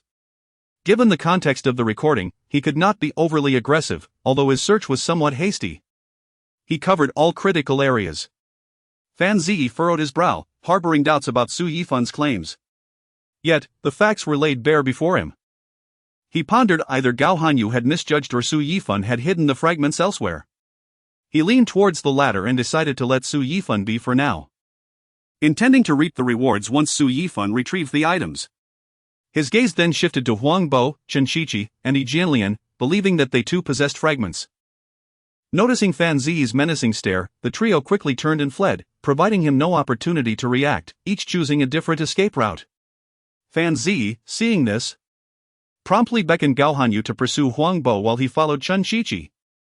As Chen Shiqi ran, he glanced back, noticing Fan Ziyi closing in, filling him with trepidation. Brother, I truly don't have any fragments. I don't believe you. Unless you stop and allow me to search you like Yifan did. Seek out a Lian or Bogu, they both have the fragments you desire. That is fine. I'll take what's yours and then find them. At this moment, Fan Ziyi regretted allowing Deng Chao and Shintang to head to the finish line first. Had they been present, he could have dealt with Yi Jianlian. Given Yi Jianlian's strength, he was the only one capable of matching him. Now, however, he had no choice but to forego pursuing Yi Jianlian. He had also gathered that Huang Bo was beyond Gao Hanyu's capabilities, and sending him after Huang Bo was merely a tactic to delay him. Ultimately, Fan Ziyi managed to subdue Chen Shiqi, seizing the 2 fragments from him without completely stripping him of his other possessions. Meanwhile, Huang Bo faced Gao Hanyu without a hint of panic. He understood that if he could shake off Gao Hanyu, he would escape unscathed. Hoping Chen Shiqi could hold out a bit longer. However, he did not anticipate that Gao Hanyu would cling to him like a stubborn gum, evading every attempt he made to break free. Though Huang Bo was more cunning, he lacked the physical agility of Gao Hanyu. When Fan Ziyi hurriedly arrived, Huang Bo was still engaged in an intense game of wits with Gao Hanyu. Upon seeing Fan Ziyi, Huang Bo resigned himself to fate. This wretched program is anything but friendly to me as a guest, and now you've cornered me. Hand over the fragments of the Imperial Seal, and we will let you leave. I genuinely do not have any. Lian, Qi, and Yifan have plenty. I already took the ones from Qi. He claimed you had a lot. Huang Bo could not help but facepalm. What had been an alliance had devolved into mutual betrayal. Thankfully, he had retained a backup plan. Otherwise, the outcome would have been dire. Seeing Huang Bo's refusal to relent, Fan Ziyi signaled for Gao Hanyu to restrain him while he commenced a thorough search. To his dismay, similar to Su Yifan, he found nothing of substance aside from a few insignificant investment cards. You see? I told you I have none. Clearly, you are all adept at concealing your possessions. Just don't let me catch you retrieving them. Fan Zi, frustrated by the few cards in his possession, realized he had come away empty-handed, returning the items to Huang Bo, as they were of no use now. After conferring with Gao Hanyu, they resolved to head towards the final recording venue. During their scuffle, Su Yifan seized the opportunity to break free, racing to the recording site, finally allowing himself a breath of relief. Chapter 57, The Battle for the Throne, 8, Upon seeing Su Yifan, Deng Chao and Xinteng initially contemplated seizing a moment to snatch some cards. However, Su Yifan nonchalantly retrieved the cards and handed them to the two, gesturing for them to choose for themselves. Xinteng, believing him, selected an off-site investment card valued at 500 and displayed it to the director's team. Director, can this be used on me? It could have been, but now it cannot. Why, is it expired? No, he has already used it. This is fraud, Yifan. I never claimed I hadn't used it, did I? This is all I have left. I encountered several groups of robbers on the way back. Merely returning is akin to escaping death. Su Yifan spoke ambiguously, deliberately avoiding the persistent gazes of Deng Chao and Xinteng. Don't you have any fragments on you? Hai Han, you just searched me, you may do so as well to see if I possess anything. Deng Chao and Xinteng exchanged glances and ultimately decided to trust Su Yifan. After all, he had a point. If there were fragments, Hai Hanyu would have confiscated them already. Regarding deceit, they believed Su Yifan would not lie, as should Hai Hanyu arrive and the testimonies not align, it would be quite awkward. Very well, you stay here, and we shall seek others, Deng Chao said, patting Su Yifan's shoulder. Once they departed, Su Yifan exhaled a sigh of relief. Deng Chao and Xinteng then retreated to a nearby corner, preparing to ambush the next returning individual. At that moment, Chen Qiqi returned. The two immediately dashed out, dragging Chen Qiqi back into the corner, intent on robbing him of any fragments. Hand over the fragments, and we won't harm you.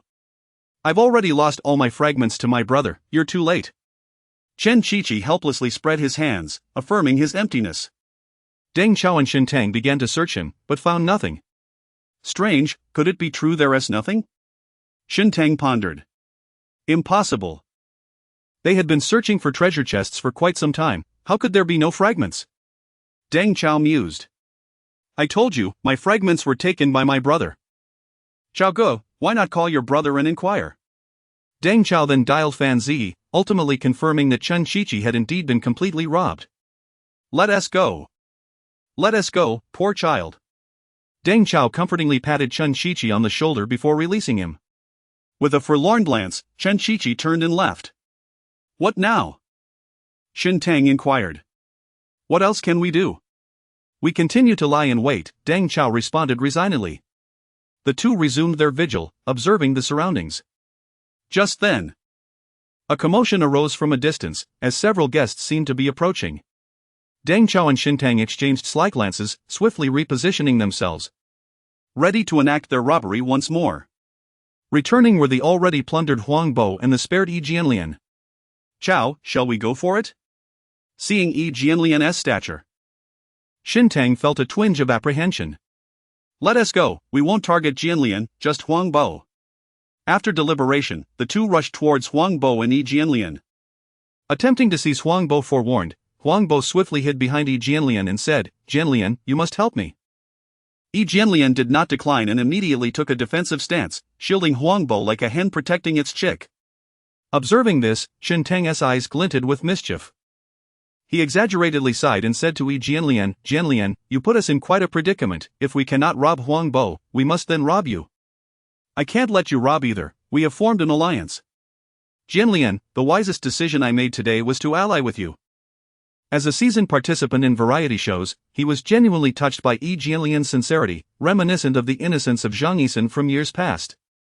At that moment, Fan Zi and Gao Hanyu returned. Chao Ge, let us target Jianlian. Huang Bo's side has been searched by my brother and yielded nothing. The situation on the scene shifted dramatically, as the four encircled Huang Bo and Yi Jianlian, ready for battle. Qiqi, Yifan, where are you? We need support. Seeing the dire situation, Huang Bo cried out, attempting to summon their allies to assist. Chen Qiqi and Su Yifan arrived at the call. Chen Qiqi sought to reclaim his lost fragments, while Su Yifan intended to take advantage of the chaos to procure a fragment for himself. Their arrival transformed the scenario into a 4v4 standoff. The director's crew also took note of the unfolding conflict, numerous cameras aligning towards the action. Jianlian, you handle my brother. Huang Bo, you take on old Deng. Yifan, you face Gao Hanyu, the rest I shall handle. After assessing the situation, Chen Qiqi promptly assigned each person their respective opponents. And there were no objections. A sly smile crept upon Su Yifan's lips as he nodded subtly, his gaze flitting between Fan Ziyi and Gao Hanyu. Already plotting his next move. He deliberately slowed his pace, appearing to casually approach Gao Hanyu while actually seeking the optimal moment to strike. Gao Hanyu, having previously suffered defeat at Su Yifan's hands, felt a shadow of apprehension, yet outwardly maintained a calm demeanor. He cautiously took a step back, arms partially raised in a defensive posture. With a light chuckle, Su Yifan suddenly accelerated, executing a nimble sidestep to evade Gao Hanyu's outstretched arm, aiming straight for the pocket on his chest. Unbeknownst to anyone, he was merely testing the waters, uncertain if Gao Hanyu possessed any jade seal fragments. He sought to gauge whether Fan Ziyi would come to assist. If he did not, it would suggest Gao Hanyu was empty-handed. However, Gao Hanyu was quick to respond. Swiftly adjusting his stance to engage in a tussle with Su Yifan, their figures intertwining, prompting gasps from onlookers. Meanwhile, Yi Jinlian, adhering to Chen Qiqi's orders, was locked in an intense duel with Fan Ziyi. Though Yi Jinlian lacked the combat prowess of Fan Ziyi, he held his own, with the two exchanging blows in a dizzying display. What a thrilling scene! I never anticipated that our show could feature such a dramatic battle. I thought today's episode would lack highlights, but this has proven to be quite the spectacle. We'll definitely edit this segment into a trailer. It's bound to attract attention, the director observed from afar, gleefully taking in the action. Seizing the opportunity, Chen Qiqi charged towards Deng Chao, intent on snatching the cards from his grasp. Chapter 58, The Battle for the Throne, Finale. The reason Chen Qiqi charged towards Deng Chao was his belief that Shintang held no fragments. Upon witnessing Deng Chao under attack, Shintang hurriedly rushed to assist, fully aware that Deng Chao possessed a fragment. Huang Bo, who initially intended to confront Deng Chao, redirected his focus towards Shintang upon seeing his rival being intercepted by Chen Qiqi. Huang Bo moved with remarkable swiftness and decisiveness. Understanding that Shintang was crucial to protecting Deng Chao, as long as he could restrain Shintang, Chen Qiqi would have an opportunity to seize victory. As they had agreed during their alliance, their objective was to snatch the fragments from the four foes before them. The ultimate heir to the throne would emerge from among them, and who would claim the final prize would depend on fate. In stark contrast to his usually lethargic demeanor in other shows, Shintang displayed an unexpected agility, leaving the cunning Huang Bo momentarily at a loss. Simultaneously, the clash between Su Yifan and Gao Hanyu reached a fever pitch. Gao Hanyu, equipped with exceptional reflexes and a robust physique, narrowly evaded Su Yifan's assaults multiple times. Su Yifan, in turn, continuously altered his tactics, sometimes feigning attacks and at other times striking genuinely, in an effort to provoke a flaw in Gao Hanyu's defenses. Just as the two were locked in a stalemate, Fan Ziyi suddenly joined the fray. He did not engage Su Yifan directly but skillfully obstructed Su Yifan's attack route, granting Gao Hanyu a moment to catch his breath. This unexpected turn of events startled Su Yifan, who realized that Fan Ziyi's involvement likely indicated that Gao Hanyu indeed possessed a fragment. Without hesitation, he resolved to adopt a more aggressive strategy, using his speed to dart between Gao Hanyu and Fan Ziyi, aiming to sow chaos and find an opening. Yi Jianlian, noticing Fan Ziyi edging closer to Su Yifan, rushed to intercept him. Although Yi Jianlian lacked an advantage in footing, his upper body strength surpassed that of Fan Ziyi, continually creating difficulties for him. Seeing Gao Hanyu struggle, Fan Ziyi searched for an opportunity to escape and assist Gao Hanyu. With just 20 minutes remaining, the director's announcement undoubtedly stoked the flames of battle. Everyone was keenly focused on seizing fragments from their opponents to fortify their claim to the throne.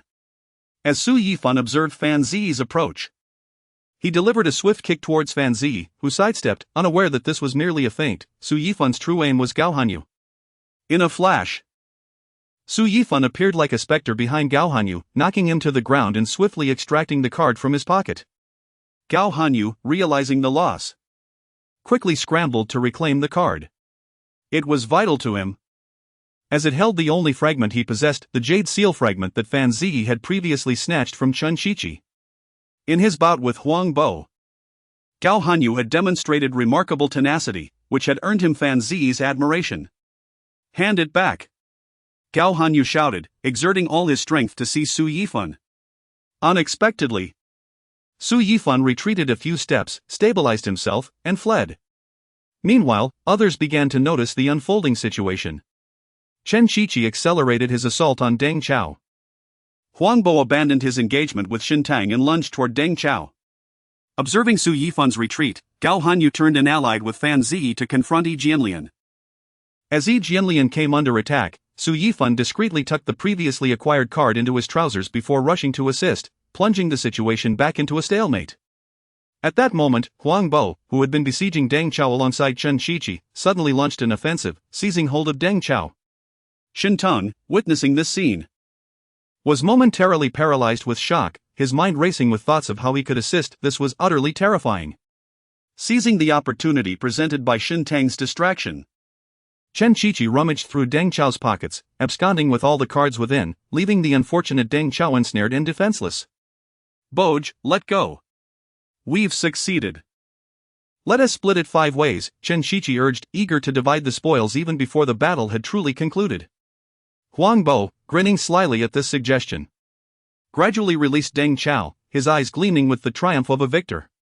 Just then, Deng Chao, seizing the moment while Huang Bo was distracted, managed to grapple him. Xin Tang, quickly, check his pockets. Xin Tang, having already realized the predicament, felt a pang of guilt for Deng Chao's plight and seized the chance to rectify it. He dashed forward, intending to relieve Huang Bo of his possessions, but Chen Shiqi was quick to intercept him. Finally, the director announced that time had elapsed. The battlefield remained in a stalemate, yet compared to the beginning, both Su Yifan and Chen Shiqi had managed to secure victories. The cunning Huang Bo approached the director, his fragments concealed on the director's person. The onlookers were left agape, astonished that such a strategy was even possible. Su Yifan then requested permission to visit a nearby restroom to relieve himself of his restraints. Now, here is the situation, following the recent game. Xin Tang amassed a total of 2,230, Su Yifan 1,900, Chen Shiqi 1,095, Yi Jianlian 1,050, Huang Bo 1,258, Deng Chao 1,966, and Gao Hanyu 876.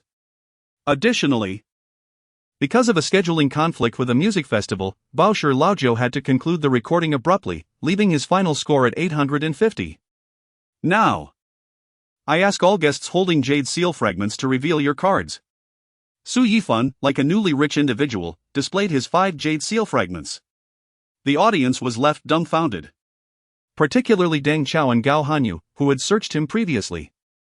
No way, you didn't hide them in the restroom, did you? There's no need for any contest. Let us just conclude this. Congratulations to Su Huang on his ascension.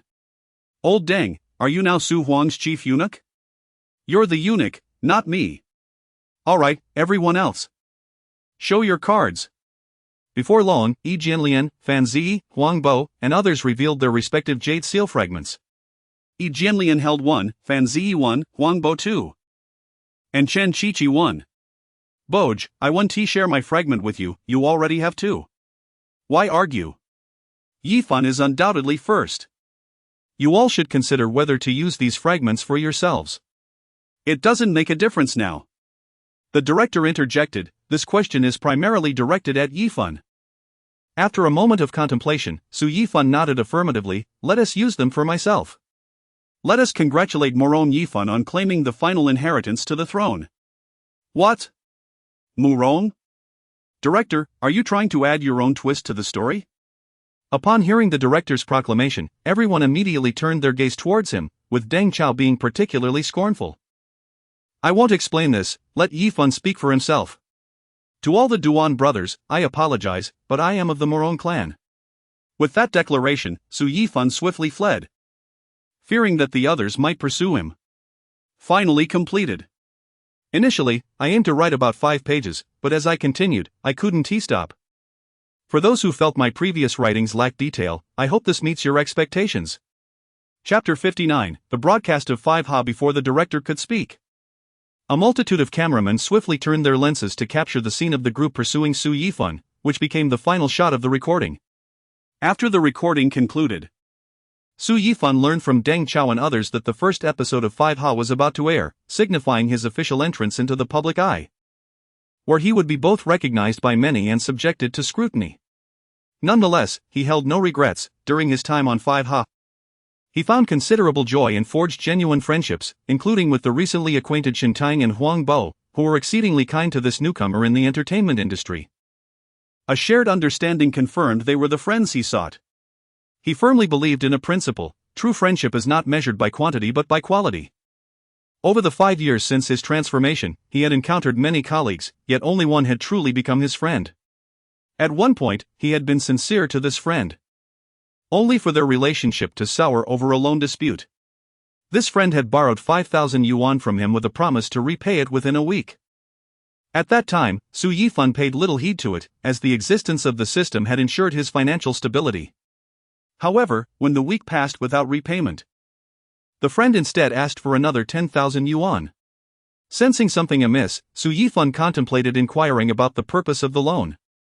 Yet, upon hearing his question, the friend reacted as if a cat's tail had been stepped on, retorting that if Su Yifan did not wish to lend, he need not.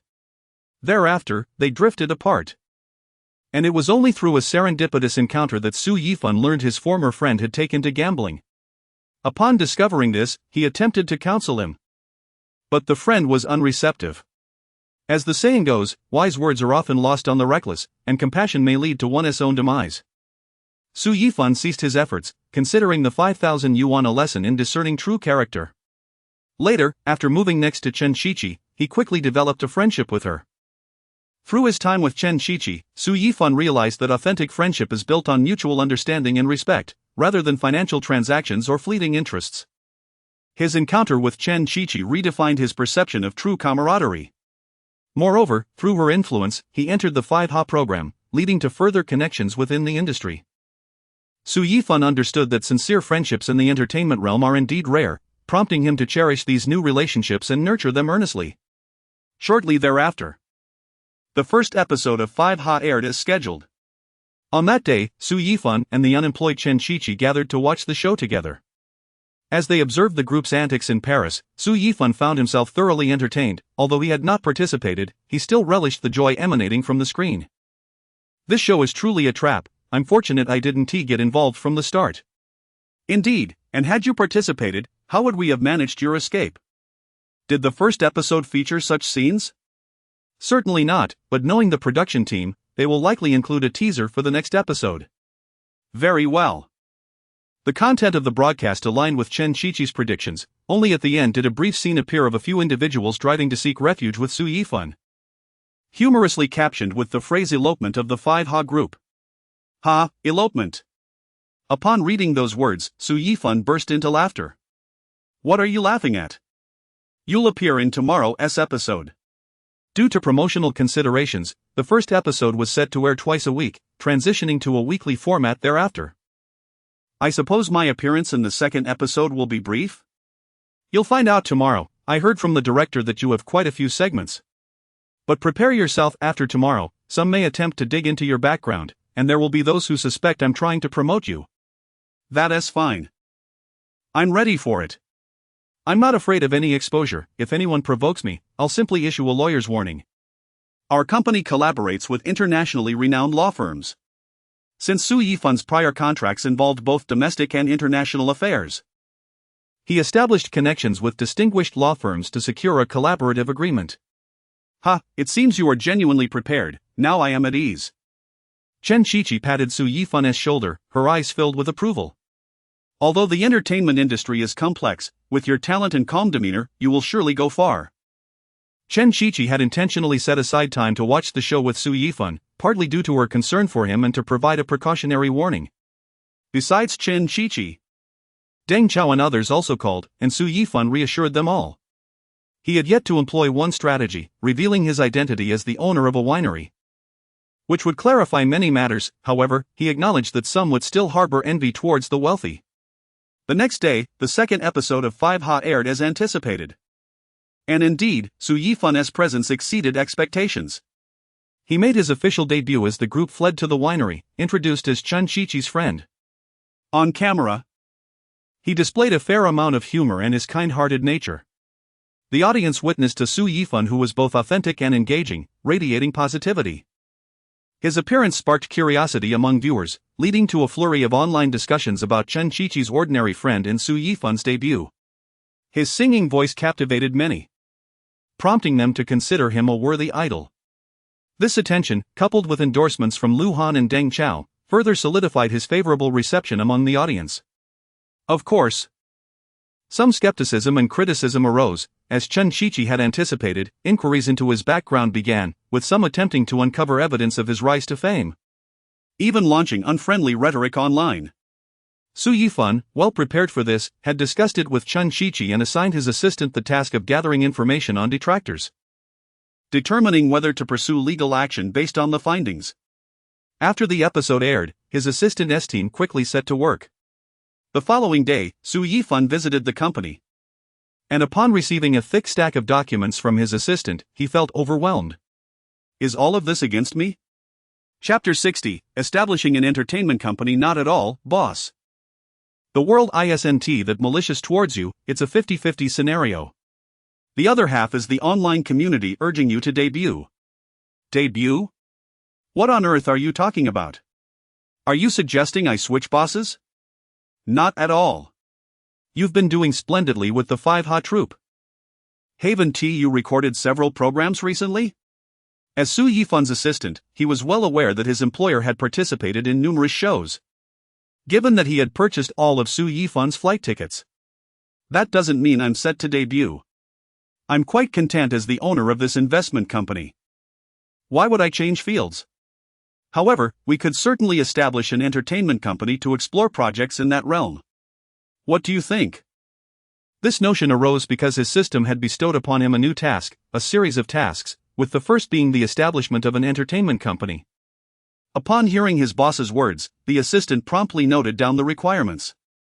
As Su Yifan's sole assistant for 5 years, he understood that when his boss expressed such thoughts, it was a sign of determination. Su Yifan was the only controlling shareholder of their investment firm. Over the years, the assistant had witnessed the growth of their company. Frankly, he couldn't fathom why his boss's investment insights were so astute. Every industry and share he acquired later became a market leader, with some evolving into unicorn enterprises, yielding substantial returns for the company. Su Yifan always asserted that investment was not merely about data, it was about perceiving trends and understanding human nature. The suggestion to establish an entertainment company might indicate his foresight into the impending boom in the cultural and entertainment sector.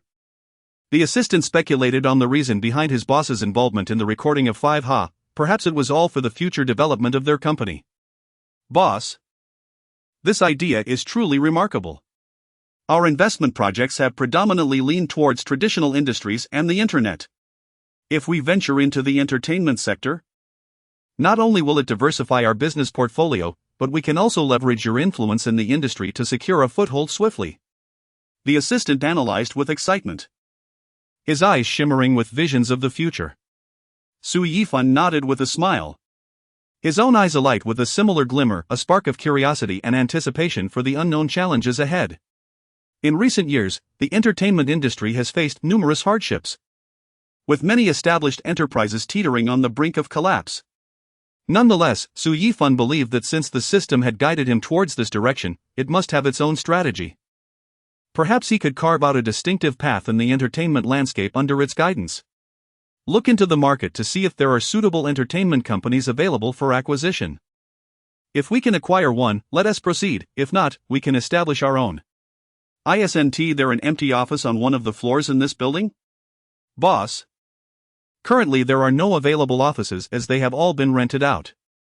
However, one floor appears to be nearing the end of its lease, and discussions for renewal are underway. Is it progressing smoothly? Not really. I've heard that the company's business has been struggling lately. Then let us explore if there are any vacant spaces under our name in other locations. We can offer them a discounted rent and temporarily convert that floor into the entertainment company's office. Su Yifan recognized that many industries were struggling in recent years. So he held a mindset of offering assistance where possible. Understood, boss. I will arrange that shortly. I do not intend for this entertainment company to be a mere pastime. I aspire to create a platform that can lead trends, convey positivity, and maximize commercial value. We will not only produce high-quality films and music but also delve into cutting-edge fields such as digital entertainment and IP incubation. To emphasize the importance of the tasks, Su Yifan recounted a statement he had encountered the previous night. Certainly, boss. I will swiftly compile all the details into a plan and submit it. Su Yifan's assistant was not alone in this endeavor. Over the years, due to the increase in related work, Su Yifan had established an independent office under the assistant's leadership. Regarding those detractors, select a few key individuals for the law firm to issue cease and desist letters. Shortly after the assistant departed, a prominent domestic law firm's official account released a letter titled Cease and Desist from Infringing Mr. Su Yifan's Right to Reputation, listing several social media accounts that had been particularly vitriolic towards Su Yifan. Once the letter was made public, it triggered a considerable uproar online. This move by Su Yifan garnered applause from figures like Deng Chao, as he had no social media accounts himself. Both the 5Ha troupe and various guests who had participated in the show shared the law firm's post. Those who had previously unleashed vitriol and fabricated rumors suddenly found themselves silenced, as if struck by lightning. Many netizens began to reassess their prior comments, realizing that the internet was not a lawless domain, and that freedom of speech must be predicated on mutual respect.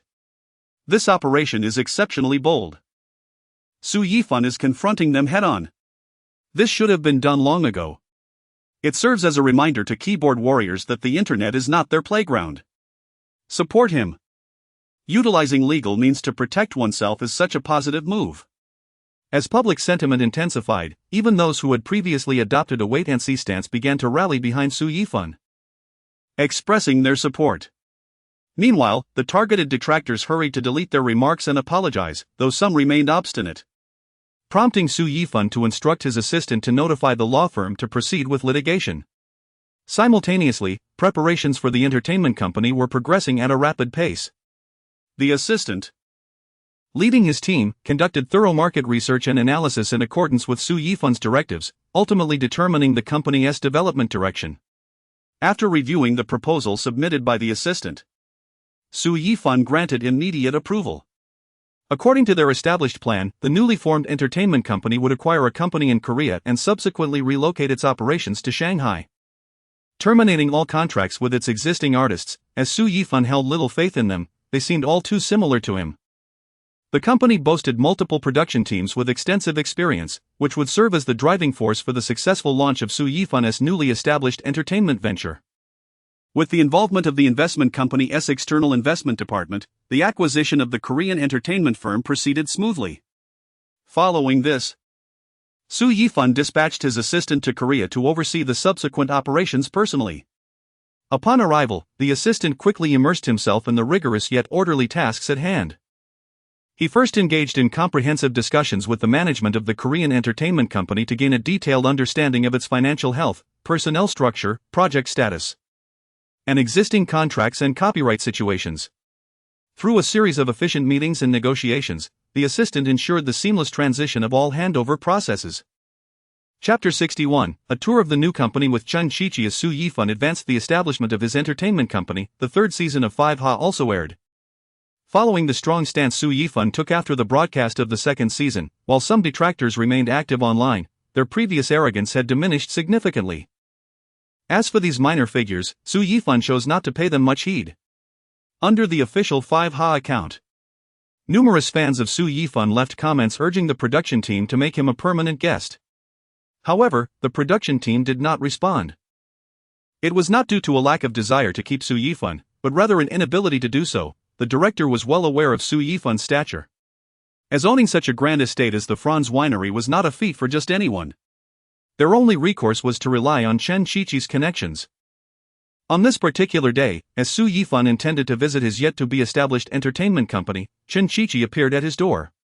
"What brings you here so early, Boss Su? Who are you emulating?" "Who else but the director, always referring to me as Boss Su," he replied. "All right, Miss Chen. So, What do you mean, so? If you can learn from the director, so can I. Now, tell me, what brings you here so early? Speaking with an astute person is always effortless. You know that many viewers online are eager for you to be a permanent fixture on 5Ha. We are nearing the last 2 episodes of this season. So the director sent me to persuade you to make another appearance and provide the audience with an answer. What answer? The viewers want you as a regular. But the production team has yet to respond.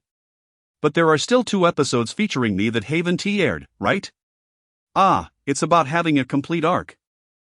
If you appear in the first and last episodes, it gives the impression of being a regular even if you miss a few in between. Fine. I will think about it. I have something to attend to now. I'll let you know when I return. Where are you headed? To the company. Would you like to accompany me? Suddenly, Su Yifan contemplated dragging Chen Shichi into the mix, perhaps creating a segment for 5Ha. The ensuing buzz would surely be substantial. But this would mean he would have to appear in the final episode of 5Ha. After considering it, Chen Shichi, having known Su Yifan for quite some time without visiting his company, decided that a visit would not be amiss. After informing her family, she followed Su Yifan to the entertainment company. Why the grand setup? Are you venturing into the entertainment realm? Upon seeing Su Yifan's company, Chen Shichi was taken aback. While she had some understanding of Su Yifan's wealth, especially given the high property prices in their neighborhood, she was astonished by the scale of his company. How do you like it? This is a new venture of mine. I plan to produce some variety shows and might even delve into television and film if the right opportunities arise. Su Yifan shared this with Chen Shichi to gain insights from an insider's perspective, as he himself was an outsider and might not notice the finer details. Although the assistant was actively recruiting management personnel, it would take time. This scale is still considered a new company? Indeed, the entire building belongs to me. Part of it is used by our staff, while the remainder is leased out. Recently, Su Yifan had come to terms with the idea of being more transparent with Chen Shichi and her associates. If feasible, he even considered bringing the entire 5Ha team to his company, though this was likely just a dream, as hiring the majority, apart from the part-time fan Zi and Jianlian, would require a significant financial investment. President Su, do you still need any trinkets? I'm not inclined to put in the effort. Upon hearing Su Yifan's words, coupled with his expression of reluctance to pretend, Chen Shichi leapt forward to embrace him. All right. Enough of the antics. Now, share your thoughts. From an industry perspective, what do you think I lack? Chen Shichi surveyed the space and replied. I believe you are missing some professional teams, such as writers, directors, and producers. If you want to implement a separation between production and broadcasting, you will also need marketing specialists to promote your content. As Su Yifan listened to Chen Shichi, he silently calculated in his mind. He already had a professional team lined up, expected to arrive in a day or two, having acquired an entertainment company from Korea, bringing the production team along. However, he acknowledged that his company indeed needed to bolster its management talent and welcomed any recommendations she could provide. What projects do you plan to undertake? Can I be involved? Of course, you must be involved. Even if not, I'll tailor a role for you. I'll be waiting for that. I'll have my manager keep some openings for future engagements. Wait, my makeshift team is still in the early stages, there is no need to rush. This is a makeshift team? Many would be in for a shock. Without a professional management team and any projects, how could it not be considered makeshift? With a place like this, you're bound to attract golden opportunities. If it weren't for my lack of resources, I would consider taking this porcelain project myself. I will keep an eye on what you mentioned, but what about that proposal you were considering? Chen Shichi was referring to the recording of the final 2 episodes of 5Ha. Su Yifan hesitated for a moment before responding, let us go. I've already participated in so many episodes. Having spent considerable resources here, it would be beneficial to recoup some of that by participating in 5Ha. Don't pretend. I'll inform others about your endeavors here, and they'll surely chastise you for concealing such significant news from us. Had I not come today, I would have been oblivious to your company's project until the show aired. Thus, I plan to shoot a dating show or something akin to Wishing for You. What do you think? Are you implying you wish to use the show to find a partner? How vulgar. I'm not that kind of person. You certainly resemble someone who would. Get lost. I'm discussing serious matters. From my perspective, both types of shows would be challenging to produce, as there are already numerous dating shows in the country. You might struggle to introduce something novel. As for Wishing for You, it can be difficult to maintain. The production faced challenges when the hosts, Teacher Huang and Teacher He, halted filming due to encountering a bottleneck. Initially, it was quite successful, but as the recordings progressed, various issues began to surface. Chapter 62, the final stop of the five ha-has. The idea for the romantic variety show was proposed by the assistant, who claimed it was a collective thought from the employees of the president's office. In contrast, the show Wishing for was solely conceived by Su Yifan, who had cherished this program as a delightful accompaniment to his meals over the past 5 years. Despite widespread opinions suggesting that the guests merely indulged in the culinary creations of Teacher Huang, akin to navigating the complexities of human relationships, Su Yifan remained steadfast in his belief in the show's value. After all, it had gifted him countless joyful memories, and its cessation had deprived him of much happiness.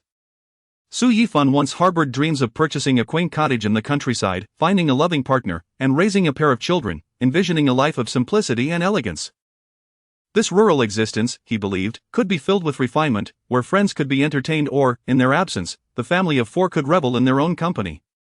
Naturally, a family life like this may not translate well into a compelling variety show. The initial format of Wishing for was quite commendable. As he listened to Chen Qiqi's evaluations of Wishing for, Su Yifan's thoughts began to wander, even contemplating the acquisition of its rights. Filming this show would likely attract a plethora of loyal fans, but if it fell short of expectations, these fans could swiftly turn into critics. He mused that he could offer some advice, yet the ultimate decisions rested with them. Unbeknownst to Chen Qiqi, who was oblivious to Su Yifan's distraction, she continued to elaborate on her understanding of Wishing for. What do you think about acquiring the rights to 3 meals a day from Korea?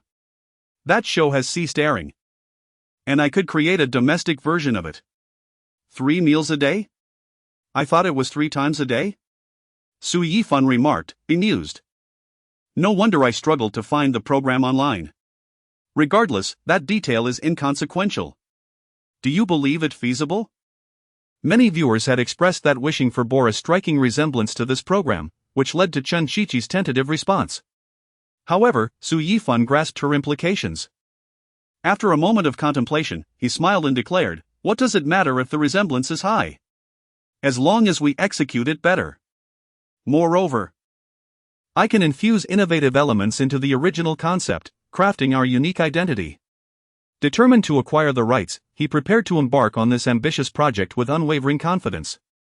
In the following days, Su Yifan initiated preparations to secure the rights to 3 meals a day, while also enlisting Chen Qiqi's help to investigate the copyright situation of Wishing for. He envisioned obtaining the rights to both shows and merging them into a novel variety program. Negotiating the rights for 3 meals a day was relatively straightforward. He dispatched his assistant, who had just returned from abroad, to Korea, and after negotiations, they successfully acquired the rights for a modest sum. After all, this was a show that had been off the air for many years, and the sudden influx of copyright revenue was welcomed by the opposing company. Conversely, securing the rights to Wishing for proved to be a more arduous task. According to the intelligence gathered by Chen Qiqi, the rights were jointly held by Nanhua Satellite TV and Guomong TV, and Su Yifan lacked the connections to negotiate with them. Furthermore, there was no guarantee they would be willing to sell. He resolved to leave this matter for the future head of the entertainment company, while he and Chen Qiqi set off to Yunnan province to complete the final recording. The last recording location was determined by a poll initiated by the production team, with Yunnan province emerging as the top choice, followed by the addition of Luoshi City. The penultimate episode was filmed in Luoshi, while the finale took place in the provincial capital. The duo flew directly from Shanghai to Luoshi, joining the other members of the 5 Ha's, including the return of Lu Han and Wang Nian. The following day, the group commenced filming. First, let us welcome our special guest, Su Yifan. And we are delighted to have little dear back with us. Director, you seem a bit biased. When I returned in the last episode, I don't recall receiving such a welcome. Wang Nian feigned discontent, eliciting laughter from the others. Su Yifan was pleasantly surprised by the director's thoughtful gesture of organizing a welcome ceremony for him. Alright, let us also extend a warm welcome back to Wang Nian. To make amends. Wang Nian was momentarily speechless, not expecting the director's response. Nian, you must understand Yifan's status, he is the director's unfulfilled desire. While Little Deer is merely an afterthought. Deng Chao teased, intentionally provoking Wang Nian. Chao Gui, your remarks are rather contradictory. If this is substantiated, by the time it airs, I suspect I will be universally criticized. Little Deer's fans could easily drown me in their disdain. Why don't you establish a social media presence? Your fans incessantly comment on our accounts, begging us to convey messages to you. Let's save this discussion for later, we are here to film now. Please allow me to finish. The director intervened, noticing the conversation veering off course. Today, we have arrived in Luoshi, the ancient capital of 13 dynasties. Behind us is the Baiyun Mountains scenic area, renowned for its harmonious blend of mountains, rocks, water, caves, forests, grass, flowers, birds, and beasts, showcasing an awe-inspiring beauty. Our first task is... Please tell me we aren't climbing a mountain. Due to budget constraints, we can only provide cable car tickets for 6 of our guests. The remaining 3 must ascend on foot. There are sightseeing vehicles available, but the cost for that will be at your own expense. As for who will be left behind, we will determine that through a game. As the director concluded, a palpable tension enveloped the atmosphere, with the guests exchanging glances, contemplating how to tackle the impending challenge. The rules of the game were simple, the director continued, we will engage in a knowledge quiz relay, focusing on historical and cultural questions. As we are in a city steeped in history, you 9 will form teams of 3, taking turns answering questions. The 2 teams with the most correct answers will win, while the team with the fewest will be the ones to hike up the mountain. Hearing this, Su Yifan's lips curled into a confident smile. Assured in his broad knowledge base, particularly regarding historical culture. As the director announced the start of the game, the guests quickly formed their teams. Su Yifan, Chen Qiqi, and Luhan formed one team, Deng Chao, Wang Nian, and Fan Ziyi formed another, while Yi Jianlian, Gao Hanyu, and Baoshi Laojiu completed the third. The first team to step up was Su Yifan's group. The first question, Luoshi is known as the ancient capital of 13 dynasties, can you name these 13? The questions posed by the production team encompassed the historical culture of Luoshi and the Central Plains, ranging from ancient emperors to poetry and literature. Leveraging his profound historical knowledge, Su Yifan swiftly and accurately answered one question after another, earning resounding applause from the audience. Chapter 63, Answering Questions in Climbing Mountains. The team led by Deng Chao consisted of Wang Nian, who, as a stand-up comedian, was presumed to possess a substantial reservoir of knowledge. Consequently, he was put forth as their representative. However, when confronted with some obscure historical inquiries, Wang Nian appeared to struggle. One such question asked which 5 dynasties comprised the 5 dynasties of the 10 kingdoms. He recalled the later Liang, later Tang, later Jin, and later Han. But the final dynasty eluded him. Observing his difficulty, Deng Chao and Fan Ziyi encouraged him from the sidelines. Come on, Mian. You can remember it. Yet, in order to avoid wasting time, Wang Nian ultimately opted to skip the question. In 494 AD, Emperor Xiaowen relocated the capital to Luoyang with the aim of better assimilating the advanced culture of the Han people and strengthening the control over the Yellow River Basin. During this period, which famous site in Luoyang was excavated? He chose to skip this question as well. Ultimately, Wang Nian scored 3 questions lower than Su Yifan. After the competition concluded, Wang Nian felt somewhat disheartened. Deng Chao quickly approached to comfort him, saying, "It's all right, Mian, you did wonderfully. Those questions were indeed quite challenging.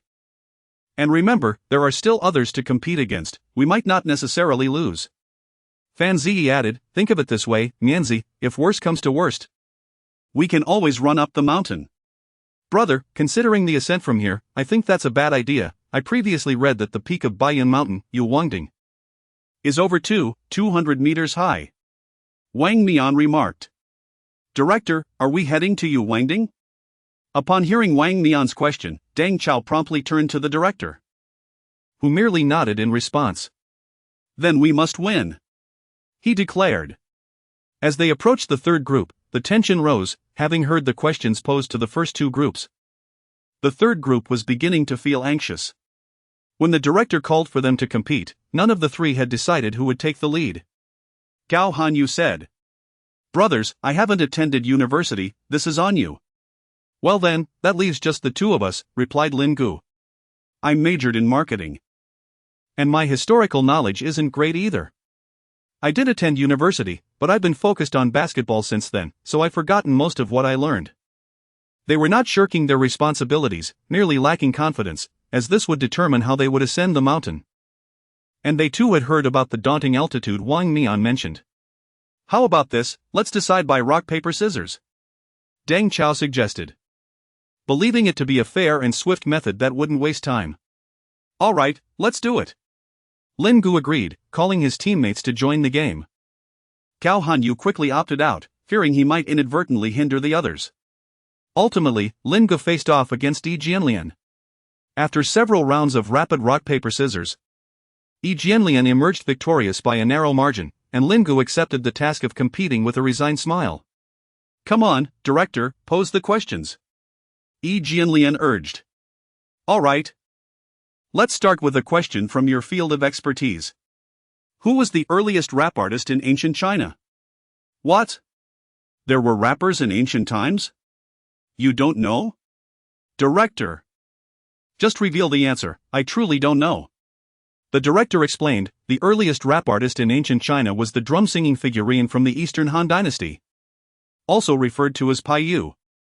This artifact was unearthed from a tomb in Tianhui Mountain, Chengdu, Sichuan, and is now housed in the National Museum. Esteemed as the first figurine of the Han Dynasty. "Oh, is that so? That's quite interesting," the team responded. The director continued. "Next question, what city does the along the river during the Qingming festival depict?" Lin Gu pondered for a moment before answering, Dianjing during the Northern Song Dynasty. "Correct," the director acknowledged. The questions continued until time was called, and the results for the third group were announced. They had answered 5 questions, placing them third, which meant they would have to make their own arrangements to reach the mountain. As the director's voice faded, Lin Gu, Yi Jianlian, and Gao Hanyu exchanged bittersweet smiles but soon patted each other on the back, as if to bolster one another's spirits. "It's fine, brothers. We can enjoy the scenery along the way and experience the joy of hiking," Lin Gu said, feigning ease to lighten the mood. "Perhaps a kind soul will offer us a ride up the mountain." Gao Hanyu chimed in, his eyes sparkling with curiosity about the unknown. "Let's get started. Consider it a unique adventure," Yi Jianlian proposed, his gaze reflecting a resilient determination. Despite the loss, the trio maintained a positive mindset. Meanwhile, the first two groups, who had been celebrating their survival, halted their festivities upon witnessing the third group's departure. They approached, offering embraces and silently wishing them well. The members of the first group followed suit in bidding farewell. Hey, you guys are being overly dramatic, as if it's a farewell for life and death. Don't let us reach the summit before you do." At that moment, no one could have foreseen that Baoshi Lajiu's words would ultimately prove prophetic. After the third group set off, the first and second groups prepared to take the cable car, only to discover that they lacked transportation to the cable car station. Su Yifan and the others were utterly dismayed. Meanwhile, the three hikers continued their ascent when suddenly, a 7-seat vehicle pulled up beside them. "Are you Baoshi Lajiu, Yi Jianlian? And Gao Hanyu? Ah, are you recording 5 Ha? Yes, that's us. Are you here to enjoy Baiyun Mountain as well?" Upon recognizing the fans, the trio instinctively paused to engage in conversation. "Are you planning to hike up the mountain? Would you like a ride in our car? We have 3 seats available. Is that all right? We wouldn't want to impose." "Not at all, hop in," they replied. Consequently, the 3 left their filming crew behind and boarded the vehicle. Observing this, one of the filming directors could only negotiate with the fans before installing a sports camera in the car, watching as the third group departed. Of course, they had anticipated this. As soon as the vehicle carrying Baoshi Lajiu and the others left, another 7-seat vehicle, pre-arranged by the production team, arrived. Also borrowed from the scenic area. With the third group unexpectedly hitching a ride with fans, what initially seemed a daunting trek transformed into a delightful journey. Inside the vehicle, Baoshi Laojiu, Yi Jianlian, and Gao Hanyu shared their stories with the enthusiastic fans, laughter ringing through the air, creating a warm and joyful atmosphere. The fans, brimming with curiosity about the show, asked questions, and the trio was more than happy to answer, occasionally sharing amusing anecdotes from the recording, making the journey all the more vibrant and engaging. Chapter 64, Caught in the Program S-Trap. Meanwhile, the first and second groups found themselves in an unprecedentedly awkward predicament. They had initially anticipated that taking the cable car would lead them directly to their destination, relishing the prospect of a swift and convenient journey. However, they were unprepared for the surprises the production team had orchestrated at this juncture. Faced with an empty parking lot and the distant, elusive cable car station, the two groups exchanged bewildered glances, momentarily at a loss for what to do. What is going on? Wasn't it agreed that we could take the cable car up the mountain? Deng Chao exclaimed, his expression one of disbelief as he looked toward the director. The director, feigning an air of mystery, smiled knowingly. I merely stated that you could ascend via the cable car. I never mentioned that a vehicle would transport you to its location. This stretch of road is for you to navigate on your own. We shall take our leave now and await you at the summit. At this moment, you have two choices, either trek to the cable car station on foot or seek alternative means to ascend. Of course, should you find a kind soul willing to give you a lift, that would reflect your resourcefulness. But how is this any different from the third group? The third group lacks cable car tickets, and they must devise their own means to obtain them or find another way up the mountain. Deng Chao and his companions could only watch in dismay as the director led the rest of the crew away, leaving them behind with a few cameramen. Hindsight is indeed invaluable. They now regretted not having clarified the details earlier, otherwise, they would already be en route. On the other side, the vehicle carrying Uncle Baoshi and his companions was approaching the cable car station. Through the car window, they caught sight of the cable car but did not see any vehicles belonging to the production team. Yi Jian couldn't help but chuckle. It seems we truly are ahead of them this time. Gao Hanyu added jestingly, perhaps by the time we reach the summit, they will still be struggling halfway up. Uncle Baoshi, ever the rational one, reflected, however, such a competition is far more interesting. Although we are hitching a ride, it represents a unique serendipity and interaction with our fans, a delightful surprise outside the program's framework. As the vehicle came to a gentle stop, Uncle Baoshi and his companions expressed their gratitude to the enthusiastic fans before deciding to wander near the cable car station, hoping to find someone willing to purchase tickets for them. They had no intention of imposing further on this kind family, considering they had already provided them a ride. Once the fans parked and prepared to board the cable car, the three remained in the vicinity. Hey, why aren't you leaving? One of the fans inquired. Well, we don't have any money for tickets, they admitted. Before the fans emerged, they had attempted to use facial recognition several times, but no one had volunteered to cover the cable car fare, and they felt too embarrassed to ask directly. Now, they contemplated asking this family for a small loan to purchase tickets, promising to repay them later. We insist on treating you, one of the fans declared, genuinely thrilled to encounter them here. No, we'll find another way. Uncle Baoshi hesitated, the request for money almost slipping from his lips. Feeling somewhat awkward about asking the fans for assistance, and the others shared similar sentiments. It's fine, we'll cover your tickets, the fans insisted, and ultimately, Uncle Baoshi and his companions could not refuse this unexpected kindness and gratefully accepted the offer. Thank you so much. We never expected to find such generous fans here. Uncle Baoshi said sincerely, his eyes brimming with gratitude. Add me as a friend, and once I retrieve my phone, I'll repay you. The male fan in the group, recognizing the earnestness in Uncle Baoshi's words, readily added him as a contact. With the fans' assistance, Uncle Baoshi and his companions successfully obtained their cable car tickets and prepared to ascend to the summit. As they parted ways, they took a photo together with the fans and even left their autographs. At this moment, members of the first and second groups were still fretting over how to reach the cable car station. After a brief discussion, they resolved to attempt the hike, as it was the most feasible option available. Despite the potentially arduous journey ahead, they believed that as long as they united in purpose, They would surely overcome the challenges and reach the pinnacle. As they ventured deeper into the mountains, the scenery became increasingly enchanting. You know, Walking through this place is rather pleasant, Deng Chao remarked, leading the six-person team. Suddenly, he turned around, flashing a relaxed smile at his teammates. Although the production team caught us off guard, viewed from another perspective, this could be considered a unique experience. We are usually so busy with work that we seldom have the opportunity to connect with nature and appreciate its beauty and tranquility. His teammates nodded in agreement, beginning to slow their pace to observe their surroundings more closely. Sunlight filtered through the leaves, casting dappled shadows on the ground. Birds chirped merrily in the branches, seemingly cheering them on, and the distant peaks, shrouded in mist, added an air of mystery. Su Yifan, intrigued, began taking photographs with the production team as camera. indeed. This feeling is simply wonderful. Absolutely, and I believe this experience will undoubtedly become an unforgettable memory in our lives.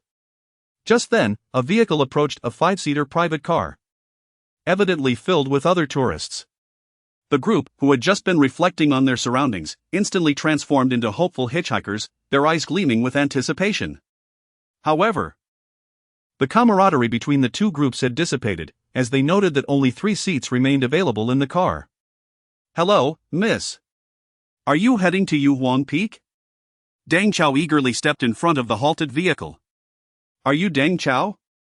One of the women in the car asked, her eyes widening. "You recognize me?" Deng Chao replied, exhilarated. "I've watched your shows and films, and I'm quite a fan of your wife, Sun Li." Seizing the initiative, Deng Chao positioned himself in front of the second group, with Fan Ziyi and Wang Mian assisting him. Su Yifan, Chen Qiqi, and Lu Han, seeing the opportunity, waved enthusiastically at the occupants of the car. "Hello, miss. I'm Chen Qiqi. I'm Lu Han. I'm the newcomer, Su Yifan. Don't mind them." Deng Chao interjected humorously, pointing to his forehead. The 2 women in the car were part of a dance troupe, having come together to hike. And they were pleasantly surprised to encounter Deng Chao and his companions. Amused by his antics, they laughed heartily. "You're putting us in a bit of a predicament. We can only accommodate 3 passengers. How about this, we'll take 3 of you up first and then return to pick up the others." Chapter 65, The Unyielding Deng Chao. "Oh, dear sisters, how could that be appropriate? It is already quite generous of you to escort us up the mountain. How can we trouble you further? Let us take a moment to resolve this among ourselves." Deng Chao, the captain of the team, promptly declined the sisters' offer from the vehicle. His sentiments were met with nods of agreement from his companions. After all, it is quite enough for others to lend a hand once, one cannot ask for more. "Are you suggesting that we should take action?" queried the first and second groups after Deng Chao had conferred with the 2 sisters, entering a state of standoff. "Let us keep it simple, let us play rock paper scissors. Each group sends 1 member to compete, the losing team must find their own way up the mountain, while the winning team can ride with the sisters." After exchanging glances, Su Yifan, Lu Han, and Chen Qiqi agreed to Deng Chao's proposal, sending Su Yifan into the fray, while Deng Chao volunteered from his group. "Rock paper scissors." They both shouted in unison before revealing their choices. Su Yifan chose scissors, while Deng Chao displayed paper. It was evident that Deng Chao, brimming with confidence, had lost. Seeing this, Lu Han and Chen Qiqi prepared to leave the vehicle. "Yifan, let us go." Wait, we didn't establish the rules, shouldn't we clarify this? Let us consider this round a test run, Chen Qiqi protested. "Old Deng. Are you really going to play dirty? You're interrupting my game. I could file a complaint with the referee. 3 rounds, 2 victories, you've lost 2 already. Are you still hoping for a 3rd round?" Chen Qiqi and Deng Chao, this pair of playful adversaries, found themselves at odds once more. "Qiqi, step aside. Let me give brother Chao a fair fight." Su Yifan pushed Chen Qiqi aside, stepping forward to engage Deng Chao in the final round.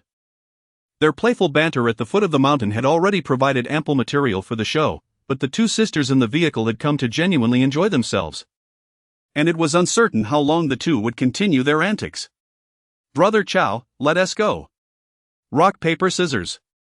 Deng Chao chose rock, while Su Yifan opted for paper once again. resulting in yet another loss for Deng Chao, who gazed blankly at his hand, lost in thought. Haha, brother Chao, I suppose you have no retorts left now? A bet is a bet. Su Yifan chuckled, giving Deng Chao a playful pat on the shoulder, his eyes filled with jest. Yet also with understanding and camaraderie for their captain. All right, I concede. You may go, we'll find our own way up, Deng Chao feigned resignation, shaking his head. Don't be disheartened, brother. We'll see you at the top. Remember to bring our share of excitement and enthusiasm. Lu Han mischievously winked at Chun Chichi and Su Yifan as they all climbed into the vehicle, which soon departed, leaving behind a trail of laughter and cheer. Don't worry. It's just a short distance, we can always hitch another ride, Fan Ziyi consoled Deng Chao as he watched Lu Han and the others leave. Exactly, brother Chao. It's no trouble at all, if worst comes to worst, we can walk up the mountain. Wang Mian chimed in. Deng Chao withdrew his gaze. A warm current swelling within him. He understood that despite their penchant for jesting, his companions would always provide steadfast support when it mattered most. Let us set off. Deng Chao called out to his teammates, his voice brimming with vigor and determination. Fan Ziyi and Wang Mian exchanged smiles before following suit. As they journeyed, they alternated between walking and stopping, attempting to hail passing vehicles, though few came by. Even when they did, they were often filled to capacity, merely stopping to greet them before moving on. Meanwhile, Su Yifan and his companions successfully reached the cable car station. Bidding farewell to the two sisters before taking the tickets provided by the production team to ascend to Yuwangding, a destination differing from that of the sisters. As they settled into the cable car, Su Yifan felt a swell of ambition. The cable car ascended slowly, gradually casting aside the clamor of the city, replaced by verdant vistas and the fresh mountain air. The trio shared knowing smiles, their camaraderie deepening in this moment. Did you know? Hiking up the mountain is indeed a rare experience, Su Yifan mused, gazing out at the shrinking scenery. While we are currently riding, the satisfaction of conquering each step and overcoming every obstacle is something no mode of transport can replicate. Deng Chao retorted, you should have mentioned that earlier. You could have given me your spot. No, let the old Deng and the others tackle the hike, it only takes a few minutes by cable car. Surely that is more enjoyable than walking. I wonder if they managed to catch a ride. Meanwhile, Deng Chao, Fan Ziyi, and Wang Mian were trudging along the winding mountain path with considerable effort. Initially, the three were brimming with confidence, but soon Wang Mian began to falter, followed by Deng Chao, leaving only Fan Ziyi, the athlete, to persist while also attending to his two companions. Brother Chao, Nianzi, let us take a break by the roadside and see if any cars come by, Fan Ziyi suggested, realizing that continuing in this manner was not sustainable. At that moment, a vehicle approached, prompting Fan Ziyi to spring up and wave, signaling that they wished to hitch a ride. The car gradually came to a stop, and a voice called out from the window, "Is that you, General Fan Ziyi?" Yes. That's me. Fan Ziyi replied eagerly. Fan, I'm your fan. I've supported you since your days in Jia, and then you went to Crystal Palace. Listening to his fan recounting his past with such familiarity, Fan Ziyi felt a sense of reassurance. He had noted that the individual was alone, and there was room in the car for all three of them, even accommodating a member of the production team to accompany them. Chapter 66, Deng Chao and Wang Mian contemplate quitting as they encountered their fans. Deng Chao and Wang Mian were compelled to continue recounting their stories. Fan Ziyi promptly interjected, "Have you heard of Wuha?" Of course. Teacher Fan, are you recording Wuha now? The fan, evidently astute, quickly deduced that they were filming a program. Indeed, that's correct. Our budget is quite limited, and we need to reach the cable car station over there. These two are struggling to walk, Fan Ziyi explained, gesturing toward Deng Chao and Wang Mian behind him. All right. Let's get in the car then. Does the program provide tickets for the cable car? The fan, being generous, immediately pulled out his phone, eager to purchase tickets for the trio. Seeing this, Fan Ziyi quickly intervened. Actually, the program has arranged cable car tickets for us. But we have to walk a bit to get there. Okay, let's hop in. I'll take you up, the fan said, stepping out of the driver's seat to assist Deng Chao and Wang Mian. Dengo, my wife is a fan of yours, and Wang Mian too, right? Deng Chao, regaining his composure, expressed his gratitude to the enthusiastic fan. The fan opened the back door and ushered the trio into the vehicle, with a photographer following suit and taking the front passenger seat. Don't mention it. Meeting you all is an honor. Plus, being able to help my idols feels absolutely fantastic. The fan beamed, his eyes sparkling with excitement. He even closed the door for them before returning to the driver's seat and smoothly driving toward the cable car station. Inside the vehicle, the atmosphere gradually became relaxed and jovial. Deng Chao and Wang Mian sat in the back, though still somewhat fatigued, their faces radiated warm smiles. Fan Ziyi sat between them, occasionally engaging the fan in conversations about football. As they approached the cable car station, the fan suddenly halted the vehicle and turned to the trio, saying, "Actually, I have a small request. I wonder if you could fulfill it." "What is it?" "If we can do it, we'll help you out. I would love to get a few signatures, if that's possible." "Of course. I can get you the signatures of the entire Wuha team." "Really?" "My daughter adores Lu Han, and there's also that recently popular one, Su Yifan." Yes. That's right. I couldn't recall for a moment. Just give me your contact information and later send me the address. I'll get you a signed photo of all the Wuha members. Of course, if there are any you don't want, I can help you exclude those." Deng Chao made a playful remark, eliciting laughter within the vehicle, further enhancing the amiable atmosphere. "Oh, thank you so much. Teacher Fan, meeting you is truly...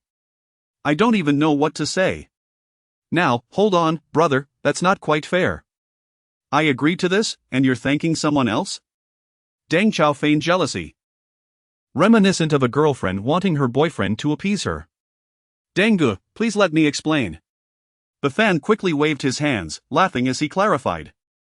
"I certainly want to thank you and the other teachers as well. However, I stopped the car just because I saw Teacher Fan, so I had to thank him first. Deng, let me put it this way, my wife is particularly fond of your performances. Every time your name is mentioned, her eyes light up. And the same goes for your wife.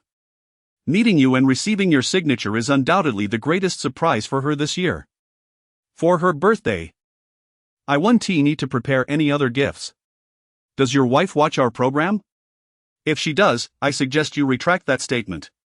"What? Can we ask the director to cut that part from the broadcast?"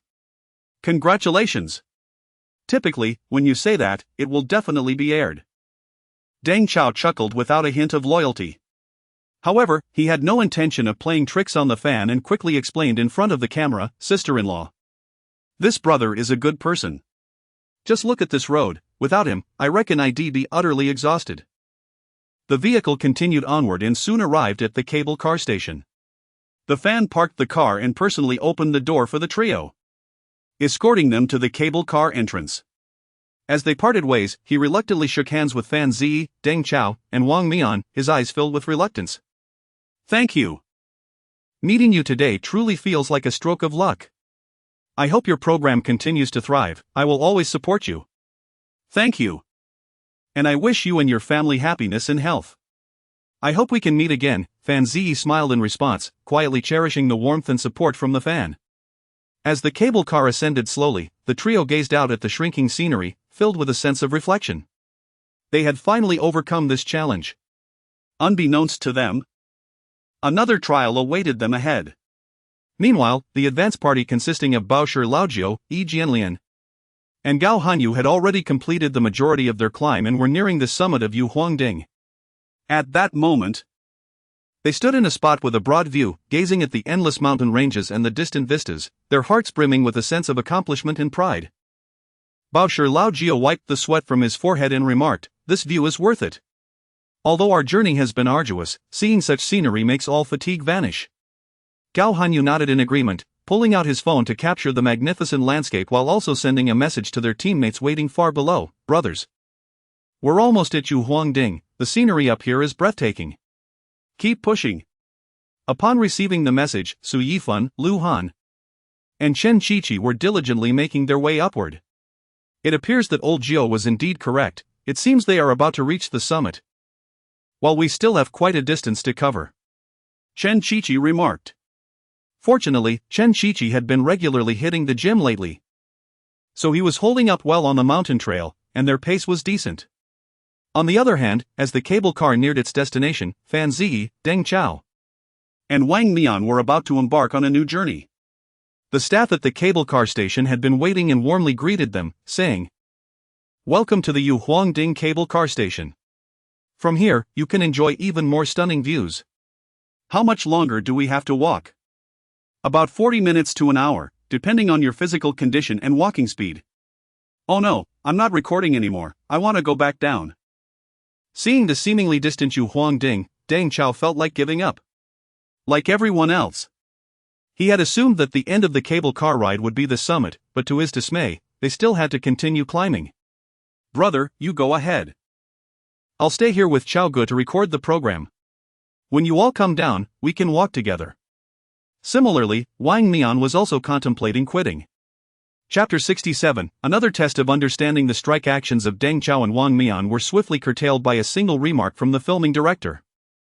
"You may abandon the remaining itinerary if you wish, but you must find your own way down the mountain, the cable car is off limits. We're merely resting for a moment." Why the exaggerated reactions? Abandoning our ascent is out of the question. We shall not relent until we reach Yuhuang Peak. Upon hearing the director's ultimatum, Deng Chao immediately shifted from a seated position to standing, resolutely voicing his stance. The filming crew, recognizing his determination, decided to let him be. Shortly thereafter, Deng Chao, Wang Mian, and Fan Ziyi embarked on the final stretch of their climb. Meanwhile, Baosher Laojiu and his companions were already reveling in the fruits of victory atop Yuhuang Peak. They settled upon a flat rock, surrounded by gossamer clouds that enveloped them, creating an ethereal ambience akin to a fairyland. Due to the arduous journey, the production team had prepared a modest spread of food, laid out on a picnic blanket, resembling a delightful outing. Cheers, Alian, Xiaogao. Let us raise our drinks in honor of our earlier efforts. Indeed. The magnificent scenery at this peak is well earned through our sweat. Yes. Though the journey was fraught with challenges, witnessing such beauty makes every effort worthwhile. Look at that distant sea of clouds, it resembles a canvas painted by nature. Uplifting the spirit. Gao Hanyu produced his camera, adjusting angles to capture the breathtaking beauty. I wish to immortalize this moment as a testament to our mountain climbing adventure. In the future, whenever I revisit these images, I shall recall every detail of today. Just as the trio immersed themselves in the tranquility and splendor of the mountaintop, Su Yifan, Chen Shiqi, and Lu Han finally arrived, panting from their exertions. "Comrades, I have successfully reached the summit." They were instantly captivated by the scene before them, as all weariness seemed to dissipate in that moment. "Wow, is this Yuhuang Peak? It's stunning!" Lu Han exclaimed, spreading her arms wide as if to embrace the entire world. Su Yifan, more composed, gazed into the distance, filled with a sense of accomplishment. He understood that this moment was not merely a test of their physical stamina but also a trial of their resolve and team spirit. "Come. Find a seat and enjoy the refreshments prepared by the crew," Baosher Laojiu warmly invited the newcomers, gesturing towards a nearby picnic blanket brimming with an array of snacks and beverages. Perfect timing. I'm famished. Chen Shiqi eagerly approached, grabbing a sandwich and taking a hearty bite, flashing a smile at the camera. "Look, this is the reward for reaching the summit, delicious food paired with breathtaking views. Life is good." Lu Han savored some fruit nearby, her eyes sparkling with excitement as she softly remarked, "I feel all the fatigue has vanished in this moment. It truly was worth it. Now we just await Brother Chao and the others," she added. After a brief snack, Chen Shiqi began snapping photos to share in their group chat, naturally aiming to tempt Deng Chao and Fan Ziyi with images of their feast. He also sent a voice message, "Big brother, old Deng, Mian, hurry up. Otherwise, we might devour everything here. Keep pushing, young ones. The view from Yuhuang Peak is worth your current efforts." However, his voice message received no immediate response from Deng Chao and the others. Before long, Deng Chao, Wang Mian, and Fan Ziyi appeared on the platform of Yuhuang Peak, their faces adorned with victorious smiles. Although their steps were slightly unsteady, their eyes shone with unwavering determination. "We did it!" Deng Chao exclaimed, panting yet brimming with pride. Wang Mian plopped down onto the picnic blanket, laughing. I shall never again mention striking. The view from this mountaintop is nothing short of a celestial paradise. The group gathered to share food and recount their climbing experiences. Sunlight broke through the clouds, bathing them in warmth and brightness. In this moment, all challenges and hardships transformed into cherished memories, etched in their hearts. Indeed. This ascent was not merely a test of our physical capabilities, but also a fortification of our team spirit and resilience, Fan Ziyi reflected. Each of us is an indispensable part of this team. Only through unity can we overcome the myriad challenges and achieve our ultimate goal. Exactly. Baosher Laojiu raised his drink in a toast. To our unity, our perseverance, and the beauty at this peak, cheers. Cheers. The others echoed. The sound of clinking glasses resonating atop Yuhuang Peak, marking their unforgettable journey. The filming crew, witnessing such a scene, wisely refrained from interrupting, quietly observing their camaraderie. I trust you all have rested sufficiently? It is time for the next game segment. The upcoming game was straightforward. All participants were to complete a test of understanding. Should they succeed, they would earn tickets for the slide down the mountain, which was in closer proximity than the cable car. Wait, Director, after all this effort climbing, we are to engage in a test of understanding? If you prefer to linger atop the mountain, you may, however. Your food options will be limited to what remains on the picnic blanket. Then let us hasten to the test of understanding. The game was simple. Recalling the unique scenery of Baiyun Mountain from their ascent, they would relay online evaluations of the site. Successfully conveying 3 such evaluations would secure their victory. Director, such a challenging task warrants an additional incentive, doesn't it? Very well. The production team had planned for you to handle dinner independently, but since you've made your request, the dinner will be provided by us. The director glanced at his colleagues, clearly taken aback by Deng Chao's proposition. However, considering the program's appeal and audience anticipation, they ultimately acquiesced. Upon hearing this, the group felt invigorated, eagerly preparing for the test of understanding. All right, let us commence. With the director's command, everyone quickly formed a circle, their faces a blend of nervousness and excitement. The director began with the first evaluation to be relayed. Baiyun Mountain, a paradise amidst swirling clouds, is truly refreshing. Chapter 68, the production team stealthily increases intensity. Fan Ziyi swiftly committed this phrase to memory and then passed it down. His next teammate was Yi Jianlian. He gently tapped Yi Jianlian, who was seated before him, signaling with his eyes for him to remove his headphones. The production team, observing their fatigue, had lowered the difficulty of the tacit understanding challenge to its bare minimum. Originally, they had planned for the members of the 5-person team to wear headphones throughout, relying solely on gestures and lip movements to convey their impressions of the scenic area. Baiyun Mountain, a realm shrouded in mist, is truly enchanting. By the time Fan Ziyi finished his statement, the director's team was already stifling laughter. He had clearly omitted a word, which meant that the transmission from the outset was flawed. However, they had no intention of informing Fan Ziyi just yet, choosing instead to watch him pass on the incorrect phrase. Yi Jianlian relayed it to Deng Chao, who then passed it to Wang Mian. The latter part of the transmission proceeded smoothly until it reached Su Yifan. Now, please reveal your final answer. Baiyun Mountain, a realm shrouded in mist, is truly enchanting. Yes. Yes. Upon hearing Su Yifan's response, Fan Ziyi clapped joyously. Alas, the answer is incorrect. Director, you just told me that phrase, how could it be wrong? You omitted a word. Ah. Not only was Fan Ziyi astonished, but the others were equally taken aback. The production team, wishing to dishearten Fan Ziyi, quietly unveiled the phrase board. Fan Ziyi wore a look of chagrin. He had not anticipated making an error right from the beginning. His teammates comforted him, reminding him that it was merely the first round. As the second round commenced, Fan Ziyi proactively requested to take the last position in the relay. While everyone assumed the task would be as simple as the first round, the production team escalated the challenge. By the side of Baiyun Mountain, dreams gently rise. Emerald peaks layered into the vastness. Cloud waves roll in from the horizon, misty veils linger in the valley's embrace. Pine and cypress greet distant guests, streams murmur softly, delivering coolness. Climbing high to gaze far and wide, poetry abounds, depicting Luoyang, This poem was presented by the production team as the second challenge, leaving Deng Chao, who had confidently taken the first position earlier, utterly flabbergasted. Director, are you certain this is an evaluative statement? Indeed, no one has stipulated that the comments cannot be poetic. Have they? You must give me time to prepare, I cannot memorize all at once. Very well. The subsequent moments turned into Deng Chao's time to reflect.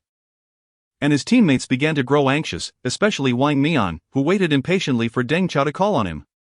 Director, is this a recording pause? Why hasn't it started yet? Chen Qiqi and others turned to inquire of the director, where are we in the relay? It feels stagnant. Faced with their questions, the director could only shrug, suggesting they exercise patience.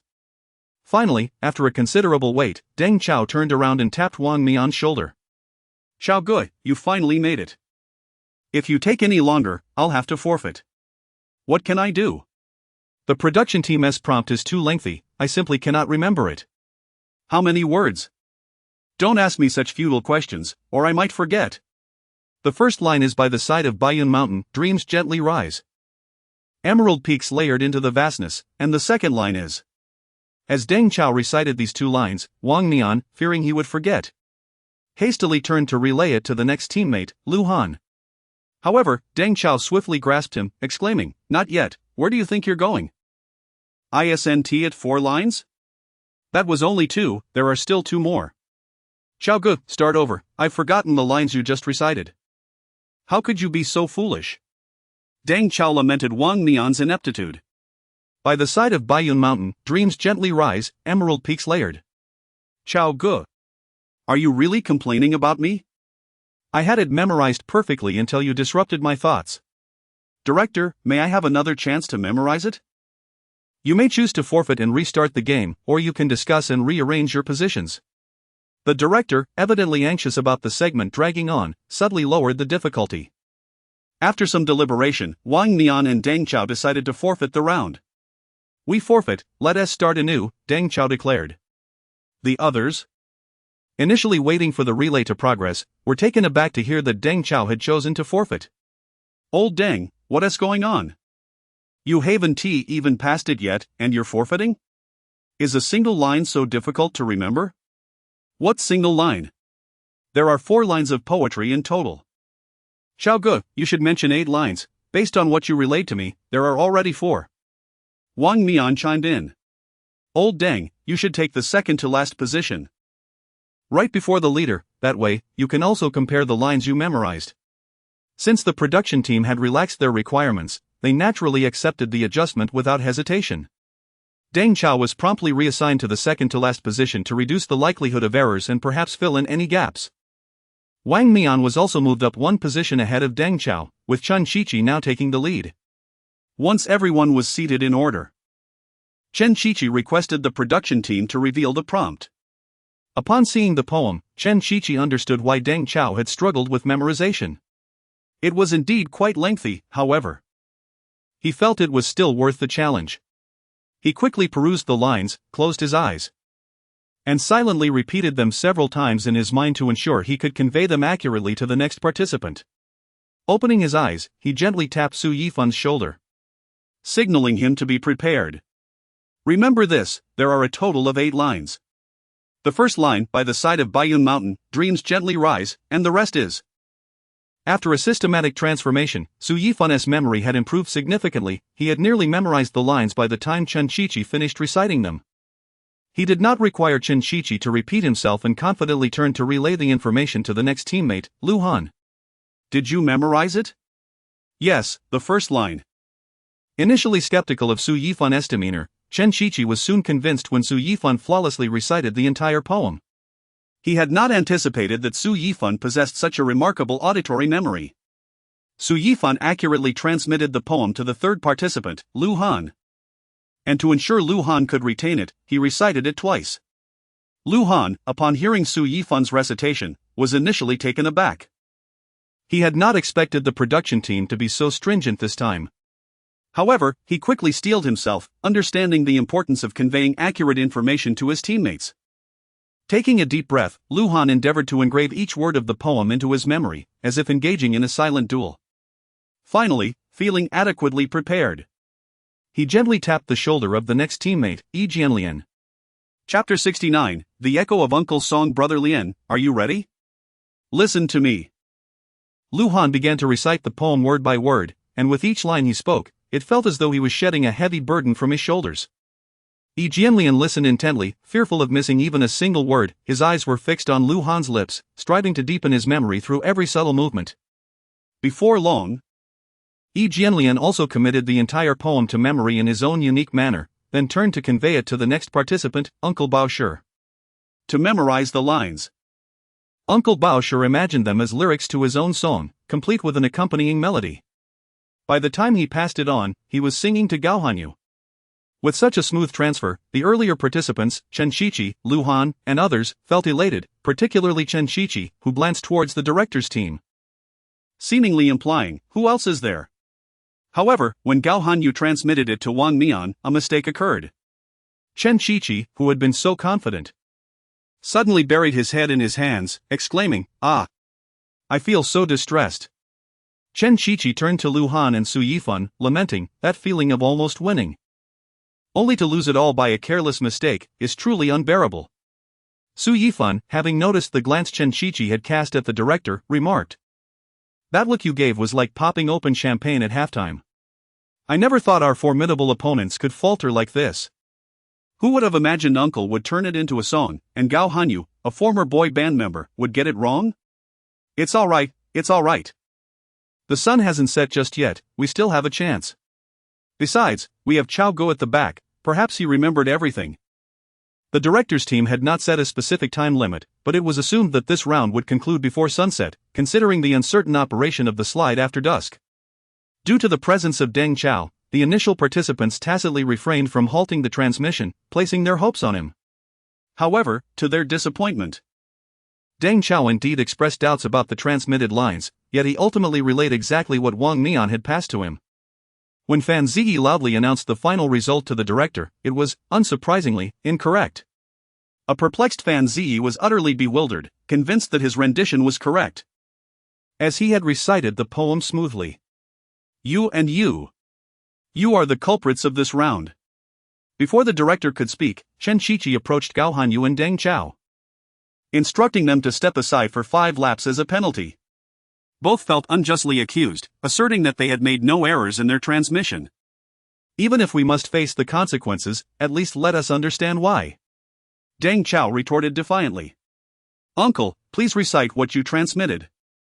The second line is, cloud waves roll and surge at the horizon, misty haze entwines and hides in the valley. Come on, Hanyu, what did you remember? Cloud seas rolling. After finishing his part, Gao Hanyu promptly fell silent. And you, Deng Chao, you clearly questioned what Wang Mian transmitted, why did you still pass it on? I feared my memory might be flawed, so I dared not alter it, lest you all criticize me later. Deng Chao shrugged in resignation. He indeed had the opportunity to amend it but chose to forego that chance. Director, shall we proceed to the next round? Are we changing the words? With both participants recognizing their errors, Chen Shiqi decided not to pursue the matter further, the show must go on. Subsequently, the group readjusted their positions. Deng Chao and Fan Ziyi swapped places, while Wang Mian and Gao Hanyu also exchanged spots, leaving the order of others unchanged. Director, we are ready. With Chen Shiqi's declaration, the director's team slowly unveiled the topic board. This time, they opted not to complicate matters but instead presented a shorter, more evocative poem. Amidst the green mountains and clear waters, I leisurely behold the southern peaks. My heart is like a bright mirror, tranquil and carefree. Upon seeing this, Chen Shiqi sighed with relief and a confident smile graced his lips.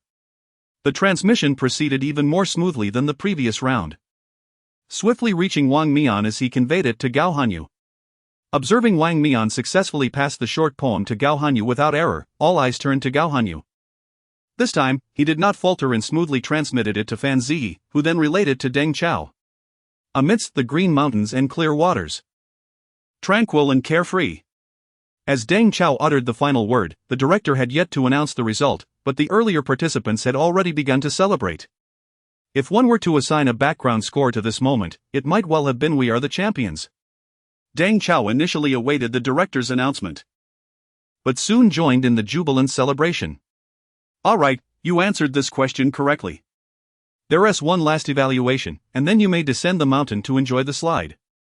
Come on, director, no matter the evaluation, we are ready for it. Chen Shichi, as the mood-setter of the group, was the first to respond, his tone brimming with confidence and determination. This time, they did not rearrange their seats, each taking their place as they awaited the start of the next transmission. Then, the classic tune Wild Wolf Disco was introduced. Hey, don't hit, how can I call when there's no signal? I tell you, you can't even hear what I'm saying. I'm hanging up now. Shaking my head, the flowers in my heart, I want to take you home, to that late-night bar, no matter if it's real or not. Chen Shichi pondered for a moment before deciding to recite the lyrics in a normal tone, not for lack of desire to sing, but rather because he could not recall the melody. When Su Yifan passed the lyrics to Lu Han, Lu Han's eyes lit up, pointing toward Uncle Baoshi's silhouette. Su Yifan nodded in acknowledgement. Before participating in 5Ha, Su Yifan had been somewhat unfamiliar with the songs of several members. After entering this world, he had seldom listened to music, primarily enjoying foreign songs to practice his spoken English. However, after the first recording of 5Ha, he secretly caught up on the songs, fearing he might find himself in an awkward situation if the topic of their works arose. Thus, he had listened to each song performed by the members. And among those he found particularly enjoyable, Wild Wolf Disco became a staple in his daily life. So, when Lu Han confirmed with him, he confidently replied, yes. This time, Lu Han was even more self-assured. He had sung Uncle Baoshi's song before, memorizing the lyrics with ease. The challenge lay in relaying it to Yi Jianlian, as he was a new addition to the season, and Lu Han was uncertain if he was familiar with the song. Thus he could only convey it to him word by word. Chapter 70, Culinary Battle. As Yi Jianlian listened attentively to Lu Han's meticulous explanation, a look of enlightenment spread across his face. Although he was a recent addition to the team, he had heard whispers of the talents and creations of his fellow members. Yet he had never personally experienced such a detailed lyrical relay. He diligently noted every word, fearful of missing even the slightest detail. When he passed it on to Uncle Baoshi, as soon as he began to speak, Uncle Bao recognized it as the lyrics to his own song. However, he found it somewhat hard to believe. After all, they had been discussing scenic evaluations, yet here was a song of his own. Is this what they call a chaotic response to a read message? He turned to the directing team and pointed to himself, to which the director nodded affirmatively. Once it was confirmed that it was indeed his song, Uncle Bao felt reassured. Lian Gu, just tell me the beginning and the end, I'll fill in the middle myself. If I can't even remember the lyrics to my own song, that would be quite unfortunate.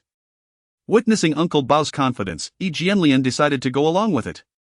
Chen Shichi initially wanted to interject, but after a moment's thought, he held his tongue. When Yi Jianlian finished reciting the last line, Uncle Bao promptly turned to pass the baton to Wang Mian. Amid the anticipation of the crowd, Uncle Bao's confidence did not falter. He smoothly conveyed his lyrics to Wang Mian, who, after a brief moment of recollection, passed them on to Gao Hanyu, and then to Fan Ziyi and Deng Chao. Upon receiving the lyrics, Deng Chao was taken aback, pondering what sort of bizarre evaluation this was. However, as he listened further, a sense of familiarity washed over him. Isn't this Uncle Bao's lyrics? Yes, indeed, it was that very song they had sung in northeast China. Deng Chao quickly replayed the melody of Wild Wolf Disco in his mind, the flower in my heart, I want to take you home. Then, he inadvertently began to sing it aloud. This scene left Chen Shichi speechless. He turned to those beside him and remarked, "What worries me is not that Deng Chao can't do it, but that he might go off script. I hope he doesn't sing too much and forget the part he's supposed to remember." Chen Shichi's concerns were not unfounded. Sure enough, as soon as Deng Chao opened his mouth, the familiar rhythm and melody began to loop in his mind, immersing him in his own musical world. Please provide the final answer. The flower in my heart, I want. Incorrect. Beside him, Fan Ziyi gently patted his shoulder, using a glance to remind him. It was only then that Deng Chao jolted awake, realizing he was about to veer off course. Wait a moment, director, let me recall. Ultimately, Deng Chao successfully remembered the line they had passed along. Hearing the correct answer from Deng Chao, the director let out a sigh of relief. He had feared that this leniency would end in failure. In a bid to wrap up this segment swiftly, the director had the scenic evaluations they had originally prepared replaced with Uncle Bao's song. Correct answer. Congratulations, you have earned tickets for the downhill slide. If you feel rested enough, you may prepare to descend. Yay! With a cheer, the members of the Wuha team embraced each other, celebrating this hard-won victory. Although the process had been somewhat bumpy, they were relieved to have emerged victorious in the end. The directing team remarked, "Had we not gone easy on you? You would have had to walk down the mountain. Of course, someone among us would have had to accompany you. Let us go, brothers, the slide awaits us." Deng Chao waved his hand and led the group towards the slide. By this time, the sun had begun its descent. The sunset cast a warm glow upon them, adding a touch of beauty to the scene. On the slide, they laughed heartily, reveling in the thrill of speed and the joy of their hard-earned camaraderie. In that moment, all fatigue and worries were swept away, leaving only pure happiness and contentment. Upon exiting the Baiyun Mountain scenic area, the Wuha program team drove to the bustling downtown of Luo City to address their dinner needs. There, the directing team had prepared an extraordinary street food challenge for them. The night market in downtown Luo City was ablaze with lights and bustling with people. The aromas of various delicacies intertwining to create a unique spectacle. Earlier, while still on the mountain, they had mentioned that tonight's dinner would be prepared by the program team, who had arranged a lavish feast for them. However, whether they could enjoy the meal depended on their ability to complete the challenges set by the team. At this hour, we still have to face a challenge? By the time they descended from Baiyun Mountain, it was already nearing 5 o'clock. After more than 2 hours of driving, they finally arrived in the downtown area, and now it was almost 7. We are aware that everyone might be hungry, so this game segment is a culinary challenge. The program team will provide you with partial images of certain foods, and then you will be divided into 3 groups to complete the challenge. The first to identify 3 types of food will be the winners. There can't just be 3 types of food, right? There are a total of 10 snacks. If no one completes the challenge within an hour, that lavish feast will belong to the program team. The first group to finish will be the first to sit down. And as soon as one group is seated, the dishes will be served. Upon hearing the rules announced by the director, the members of the Wuha team immediately perked up, rolling up their sleeves in eager anticipation. Even if they couldn't indulge in a grand feast, they believed that the snacks would suffice. The program team designated 3 captains, Deng Chao, Chen Shiqi, and Lu Han. You 3 are the original members. This time, you will serve as captains. In a moment, you will choose your 2 team members through rock, paper, scissors. Rock, paper, scissors. Deng Chao and the others gathered together to determine the outcome. After several rounds of spirited yet joyful competition, the victor was finally decided. To everyone's surprise, Deng Chao emerged as the winner. He then selected Su Yifan and Gao Hanyu for his team. The second winner, Chen Shiqi, chose Wang Mian and Fan Zi, while Lu Han teamed up with Uncle Bao Shi, leaving Yi Jianlian to form a group on his own. Subsequently, the directing team revealed 10 challenging partial images of the snacks and announced the start of the competition. Adhering to the principle that a craftsman must sharpen his tools before engaging in his work, each group took photos of the images. Taking advantage of a moment when others were distracted, Su Yifan stealthily used an image search tool and successfully identified one of the snacks, though he found nothing else. The snack he identified was spicy soup. Soon after, the 3 groups set off with the funds provided by the directing team. They quickly dispersed, plunging into the lively night market. As they navigated through the throngs of people, their eyes eagerly searched for their targets. Whether it was the mouth-watering skewers, the soft and tasty glutinous rice balls, the tangy and refreshing cold noodles, or the fragrant beef waffle, each delicacy became a coveted prize. In contrast to Deng Chao's group, the other 2 groups were still uncertain about what to look for, relying solely on the images and asking passersby for assistance.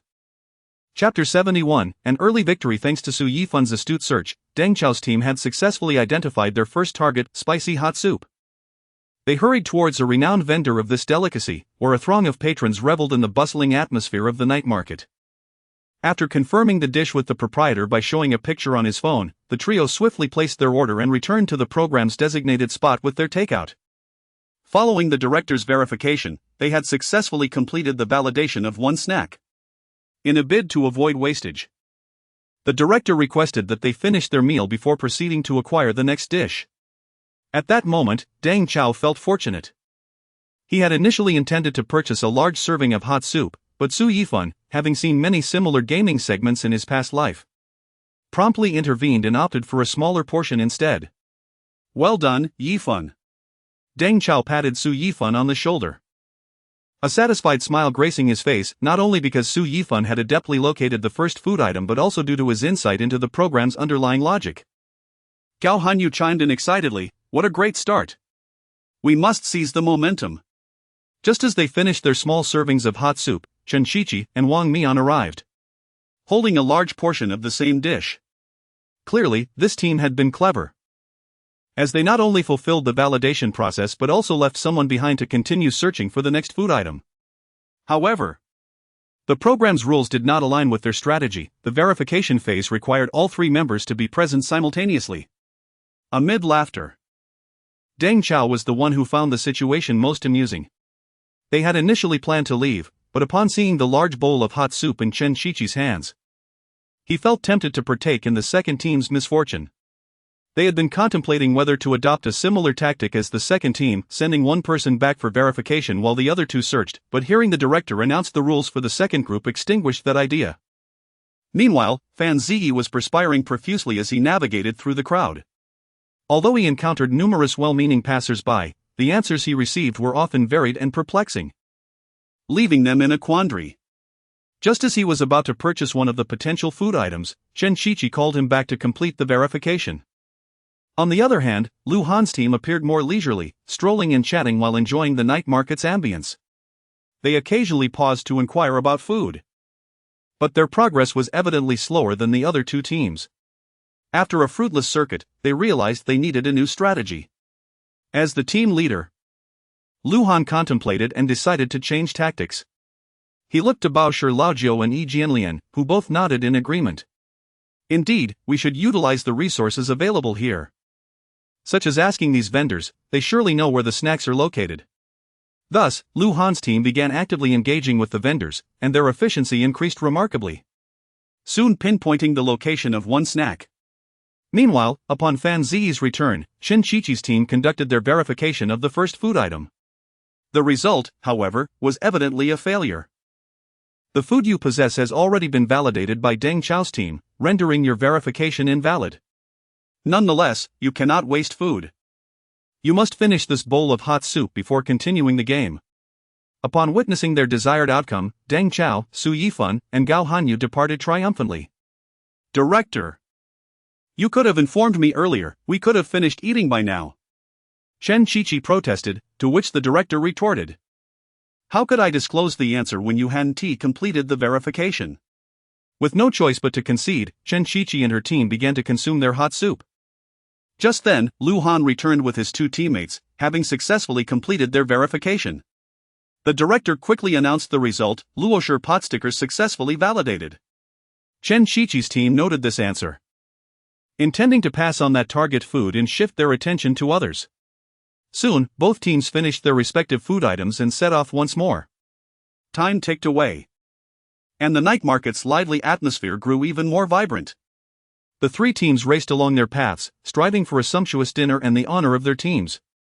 In that moment, Deng Chao's team received delightful news once more. Thanks to Su Yifan's keen insight and the seamless cooperation of the team, they discovered another snack. Meanwhile, Lu Han's team was diligently seeking their second food item, having made 3 attempts, but fortunately, they had ordered small portions, allowing them to finish without feeling overly full. Shortly thereafter, Chen Shiqi's team also completed the verification of their first food item. With the exception of Deng Chao's team, the remaining 2 teams found themselves at the same starting line. After validating their second food item, Deng Chao, Su Yifan, and Gao Hanyu quickened their pace upon leaving the program's designated area. They needed only to complete the verification of one more food item to relish their anticipated feast. As the night deepened, the lights of the market shone even brighter, mingling with the aromas of food, infusing this culinary quest with boundless energy. "Hello? Could you assist us in identifying these snacks?" They are partial images of Luosher snacks. The trio dispersed once more, seeking assistance from passers-by to recognize the food items. That's stir-fried cold noodles. There's an old Zhang stall nearby where you can inquire. Soon, the three had a new target. Upon reaching the location indicated by the passerby, Su Yifan quickly engaged with the vendor, confirming that this was indeed the next snack they sought. They swiftly packaged it, their hearts brimming with the anticipation of victory. With the food in hand, the trio hastened towards the verification area. Simultaneously, Lu Han's team also found a stall for stir-fried cold noodles, quickly completed their packaging, and set off toward the verification spot. An air of tension enveloped the scene. The director, observing both teams on the screen, immediately instructed the editor, when you edit, juxtapose these two groups and see who completes the verification first. Make sure to heighten the sense of urgency in the footage. Ultimately, Deng Chao's team was the first to arrive at the verification site. Their faces radiated a mixture of anticipation and anxiety, the steam rising from their stir-fried cold noodles echoing their victory's clarion call. Congratulations to Deng Chao's team for emerging victorious. Shortly, a staff member will escort you to the location of your lavish dinner. Upon hearing the announcement of Deng Chao's team's victory, the third team was left in shock. Akin to a thunderclap on a clear day, helplessly watching as Deng Chao and his companions savored their food before following the staff towards their celebratory feast. Chapter 72, The culinary battle concludes. The sorrow and joy of humanity are often disconnected. Observing Deng Chao and his companions joyfully indulging in stir-fried cold noodles, Lu Han and his team felt a pang of regret. If only they had returned a tad sooner. They could have successfully validated this dish instead of now watching Deng Chao finish his meal before following the staff to a grand feast. Noticing the item in Lu Han's hand, Deng Chao chuckled once more, remarking, "We are professionally trained and seldom laugh, unless we cannot help it, ha ha ha." "Brother Chao, that's a bit excessive," Lu Han replied, casting a resentful glance at Deng Chao, who only laughed more heartily. The other two quickly urged Lu Han to leave the scene, fearing he might lose control and confront Deng Chao. "All right, little Lu. Let us swiftly complete our validations and move on to the next dish. We must outpace Chi Chi and his team, or we'll be left in an awkward position at the end." Uncle Bao, concerned that Lu Han might be influenced by Deng Chao, quickly interjected to redirect his focus. "It's fine, we shall repay Brother Chao in due time," Lu Han asserted. "It's merely a matter of being a step quicker. We will certainly make it up to him later." Meanwhile, Deng Chao remained blissfully unaware of the ribbing directed at him, as he, Su Yifan, and Gao Hanyu had already set their eyes on the grand feast.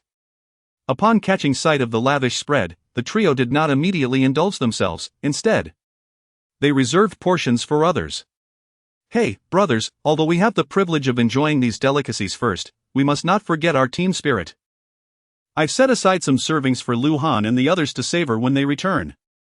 Of course, if they fail to complete their tasks, they shan't partake in these delights." As Deng Chao spoke, he gestured for Su Yifan and Gao Hanyu to display the reserved food more prominently, his face adorned with a smile that radiated both pride and warmth. "Brother Chao, had you not added that last remark, I would have been genuinely moved." After finishing their stir-fried cold noodles, Lu Han and his companions focused intently on seeking their next target dish, though a sense of dissatisfaction fueled their determination. They navigated through the bustling marketplace, and with keen intuition and relentless effort, they eventually discovered their next validation target, the peony cake. Legend has it that the peony cake was invented by the only female emperor in Chinese history, Wu Zetian.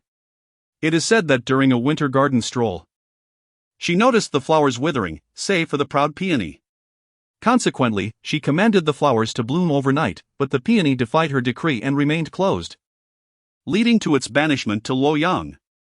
Ultimately, recalling the peony's noble resilience, Wu commanded that its petals be transformed into pastries as a mark of respect, thus giving rise to the peony cake. The aroma of the peony cake wafted gently on the breeze, irresistibly drawing Lu Han and his companions toward a quaint, antiquated shop. The entrance was adorned with vibrant red lanterns, illuminating the words Empress Wu's legacy, peony cake, making it particularly enticing. "It appears fortune is on our side this time." Having found such a culturally rich delicacy, Uncle Bao remarked as he pushed open the door. A subtle blend of floral and pastry fragrances enveloped them, invigorating their senses. The interior was elegantly decorated, with several traditional paintings of blooming peonies adorning the walls. In the center, a table displayed an array of peony cakes, some with golden Flaky exteriors and others filled with vibrant peony petals, a visual feast of colors and beauty. The trio purchased a single cake and hurried back to the validation point, eager to avoid a repeat of their earlier misadventure. Upon their return, they found no sign of Chen Chi-Chi and his team, and relief washed over them. They placed the cake on the table for the program's staff to verify. Verification successful. Upon hearing this result, the three devoured the peony cake with the voracity of hungry wolves before setting off once more in search of the next dish. As they departed, they spotted Chen Chi-Chi and his team approaching the validation point. The urgency that had initially gripped Lu Han and his companions dissipated. They were curious to see what Chen Chi-Chi had brought back.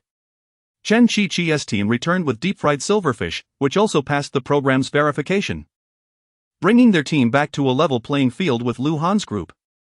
Upon hearing of Chen Chi-Chi's success, Lu Han, Uncle Bao, and Yi Jianlian dashed off. 4-time waits for no one. They wove through the bustling streets, feeling both the pressure of competition and the thrill of discovering new culinary delights.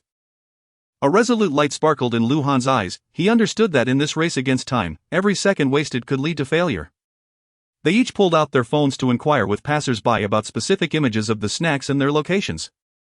Once they felt they had gathered sufficient information, they reconvened to select the dish with the highest likelihood of success. When the program team announced their verification success, Lu Han and his companions erupted in jubilant cheers. Victory arrived a tad late, yet it was not too tardy. At that moment, Chen Chi-Chi's team was still struggling to find their next dish. As the three followed the staff to the opulent dining area, they were greeted by a dazzling array of exquisite dishes, fragrant and tantalizing. This moment of tranquility and satisfaction stood in stark contrast to their earlier frantic search for food, serving as the perfect reward for their unwavering efforts. At last, we have arrived. Lu Han exhaled deeply, a radiant smile adorning his face. Uncle Bao and Yi Jianlian exchanged knowing glances, their eyes sparkling with the fire of victory. Come. Eat. We've even set aside some untouched dishes for you to see if there's anything you fancy, like the jelly, the braised meat, and the carp. Deng Chao enthusiastically introduced the delectable offerings to the newly arrived Lu Han, Uncle Bao, and Yi Jianlian. After each took their utensils, they began to savor the culinary delights. Just as they were nearing the end of their meal, Chen Chi-Chi, along with Fan Ziyi and Wang Mian, arrived fashionably late. We thought you'd miss out on this feast. They had arrived just as the program's designated time was about to conclude, nearly timing their entrance to perfection. Haha, arriving late can sometimes be fortuitous. Look at this magnificent spread, even the leftovers are the best of the best. Fan Ziyi humorously alleviated any awkwardness, picking up a particularly enticing pastry and savoring it with satisfaction. Over there, untouched dishes await. After Yifan, Hanyu, and I entered, we left everything for you three. Deng Chao and Su Yifan placed the untouched delicacies from Luoyang before Chen Chi-Chi's trio, leaving them feeling unexpectedly moved. Chapter 73, A Night Tour in Luoshi. Following the conclusion of the culinary competition, the recording for the day by the 5-member group also came to an end. They would remain in Luoshi for an additional day, with plans to complete the final recording segment by evening. Instead of retreating to their respective rooms for rest, the members of the group discreetly disguised themselves and ventured out to admire the city's night scenery. The lights of Luoshi adorned the ancient city with a soft and enchanting glow.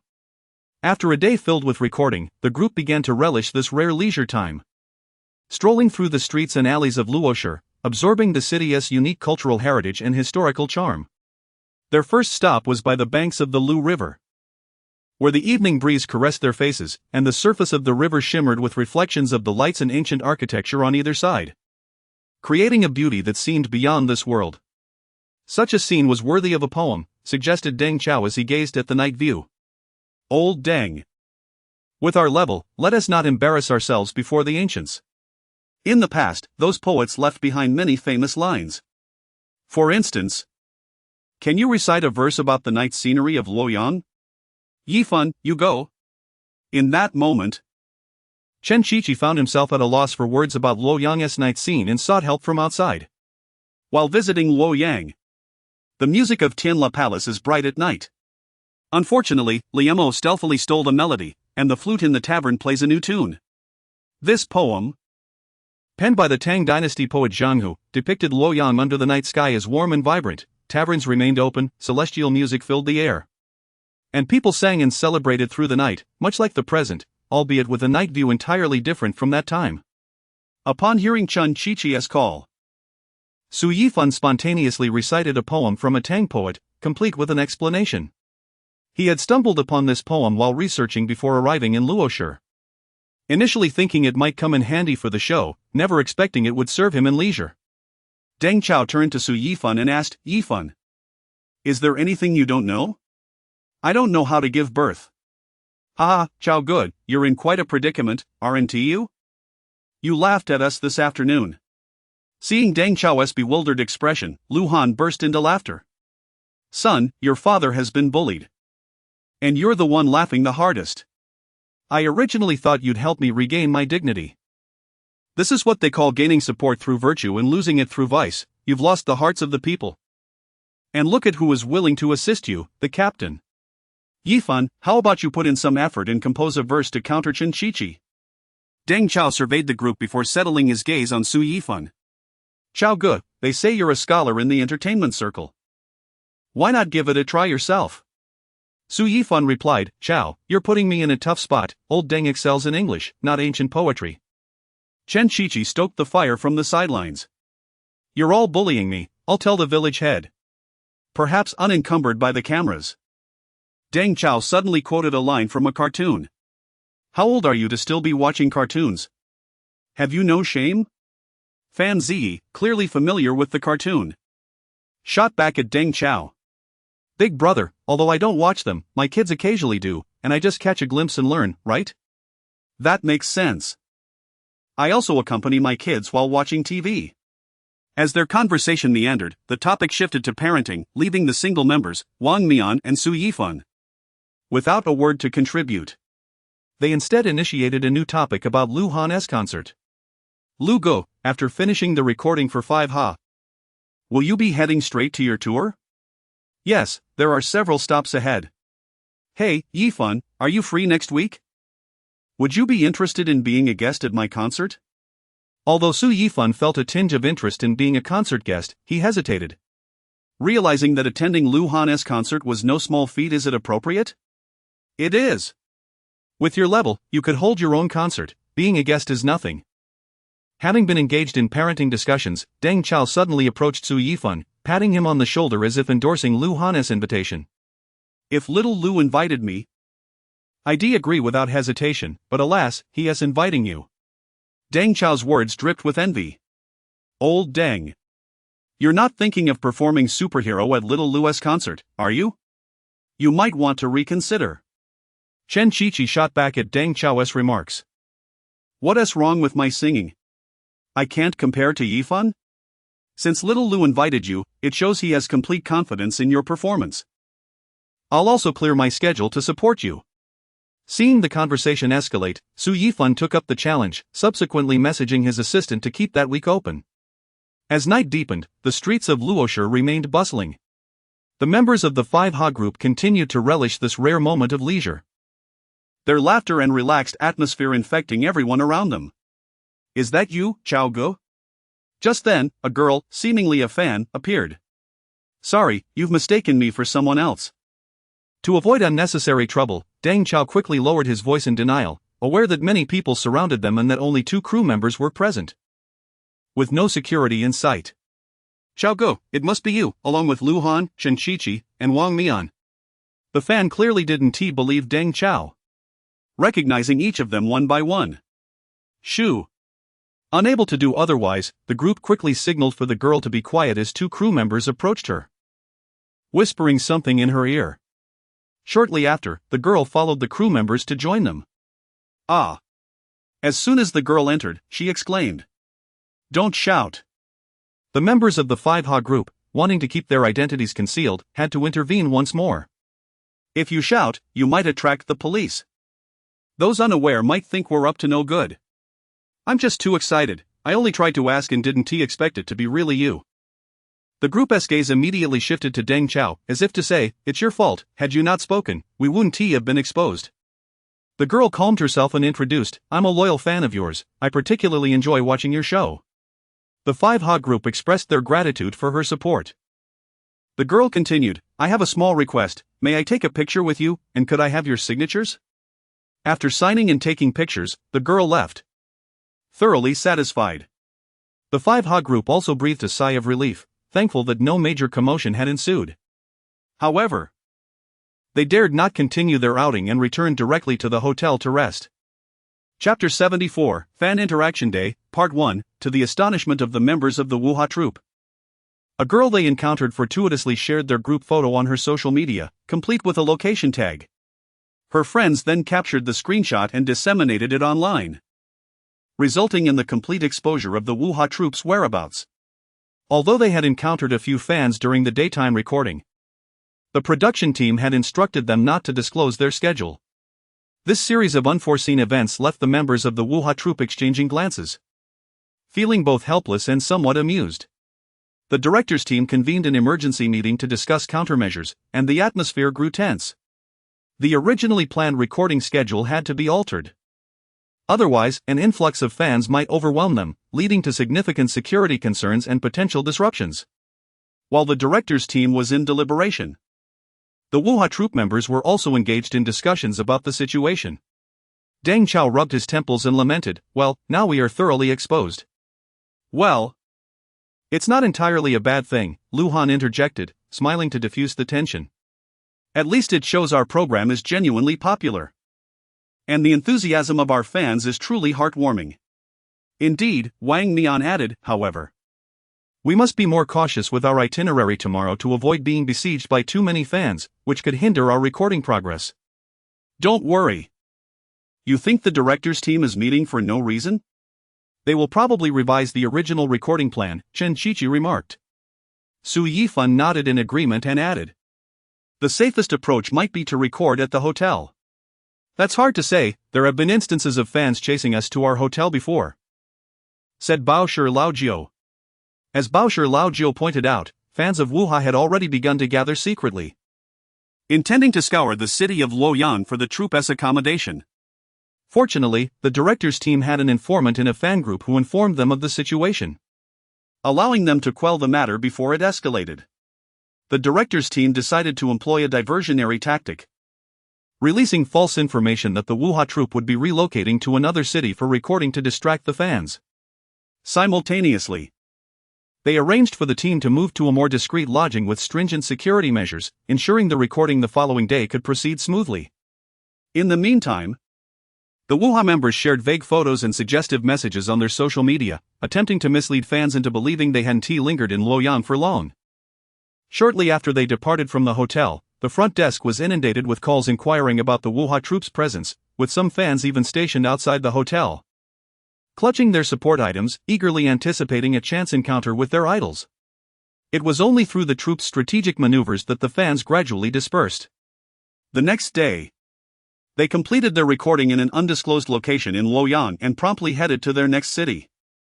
Given that the recording in the next city had already been disclosed to fans, after all, it was a location they had chosen, and in light of the previous night's fan incident, the directors' team decided to transform the final stop into a fan interaction event. The recording would adopt a format reminiscent of the second season of Wuha, initiating a vote on social media to determine the troupe's next steps. The announcement of the Fan Interaction Day event sent fans into a frenzy, exclaiming it felt like a festival. It had been years since such an event had taken place, and this time, the excitement promised even more thrilling experiences. Fans could not only vote on the tasks for the Wuha troupe but also participate in designing fun challenges, allowing the idols to experience surprises from their supporters. In no time, various social media platforms were flooded with the hashtag #WuhaFanInteractionDay, as fans unleashed their creativity, proposing a myriad of inventive challenges. Some suggested that the members don traditional attire and perform an impromptu historical drama beneath the ancient city walls. Others wished for them to immerse themselves in the life of street vendors for a day, experiencing the hardships of ordinary life. And even more mischievous fans proposed a challenge to locate hidden fans disguised as passers-by, capturing photos with them as keepsakes. Faced with such fervent enthusiasm from their fans, the Wuha troupe members felt a mix of excitement and apprehension. They recognized this not only as a test of their adaptability but also as a splendid opportunity for emotional connection with their supporters. Consequently, they all pledged to wholeheartedly fulfill every task dictated by their fans. Seizing this opportunity, Su Yifan established his own social media account. And after the other members helped him promote it, his follower count skyrocketed. Following discussions among the production team, they adopted several fan-favored tasks that had been reasonably proposed. Inviting some local fans to the recording site for interactive participation. The next day, the recording venue was meticulously transformed into a large outdoor amusement park, featuring multiple interaction zones, including game challenge areas, talent showcase stages, food sharing zones, and autograph photo opportunities. Each area was designed around the unique traits of the Wuha troupe members and the essence of the show, ensuring that every attending fan could find joy in interacting with their idols. As the recording commenced, the members of the Wuha troupe appeared in matching attire, beaming smiles that elicited cheers and applause from the fans. They made their way toward the fans, engaging in intimate interactions. As the troupe members mingled among the crowd, the atmosphere reached a crescendo. They not only shook hands and embraced fans but also engaged in warm conversations, inquiring about their lives and thoughts on the show, reminiscent of a heartfelt reunion among old friends. After the interactions concluded, the official recording began, and all fans fell silent, watching attentively as the Wuha troupe members filmed the program. The first challenge was the historical drama performance. The members donned intricately prepared traditional costumes, instantly transforming into figures from the past, acting out humorous yet heartwarming stories beneath the ancient city walls. Lu Han, portraying a dashing gentleman, and Su Yifan, as a gentle lady, strolled along the wall, exchanging smiles that prompted excited squeals and photographs from fans. Meanwhile, Deng Chao and Chen Shiqi took on the roles of a comedic duo, their antics filled with absurdity, leaving the audience in fits of laughter. Next came the street vendor experience.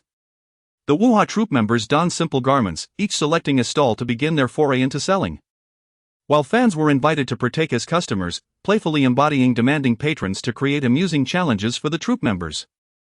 Chapter 75, Fan Interaction Day, Part 2. Su Yifan set up a snack stall in the food area, where the delectable aromas of his handcrafted treats drew numerous fans into a queue for a taste.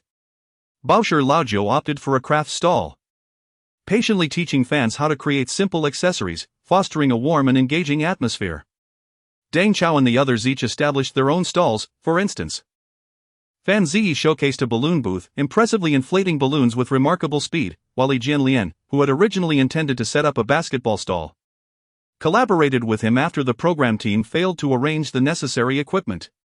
Chen Shiqi took a more inventive approach by launching a laughter factory, filled with an array of humorous props and comedic literature. He personally entertained the crowd with his signature laughter and impromptu jokes, causing fans to double over in mirth, making this corner one of the most popular spots at the event. Some of his jokes were crafted with the assistance of Wang Mian. Gao Hanyu embraced a down-to-earth theme by creating a strength challenge area. Here, he set up various strength testing activities, such as tug-of-war and weightlifting, inviting fans to participate and experience the joy of exercise under his encouraging guidance. His robust physique and affable demeanor inspired everyone to challenge themselves. Lu Han and Wang Mian collaborated to create a quaint dessert booth, featuring their own inventive confections. While the presentation may have been somewhat unconventional, the flavors were delightful, thanks to Su Yifan's earlier assistance in their preparations. Baosher Laojiu utilized his musical talents to establish a music corner, attracting Deng Chao, who initially struggled to come up with an idea for his stall. Amidst the joyful atmosphere of food and creativity, Baosher Laojiu's music corner quickly became another highlight, as he performed classic songs for fans, while Deng Chao danced along, fully embodying his persona as the dance king of the group. As the event reached its climax, Gao Hanyu's strength challenge area also peaked in excitement.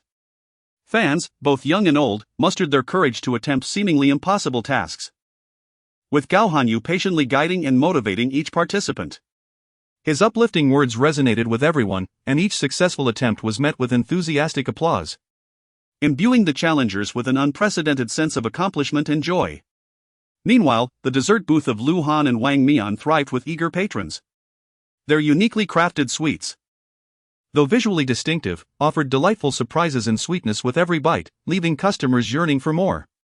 Occasionally, Su Yifan would lend a hand, his presence adding a touch of familial warmth to the booth, allowing customers to savor the treats while feeling at home.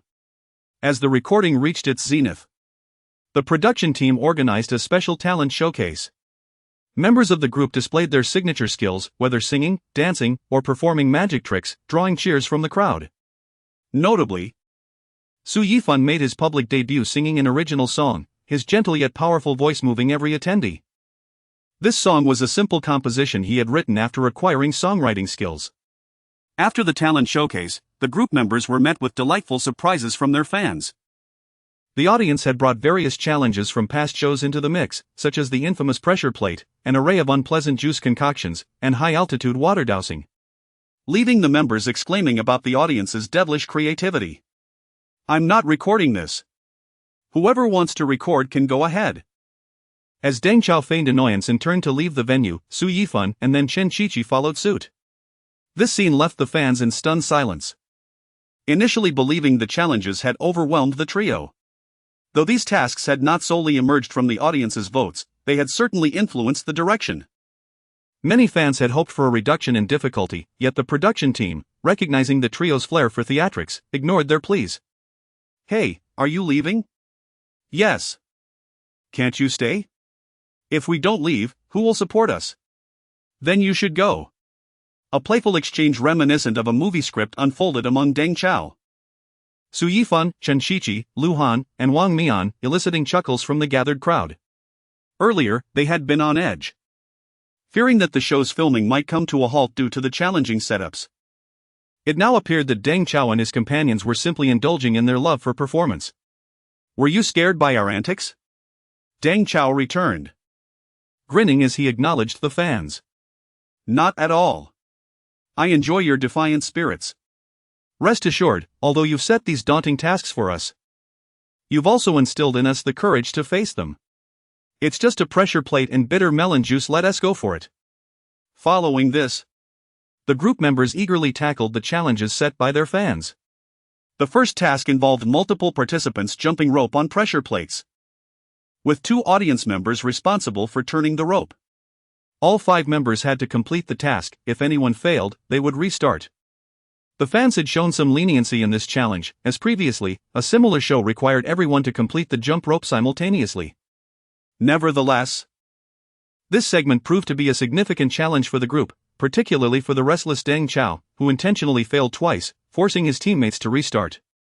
However, when the second attempt began, the group could no longer tolerate his antics and playfully pinned him down on the pressure plate. Following the restart, Deng Chao was chosen to go first, with Chen Qiqi feigning innocence as he playfully sabotaged Deng Chao 3 times before they could proceed. The second challenge tested their camaraderie, as a randomly selected member had to answer questions from the production team while the others were doused with water from above. They needed to achieve 3 successful responses to complete the challenge. The group endured several rounds of high-altitude showers, prompting Deng Chao to request shampoo from the staff by the end. In the spirit of reciprocity, the group prepared a delightful surprise for the audience at the conclusion of the event, a tasting of renowned stinky delicacies from across the nation. Audience members who completed the challenges were rewarded with signed photographs from the members, with some eager to participate while others hesitated.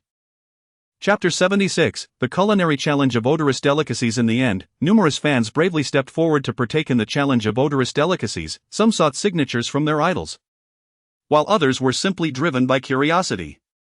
Beyond the infamous canned herring and fermented foods previously featured on the show, the production team had prepared lesser-known dishes such as the stinky tofu from Shashi, the snail rice noodles from Lushur, and the moldy tofu from Shaoxing. Each challenger would embark on their culinary journey in ascending order of pungency, from mild to intense. The air was thick with an intriguing aroma, eliciting a mix of excitement and trepidation from the audience. Are you all ready? Today, let us, the Wuha team, guide you in exploring the other extreme of gastronomy, deliciousness that resonates with odor, announced Deng Chao with a mischievous grin, microphone in hand. The audience, unable to tolerate Deng Chao's smug demeanor, responded with playful dissent. "No worries. Chen Qiqi, Su Yifan, and I will demonstrate for everyone." With that, the trio extracted pieces from an open can of herring. For Su Yifan, this was his inaugural experience with herring, after witnessing Deng Chao and Chen Qiqi finish their portions. He took a considerable amount of time to mentally prepare himself before pinching his nose and swallowing the fish whole, nearly regurgitating the prior morsels. Battling the wave of nausea, he managed to swallow the herring, daring not to chew. Let us give Su Yifan a round of encouraging applause. Thunderous applause erupted, mingled with laughter and cheers, celebrating Su Yifan's bravery. Although his complexion paled from the challenge, his eyes sparkled with a sense of accomplishment.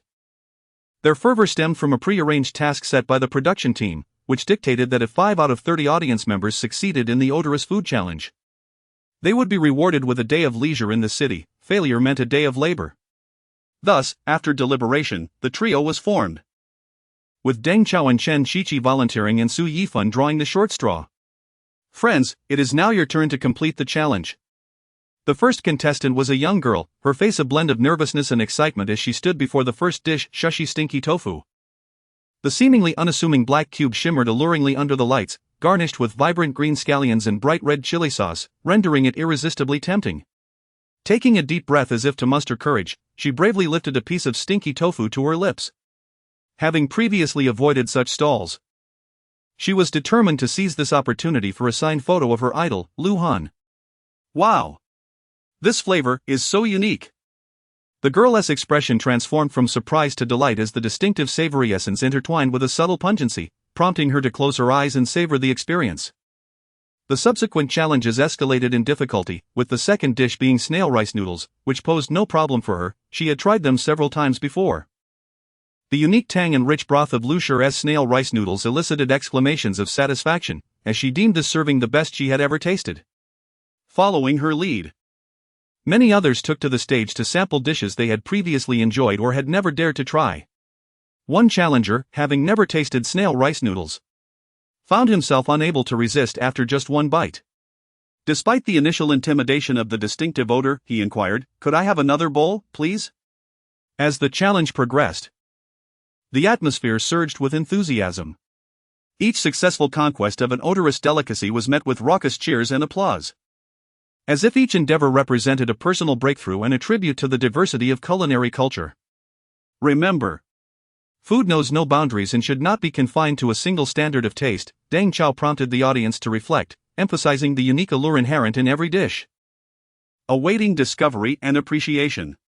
To encourage further audience participation, Gao Hanyu and Yi Jian, who had yet to sample the herring, found themselves reluctantly volunteered. Despite their apprehension, they could not refuse the challenge in front of the eager crowd. Their endeavor once again heightened the excitement in the venue. Ultimately, 10 challengers successfully completed their tasks, progressing from the initial bite to the final triumph, earning signed photos from their idols.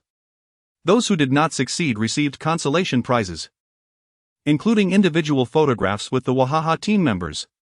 Witnessing this, the fans who had hesitated to participate felt a pang of regret for missing their opportunity. However, they were still afforded the chance for a final group photo, alongside the coveted signed collective picture with the Wuha team. As this unique culinary challenge drew to a close amid laughter and joy, the fan interaction day approached its end. Thank you all for your enthusiastic participation. You have made today's recording truly spectacular. Deng Chao expressed gratitude on behalf of the team, his eyes reflecting appreciation and satisfaction. Indeed, every brave soul who dared to try was the true star of the day. Chen Shiqi chimed in, his face radiating warmth, stating that this sentiment applied equally to the fans as well as to themselves.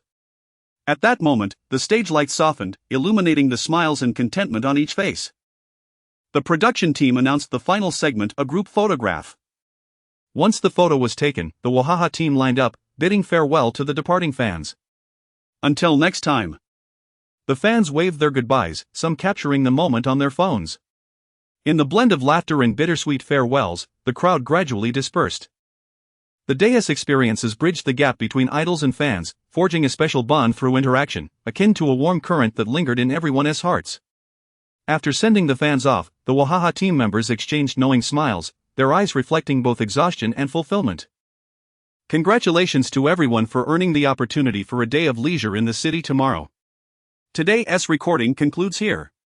The director's words incited cheers from the crowd, who eagerly anticipated the relaxation that awaited them the following day. Chapter 77, the grand finale of Wuha 5 the following day. In the ancient yet vibrant land of Zhushi, the members of the Wuha group embarked on a leisurely day tour, gradually unfolding like a delicate and vivid painting, revealing its unique charm in the morning light. It must be said that the arrangement by the production team was commendable, though the timing was rather early, causing several individuals to emerge while stifling yawns. After enjoying a breakfast featuring local delicacies, the recording of the program officially commenced. The first rays of morning sunlight pierced through the mist, gently caressing the cobblestone paths of the ancient city, as if time itself had slowed its pace here. With a sense of anticipation for the unknown and reverence for history, the Wuha group set forth on their exploration. Their first stop was the historically rich Nanhai Zen Temple, where the solemn halls and towering Buddha statues appeared even more sacred and majestic in the morning glow. Amidst the sounds of morning bells and drums, the members felt as though they had transcended millennia, absorbing the ancient people's fervent devotion and pursuit of faith, their spirits experiencing an unprecedented tranquility and cleansing. Upon leaving the temple, the Wuha group boarded the production team's bus and proceeded to the banks of the Lianjiang River, where the water shimmered and willow branches swayed gently, showcasing the area's rare natural beauty. The members, in small clusters, began taking photographs by the riverbank. The production team had arranged for several small boats, which glided across the water's surface, laughter and joy rippling across the river. "Let us have a race to see who reaches the opposite shore first," Deng Chao suggested eagerly. Absolutely. The scenery on both banks was picturesque, with lush trees providing shade, and the occasional bird call adding a touch of vibrancy and harmony. Here, the Wuha members forgot the clamor of the city, fully enjoying the tranquility and comfort that nature provided. At the director's signal, everyone immediately began paddling their boats. The river sparkled under the sunlight, resembling shimmering silver ribbons, guiding the Wuha members toward the opposite bank. Excitement and determination illuminated every face, and each contact between the paddles and the water created ripples, accompanied by bursts of laughter. This impromptu rowing competition infused additional joy into their already vibrant journey. Initially, Lu Han struggled with the rowing technique, causing his boat to spin in circles, which elicited laughter from the others. However, he soon mastered the skill. "Hey, don't get too cocky, watch this," Lu Han exclaimed with a grin, increasing his paddling effort. His small boat shot forward like an arrow, prompting gasps of surprise from the crowd. Meanwhile, Chen Qiqi hummed a tune leisurely, appearing unhurried, yet cleverly maneuvered his boat to silently overtake several ahead, prompting admiration from Gao Hanyu and Wang Mian. "Qiqi, you have the skill of gliding on water," they exclaimed. As the competition intensified, the rivalry on the river grew fiercer, yet regardless of the outcome, the pure joy and camaraderie among the group flourished amidst the competition. Ultimately, Chen Qiqi claimed victory, followed by the steadily progressing Su Yifan, while Deng Chao finished last, having veered off course and drifted downstream before finally turning back. "Congratulations, Chao Gu, you completed your world tour in record time," Su Yifan quipped, recalling a humorous phrase that elicited laughter from the entire Wuha group, including the production team, who could only stifle their mirth. "You rascal, you've been corrupted. To use your words, who comes to record this program with good intentions?" During lunch, they visited a renowned local snack street, where an array of authentic Zhushi delicacies awaited. From steaming hot spicy soup to fragrant flat noodles, crispy fried pastries to soft, delectable red bean buns, each dish making mouths water. The Wuha members transformed into culinary detectives, sampling every specialty with delight, relishing the experience. In the afternoon, they headed to the Zhushi Museum, where precious artifacts and vivid exhibitions provided insight into the city's historical evolution and cultural heritage. From ancient stone tools to modern revolutionary relics, each exhibit bore the weight of history, allowing the Wuha members to grasp the profound legacy of the Chinese civilization and its enduring spirit of perseverance. Here, they once again felt the warmth of their fans, who, despite the museum's heavy security presence, managed to catch a glimpse of the group as they were exiting, without disrupting the museum's normal operations. After a flurry of signatures and photographs, the Wuha group finally made their exit. Subsequently, they wandered into the old streets of Zhushi, where many ancient buildings from the Ming and Qing dynasties were preserved. Along the cobbled paths, various handicraft shops and teahouses lined the streets, with each door concealing a story and every alleyway revealing the passage of time. Here, they savored tea and engaged in the joy of making traditional crafts. immersing themselves in the city's profound cultural heritage. As the sun began to set, the Wuha group's leisurely day tour was drawing to a close. Reflecting on this day, from the solemn Nanhai Zen Temple to the tranquil banks of Lianjiang River, and the story-filled old streets, each location bore witness to their laughter and exploration. In this ancient yet vibrant land, they not only gathered joy and friendship but also deeply experienced the unique cultural allure and historical richness of Zhushi. It was easy to foresee that when this episode aired, Zhushi's cultural tourism industry would undergo a festive revival, with many fans drawn to follow in the footsteps of the Wuha group. As night fell, the lights of Zhushi gradually illuminated, adorning the ancient city in a captivating glow. The Wuha members stood on an observation deck, gazing at the distant twinkling lights, their hearts filled with reluctance and emotion. This day passed too quickly. It feels like there are still so many places we haven't explored, Luhan said with a smile, his eyes reflecting a sense of longing for the city. Indeed, Zhushi is a treasure trove, every brick and tile exudes a story, Chen Shiqi remarked, gazing into the distance as if reminiscing about the day's moments. At that moment, the director of the production team approached, holding several bottles of local specialty beverages, and addressed everyone. To celebrate our Wuha group's splendid day in Zhushi, we have prepared a lavish feast of Zhushi flavors. Let us raise our glasses to toast the conclusion of Wuha's 5th season. Chapter 78, finalizing the new variety show director after completing the recording of 5 Ha. Su Yifan took a well-deserved 2-day rest at home before reporting back to the office. Upon his arrival, his assistant brought in a substantial stack of documents. Boss, these are the files that require your review. Is this all? Su Yifan inquired. No, I have 2 more stacks over there. Feeling a twinge of embarrassment, Su Yifan chose not to comment, recognizing that these were the debts he had accumulated, especially with the establishment of an entertainment company that naturally involved a plethora of related documents. Subsequently, he refrained from further conversation with his assistant and diligently began to address the matters at hand. It wasn't until around 2 in the afternoon that he emerged from the mountain of paperwork and initiated a discussion with his assistant regarding the next steps for the entertainment company. Has the headhunting firm recommended any suitable candidates? This task had been assigned to his assistant before Su Yifan went to record the show, with the intention of sourcing several qualified executives for the entertainment company. The assistant retrieved a few resumes from the pile of documents Su Yifan had been working through and presented them to him. Clearly, the assistant had prepared these materials in advance. However, Su Yifan had been oblivious to this particular folder while engrossed in his work. A flicker of regret crossed Su Yifan's mind, yet his expression remained impassive as he carefully examined the resumes. A few candidates possessed impressive credentials and remarkable past achievements. Notify these individuals to come in for interviews tomorrow, Su Yifan instructed, pointing to the names on the resumes. Understood, the assistant replied, then handed over another document. This is the market research report you requested. Please take a look. Su Yifan perused the report briefly and felt satisfied with its content. Alright, I appreciate your hard work. The entertainment industry is quite complex, we must proceed with caution. Understood, the assistant nodded. By the way, there's one more thing. The director you asked me to contact has responded. He expressed interest in our project and wishes to meet for a detailed discussion. Let us schedule a meeting for 10 a.m. tomorrow. We can conduct the interviews in the afternoon, Su Yifan replied after a moment of consideration. Following a conversation with Chen Shiqi, he realized he had underestimated the situation. Merely having the production team from Korea was insufficient. They needed to incorporate domestic variety show directors to successfully execute the program. Therefore, he requested his assistant to reach out to Yen Min, a variety show director who was currently on a break. Speaking of director Yen, he was indeed a talent to be lauded. He had directed the phenomenally successful domestic variety show Extreme Challenge, which undoubtedly set the benchmark for variety shows in the country. In addition, he had produced numerous well-regarded programs.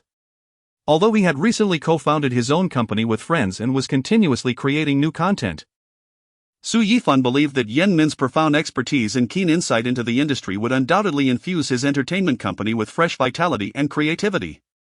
While inviting director Yen to join his entertainment company might be ambitious, Su Yifan felt confident about proposing his involvement in a project. Director Yen is a rare talent. We must extend a sincere invitation to him, Su Yifan remarked to his assistant, his eyes glimmering with anticipation. The assistant quickly understood and began organizing the details for the meeting with Director Yen. The meeting was set for the following morning, and Su Yifan specifically instructed his assistant to schedule the interviews for the entertainment company executives in the afternoon. As for the meeting location, it would take place in Su Yifan's current office, as the entertainment company had yet to officially register and resembled a mere shell company at this stage. Once these tasks were completed, Su Yifan dismissed his assistant. After the assistant exited, Su Yifan immersed himself in the upcoming work plan, fully aware that collaborating with Yen Min was merely the first step for the entertainment company, with many more challenges lying ahead. As night fell, Su Yifan concluded his day's work and drove home alone. The neon lights outside the car window flickered, contrasting sharply with the tranquility of his current state of mind. He closed his eyes, rapidly recalling the events of the day, feeling a mixture of hope for the future and apprehension for the unknown. The entertainment industry was both a glamorous feast and a war without gunpowder. Su Yifan silently reminded himself to maintain a clear mind and steady pace to navigate this intricate game successfully. The next day, as the first rays of sunlight filtered through the curtains into Su Yifan's room, he began a new day. Director Yen, we welcome you to our company. Hello, Mr. Su. I didn't expect you to be the rising star in the variety show industry. As a variety show director, Yen Min naturally kept a close eye on domestic and international programs, including 5Ha. Su Yifan's presence caught him off guard, especially since his company had no ongoing projects. Otherwise, he would have likely reached out to Su Yifan to participate in a show. What he did not anticipate was that this emerging variety show star was, behind the scenes, a renowned investment company owner in the industry. It was worth noting that his willingness to come here was entirely motivated by the investment company. It's merely a stroke of luck. I live next door to Chen Shichi, and while traveling abroad, I happened to encounter them recording the show, which ultimately led me here. Su Yifan briefly recounted his experience on 5Ha, aiming to foster a closer rapport with Yen Min. Mr. Su. Your experience is indeed fascinating. It seems that fate is truly remarkable. Yen Min laughed heartily, appreciating Su Yifan's candor and charm. He understood that encountering a partner with both strength and charisma in this industry was a rare find. On a more serious note, Mr. Su, I've heard that you wish to invite me to participate in your company's new project. Could you share some details? Yen Min's demeanor shifted as he regarded Su Yifan with curiosity and anticipation. Indeed. Our company has recently invested in establishing an entertainment company and has acquired the rights to 3 meals a day from Korea and yearning from Guamong. We intend to merge these two concepts into a new variety show, and currently, we lack a domestic directing team. I wonder if you would be interested. Su Yifan did not need to elaborate further. He was confident that Yen Min would grasp his intentions. As a prominent figure in the domestic variety show scene, such a project would undoubtedly pique Yen Min's interest. Yen Min's eyes sparkled with excitement upon hearing this, and he lightly tapped the table, seemingly deep in thought. Mr. Su, this idea is indeed innovative. Combining the leisurely lifestyle of foreign variety shows with popular rural elements in the domestic sphere retains the essence of the original while integrating local culture, which holds immense potential.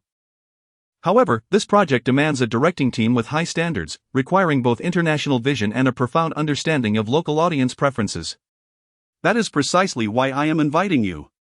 Director Yen, Su Yifan sincerely replied. Not only do you possess extensive experience in variety show production, but you also have sharp market insights. I believe that with your involvement, this project is bound to shine. Chapter 79, Discussion with Yen Min and Company. Planning. In response to Su Yifan's invitation, Yen Min did not immediately acquiesce. He required careful consideration. He had a long-standing acquaintance with the director of Towards the Dream, Wang Zhenyu, and had previously visited the Mushroom House with Huang Bo, which provided him with a certain familiarity with the program. He had also watched several episodes of 3 meals a day, and he felt uncertain about whether the combination of these two shows could spark new creativity. He needed to return to evaluate the specifics with his team. Mr. Su, I appreciate your sincerity. However, I require some time to thoroughly understand the project's specific planning, including the budget, team configuration, and filming schedule. After all, this is a novel endeavor, and we must be meticulously prepared. Of course, that is only prudent, Su Yifan replied promptly. I have prepared a detailed project proposal, which my assistant will send to you shortly. I am also eager to further discuss with you to refine this project to perfection. Our company has only one production team from Korea. If you decide to proceed, they will be at your command. As their conversation deepened, the atmosphere between them grew increasingly harmonious. Su Yifan's candor and foresight, paired with Yen Min's professionalism and enthusiasm, infused the meeting with collaborative sparks. Time slipped away unnoticed until an assistant knocked on the door to remind them of lunch, at which point they realized they had been conversing for quite some time. Yen Min stood, smiling, and shook hands with Su Yifan to bid farewell. Mr. Su, today's discussion was immensely enjoyable. I look forward to our further collaboration. However, I must first attend to my hunger, haha. Likewise. Let's dine together. Our company cafeteria is rather good, Su Yifan replied. Having always chosen to eat in the company cafeteria with employees during work hours. Though termed a cafeteria, it functioned more like a buffet. From its inception, based on employee feedback, he had invited chefs from various culinary backgrounds to join. When Yen Min beheld the array of delectable dishes, he was utterly astonished, feeling as though he had entered a grand banquet hall. Mr. Su, may I ask if your company cafeteria is complimentary? He inquired. It is free for our internal employees. They merely swipe their employee cards. As for the other companies in this building, they are charged a fee, slightly above the cost price. The reason for opening to outsiders is that shortly after its establishment, the cafeteria gained a stellar reputation, attracting many employees from other companies. Upon hearing this, Su Yifan waved his hand approvingly, allowing for external sales, albeit with a daily cap on the number of meals available, as the cafeteria primarily served his own company. Yen Min listened to Su Yifan's explanation, his eyes sparkling with curiosity and admiration. He surveyed the bustling restaurant, where patrons mingled harmoniously, and the aromas of diverse cuisines intertwined, creating a vibrant tableau of urban life. He shook his head with a smile, exclaiming, Mr. Su, you truly know how to provide the best welfare for your employees. Such a cafeteria not only satisfies their appetites but also enhances team cohesion. As they walked and selected their meals, they eventually found a relatively quiet corner to sit down with their laden trays. Yen Min picked up a delicate pastry, savoring it with a nod of approval. This flavor is simply exquisite. It appears your culinary team is exceptional. Su Yifan beamed with pride in response. Indeed, our company has always prioritized quality in hiring. Whether for the creative team or logistical support, striving for excellence. I believe this attitude will also reflect in our forthcoming collaboration. During lunch, their conversation seamlessly transitioned from the company's daily operations to the impending partnership. Yen Min inquired in detail about the project's planning, anticipated objectives, and potential challenges. Su Yifan addressed each inquiry while sharing his insights and strategies. Director Yen, I am aware of your high standards for program quality, which is precisely why we chose to collaborate with you. We aspire to not only showcase the fusion of two exceptional shows but also to convey the underlying pursuit and longing for a beautiful life, Su Yifan expressed sincerely. Upon hearing this, Yen Min's eyes glimmered with determination. Mr. Su, your words further affirm the value of this collaboration. I will expedite the assessment with my team and provide you with a response. For Yen Min, fostering a good relationship with Su Yifan was crucial. As a director, he required such capital. He did not wish to remain confined to variety shows alone. With suitable projects, he sought to pivot toward film and television. Projects of that nature were beyond the capabilities of his own company, and having someone like Su Yifan could facilitate many resolutions. After their extensive dialogue, Yen Min had gained profound insights into Su Yifan's new project and found himself yearning to direct the program. Once lunch concluded, they shook hands once more, departing with abundant anticipation and confidence as they returned to their respective duties.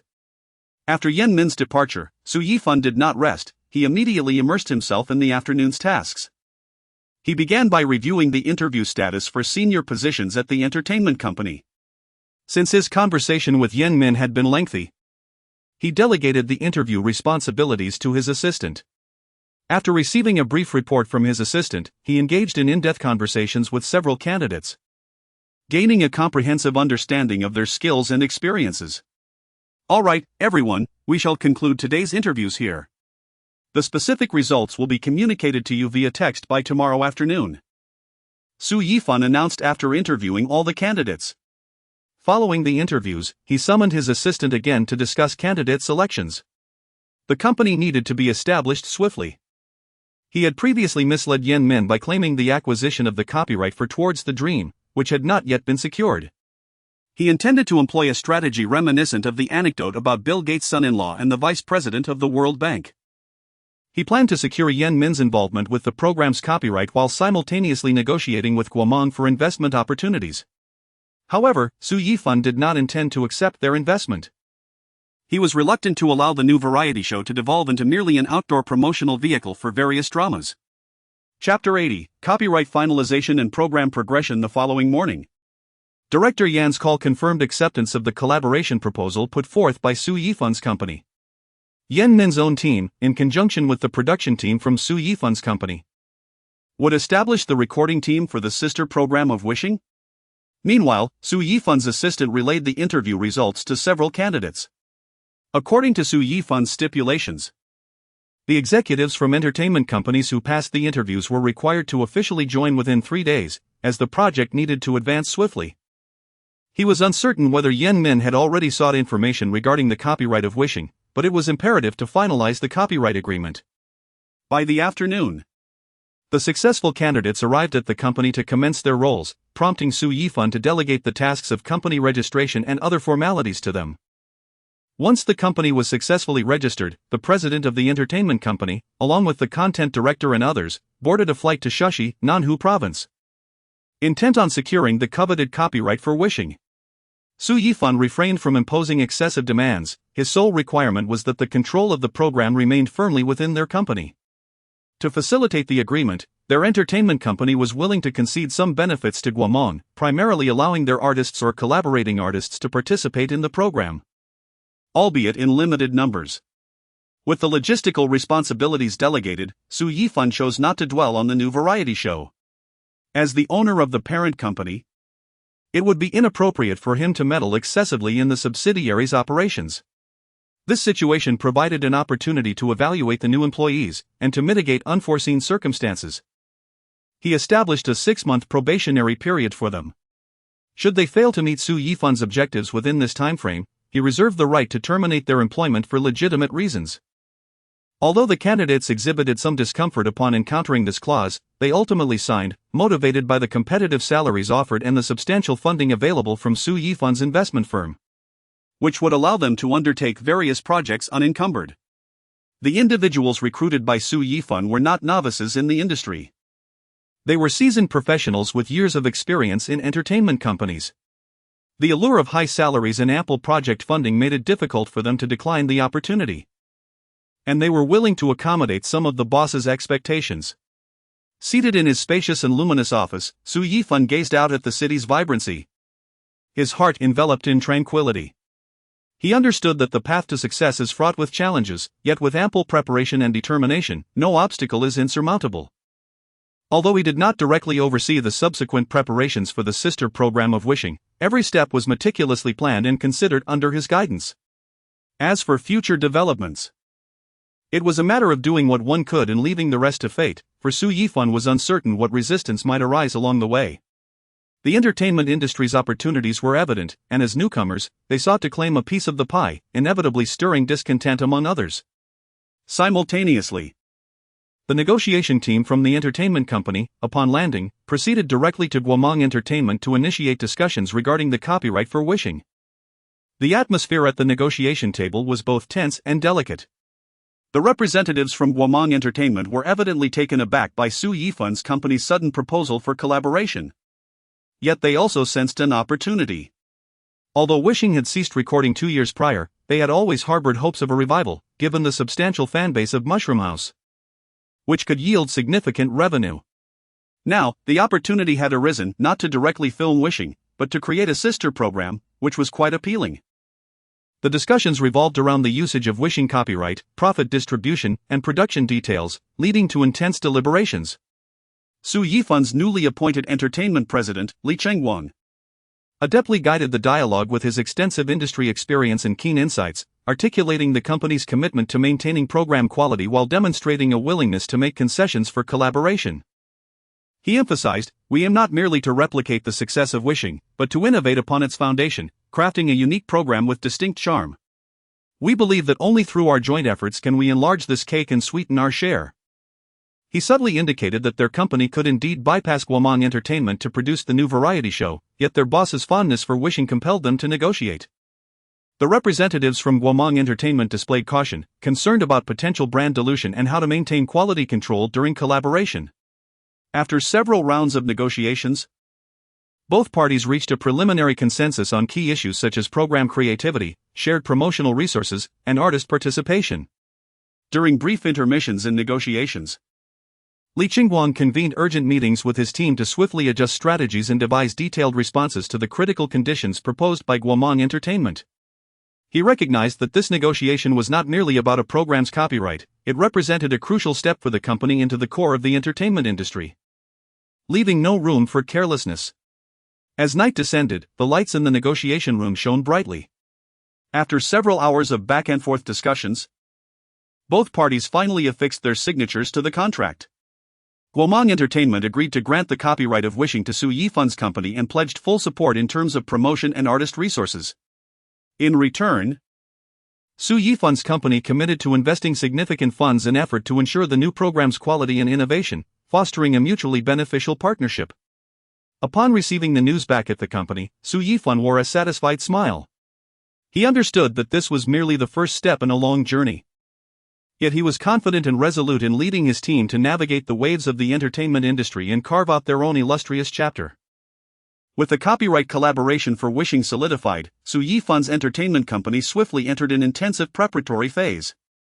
The production team from Korea collaborated closely with Yen Min's team to embark on planning and preparation for the sister program of Wishing. They recognized that to stand out among the myriad of variety shows, they needed to cultivate a program with a singular identity, preserving the warmth and authenticity of Wishing while integrating fresh creativity and elements. Initially, the team conducted in-depth market research on the audience demographic, analyzing the strengths and weaknesses of existing variety shows to clarify the preferences and needs of their target audience. Chapter 82: The new variety show in preparation based on the results of their research. The team has established the core concept of the show, returning to nature and exploring the true self. The aim is to convey a positive and uplifting attitude towards life and values through the genuine experiences of guests living in rural or natural settings. In terms of the show's format, the team has boldly innovated. In addition to retaining classic segments from Wishing for More, such as farming experiences and culinary creations, the production team has incorporated new elements, adding warmth and depth to the program. The selection of guests has also been a meticulous process, led by director Yen Min. The team has sifted through a plethora of domestic celebrity artists and compiled a preliminary list of suitable candidates. Knowing that their boss is keenly interested in this show, the assistant brought back the invitation list for Su Yifan's review. Upon examining the list, Su Yifan recognized many familiar names, such as the comedian Jia Bin. It was evident that Jia's culinary skills and humor would be a significant highlight for the program. In the domestic entertainment industry, aside from Jia Bin, the renowned chef Huang Lei had previously been a central figure on Wishing for More. However, the production team did not include him on the list, as he had previously requested to pause the recording of Wishing for More. It would be improbable to invite him back for the new show in the short term. Nowadays, Huang Lei predominantly appears in variety shows as a producer, such as in the popular program Cats in a Box. The second name on the list is He Jiong. Su Yifan understood the rationale behind inviting him, as he is famously well liked within the entertainment circle, able to name nearly every artist. During his birthday, half of the entertainment industry had flocked to his social media to extend their wishes, an impressive feat for any host. As one of the former central figures on Wishing for More, he would be an excellent choice. The list also includes prominent male stars such as Wei Dashuan, Wang Sun, Hong Jiantao, Song Yashuan, Lu Yaowen, Peng Yuchang, and Lu Xianhua, along with female stars skilled in cooking, such as Zhang Yan, Yang Zi, and Song Xian. Su Yifan meticulously examined the list, silently admiring the director team's thoughtfulness and vision. These guests not only possess unique characteristics but also represent various age groups and styles. promising to enrich the program with diverse layers and audience resonance. He gently traced his fingers over the list, envisioning vibrant scenes, Jobin toiling in the fields, sweat pouring down as he lightens the mood with his distinctive humor, eliciting laughter from everyone around, while Li Zhong, with his refined demeanor, bridges the hearts of all, soothing weary souls with his warm words. The contrast between Wei Daxuan's wit and Wang Sun's earnestness, Hong Jiantao's steadiness and Song Yashuan's youthful vigor would undoubtedly ignite sparks of chemistry. As for Lu Yaowen, Pang Yuchang, and Lu Xianhua, their inclusion would infuse the program with a refreshing energy, attracting more young viewers, especially since both Pang Yuchang and Lu Xianhua are beloved figures from Wishing for More. Their participation would surely draw in many old fans. Mentioning the talented female chefs, a smile crept onto Su Yifan's lips. Zhang Yan's culinary prowess is already somewhat renowned in the industry, ensuring that the cooking segments will be particularly engaging. Yang Zi's gentleness and Song Qian's candidness will also add a unique charm to the show. Regrettably, not all individuals on the list could be included in the new variety show. If they managed to secure everyone, they might as well film on a cruise and rename it Celebrity-Free Travel. This list is indeed impressive, Su Yifan remarked to his assistant. But we must also consider the chemistry among the guests. After all, a successful show relies not only on the charisma of individual guests but also on their interactions and rapport. While it may not be feasible to gather everyone for a single recording, they could appear in batches as program guests. All right. I will mention it to the director team later, the assistant replied. Hold off for now, let us see if anyone else suggests it. If no one does, then you can bring it up. I want you to attend the program team's discussions, primarily because you are familiar with the investment company's situation, which can help the entertainment company run smoothly. Observe more, speak less while you're there.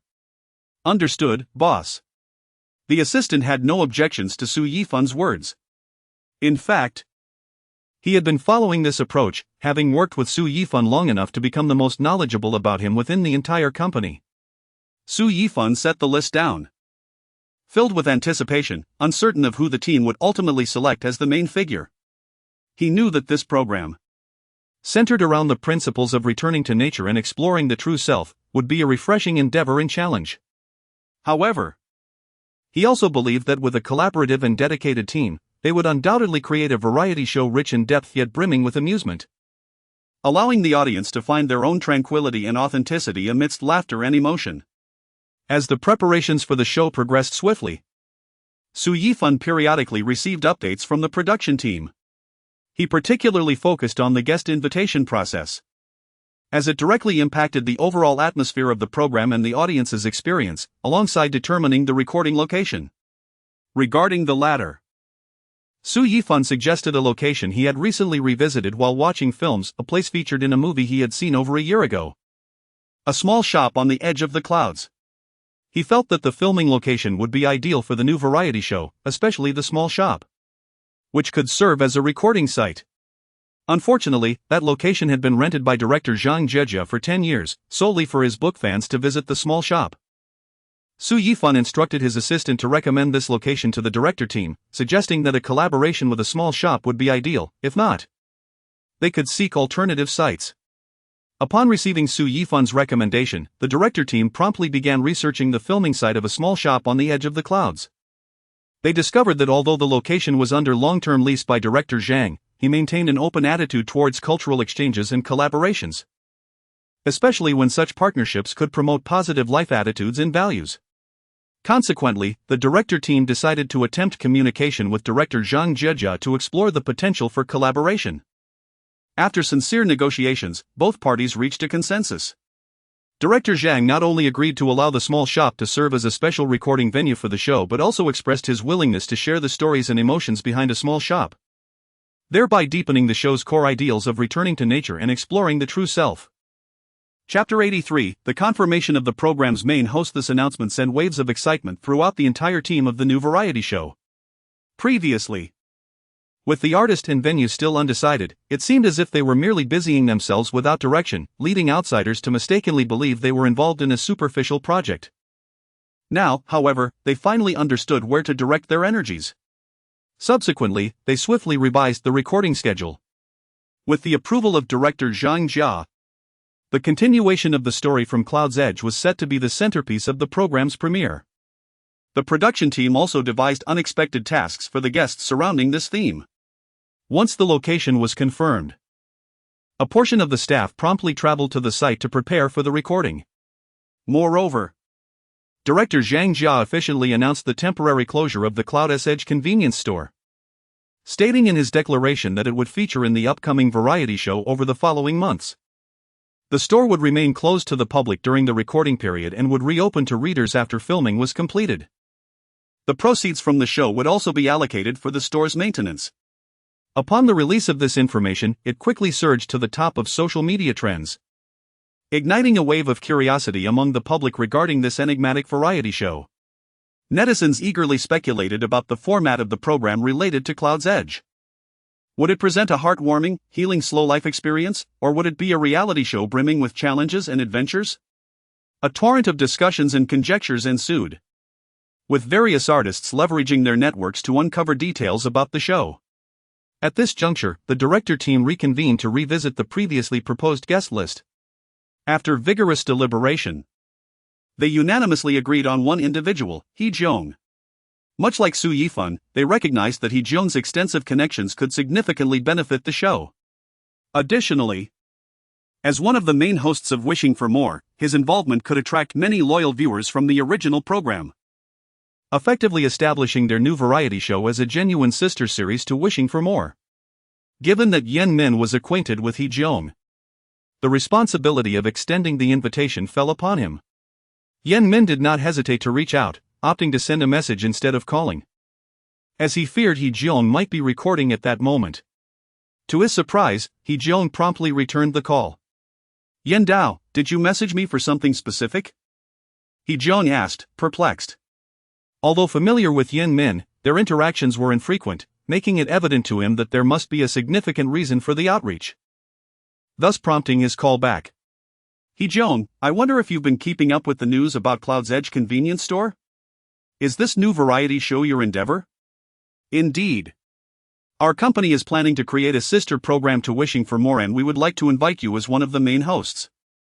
Do you have availability?" "Well, as you know, we have previously paused Wishing for More. As the main host of Wishing for More, He Jeong understood the challenges inherent in producing such a variety show, especially since they had completed a full 7 seasons. The sudden introduction of a sister series could easily be perceived as an attempt to capitalize on the original's success, so he promptly articulated his concerns. Yen Min listened intently and shared the new variety show's overarching concept and creative vision, hoping to entice He Jeong to join. According to their inquiries, it appeared that He Jeong was not eager to depart from Wishing for More. He had been traversing various variety shows and was seeking an opportunity to unwind, with Wishing for More having provided that solace.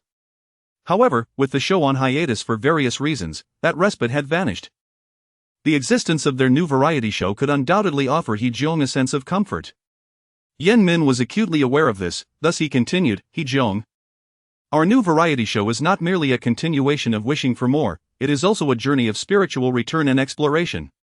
It transcends the idyllic pastoral lifestyle.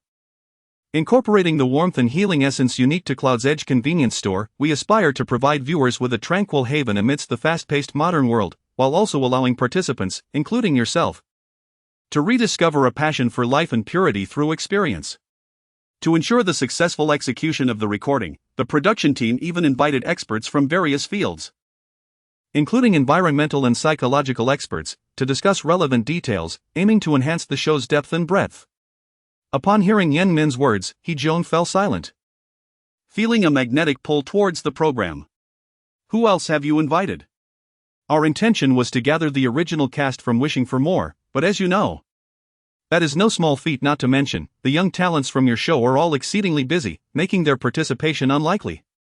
As for teacher Huang Lei, while I am acquainted with him, I lack the confidence to persuade him, so he was excluded from the list.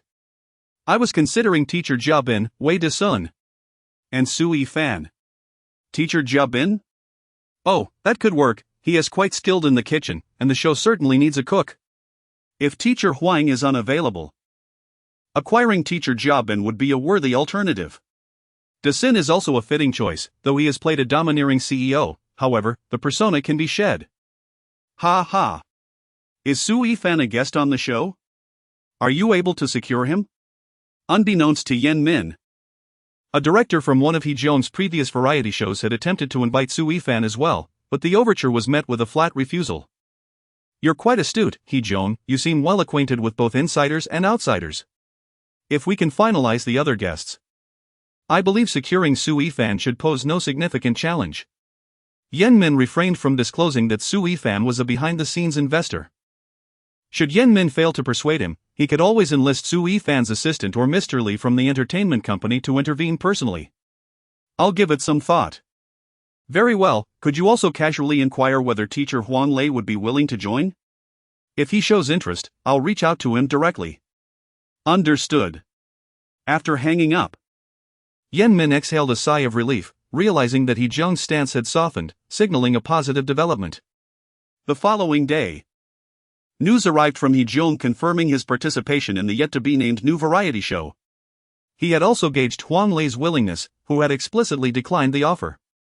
While others may not have understood, He Jong was well aware of Huang Lei's past experiences. As a friend, he felt uncertain about how to counsel him. Ultimately, Huang Lei would need to navigate his own path. Upon hearing of Huang Lei's firm refusal, Yen Min directed the production team to reach out to other potential guests. Their first contact was teacher Jiabin, who, known for his humor and culinary prowess, readily accepted the invitation upon hearing about the Cloud's Edge variety show. Teacher Jiabin was enthusiastic about the pastoral lifestyle, viewing this as an exceptional opportunity to showcase his culinary skills while basking in the beauty of nature. The next target was not Wei Desun, but Peng Yu Chang. Primarily because he was not only a main host of Wishing for More but also a lead in Cloud's Edge convenience store. Regrettably, he did not have an appropriate schedule. However, he could potentially join as a guest. The third contact was Wei Desun, whose down-to-earth nature and diligent work ethic endeared him to audiences. Upon learning about a new variety show similar in style to Wishing for More, he expressed keen interest, stating, "I have always wanted to experience authentic rural life.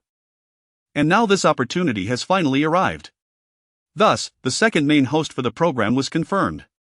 Subsequently, the production team reached out to Zhang Yixin and others.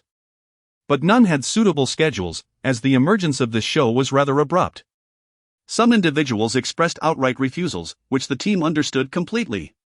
With no other options, they turned their attention to emerging talents in the entertainment industry, particularly to the aforementioned investor behind the scenes. Mr. Li, as you can see, our new variety show has reached a critical juncture. The other main hosts have been secured, yet we still lack one.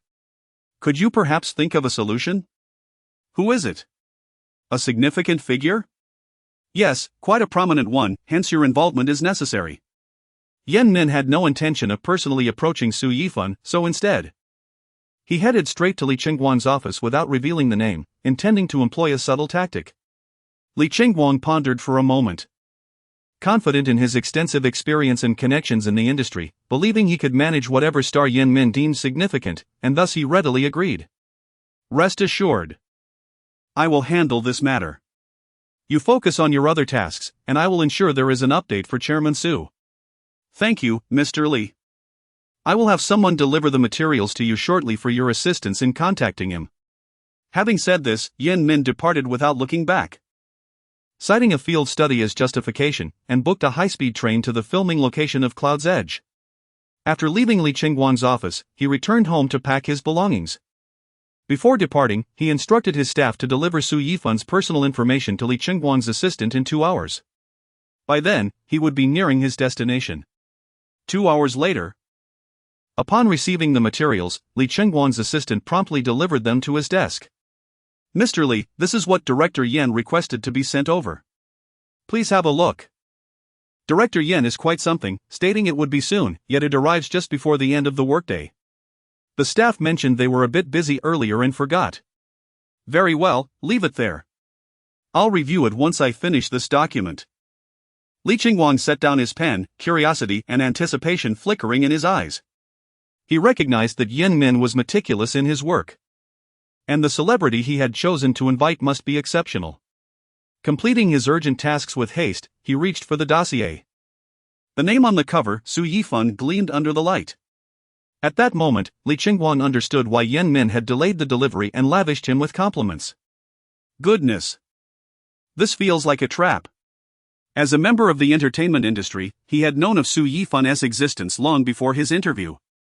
After the interview, like his colleagues, he was astonished to discover that this rising star was indeed their new boss. A bitter smile crept across his face as he grappled with mixed emotions. He was acutely aware that Su Yifan was not only a new luminary in the variety show realm but also the principal financier behind their program, making the invitation's complexity abundantly clear. Nevertheless, having promised Yan Min, he could not back down. He had to forge ahead resolutely. He dialed Su Yifan's assistant's office to inquire if Su Yifan was available. Upon learning that he was, Li Qingguang exited his office, intending to bring Yan Min along to meet the boss. However, upon arriving at the program's preparation office, he discovered that Su Yifan had already been gone for over 2 hours. With no alternative, he had to face this alone, leaving Yan Min to rectify matters later. Standing at the elevator entrance, he took a deep breath, steadied his emotions, then stepped inside, pressing the button for Su Yifan's floor. Throughout the ascent, memories of their first encounter replayed in his mind. The young man with an undeniable presence, along with his innovative ideas and concepts, instilled both admiration and formidable pressure in Li Qingguang. Upon reaching the upper floor, Su Yifan's assistant awaited him at the office door and, upon his arrival, willingly opened it. "Thank you," Li Qingguang murmured, feigning calm as he entered. He found Su Yifan seated at his desk, intently reviewing documents, sunlight streaming through the window, casting a golden halo around the young boss. "Ah, you're here. Please, take a seat. I need to finish these documents as they are in urgent demand." Su Yifan had evidently heard the door open and looked up to see Li Qingguang enter. His tone carried a hint of apology, yet his eyes radiated an unyielding focus and efficiency. Li Qingguang nodded slightly, silently admiring Su Yifan's meticulous work ethic while feeling a twinge of anxiety. For the forthcoming conversation would likely be quite challenging. He selected a seat near the sofa, striving to appear relaxed yet respectful. As he waited, he surveyed the office, minimalistic yet elegant, every detail reflecting the owner's taste and aspirations. Abstract paintings adorned the walls, seemingly haphazardly arranged, yet they harmonized perfectly with the space, exuding an indescribable artistic ambience. At last, Su Yifan set down his pen, closed the file, and looked up at Li Qingguang, a gentle smile gracing his features. "Qingguang, what brings you here?" His voice was deep and magnetic, compelling one to listen intently. "To draw closer the distance between us, I thought I might share." Li Qingguang hesitated, recounting the events that had transpired with Yan Min. "So, you've set your sights on me? Chairman Su. Your participation in the program would indeed benefit its overall quality at this juncture." Li Qingguang, in his capacity as the president of the entertainment company, offered the most rational assessment possible. Chapter 84, Commencement of Recording. Li Qingguang earnestly implored Su Yifan, unaware that Su Yifan was eager to participate in the program's recording but was at a loss for how to articulate his desire. This hesitation stemmed not from reluctance but rather from a new task assigned by the system. Just days prior, Su Yifan had recalled an unclaimed reward for a system task. He activated the system and was greeted by a display indicating a series of tasks, the first being, establish an entertainment company, marked as completed, accompanied by a button to claim a reward. As Su Yifan contemplated claiming this reward, he noticed a subtle reminder below: this reward can be accumulated. Completing the entire series of tasks will upgrade the reward, however, the host may choose to receive rewards for individual tasks. Upon reading this, Su Yifan promptly decided to forego the immediate reward, fully aware of the wisdom in his choice. His attention then shifted to the second task in the series, which read, "The host is requested to deeply engage in the first project of the entertainment company." Upon discovering this task, Su Yifan felt a jolt of realization. Had he seen this earlier, he would not have allowed his assistant to replace him at the program's production team. He should have insisted on personally participating in the show's meticulous planning that would surely qualify as deep involvement. However, with the program's planning already halfway through, he found it challenging to contribute meaningfully. To fulfill this task, his only viable option was to participate in the recording as a primary guest, as being a flying guest would not suffice for deep engagement. Yet, he pondered, it would be inappropriate to directly express his desire to join the recording, as it might appear that he was attempting to leverage the new variety show for personal gain. He resolved to wait for the production team to extend an invitation, at which point he would agree with feigned reluctance. For several consecutive days, he discreetly inquired about the new variety show's guest lineup, anxious that all the spots might be filled before he could insert himself. When he heard that teacher he was still deliberating, Yifan feigned concern, anxious that the show might struggle to find suitable guests, while internally he was elated, believing that the longer negotiations took, the better his chances would be. Upon learning that the production team had finalized 3 artists, Yifan felt a rush of urgency, a voice in his head insisting that another guest must be added.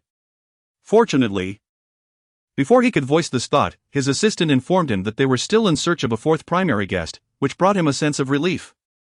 Thus, he began to anticipate an approach from the production team, and his wait culminated just moments ago. Seeing Yifan's complex expression shifting from furrowed brows to the hint of a smile, Li Chengguang grew increasingly puzzled. He assumed Yifan harbored reservations about joining the program and consequently shared his insights and expectations for the new variety show with greater patience. Seeking to allay Yifan's concerns. It is often said that to persuade others, one must first persuade oneself. Li Chengguang's earlier exhortations were, in fact, self-affirmations made during his journey. Truthfully, he believed Yifan's involvement would significantly benefit the program. "Mr. Su, allow me to analyze further." "No need," Yifan interjected, a relieved smile breaking across his face, embodying both anticipation for the unknown challenges ahead and a determination for self-improvement. He was uncertain how the inclusion of Yan Min's team would transform this sister variety show of Wander into something entirely different. His assistant, attending meetings, had focused solely on the production team's progress and had never delved into the specifics of the program's content. All he knew was that participating in this show could pose a challenge for him. "Yan Min, Mr. Su, your judgment is indeed astute." With the final primary guest confirmed, the preparations for the new variety show accelerated once more, with occasional teasers about the show surfacing online. The program was aptly titled Encounter, and in connection with a small shop at the edge of clouds, the internal title for the new variety show was Encounter at the Edge of Clouds. After coordinating the schedules of several primary guests, the recording date for the first episode was finally established. To promote the show, the production team even recorded a pilot episode, framing it as a continuation of the story from a small shop at the edge of clouds. As Lu Shisan achieved a milestone of 1,000 insurance orders, earning him the title of the company's sales champion, he took a leave of absence to seek out Cheng Shuang. Uncertain of how long he would be away, he left his grandmother's small shop unattended. To ensure its continued operation, he invited 4 friends to help oversee the shop. These 4 friends became the primary guests of Encounter. As the recording date approached, the guests began to arrive at the filming location for Encounter. They were captivated by the breathtaking scenery, as if they had stepped into a tranquil paradise, far removed from the hustle and bustle of daily life. Here, they would not only engage in traditional activities such as farming and culinary creation but also embark on a journey of self-exploration and deepening mutual understanding.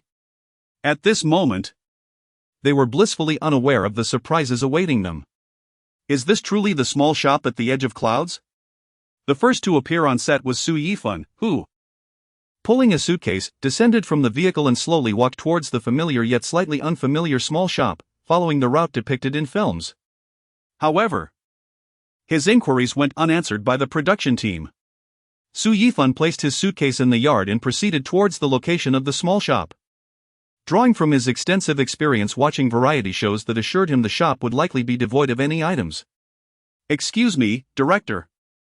Lu Shisan sent us to take over the small shop, yet there is nothing inside?"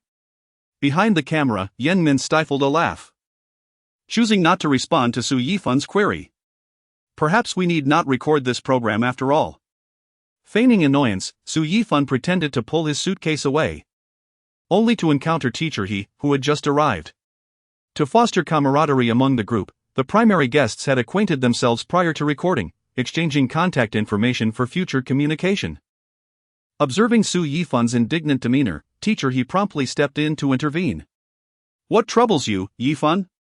"Teacher He, you too have been deceived by Lu Shisan, haven't you?" "What do you mean?" What has transpired? Teacher He, take a look at that small shop, it's completely empty. How can we possibly manage it under these circumstances? Teacher He silently set his luggage aside and followed Su Yifan to the location of the small shop. Upon inspecting the vacant shop, Teacher He displayed a knowing smile. Offering reassurance, do not fret, Yifan, perhaps the production team simply hasn't had the chance to prepare yet. As a seasoned variety show veteran, he could easily discern the production team's tactics. However, for the sake of the show's ambience, he maintained an air of ignorance.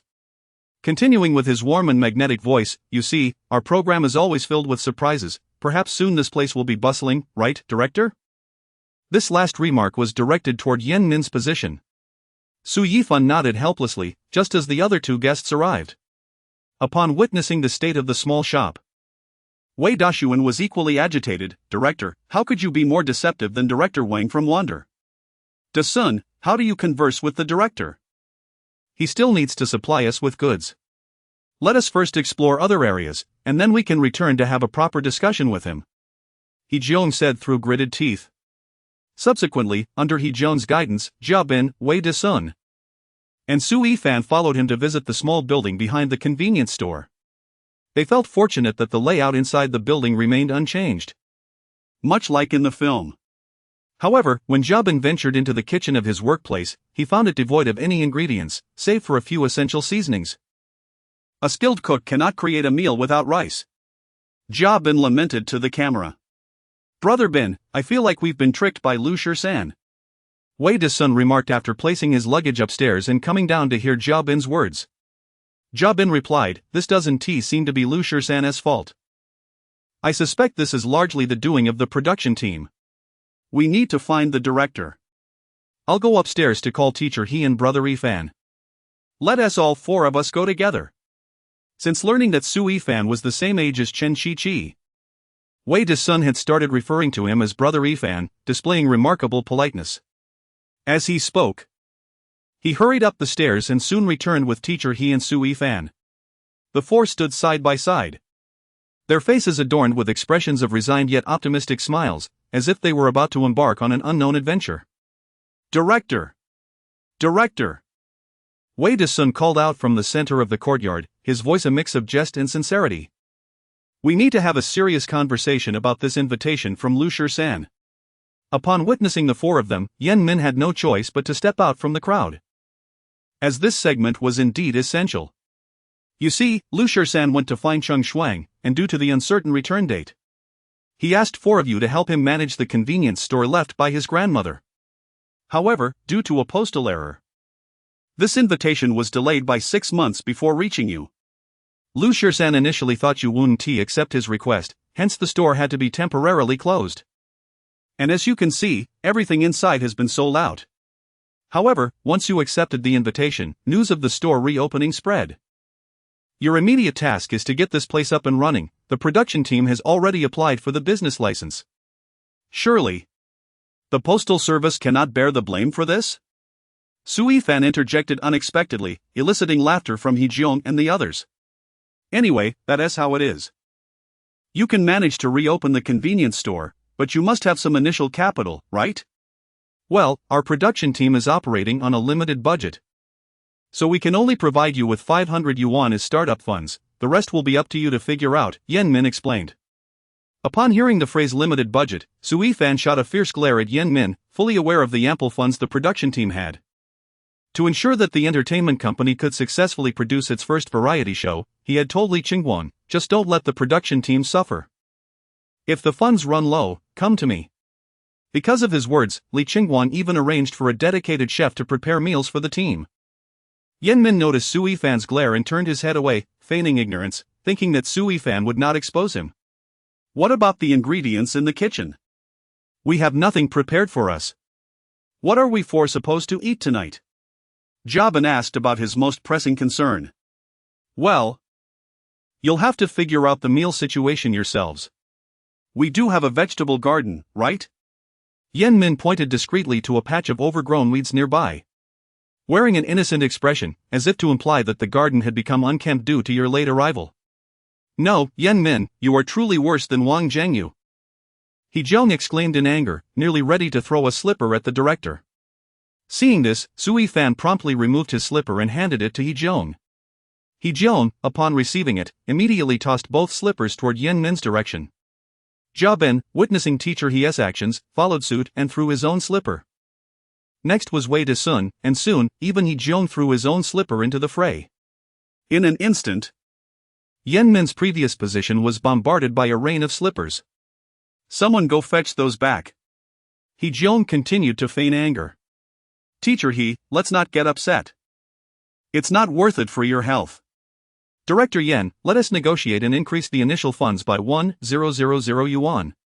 We will handle the meal situation ourselves. What do you say? The four huddled together, and after reaching a consensus, Ja-bin took the lead in negotiating with the director. To assert his dominance, Ja-bin channeled his character from Quang Biao, nearly exclaiming, "What level are you to stand on the same ground as me? No, it's only 500 yuan. If that's the case, I'm out. I want to participate in this miserable show." No, Bing Air, don't get angry. Director, you've made Bing Air this upset, just add a bit more, otherwise, I won't persuade him anymore, and I'll leave with him. At most, add 200. Yen-min felt that the program's effect had reached its peak and conceded. 800, not a penny less. Upon hearing the director's words, Hee-jeong retorted. All right. I'll give you an additional 300, totaling 800. No, Director Yen, what I meant was, add 800 more for a total of 1,300. 800 is the utmost limit the production team can offer. Yen-min stood his ground. Seeing this, the others could only relent. They then began to inquire about other matters. Is our program format similar to Xiangwang? Are we supposed to trade labor for food? The production team will not provide any food, everything must be self-sufficient. But with only 800 yuan. How are we supposed to set up the convenience store and also manage our meals? Are you a demon?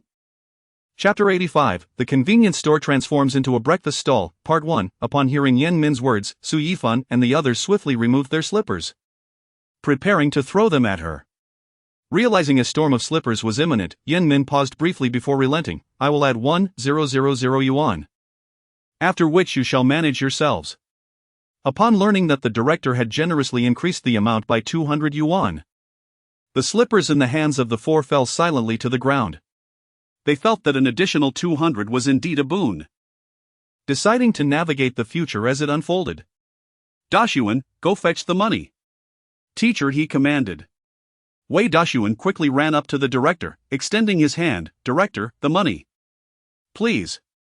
The director nodded gently, signaling to someone behind him, who retrieved 1,000 yuan from a bag and handed it to Wei Da-xuan. He received the money as if it were a treasure and presented it to Teacher He. Being the eldest among the four, Teacher He naturally assumed the role of financial overseer. Binner, Yifan, I will keep this money safe for now, seek me out when you need to spend, Teacher He stated. Ja-bin and Yifan nodded in agreement, without objection. All right, that is the situation. We cannot struggle any longer, the contracts are signed. And it is too late to flee, Hee-jeong remarked. For now, let us tidy up the convenience store and contemplate how to utilize this 1,000 yuan. Later, we can explore the village to see if we can procure something worthwhile. In Wishing For, Huan Lei serves as the team's soul, orchestrating many matters, while in Encounter, Hee-jeong unconsciously assumes this role, guiding their small team forward. The group began to bustle about, gradually restoring the convenience store to its former tidiness.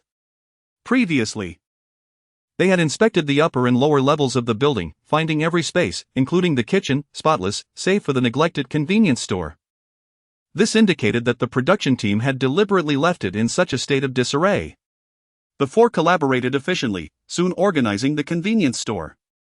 They hung the business license and food operation permit provided by the production team on the wall, eagerly awaiting the arrival of stock, ready to reopen the store. Next, we must devise a plan to generate income, Hee-jeong pondered aloud.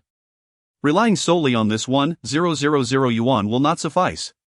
We lack a vegetable garden, and essentials like rice and flour must be purchased. This amount will not sustain us for long. How about we explore the village to see if there are any agricultural products we can sell? Jia Bin suggested. I believe we should first utilize this convenience store to our advantage. With only 1,000 yuan, we likely cannot stock much, so why not sell other items, like breakfast?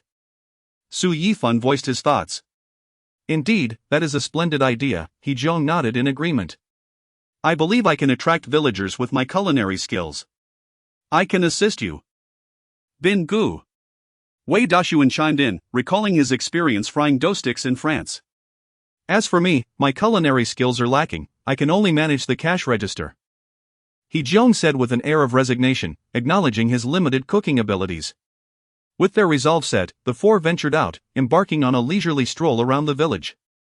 As they walked and conversed, they frequently paused to inquire with passing villagers about where to find affordable, quality goods.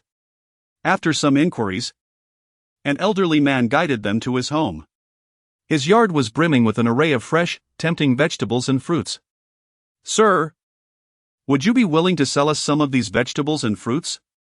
We are from the small convenience store at the village head, and we came unprepared today. They asked. No need for payment, I live alone and cannot consume all of this. Take whatever you wish, the elderly man chuckled heartily.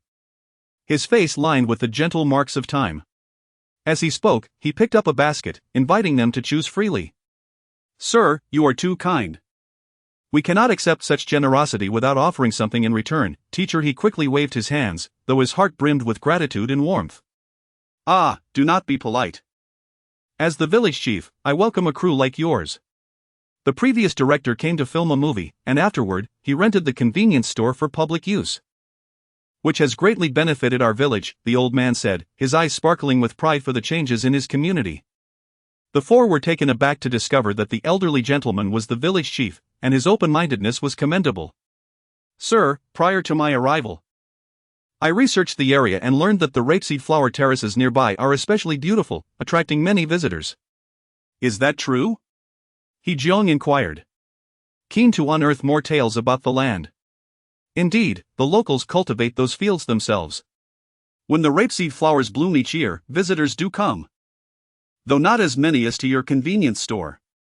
Since the movie aired, it has attracted daily visitors. The fact that your program is recording here signifies its quality.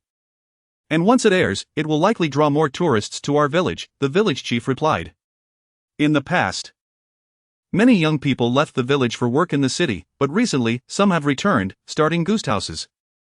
As I age, I cannot provide much for the villagers. But you can. Please take these vegetables and fruits, he insisted. The village chief's words stirred a warmth within the four, making them acutely aware of their responsibilities. They realized their presence was not merely to complete a program, but to instill tangible change and hope within this village. Rest assured, we will strive to make this program a success, showcasing the beauty of our village and encouraging more people to visit, He Zhong earnestly promised. That is wonderful to hear. Your assurance brings me great peace, the village chief beamed, his wrinkles seeming to soften. However, you must still accept payment. You see, the convenience store is not yet operational. Our production team has tasked us with reopening it, but we have limited funds at the moment, so we plan to start with a breakfast stall. Do you think that would attract business? Business will certainly flourish. There are many young people in the nearby villages who prefer to eat breakfast outside. If you establish a breakfast stall, it will surely thrive. I will inform them in the village chat group to come support you, the village chief replied, his gratitude evident. Thank you immensely. Chapter 86, The Transformation of the Convenience Store into a Breakfast Stall, Part 2, the four of them ultimately gathered a substantial amount of vegetables and fruits from the village chief's garden. Although the chief was reluctant to accept payment, they insisted on leaving some money behind. After a moment's contemplation, he symbolically accepted a small sum. Upon returning to the convenience store, they immediately set to work, planning the breakfast menu while contemplating how to utilize the fresh ingredients. After some discussion, they decided to reserve these ingredients for their own meals and procure the necessary items for breakfast from the nearby town. We could offer some local specialties, such as soy milk and fried dough sticks. Brother Bin, having worked in Zhejiang for so many years, you must have tried savory soy milk, right? One of them, Wei Dashuan, remarked. Reflecting on this, I, once a devoted fan of sweet soy milk, found myself adapting to savory soy milk during my stay in Zhejiang. Initially, I struggled with the transition, but after trying it with others, I found it quite agreeable, paired with some fried dough sticks, chopped scallions, and a dash of soy sauce. The flavor was simply divine. Brother Bin, you have betrayed our sweet faction. Wei Dashuan teased. What do you mean by betrayal? Tomorrow we will prepare some soy milk for you to try, Bin replied. Is there a soy milk maker in the kitchen? Su Yifan posed a crucial question. Concerned that they might have to borrow a stone mill from the villagers, which would be too time-consuming. While the taste might differ, breakfast waits for no one. Yes. Thankfully the production team has some sense, He Jiong responded. We might also consider other regional breakfast delicacies to offer the local villagers a taste of something new. Absolutely. Teacher He. However, we must depart soon, otherwise, we might miss dinner preparations, He Jiong remarked nonchalantly.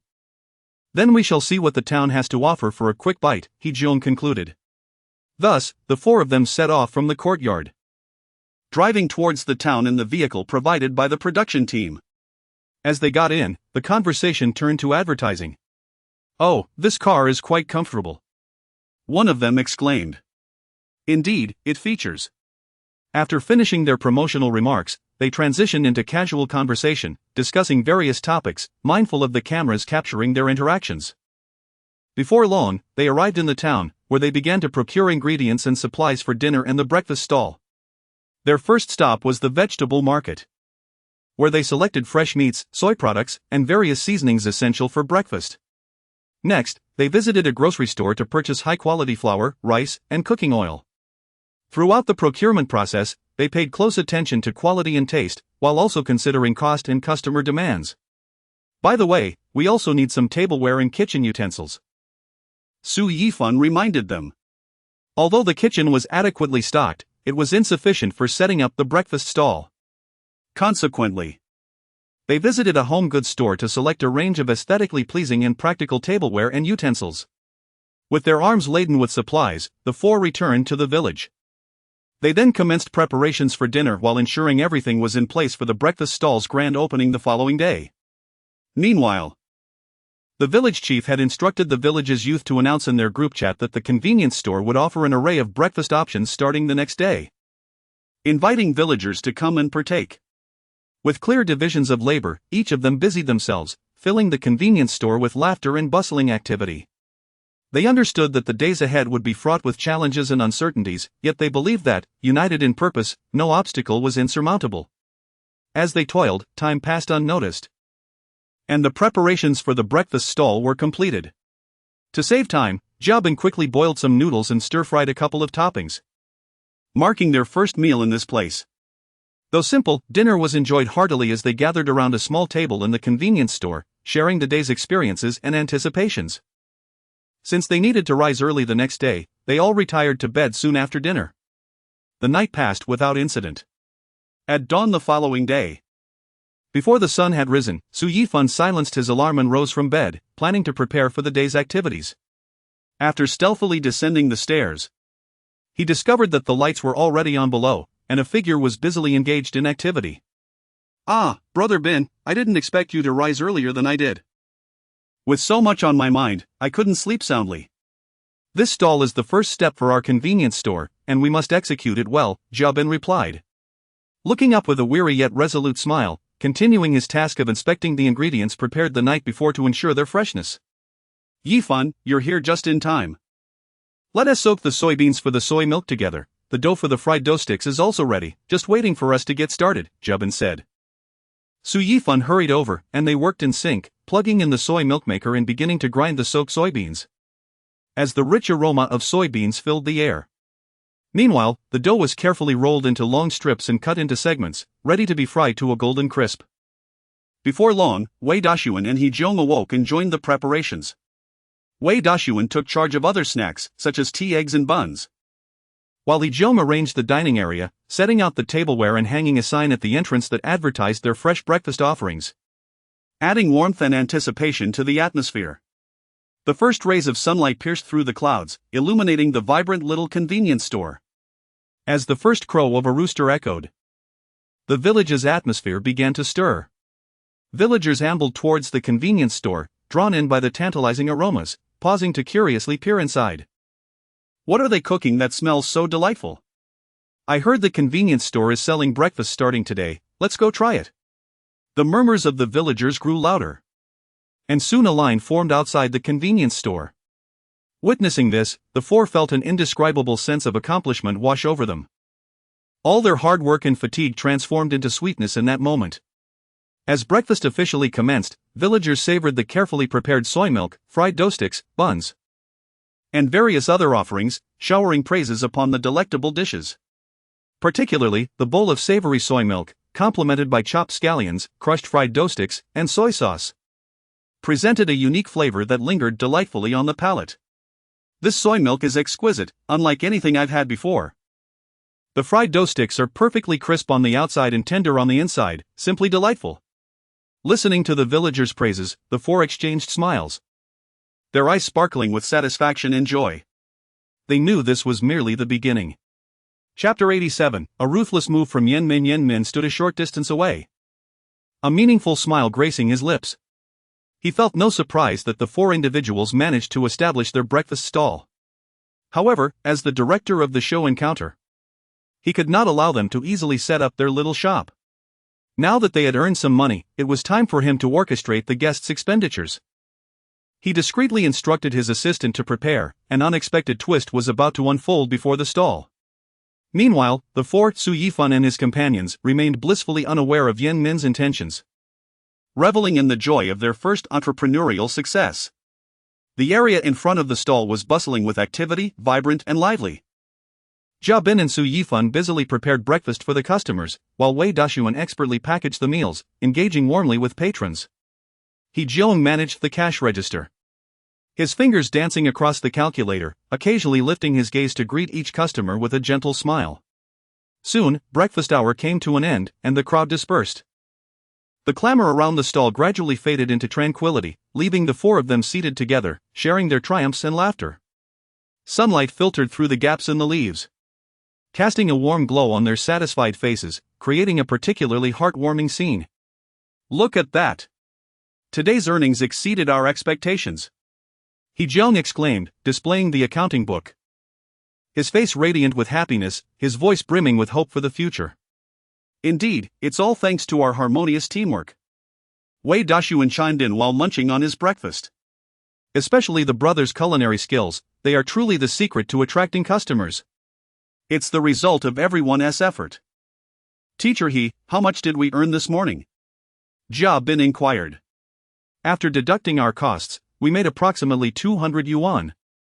Wow, is selling breakfast this lucrative? Brother Bin. Brother Fan, teach me when you get the chance. If I can't become an actor, I can always return to Northeast and sell breakfast. Wei Dashuan's words elicited laughter from the group, further lightening the atmosphere. Su Yifan patted his shoulder and chuckled, don't be deceived by our earnings. That amount doesn't account for labor costs. We've been preparing for this breakfast since yesterday. However, earning 200 this morning means our little shop will be up and running in no time. Let us tidy up a bit and then head upstairs for a nap. Later, we can clear this vacant lot and sow the various seeds we bought yesterday. Soon, we'll be enjoying fresh vegetables, Jia Bin yawned, interrupting the jovial chatter. This stall can be aptly described as a place with untapped potential. Upon hearing this, everyone nodded in agreement and began to clean up their stall. Wei Dashuan and Jia Bin worked together to move the tables and chairs aside, while Su Yifan meticulously packed the leftover ingredients and utensils. He Jiong took charge of clearing the litter from the ground to ensure the area remained tidy. In no time, the space in front of the stall returned to its former serenity. Once everything was in order, the group ascended the stairs to rest. Unbeknownst to them, a vehicle was approaching the stall. Inside sat two familiar figures, engaged in casual conversation. Brother Tang, is what we're doing appropriate? One asked. Whether it's appropriate or not, it's already done. Can we take it back? What would the director think? The driver, focused on the road, kept an ear on the conversation behind him, sensing that these two individuals did not seem like upstanding citizens, given how meticulously they were concealed. The two had just arrived at the shop and immediately ordered a whole lamb along with a grill, requesting delivery without payment. It was unclear what they had discussed with the owner, but he surprisingly instructed the driver to make the delivery. Look, the issue isn't that we're being unscrupulous. It's the production team that is, one of them asserted. Don't you think so, Brother Tang? The director is essentially sabotaging their own show. I wonder if Brother Bin and the others will have an emotional breakdown. How about this, you get out, pay the money, and then return to the crew? The other suggested. No way, Brother Tang. I've come all this way, I must enjoy the roasted lamb before leaving. Exactly. We're here on a whim of the director, and it's not like we're the only ones filming in the vicinity. Brother Bin and the others aren't the kind to crumble easily. Money spent can be earned back, what is there to fear? The path of entrepreneurship is rarely smooth. Especially in the catering business. Listening to the pair's conversation, the driver began to understand. Thinking to himself how unfortunate it was for their friend to have encountered such troublesome companions. However, he chose not to comment further. He only needed to fulfill the task assigned by the owner. The small truck sped along until it finally halted at the stall's entrance. The two men disembarked, surveying the empty yard with a twinge of doubt about whether they had arrived at the correct location. However, they soon spotted a group of photographers wielding cameras, along with the smiling director. Why is no one here to greet us?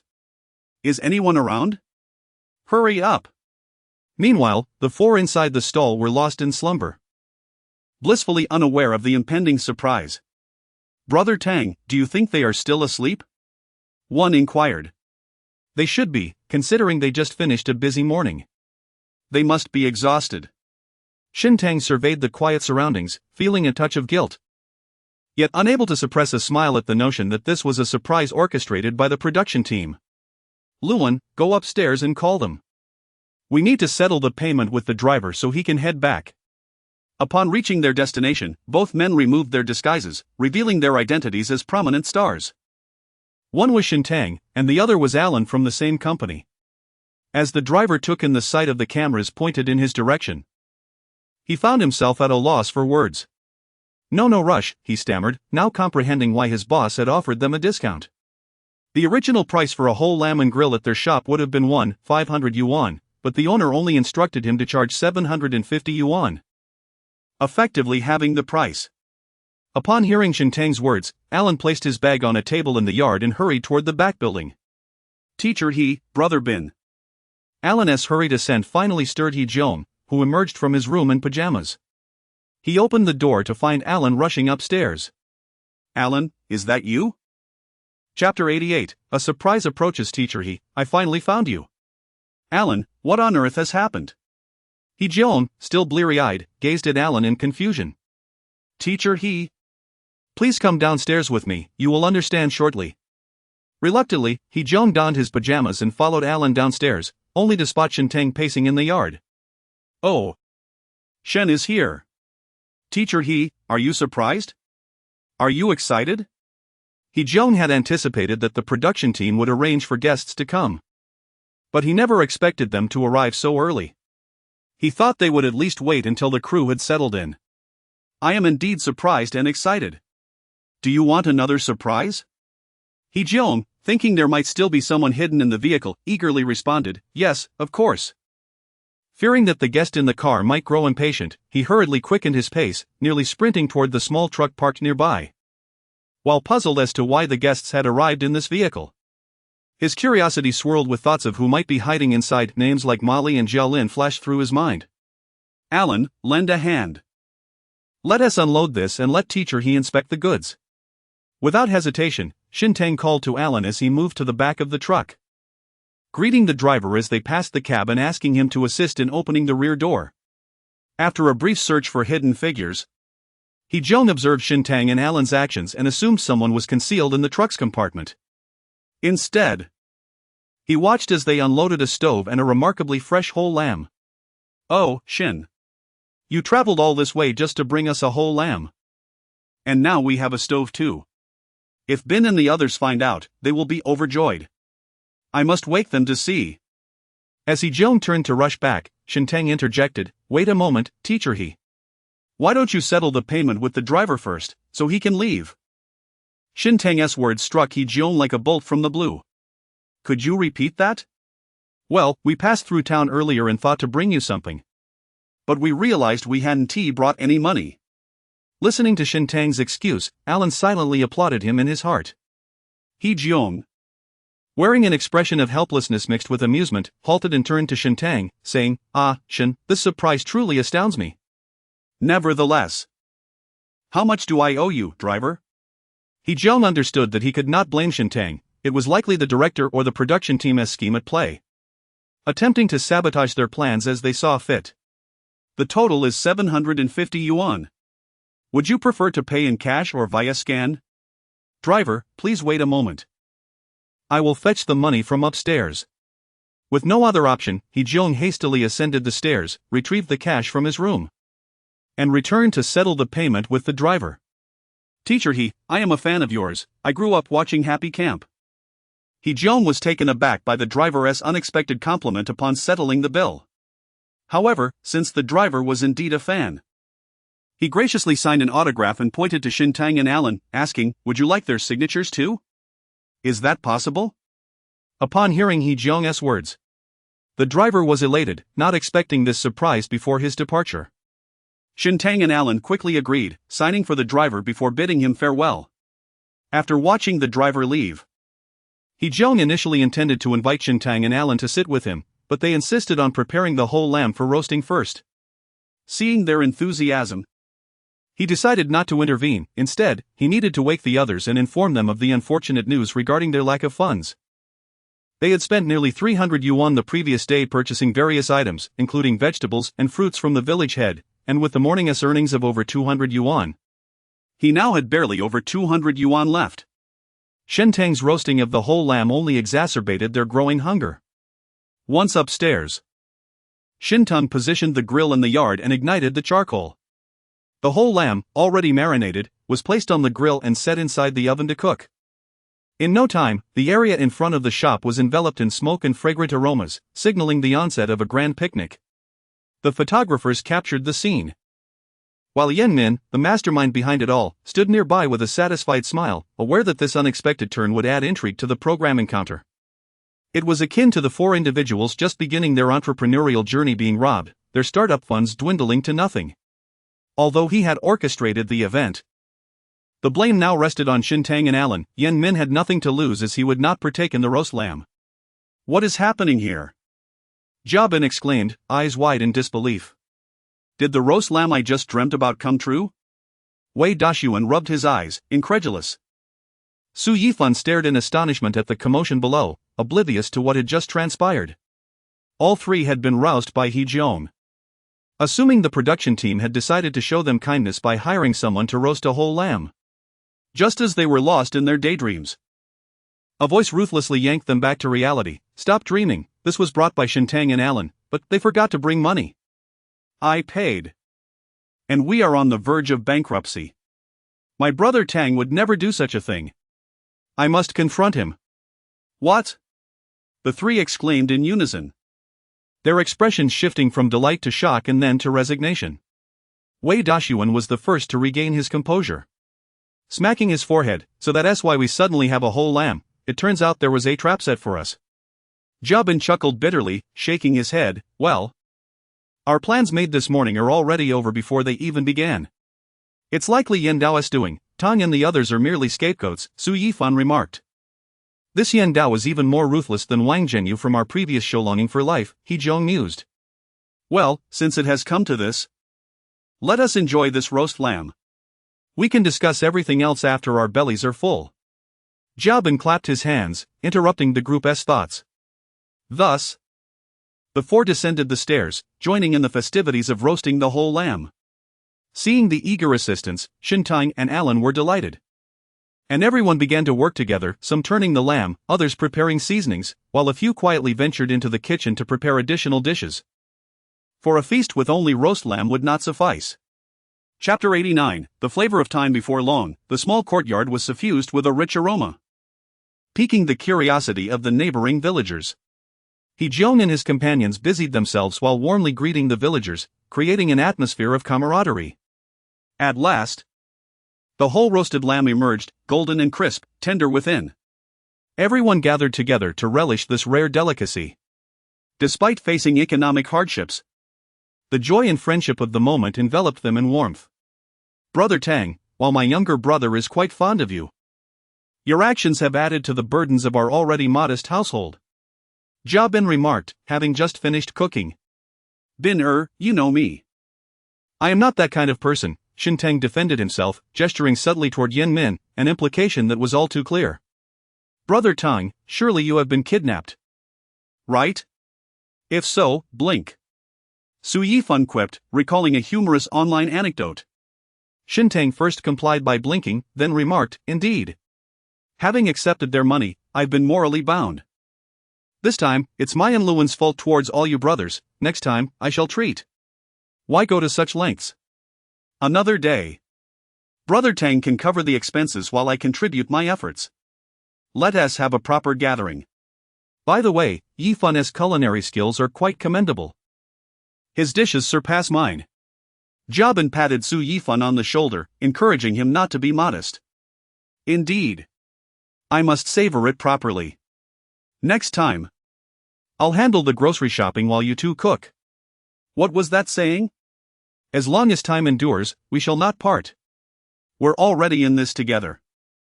Hear us to our encounter and this precious moment of gathering. Cheers. The group raised their cups in unison, clinking them together. After lunch, Jia Bin suggested. Shall we explore the village for potential income opportunities? We cannot simply sit idly by. Upon hearing this, everyone nodded in agreement, including the visiting guests Shin Tang and Ai Luan. Although Shin Tang outwardly shifted the responsibility to the director, he felt a twinge of guilt, otherwise. In his usual languid manner, he would have lounged in the back after the meal. Since they needed to cultivate the land, the group split into two teams. Su Yifan, Wei Dashuan, and Ai Luan, the younger trio, remained behind, while the other three ventured to explore the village. They sought a secondary source of income, as relying solely on breakfast earnings would not suffice under the director's lavish spending. Furthermore, it was unrealistic to expect business to thrive every morning. Many had come that first day out of sheer curiosity, and the influx of customers in the following days remained uncertain. As they navigated the narrow alleys, they engaged in friendly conversations with each villager they encountered, inquiring about any undiscovered resources or unique local offerings. While meandering, they chanced upon the village elder. After a thorough analysis from the elder, Jia Bin and his companions swiftly decided on their next venture, setting up a stall in the town to sell goods, though they had yet to finalize what to sell. The conversation with the elder was brief, and soon they made their way back. Meanwhile, Su Yifan and his companions had efficiently cleared the weeds from the vegetable patch and were now dividing the plot into sections, ready to sow seeds once the division was complete. You three are remarkably efficient. Shin Tang complimented upon seeing them diligently at work. Of course, Brother Tang. We aim for self-sufficiency and abundance. Wei Dashuan replied, wiping sweat from his brow, his face beaming with joy. Indeed, we must also brainstorm a catchy name for our garden. It may even become a hallmark of the show, Ai Luan added, laying down his hoe, his eyes sparkling with excitement. Hey, that's a splendid idea. Su Yifan straightened up and surveyed the soon-to-be vibrant land. How about calling it Encounter? That lacks creativity. Moreover, this land will not belong to us forever, once the program concludes. We will have to return it to Lu Shisan. Wei Dashuan countered, scratching his head, seemingly unsatisfied with his own suggestion. Let me ponder. Su Yifan mused, his gaze returning to the sunlit, golden land, inspiration striking him. This place held memories of time spent with his grandmother, as well as the moments Lu Shisan and Cheng Shuang had shared here. In the days to come, it would also capture the memories of their own time together. Let us call it the flavor of time. The flavor of time? That sounds quite evocative. Ai Luan clapped in approval, his eyes gleaming with agreement. Indeed. It's a name with depth. What more can I say about the cultural sophistication of your generation? Shin Tang remarked warmly. Brother Tang, in terms of cultural literacy, we may not match yours. The group enthusiastically voiced their agreement, and thus the name of the garden was settled. He Joan even sought out the director's team for a small wooden sign, inscribing the flavor of time to hang beside the garden. Seeing others still engaged in conversation, Shintang promptly interjected, let us not linger in discussion, we must swiftly plant the seeds, lest the sun sets on us. Upon hearing this, everyone grabbed their tools and resumed their industrious labor. The twilight sun cast a warm glow upon their busy figures, illuminating the little garden with a sense of hope and warmth. They had not finished the whole roasted lamb at lunch, and for dinner, Jubin prepared noodles once more. Meticulously shredding the roasted lamb and evenly distributing it into their bowls, transforming it into lamb noodle soup. The group showed no signs of disdain, savoring every bite with gusto. As night fell, adorned with twinkling stars, the fatigued group gathered in the courtyard, sharing their experiences and emotions. Heejong proposed, now that we have decided to set up a stall in town, we ought to meticulously plan our approach. We need to consider what will attract customers and how to package and promote our offerings. Indeed, we could sell handmade crafts. Like woven baskets and handcrafted jewelry, these are unique and resonate with the ambience of our program, Jubin suggested. However, should we not seek guidance? None of us possess the skills, Wei Dashuan questioned. That should not pose a problem. The village elder mentioned that there are individuals in the village who can teach us for free. In return, we can promote these traditional crafts to ensure they do not fade into obscurity, Su Yifan explained. Only to sell locally, otherwise, if we were to imitate something like Meng's products, they would fly off the shelves, he added with a teasing tone directed at Wei Dashuan. Oh dear. My brother Fan has even watched my drama. Your domineering character has left a lasting impression, having once captured the hearts of countless viewers, how could I not know? Flattery, flattery. Those days are long past, a hero does not dwell on past glories. As the night deepened, their discussions grew ever more fervent. As if they could already envision their products flying off the shelves in town. On this night filled with hope and dreams, the camaraderie and unity among them intensified. As if nothing could hinder their forward momentum. Finally, Heejong concluded, since we have generated so many brilliant ideas, let us spring into action. Tomorrow afternoon. After we have rested well, we shall seek out the village chief and learn the craftsman's techniques from the artisans in the village. We will focus on acquiring simple and practical skills first, reserving the more complex ones for later, as we must set up our stall before anything else. However, I must mention that Ellen and I will be unable to join everyone in the battle tomorrow afternoon, as we are merely making a brief appearance due to our commitments on set. No worries, your filming cannot afford delays. We can still lend a hand with breakfast in the morning. Shintang suddenly recalled the group's first project and added a remark. Well, let us leave it at that for now, we must rise early tomorrow. As Heejong's words faded, everyone stood and made their way towards the back of the building. The night had deepened, enveloped in silence, only interrupted occasionally by the chirping of insects and distant barking of dogs. Yet within their hearts, a fervor bubbled. They were acutely aware that tomorrow would be replete with challenges and opportunities, but united in spirit, nothing was beyond their reach. On the following dawn, as the first rays of sunlight pierced through the clouds, illuminating this land brimming with hope, they were already prepared for the day ahead. Although Shintang and Ellen needed to rush back to the film crew, they still rose early to assist others in preparing breakfast. The steaming buns, fragrant soy milk, and various local delicacies not only warmed their stomachs but also their hearts. However, just as they had anticipated, the breakfast crowd was noticeably smaller than the previous day. After the business hours concluded, Heejong calculated the earnings, which amounted to a mere 130 yuan. What else with all these expressions? It's not like we earned too little. Shintang observed the expressions on the faces of the quartet from Encounter with a hint of surprise. Don't worry. It's just a bit of a letdown, replied Wei Dashuan, leaving Shintang even more puzzled. If he could manifest expressions atop his head, his current demeanor would be a flurry of question marks. Perceiving this, Heejong revealed the previous day's earnings to him. Upon hearing this, Shintang suddenly grasped the situation. Oh, I see. He chuckled, understanding their expressions now. Yet, that was to be expected, after all, yesterday's excitement drew in the crowd. And a return to normalcy today was only natural. Indeed, Brother Tang is right, Su Yifan chimed in, striving to lighten the mood. What we seek is a steady stream. We shall take our time and maintain our composure. As long as the director's team does not stir trouble, we will eventually establish our little shop. Yen Min quipped. Guess if I will indeed stir trouble. Since it was still early, Yen Min was not at the recording site. The program's executive director, who had moved from Korea with Su Yifan's team, was present instead. Faced with his own boss's remark, he opted for silence, leaving the contentious matters to Director Yen. In his view, Yen was merely a transient guest. He had to make a living in the entertainment industry and had traveled far from Korea to the Dragon Country, unwilling to be sent back for offending the boss. During his time working in the Dragon Country, he had developed an affection for this land. With its rich and diverse cuisine, he certainly did not wish to return to a diet of various flavors of kimchi. Su Yifan remained unaware of the director's inner turmoil. Otherwise, he might have urged him to amend his disposition. In their routine interactions, it was natural for him to enjoy the respect of his employees, but within the program, it was the directors who held the reins, free to execute their vision.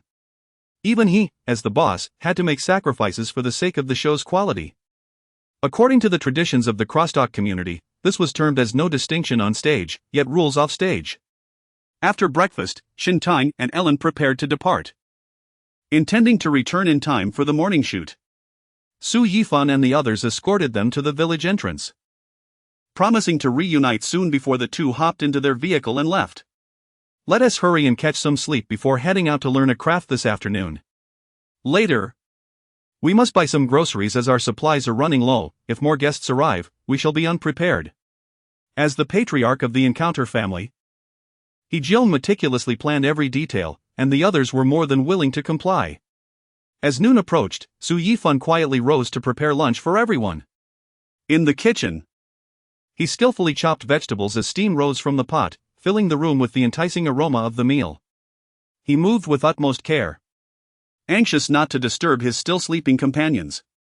Today, he intended to whip up a few signature dishes, ensuring that they enjoyed a hearty lunch before the rigorous learning ahead, thus replenishing their strength for the afternoon's challenges. Before long, a vibrant array of dishes adorned the table: braised fish chunks, glistening with color and tender to the bite, stir-fried seasonal vegetables, a fresh green delight, and a tangy sour shredded potato dish, perfectly appetizing. Of course, there was also a steaming pot of rice, fragrant and mouth-watering. Speaking of the fish, they had originally planned to serve it to guests, but unexpectedly, the visitors brought an entire lamb, leaving the fish untouched. It was fortuitous that they could enjoy it now, and they could buy fresh vegetables later to replenish their stock. Wake up! Breakfast is ready! Su Yifan called out, opening the door to rouse He Jeong, Jia Bin, and Wei Dashuan. You, making breakfast like this? I was planning to get up later and cook, Jia Bin exclaimed, having slept in a bit longer due to fatigue, surprised to find that Su Yifan had already prepared the meal. Following that, the four descended the stairs one by one. Wow, Yifan, are you trying to fatten us up? Wei Dashuan exclaimed dramatically, yet he was already seated eagerly at the dining table. After tasting Su Yifan's cooking, Jia Bin remarked, "This guy indeed has better skills than I do. I must learn from you in the future." Su Yifan waved his hand dismissively. Brother Bin, you flatter me. I only know a few home-cooked dishes, nothing compared to your expertise. Enough with the mutual flattery. I have a premonition that after this program, we might all gain a few pounds. Teacher He, may I ask you something that might be inappropriate? If you know it's inappropriate, then don't ask. Chapter 90, Learning Techniques in the Village as a Veteran in the Entertainment Industry. He Jeong was well aware of the question that Wei Dashuan was likely to pose, whether the culinary skills of teacher Huang Lei surpassed those of Jia Bin and Su Yifan. How could he respond appropriately to such an inquiry? Noticing the moment, Wei Dashuan gracefully shifted the conversation to a different topic. The four of them gathered around the table, enjoying their meal and engaging in warm, harmonious dialogue. After dining, they tidied up briefly before heading to the village chief's home to learn traditional handicrafts, contributing to their upcoming small shop venture. Upon arriving at the village chief's residence, which they had visited before, they were familiar with the surroundings.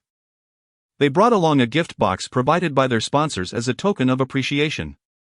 The village chief was leisurely seated at his doorstep and quickly rose to greet them upon their arrival. Here are some milk and cookies for you to try, they offered. You needn't have brought anything, just your presence is enough. We have more at home, so please keep these. They felt it was only right to bring a small gift, given how much the village chief had assisted them in such a short time. At that moment, They also held another gift intended for the craftsman they were about to meet. Unable to decline their heartfelt gesture, the village chief graciously accepted the presents. He then closed his door and led them to the home of a local bamboo craftsman. The village chief shared that this craftsman had inherited his family's trade at a young age and had dedicated decades to mastering bamboo weaving. Now in his later years, he yearned to find an apprentice to carry on his craft. Unfortunately, the younger generation in his family showed little interest, believing that the world had changed dramatically and that many bamboo products could be made by machines, rendering his skills less lucrative. Prior to their arrival, the village chief had endeavored to persuade the village's youth to apprentice with the craftsman, but in an era where speed and efficiency were prioritized, traditional crafts were increasingly marginalized. The youth often aspired to contemporary professions, such as live streaming sales. Whenever the rapeseed flowers bloomed vibrantly in the village, some young people would return, brandishing their phones and addressing the camera incessantly. The village chief and the elderly craftsman held on to a glimmer of hope, wishing that one day someone would be willing to learn and preserve this art, preventing it from fading away into obscurity. The village chief had promised Heejong and his companions that he hoped the show would help promote this craft and inspire the village's youth to reconsider their choices. "Young men," the village chief began, "today I wish for you to experience the charm of traditional bamboo weaving firsthand. Perhaps one of you will develop an interest and even aspire to become a successor." He gazed at Heejong, Wei Dashuan, Jia Bin, and Su Yifan, his eyes shimmering with anticipation. Despite this hope, he understood that it was unlikely any of them would change careers, given their glamorous status and financial success compared to that of a craftsman. The craftsman's home nestled beside a lush bamboo grove, with several simple bamboo structures exuding tranquility and harmony. Upon entering the yard, a subtle fragrance of bamboo wafted through the air, refreshing the spirit. The elderly craftsman awaited their arrival, dressed modestly, his hands calloused, eyes radiating a profound love and respect for bamboo. "Welcome, young people. I've heard you wish to learn bamboo weaving, and it brings me great joy." His voice was gentle yet robust as he guided the four guests through his home, showcasing an array of bamboo creations, from everyday baskets and dustpans to exquisite decorative pieces, each reflecting the artisan's dedication and ingenuity. "Now, let me demonstrate the most basic weaving technique," the craftsman announced, deftly picking up slender strips of bamboo and beginning his work. His movements were fluid and powerful, as if engaging in a silent conversation with the material. Heejong, Jia Bin, Su Yifan, and Wei Dashuan encircled him, watching intently, careful not to disrupt the elder's rhythm. In no time, the craftsman had fashioned a small bird from the bamboo strips. "What do you think? My technique is still passable, right?" he jested. "Oh, you're being modest. Your skills could impress many young people," they replied. The craftsman sighed, a look of disappointment clouding his features. "But they are still unwilling to learn," he lamented. "Don't be disheartened," the village chief comforted. "These young men are eager to learn this craft. Perhaps they can become the successors you are seeking." The craftsman, touched by the village chief's unwavering support, acknowledged his efforts. "You have done so much for me," he replied. "But it is my duty as the village chief to help you find suitable apprentices." In addition to this craftsman, several other artisans in the village were also searching for successors. Listening quietly to their exchange, Su Yifan and his companions felt a ripple of purpose within them. They understood that their visit was not merely about acquiring a skill, they were entrusted with a mission of preservation. Breaking the silence, Wei Dashuan spoke with conviction, "Rest assured. Although we may not transition into bamboo craftsmen, we will find ways to raise awareness and appreciation for this traditional craft." Jia Bin chimed in, "Indeed. We can showcase your exceptional skills through our program, allowing audiences nationwide and worldwide to witness this beautiful artistry. Perhaps one of them will be inspired to join this field." Su Yifan nodded thoughtfully, considering the broader implications as an investor. "We could collaborate with designers and brands to merge bamboo weaving with modern aesthetics, creating products that are both functional and stylish, breathing new life into traditional craftsmanship." He resolved to propose the establishment of a foundation to support traditional crafts upon returning. Heejong, smiling, patted Su Yifan on the shoulder and remarked warmly, "Each of you has identified a crucial point. Moreover, it is essential that we genuinely connect with the culture and warmth behind this craft and sincerely convey that to our audience through our show." The elderly craftsman's eyes glimmered with surprise and hope upon hearing their words. Young people, with your enthusiasm, my heart is content. Now, let us embark on this journey into the world of bamboo weaving together. In the ensuing hours, under the craftsman's careful guidance, Su Yifan and his companions began crafting their first pieces. Although their initial attempts were clumsy strips of bamboo collapsing where their patterns skewed, they persevered, encouraging one another. Laughter and cheer echoing through the yard. As the sun gradually set, their creations began to take shape. While still naive compared to the craftsman's work, the passion and dedication infused into each piece lent it a vibrant spirit. The village chief stood nearby, watching this scene with immense satisfaction. He recognized that this endeavor was not merely about promoting traditional craftsmanship, it was igniting a newfound respect and love for cultural heritage among the youth. Though he had yet to witness the scene, he firmly believed that it would soon unfold in the near future. This was precisely what he and the esteemed elders had long anticipated, first the craft of the bamboo weaver, followed by others, until one day all traditional handicrafts would find their rightful inheritance. As night fell, the four departed from the bamboo weaver's abode, their hearts brimming with insights and newfound knowledge. Casting a glance back at the lush bamboo grove, they silently planted a seed of legacy within their hearts, hoping it would someday take root, sprout, and flourish. Yan Min, who had spent the afternoon recording with the production team, encountered no unforeseen issues, allowing the photographers to diligently capture every moment at the bamboo weaver's home. He had already envisioned producing a special episode, showcasing the learning journey of the Encounter Quartet online, to share this exquisite craft with a wider audience. Their program, aptly named Encounter, was indeed a serendipitous meeting with such a venerable craftsman and his artistry. Before departing, Su Yifan, with the elders' consent, took away some finished products, harboring another idea in his mind. He intended to apply his calligraphy skills to these bamboo creations, aiming to enhance their appeal to a broader audience. Upon returning to their lodging, the sky was adorned with countless stars. Jia Bin went to the kitchen to prepare dinner, while the other three gathered under the soft glow of the lamp, animatedly discussing the day's experiences and revelations. Each pair of eyes sparkled with dreams and expectations for the future. Let us see if we can master this craft, if not, perhaps we can purchase some from the elder and sell them in town, profiting from the price difference, He-jong suggested first. I never imagined bamboo weaving could be so intricate and artistic. I want to take one back for my mother to use when shopping, Wei Dashuan exclaimed, holding up a basket he had acquired from the elder. With the quantity you buy in Northeast China, what good is that basket? He-jong teased. Well, you see, we stock up on vegetables during winter, but we also buy less at other times, so this basket is just perfect. At that moment, He-jong noticed Su Yifan staring intently at a bamboo piece in his hand, utterly still.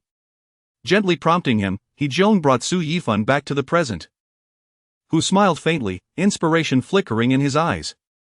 I was pondering whether we could merge these bamboo creations with my calligraphy to forge an entirely new art form. For instance, inscribing auspicious phrases or expressions of natural beauty in calligraphy on the handles or corners of the baskets, thus preserving the charm of traditional craftsmanship while infusing it with contemporary aesthetics and cultural depth. Wow, what a splendid idea! Wei Dashuan exclaimed, his eyes lighting up in admiration. These bamboo items could transcend mere utility to become artworks, collectibles, or even unique gifts for friends and family, rich in meaning. Your statement is somewhat misguided.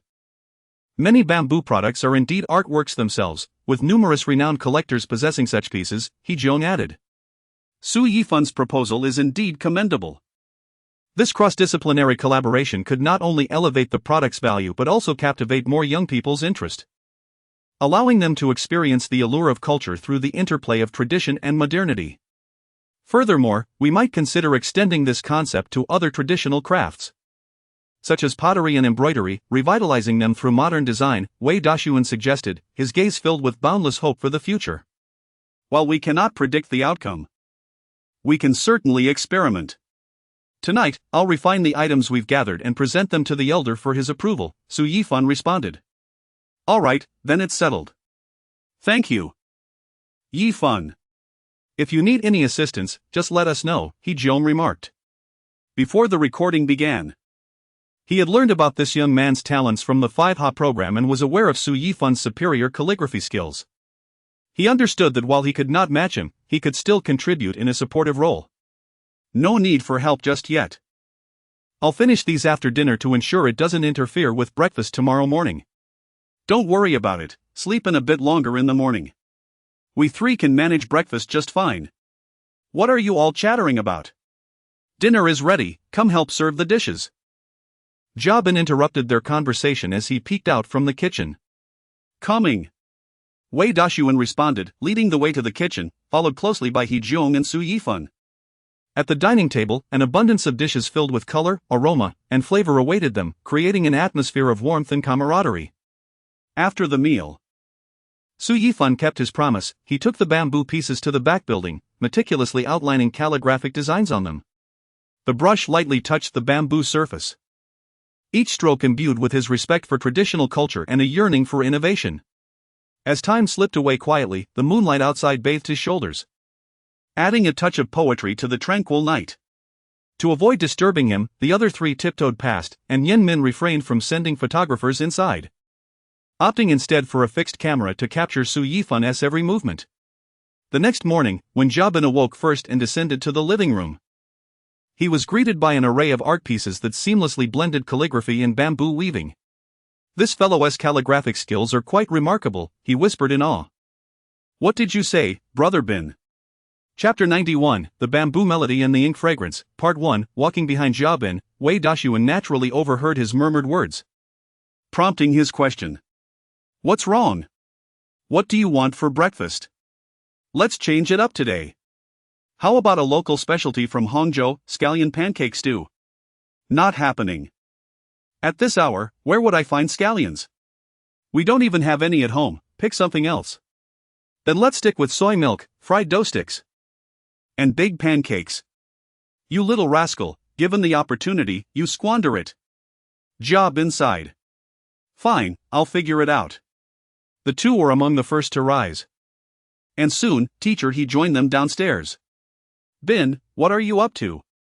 I thought I'd switch things up for breakfast. I asked this kid to order, and he suggested scallion pancake stew. Where would we get that many scallions? Don't worry, when it gets light, let Dashuan head to the vegetable patch and plant some. By the time Lu Shisan returns, we might just have some.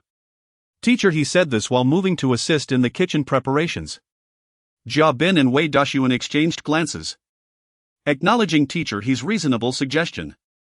Before long, Su Yifan descended the stairs, yawning.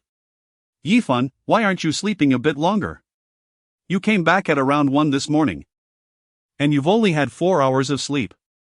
Jobin recalled waking in the middle of the night and seeing Su Yifan quietly return to his room.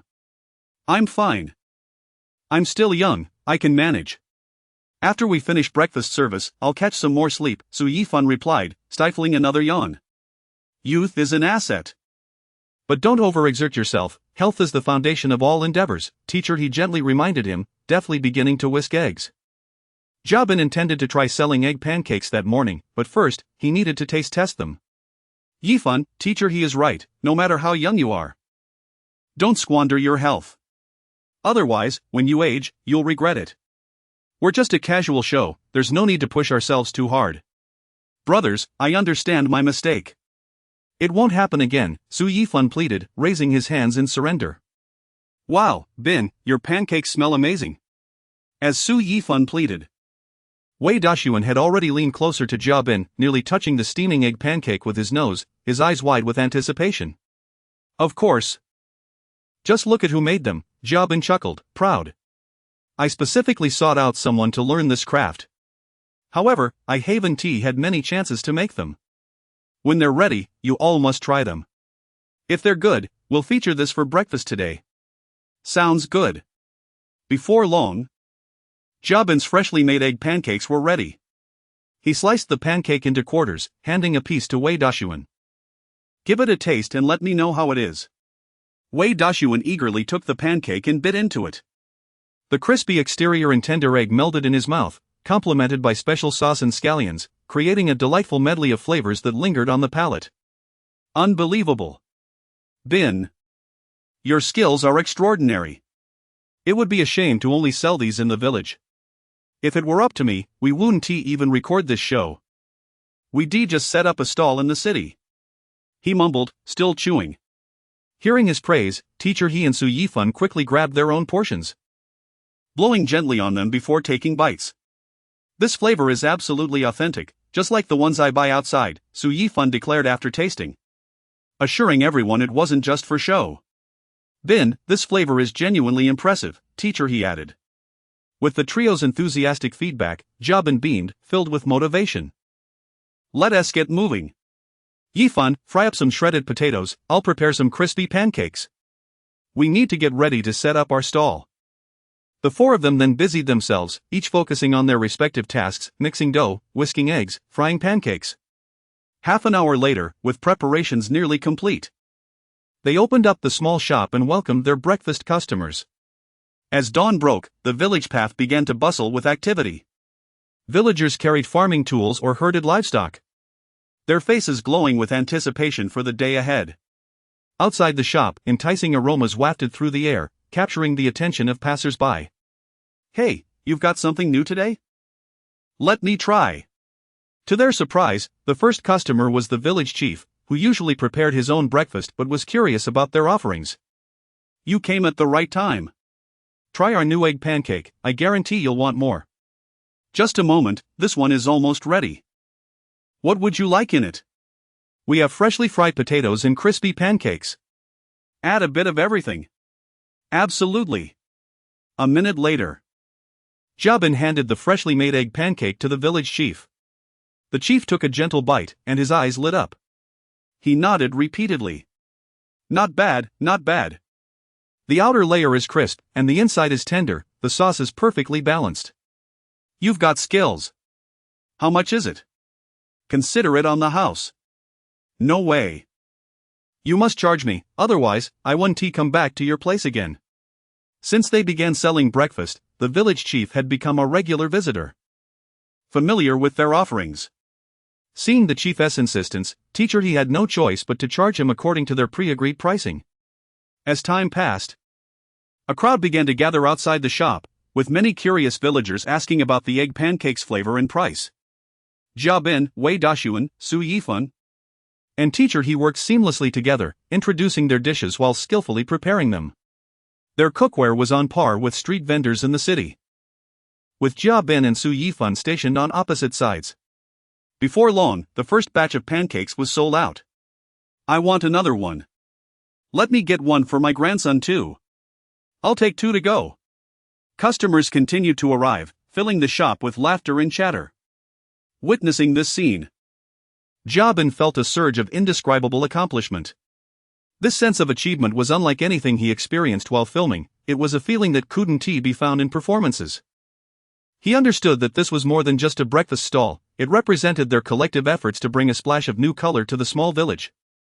As time went on and the sun rose higher, the crowd in front of the shop gradually dispersed, yet their laughter and satisfied expressions remained etched in everyone's memory. "Bin, it seems our egg pancakes have really taken off. We could prepare them every day, they'll surely attract many customers." Wei Dashuan wiped his forehead, a satisfied smile gracing his face. "Indeed. However, we mustn't become complacent, we must continually improve and strive for excellence," Jobin nodded, his eyes shimmering with hope for the future. Teacher He and Su Yifan echoed their agreement, sharing smiles that reflected their camaraderie and team spirit, rendering the small shop even more warm and vibrant. Chapter 92, The Elegance of Bamboo and Ink, Part 2, After a brief meal. The four individuals retired to the back of the building for a much-needed rest. Meanwhile, Yen Min observed their departing figures, lost in contemplation.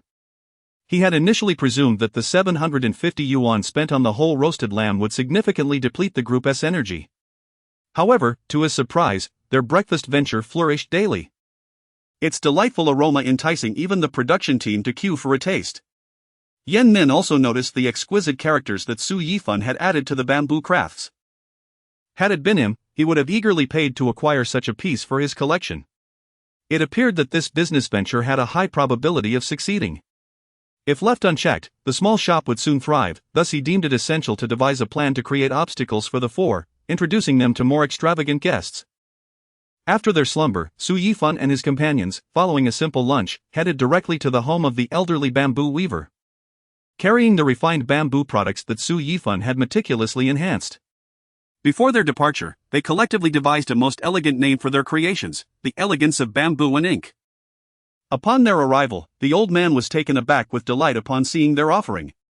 He had not anticipated that in just one night, the young ones would incorporate calligraphy into their paper products, a notion that illuminated his mind, as if he were witnessing a beautiful collision between traditional craftsmanship and modern culture. The elder examined the delicate bamboo pieces with great care, each stroke conveyed an extraordinary charm, the ink's shades harmonizing beautifully with the bamboo's natural grain, preserving its rustic essence while infusing it with cultural depth. Noticing the elder's engrossed scrutiny, Su Yifan inquired, "Elder, do you think this is acceptable?" "Excellent, truly excellent. If I had thought of this idea sooner, I might not have struggled to find an apprentice," he replied, reminiscing about his peers who possessed commendable calligraphy skills, though none could compare to Su Yifan's talent. As the elder began to delve into his melancholy, the perceptive He Jiong swiftly redirected the conversation, suggesting, "Elder, the four of us have just thought of a name for this type of bamboo product, the elegance of bamboo and ink. What do you think?" "Wonderful, wonderful, wonderful!" the elder exclaimed, repeating his approval thrice. "Such a name! You children are truly thoughtful. These bamboo products will undoubtedly fetch a much higher price than I previously received. What you are doing represents both a continuation and innovation of our bamboo weaving tradition." The group was struck by the elder's depth of understanding. Realizing he must have led a rich life in his youth, his words revealing a wealth of experience, Su Yifan and his companions exchanged smiles, their hearts swelling with a sense of achievement. They understood that receiving the elder's approval was the utmost affirmation of their efforts. "Whom did you enlist for the calligraphy? Is the fee exorbitant?" the elder suddenly inquired, his curiosity piqued. The four remained silent, and Jia Bin and He Jiong nudged Su Yifan forward. "Elder, all these characters were penned by him, and the ideas originated with him as well." The elder was astonished to learn that the calligraphy was indeed Su Yifan's work.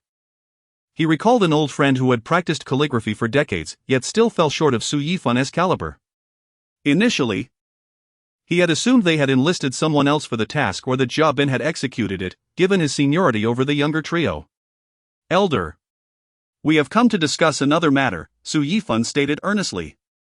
"We wish to set up a small stall in town to sell our bamboo products under the name The Elegance of Bamboo and Ink. What do you think?" The elder pondered for a moment, a glimmer of approval crossing his eyes. "This is a commendable idea. It will promote our bamboo weaving culture and provide you with additional income. I support you wholeheartedly. Should you require assistance, do not hesitate to ask." Having previously shared their grievances about the production team's challenges, the elder had clearly taken note. The four rejoiced at his support, knowing that with the elder's backing, their venture would surely prosper. The afternoon unfolded with Su Yifan beginning to refine some of the elder's existing works, while the other three continued learning the craft of bamboo weaving. They refrained from discussing monetary matters initially, planning to negotiate a profit-sharing agreement after their goods were sold. The elder's expertise would constitute 60 of the arrangement, with their enhancements and sales accounting for the remaining 40. However, the elder seemed to anticipate their intentions, straightforwardly stating, "These items hold little value, just pay me according to market prices, this one 5 yuan, that one 10, and that 120." He meticulously quoted prices for each selected piece. The prices were far below the expectations the four had for their profit-sharing ratio, leaving them momentarily speechless. Su Yifan, finding his voice first, spoke with sincerity and conviction, "Elder, your craftsmanship is priceless. We cannot merely calculate this based on market value. What you have imparted to us, along with the cultural heritage, cannot be measured in monetary terms. We have agreed to a 60-40 split, with you receiving the larger share, ensuring you receive the compensation you deserve." Upon hearing this, the elder's eyes glimmered with appreciation as he patted Su Yifan on the shoulder, smiling, "Child, I appreciate your intentions. However, at my age, I no longer place great importance on money. If I had, I would have moved to the city with my children long ago. My remaining years here are to pass on my skills. Your desire to learn and promote my craft brings me great joy. Take these items, sell them well. That is the greatest reward for me." Recognizing the elder's firm stance, the four ceased their objections, silently vowing to diligently manage the elegance of bamboo and ink, breathing new life into this traditional craft. As evening approached, they returned to their lodgings, filled with hope and the refined bamboo products in tow. By the way, we are running low on supplies for breakfast. Should we go out to purchase some? We had planned to procure some yesterday, but it slipped our minds, Jia remarked, having initially intended to prepare dinner. Chapter 93, setting up a stall. Upon hearing Jia words, He promptly responded, then let us go. The four of us will head out together, and we can have dinner in the town. Didn't we see plenty of restaurants when we went there last time? All right. Let us indulge a little today and dine out. With that, they agreed to explore the area and scout potential locations for their stall. Once they had set their belongings down, they locked the door and drove straight to the town. As evening approached, the four noticed the sky darkening, prompting them to split into two groups to hasten their tasks. Yifan and Jia went shopping, while Yifan and Wei Dashuan scouted suitable spots for their stall. After quickly reaching a consensus and agreeing on a meeting point, they separated. Yifan and Jia headed to the local supermarket, selecting fresh vegetables and meats while also picking up some daily necessities. The supermarket was bustling with activity, and amidst their selection, they engaged in lively discussions. Meanwhile, Yifan and Wei Dashuan wandered the streets, meticulously observing every potential stall location. They took photographs of various candidate spots and inquired with local shopkeepers about the necessary permits and any associated fees. Despite the late hour, their enthusiasm remained undiminished, as they believed that with diligent searching, they would discover the ideal site for bamboo rhythm and ink fragrance. As night fell, the four gathered at a local eatery for dinner, where they were naturally surrounded by acquaintances, leading to a flurry of requests for autographs and photos. Upon returning home, they convened to share their findings and experiences. Yifan and Jia showcased their carefully selected ingredients, while Yifan and Wei Dashuan presented the photos and information they had gathered. After deliberation, they decided on the main dish for breakfast the following day: scallion pancakes. At Wei Dashuan's suggestion, Yifan and Jia had bought an abundance of scallions during their shopping trip, which touched Wei Dashuan deeply. Additionally, they preliminarily established their stall's location, leaving the finer negotiations to the production team.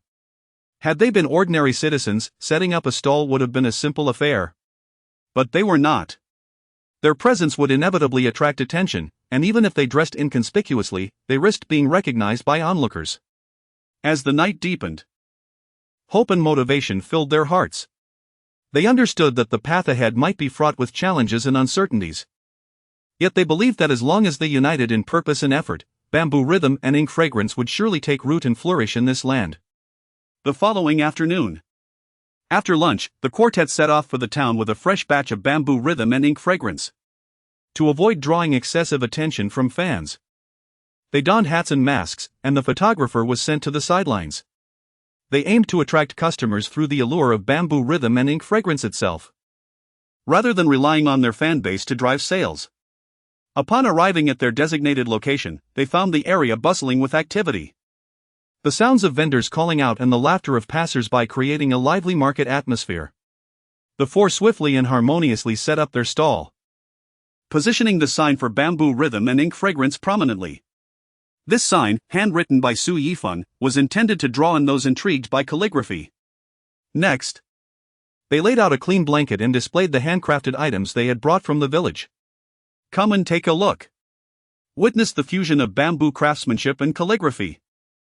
They borrowed a loudspeaker from the production team, and Jia recorded a lively sales pitch in a distinctly northeastern style. Once all preparations were complete, the loudspeaker began its task. Initially, their understated appearance garnered only a handful of passers-by, with no one stopping to linger. However, soon the captivating calligraphy sign and the unique bamboo decorations attracted the first wave of curious customers. They gathered around, inquiring about the stories behind the food and crafts, while Yifan, Jia, Yifan, and Wei Dashuan took turns presenting the philosophy of bamboo rhythm and ink fragrance and the narratives behind each piece. As time passed, more and more people were drawn in by their sincerity and uniqueness, and a line began to form in front of their stall. The quartet had set reasonable prices for bamboo rhythm and ink fragrance, encouraging many patrons to purchase one or two items. Additionally, numerous individuals took to social media to share their experiences, and in no time, bamboo rhythm and ink fragrance became a vibrant attraction in the town. The production team observed quietly, moved by the dedication and effort of the four, feeling gratified by the rapid recognition of bamboo rhythm and ink fragrance. They understood that the purpose of the encounter group visiting the town was twofold: to earn money and to preserve this craft, marking their venture as more than a mere stall experience. As the sun began to set, casting its last rays upon the sign of bamboo rhythm and ink fragrance, the four exchanged smiles filled with a sense of accomplishment and joy. They knew that although the day had been arduous, it had yielded fruitful results. As night enveloped the town, they tidily packed up their stall, returning home with bountiful rewards and a stronger conviction. They recognized that this was merely the beginning. The road ahead was still long, but as long as they remained true to their mission and continued to strive, bamboo rhythm and ink fragrance would undoubtedly shine even brighter in broader horizons. Unbeknownst to them, their stall had already been claimed by a group of eager visitors. Shortly after their departure, a crowd, each dragging suitcases, made their way towards the location of Ying Ying's convenience store. Look, look! This is the very store run by Lu Shisan's grandmother, one exclaimed. Do you think Teacher He and the others know we're coming? Probably not. Will Teacher He be surprised to see us? Are you sure it won't be a shock? How could it be? Teacher He likes me so much. The arrival of this group undoubtedly infused the previously tranquil town with excitement and anticipation.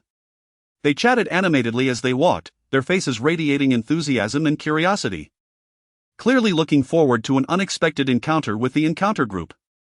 Wow, this place looks just like it does in the movies, one person exclaimed, their eyes sparkling with delight. Chapter 94, The Conspiracy of the Directors Team, The Arrival of the Good Six Group. Indeed, the shelves and cabinets appear excessively vacant, devoid of the essence of a convenience store. According to the directors' team, the singular task assigned to Teacher He and his companions is to reopen this convenience store. Our purpose here is merely to deplete their funds, hence everyone should ponder ways to diminish the financial resources at their disposal. Is Teacher He at home? I just inquired with the director, they are not present. Otherwise, do you think I would dare to discuss this with you at the door? Nonetheless, some among us remain apprehensive, dragging their suitcases to inspect the small building at the back, ascending and descending to verify the situation. They then shouted from above, confirming their absence. With the reality established, the group's courage swelled considerably. Hello, Saturday. The excitement never ceases. Our Good Six group is here for team building. And this episode's expenses are graciously sponsored by the guests of the Encounter program. These individuals hail from another show hosted by He Jiong, members of the Good Six group. The boldest among them, naturally, is Yang Di, who boldly declared our purpose before the camera. Ha, Yang Di, your opening remarks transformed our conspiracy into an ostentatious team-building exercise. How refreshingly direct, chuckled Kai Wenjin, nearly losing grip of his beverage in laughter. Indeed, as Di Go rightly said, we are here to enliven Teacher He's convenience store and seek a bit of merriment ourselves. Qin Shaoxian feigned innocence, eliciting laughter from those around him.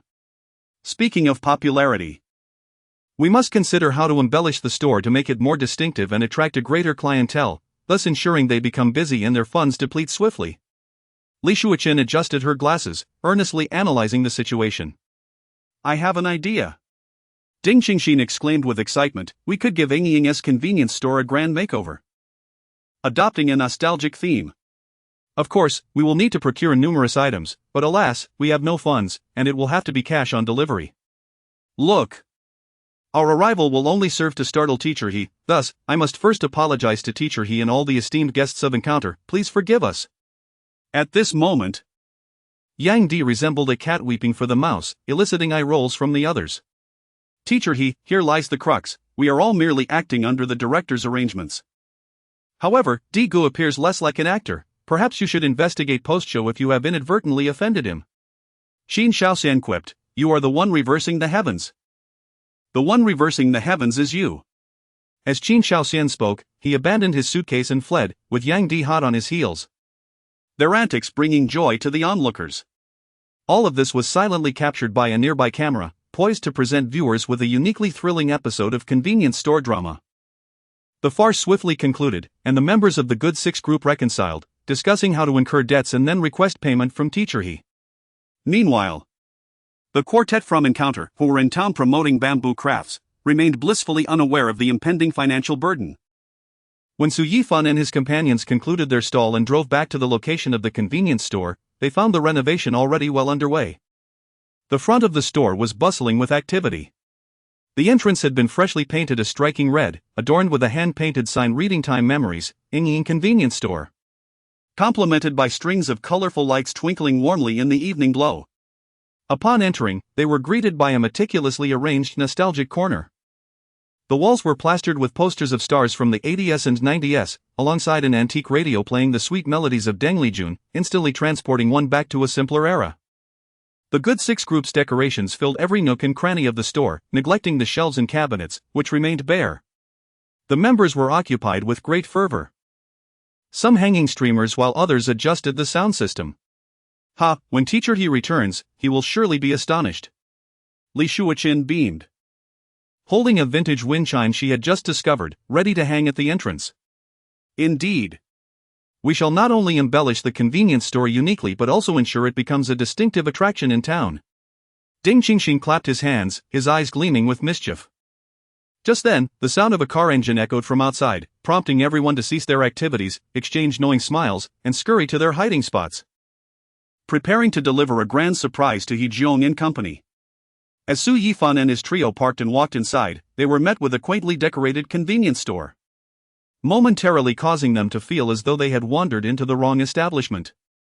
Had it not been for the sign still proclaiming it as Yifan Convenience Store, they might have turned away, especially with the production crew diligently capturing the scene nearby. What on earth is this? Why has our once charming convenience store become so gaudy? Jia Bin was the first to voice his confusion. The director's team maintained their usual calm demeanor, offering no responses, including director Yen Min, who had discreetly hidden away. Yen Min was all too aware of the financial implications incurred by the Good Six group throughout the afternoon and wished to avoid their scrutiny, lest he endure another barrage of footwear. This doesn't require us to pay, does it? Su Yifan posed the pivotal question, the scene before him reminiscent of a recent extravagant feast of roasted lamb. The production team displayed an unflinching demeanor, still refusing to respond. The spectacle ignited Su Yifan's frustration. Had he not been restrained, he might have retorted, "If you remain silent, do not expect to return tomorrow. Director Park, please step forward." Having spent several months in Longhua, Su Yifan and his entertainment company's director, who hailed from Korea, had begun to grasp the basics of the local language. Wei Dashuan searched for Yen Min without success and then approached the Korean executive director amidst the crowd, though not summoned by his superior. Director Park had no choice but to comply, spotting his boss concealed within the throng. Glancing towards Yen Min's hiding place, he stepped to the forefront of the production team, accompanied by a translator. "Hello, is there something you need? Will we need to cover the costs for these decorations?" Wei Dashuan inquired, signaling the translator to relay his question. Quickly, Director Park responded, "I am unaware, you will need to consult your friends." The quartet exchanged bewildered glances. Friends? Who? Chapter 95, The Surprise Attack of the Good Six Group, 2, just as Su Yifan and his companions were engulfed in confusion. Members of the Good Six Group suddenly leapt from their hiding places, exclaiming in unison, "Surprise!" He Jiong and the others were taken aback, but upon recognizing the culprits, they realized it was the handiwork of the Good Six group. "So, how do you like our decor, teacher He?" Yang Di inquired with a playful smile. He Jiong could only shake his head in resignation, thinking how these individuals truly knew how to create a ruckus. However, he gestured towards the surroundings, directing his gaze at Yang Di. "What about the costs for this decoration?" Yang Di chuckled and replied, "Of course, we'll be billing you all. We bought the materials on credit, and the boss will come to collect tomorrow." Upon hearing this, the four could only smile wryly. The production team had once again played this trick on the guests. After a few days of selling breakfast, they had finally accumulated some funds, only to find themselves robbed at the last moment, truly an unforeseen circumstance. Nevertheless, their spirits lifted slightly as they regarded the transformed little shop. "Director Yen," Stop hiding and come out to face the music, otherwise, this won't end well. Su Yifan casually shouted upon catching sight of Yin Min, who was observing the scene with amusement. Members of the Good Six group were all family to teacher He, and thus could not be scolded or punished. But the director was fair game. When Yin Min heard this, he sighed in feigned helplessness, stepping out of the shadows with his trademark cunning smile. Arms spread wide as he innocently protested, "I only did this for the sake of the little shop. A bit of decoration makes it look better." Who knew they would come without money? Yang Di, observing the director's demeanor, nearly blurted out, "Do you not know whether we have money in our pockets?" The last time when Tengu and the others visited, it was the same scenario. So, director, are you playing this game again? Isn't it up to you to determine if they have money? Wei Dashuan spoke the unspoken thoughts of Yang Di and the others. Regardless, isn't the effect quite good? The little shop looks entirely refreshed now. Su Yifan wanted to retort but swallowed his words. Considering that it was indeed the Good Six group's efforts that brought about this transformation. If this revitalization doesn't come out of our pockets, we can accept it, but... Before Su Yifan could finish his sentence, he suddenly picked up his slipper and hurled it at Yin Min, who nimbly dodged. The other three quickly followed suit. And this time, Yin Min could not evade the onslaught of the remaining 6 slippers. Naturally, this was all in jest, and the slippers merely brushed against Yin Min's trousers. Even so, several members of the Good Six group were left in astonishment, utterly surprised that they could playfully engage with the director in such a manner. Yang Di and Qin Shaoxian swiftly assisted the encounter quartet in retrieving their slippers. "Director Yen, next time you pull such mischief, remember to bring your own helmet." He Joan teased the director before running off to embrace the members of the Good Six group. Yen Min patted the fabric of his lightly touched trousers. Feigning grievance as he sighed, "I toil so hard, all for the sake of adding fun and challenges to the show, otherwise, who would want to watch a bland program?" Only Park, who stood nearby, could hear that remark, though he did not fully comprehend it. After speaking, Yen Min walked away without a backward glance. He certainly did not want to undergo another baptism. Unbeknownst to anyone, as he turned, a barely perceptible smile flickered across Yen Min's lips, silently vowing, "This will not be the last time." His demeanor resembled that of a cunning wolf, proclaiming, "I shall return." Yet, unlike the wolf, he had succeeded where the latter had failed. Su Yifan and the others did not linger on Yen Min, recognizing that the situation had unfolded as it had. And pursuing it further would be futile. They turned their attention back to greeting the members of the Good Six group. After a round of pleasantries, He Jiang suggested that they collectively decorate the little shop. Everyone eagerly complied and set to work. "You all busy yourselves here. I will head to the kitchen to prepare a meal." Seeing there were plenty of hands, Jobin decided not to stay. "I'll join you." "There are many of us today," Su Yifan volunteered, concerned that Jobin might be overwhelmed. Jobin readily accepted, having long wished to observe Su Yifan's culinary techniques. Once the decorations of the little shop were complete, He Jiang led several individuals to check into their accommodations. Fortunately, the production team had prepared numerous beds in the building behind, otherwise, it would have been rather cramped. Li Shuochen and Kai Wenjin settled into Lu Shisan's bedroom, which was later occupied by Cheng Shuang. The remaining male guests shared a room with the encounter quartet. Although slightly snug, it was manageable. When the production team prepared this room, they had obtained permission from director Zhang Jia to remove all excess items, intending to restore the original little shop once filming concluded, ensuring it would be returned to the fans of the book and film.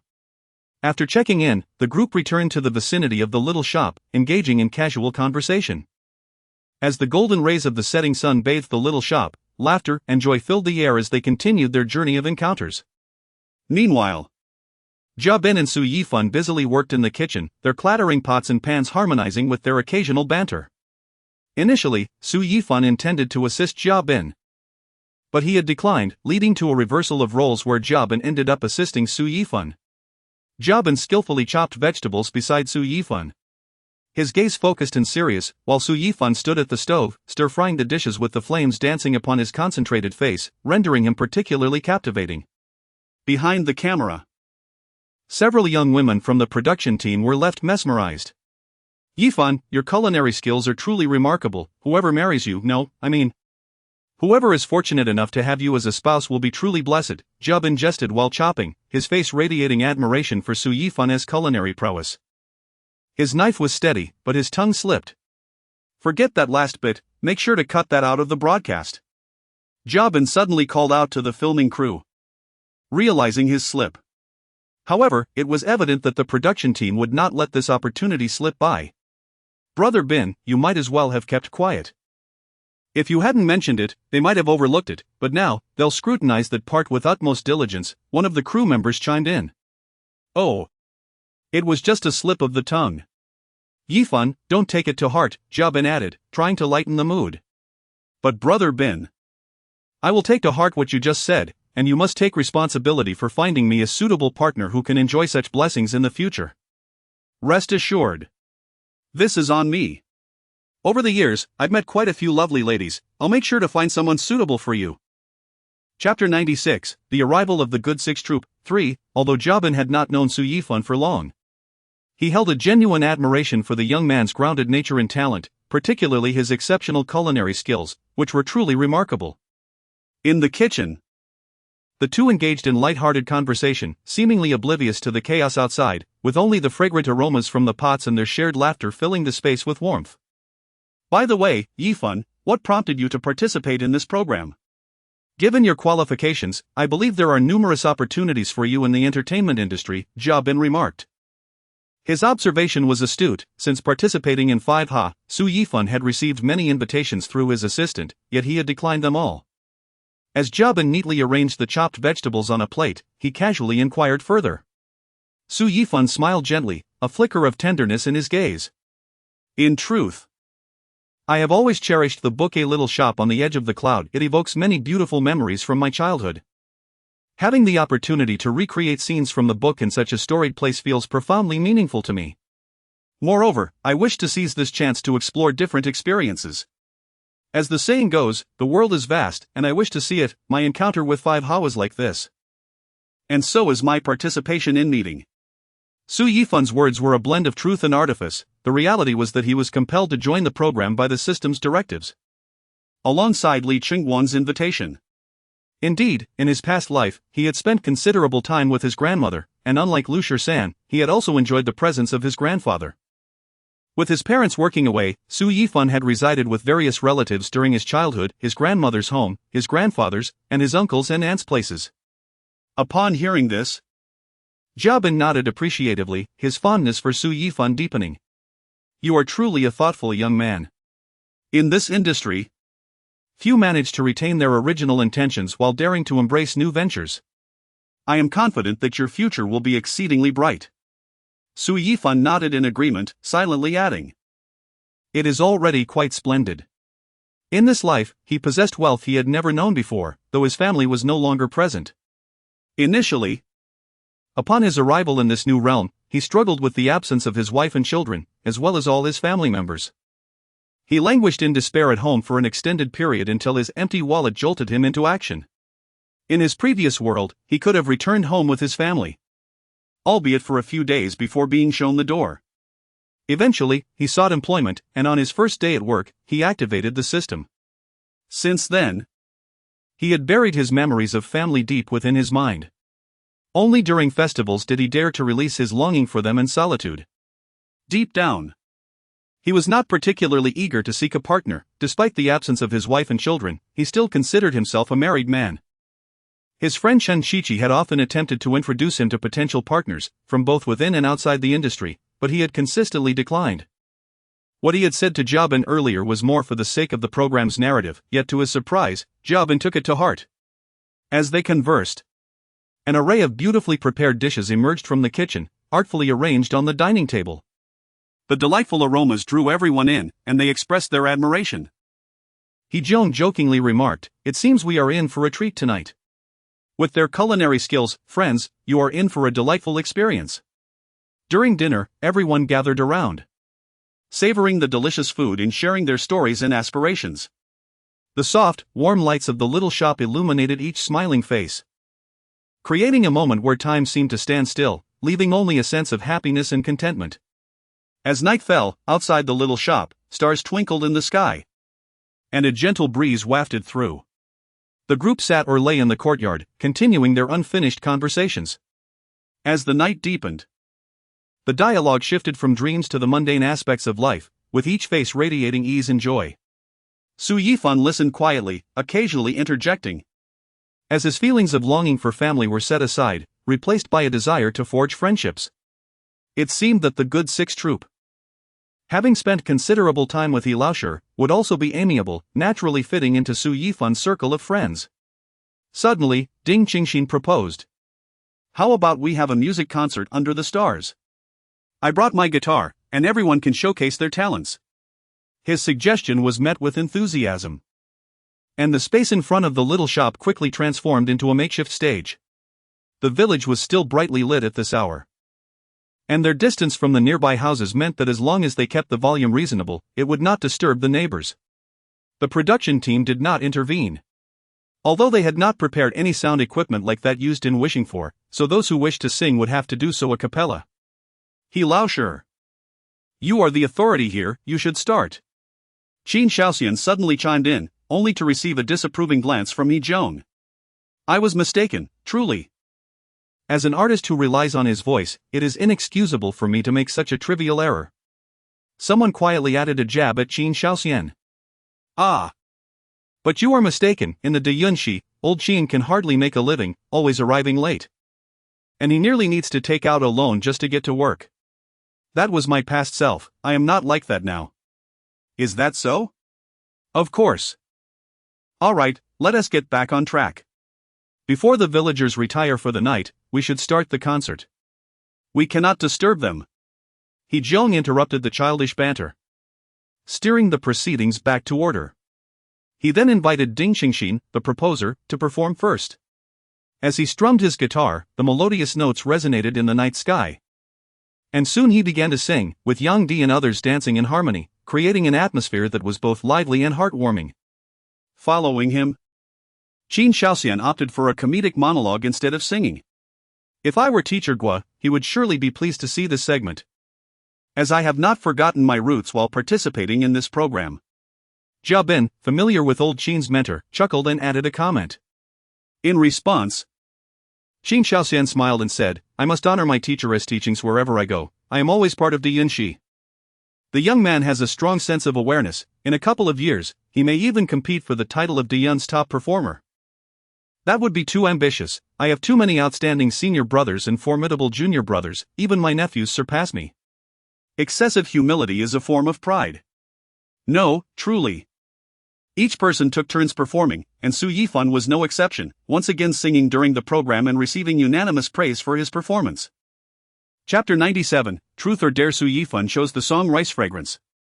And the reason for his selection was quite simple. The small shop where they gathered was perfectly situated to catch the scent of the rice fields.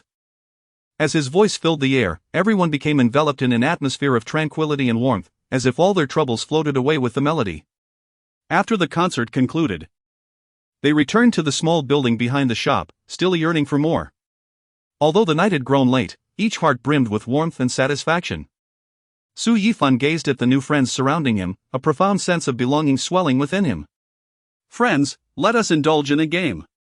As they entered the room, the group felt a lingering excitement. He Zhong, noticing their eagerness, suggested they play a game. The hour was still early, and apart from Jia Bin, who needed to shower, everyone was keen to participate and settled down with enthusiasm. Yang Di proposed, shall we engage in a traditional game? Qin Shaoxian chimed in, are you suggesting rock paper scissors? Oh. Come on. Qin Shaoxian retorted, then what do you suggest? Yang Di replied, how about truth or dare? Let us establish some ground rules first, no questions about matters that should remain private. He added, like Qin Shaoxian's love life?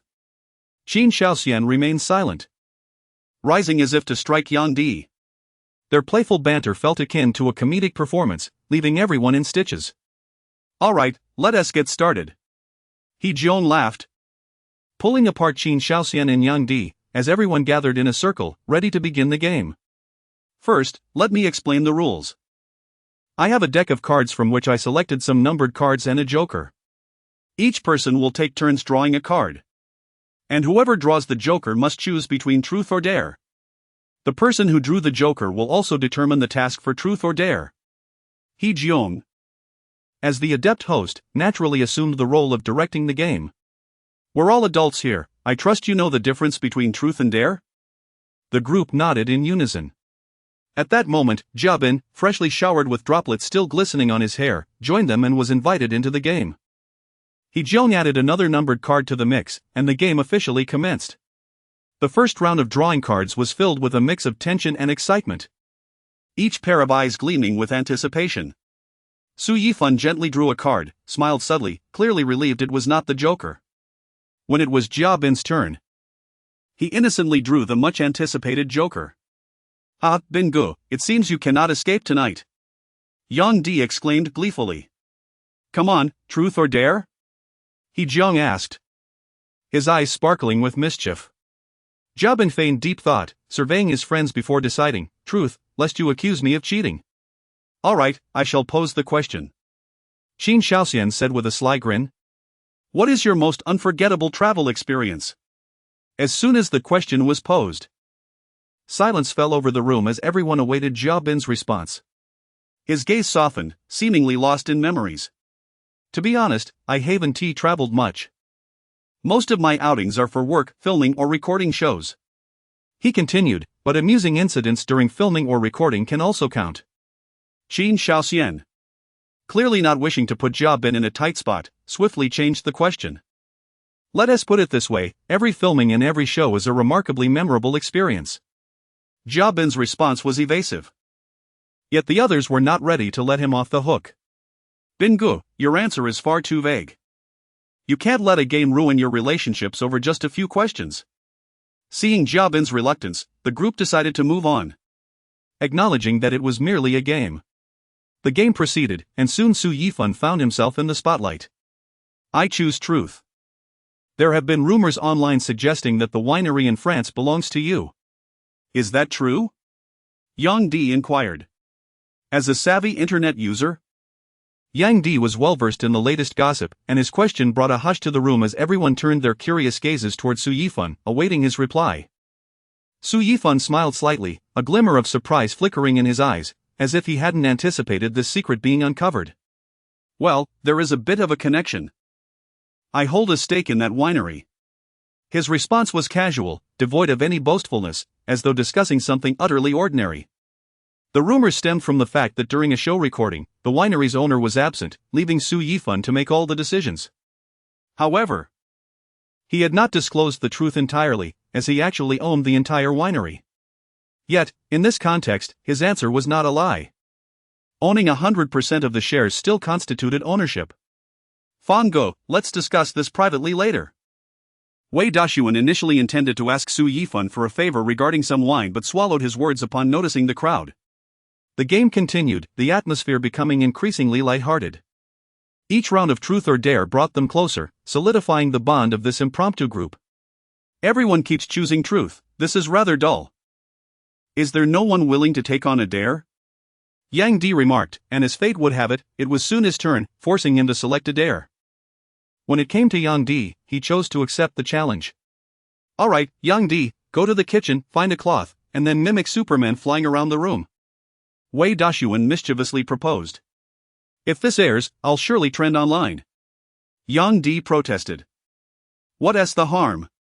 Trending is good, others strive for it.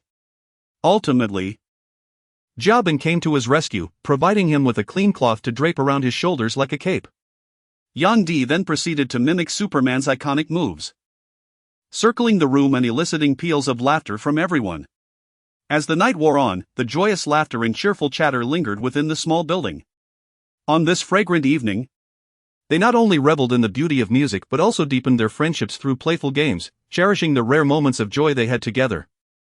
Chapter 98, The Creditor's Visit. Before dawn broke, Yang Di, Ding Qingxin, Qin Shaoxian, and several other boys from the Good Six group were roused from their slumber by Wei Dashuan, who charmingly dubbed it an early morning labor to repay debts.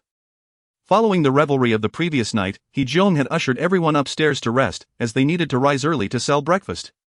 During their bedtime banter, they began to discuss the misdeeds of the Good Six group. Originally, according to the plan of the Encounter Quartet, They intended to earn a bit more money to procure goods in town and gradually launch their small convenience store. However, just as they were on the verge of achieving their modest goal, troublemakers emerged from the crowd. The mere mention of troublemakers elicited knowing smiles among the group. A blend of helplessness and self-mockery reflected in their expressions. "Tomorrow morning, you all will rise early with us to work and repay our debts." With this proclamation from Wei Dashuan, the fate of the boys was sealed. Nevertheless, they did not refuse, as running a breakfast stall promised to be an invaluable experience. The two girls from the Good Six group were granted exemption from the early rising, and the rest had no desire to disturb their slumber. By the time they awoke, breakfast had long concluded. "Good morning, gentlemen." Kai Wenjin yawned as she descended the stairs, followed closely by Li Shuochen. "Oh, you all are up so early?" Li Shuochen expressed her surprise, noticing the boys had all risen, even Qin Shaoxian, who was notorious for his tardiness. "Yes, we got up around 4, one of them replied. "Why didn't anyone call us?" "We didn't need you, we had enough people here," Qin Shaoxian chuckled, his tone light and teasing.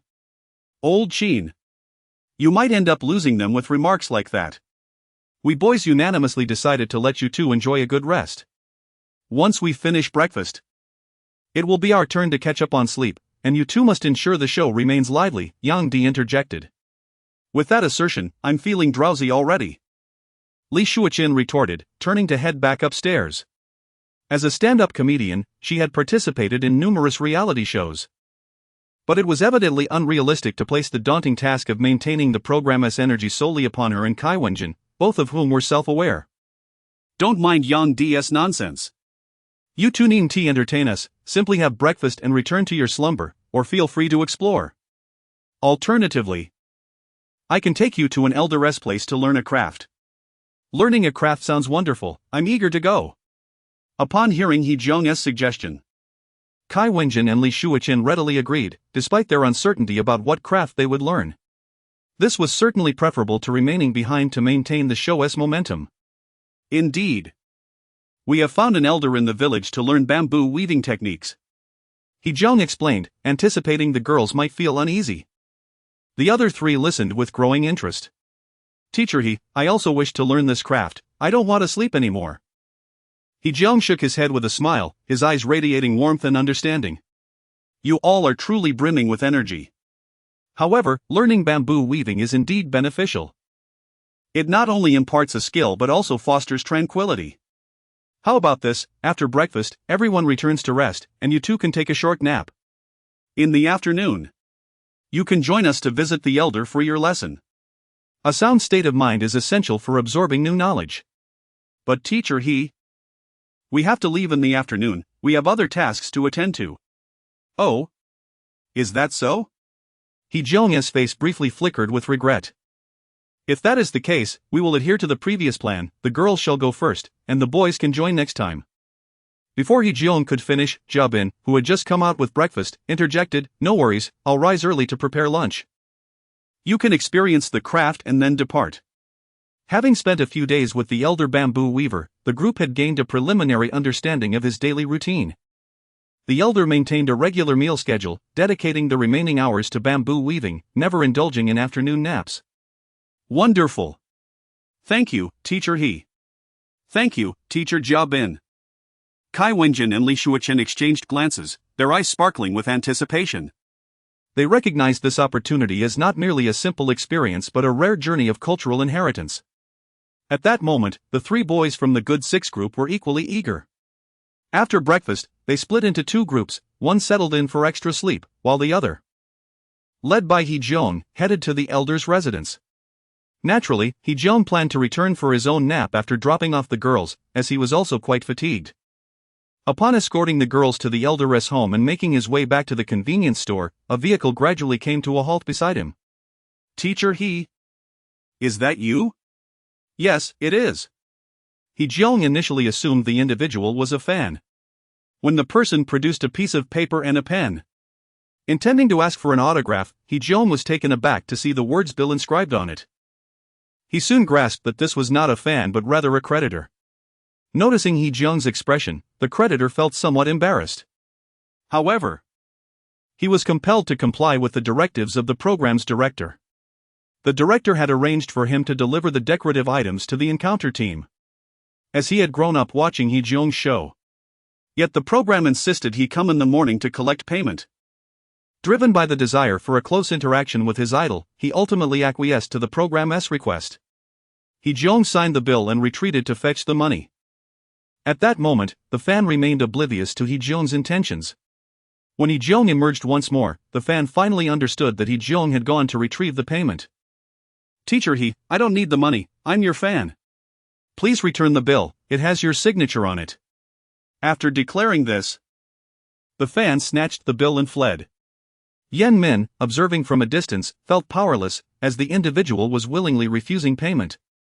And there was no contractual obligation between the program and him. Just as Yen Min contemplated new strategies to deplete the funds held by the encounter quartet, Hee Jeong pressed the prepared money through the window of the fan's vehicle, adopting an attitude that brooked no refusal. "Since you acknowledge me as your idol, please accept the payment. You are also running a small business, earning your keep through hard work. We are here merely to film a program. And it is this very program that has brought us together." Hee Jeong's words possessed a profound emotional resonance, and the fan ceased to insist on repayment. After gratefully accepting the money, the fan stepped out of the vehicle to take a photo with Hee Jeong before departing. Though their account balance had dwindled to a mere 300 yuan, Hee Jeong felt a deep sense of reassurance. He firmly believed that through their collective efforts, the Yingying convenience store would once again bask in glory. Upon returning to the convenience store, Hee Jeong found the others still fast asleep. He gently lay down and began contemplating the plans ahead. As he pondered, sleep gradually enveloped him. Chapter 99, The Shift in the Directors Group's Perspective as noon approached. Su Yifan once again completed the lunch before Jiabin. The group then split into two, with Hee Jeong leading two girls to gather for a session with the master bamboo weaver, while Su Yifan, Jiabin, and Wei Dashuan drove to the town to continue selling their bamboo products. After all, with customers present, it was not feasible for all four to leave. Upon arriving at the master weaver's home, Hee Jeong found that the two girls had already begun crafting their first piece under the master's guidance. Initially, Hee Jeong had called them back for lunch, but to his surprise, the girls were so engrossed in learning the craft that they were reluctant to return. Thankfully, the kind master prepared a bowl of noodles for them, allowing them to eat before continuing their lessons. Sunlight filtered through the dappled bamboo leaves, casting a warm glow in the master's yard, enriching this place of ancient craftsmanship with a sense of warmth and vitality. Kai Wenjin and Li Shuochen sat on small stools, their nimble fingers deftly weaving through the bamboo strips, their faces radiating focus and satisfaction. Their rapid progress elicited nods of approval from the master, whose eyes sparkled with pride. He mused that these two girls possessed talent and were willing to put in the effort. If this skill were to be passed down, he could depart this world with peace. Yet, he realized that it was unlikely these girls would abandon their work to learn the craft full-time. The fact that they could endure a morning of learning with him was commendable. The master set aside his thoughts, quietly correcting their techniques, each movement reflecting his love and respect for this art form. Hee Jeong, witnessing this scene, felt a wave of indescribable emotion. In this fast-paced era, the ability to pause and learn such an ancient skill was indeed rare and precious. Yang Di and the other boys refrained from disturbing the girls, quietly observing from the side. Once Li Shuochen and Kai Wenjin completed their pieces, they finally noticed the four boys standing nearby. Kai Wenjin wiped the sweat from her brow, excitedly holding up her creation, a delicate bamboo basket. "Look, I made this." Her eyes sparkled with a sense of accomplishment. Li Shuochen, not to be outdone, showcased her bamboo dragonfly, spinning it lightly on her fingertip as if it were soaring on the wings of childhood dreams. "Thank you, master. We learned so much," they exclaimed. The master smiled benevolently, the wrinkles at the corners of his eyes softening. Good, you are both diligent children. Remember, this craft is not merely about technique. It embodies reverence for nature and a love for life."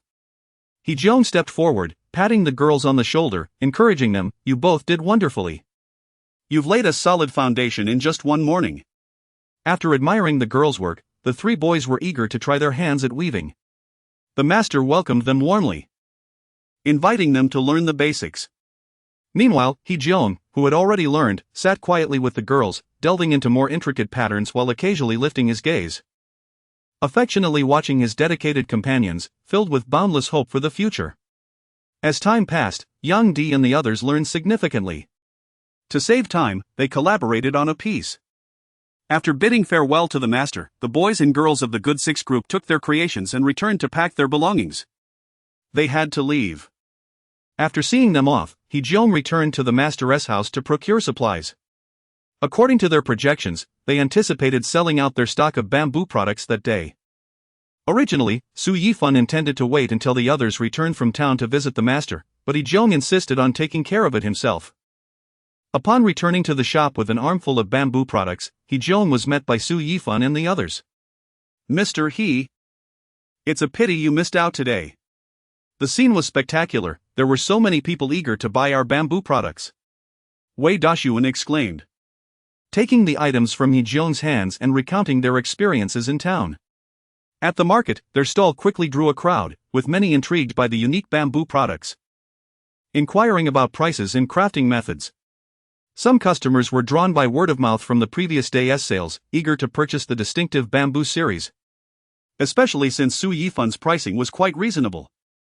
The trio took turns enthusiastically introducing the product's features and the stories behind them, their sincerity and expertise winning the customers' praise. Mr. He, I must tell you, Yifan's craftsmanship even captivated a painter who bought up all our remaining stock, exclaiming it was a perfect blend of tradition and modernity. Listening to Wei Dashuan's account, Heejong felt as though he were reliving the experience. I believe we can gradually entrust this project to the villagers, after all. We cannot rely solely on this for income, but perhaps the villagers need it. Su Yifan proposed his idea, and the others readily agreed, recognizing Su Yifan's creativity. Heejong concurred, indeed, we can teach some of the younger villagers, allowing them to take over. Jia Bin nodded, adding, this not only brings income to the village but also ensures the master's craft endures. Wei Dashuan chuckled, who knows, this village might just become renowned for bamboo weaving. The four exchanged knowing smiles, filled with anticipation for the future. They resolved to discuss this matter thoroughly with the village elder before the show aired. Understanding that waiting until then would likely put them at a disadvantage, as other villages also had weavers. Mr. He, guess how much we earned in the end? Someone diverted the conversation back to the initial topic. How much? He asked. Not a penny. We spent it all, they revealed, displaying various items they had purchased for the shop. The production team sends guests our way whenever we make a profit. So we decided to spend the money ourselves to avoid hassle when the guests arrive. While they understood that this might not deter the production team from setting traps for them, at least they had laid a foundation for the shop's opening. After selling their bamboo products, they had bought a plethora of daily necessities from a wholesale store. Heejong wholeheartedly approved of their actions. Ha ha! Your strategy of preparation is truly clever. He chuckled, his eyes glimmering with approval. It seems our shop will soon become the liveliest place in the village. Meanwhile, Yen Min observed the four engaged in animated conversation, feeling no discontent. As a variety show director, he relished the scene. To him, dramatic performances required conflict. And variety shows needed it as well to captivate the audience. Otherwise, he might as well be filming a documentary. There was no need to change locations. They could simply focus on the master weaver's story within the village. In the frame, after a brief conversation among a few individuals, Jia Bin retreated to the kitchen to prepare dinner, while Su Yifan took the bamboo woven products brought back by Heejong for further processing.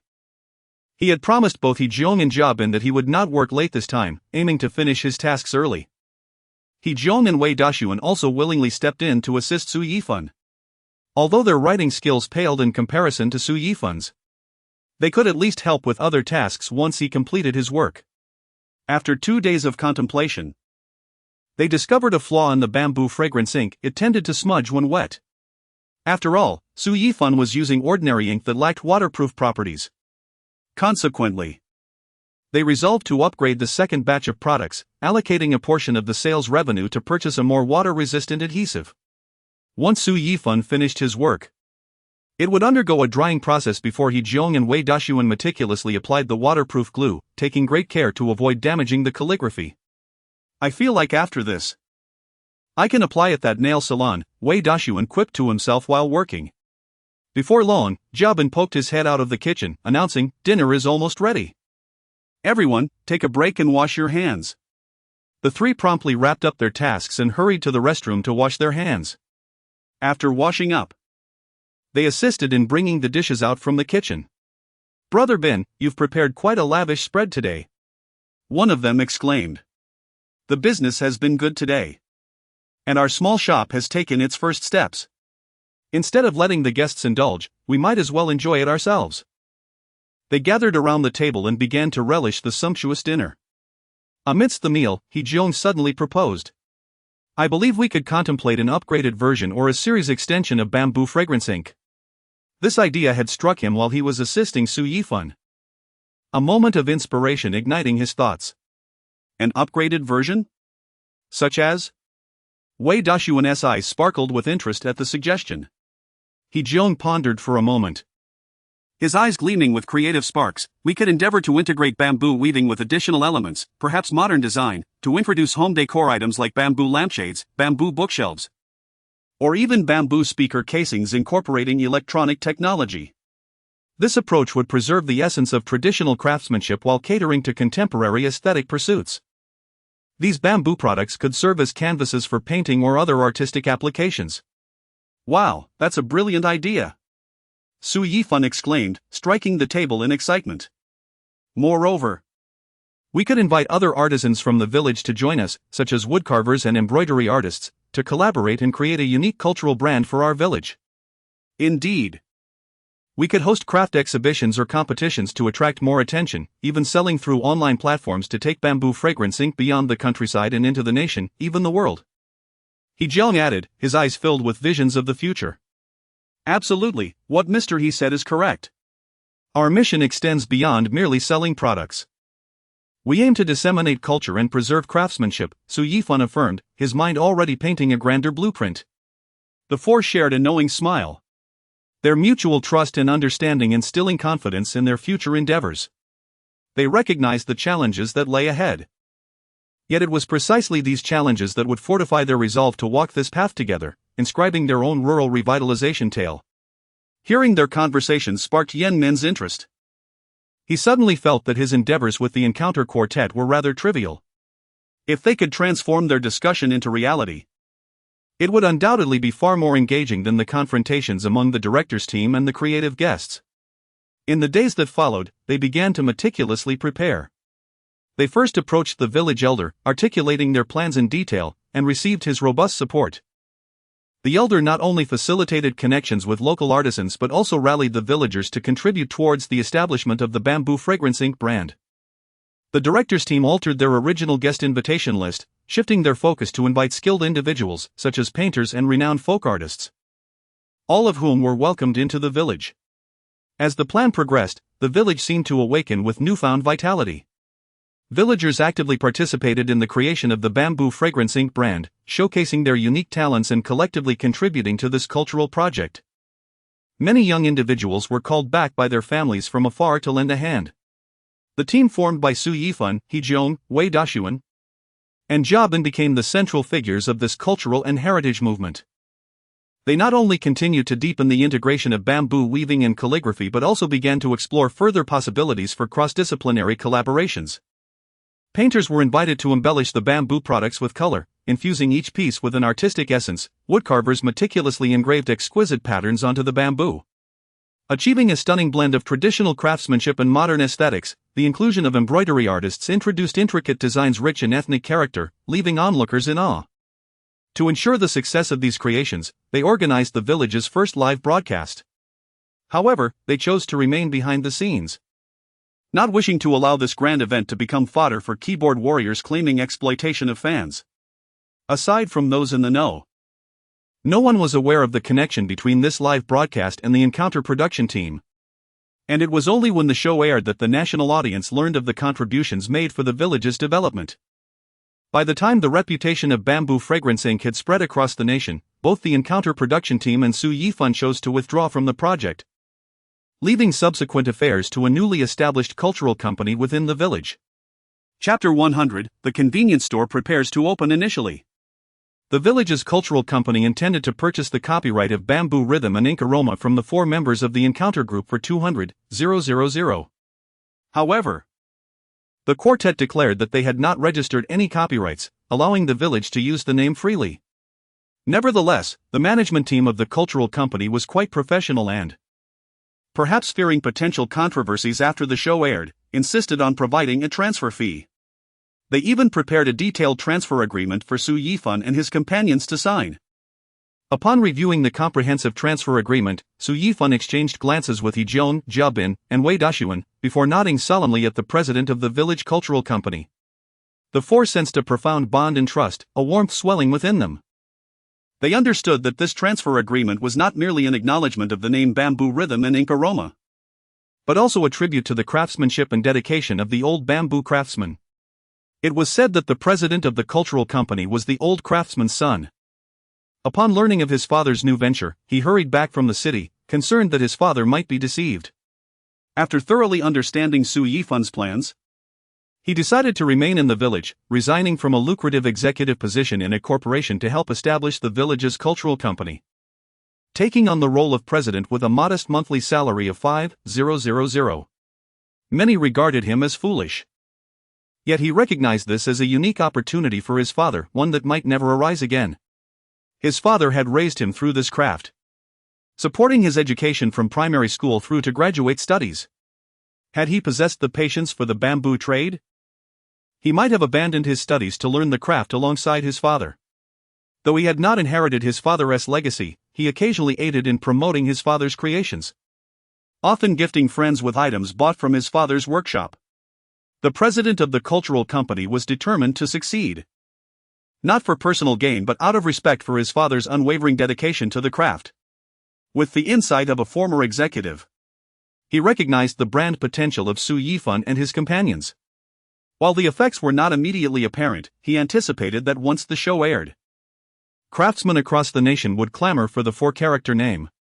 The 200,000 he proposed was drawn from his own funds, a donation to the village cultural company. To his surprise, after discussing amongst themselves, Su Yifan and his companions agreed to sign the transfer agreement but declined the 200,000 transfer fee. Su Yifan smiled as he explained, "We have deliberated and determined that Bamboo Rhythm and Ink Aroma was inspired by our interactions with the elders in the village.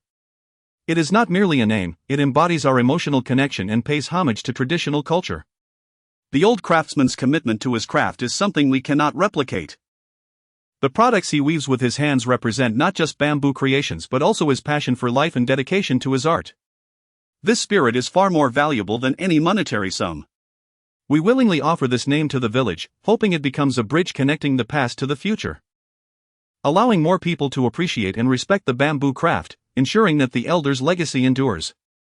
The president, moved to tears, bowed deeply to Su Yifan and his companions. His voice choked with emotion. "Thank you, truly thank you. I once thought that money could express my gratitude and respect. But you have shown me something far more precious, an appreciation for culture and a love for tradition. Please allow me, on behalf of the entire village, to express my sincerest thanks." He then presented a bank card, insisting, "Since you will not accept the 200,000, let it be a contribution for the production team. Without their presence in our village, none of this would have materialized." Exchanging smiles, Su Yifan and his companions returned the bank card. "If you truly wish to give, then perhaps 200 would suffice as a contribution towards the store's expenses." The president looked perplexed at Su Yifan's words, prompting Hejian to explain their situation in the program briefly. "Then let it be 2,000. Opening the convenience store will also benefit the elderly in the village." He understood that the transfer fee could not be offered, and sensing that 200 was too little, he settled on 2,000. In terms of personal wealth, he might be the least affluent among them, thus, this sum merely represented his gesture of gratitude. The 4 exchanged glances filled with joy as they accepted the money, their hearts brimming with gratitude and delight. With these funds, they could better launch the convenience store's operations. In the days that followed, despite their involvement in village projects, they had ceased selling Bamboo Rhythm and Ink Aroma, yet their breakfast stall continued to thrive. Remarkably, the production crew refrained from meddling, allowing them to accumulate the profits from breakfast. With a newfound fortune, the quartet planned to embark on a grand shopping spree, eager to procure a variety of items. As they set forth on their journey to the town, the scenery unfolded vibrantly before their eyes. Sunlight filtered through the leaves, casting dappled shadows, while the gentle breeze carried the freshness of the fields and the fragrance of rice, uplifting their spirits. We must plan wisely, ensuring we acquire practical items while considering costs. As this too, 000 was our startup capital for the convenience store, so Yifan analyzed, his gaze reflecting seriousness and anticipation. In contrast, Wei Dashuan proposed. Should we not add a bit more? Is 2,000 truly sufficient?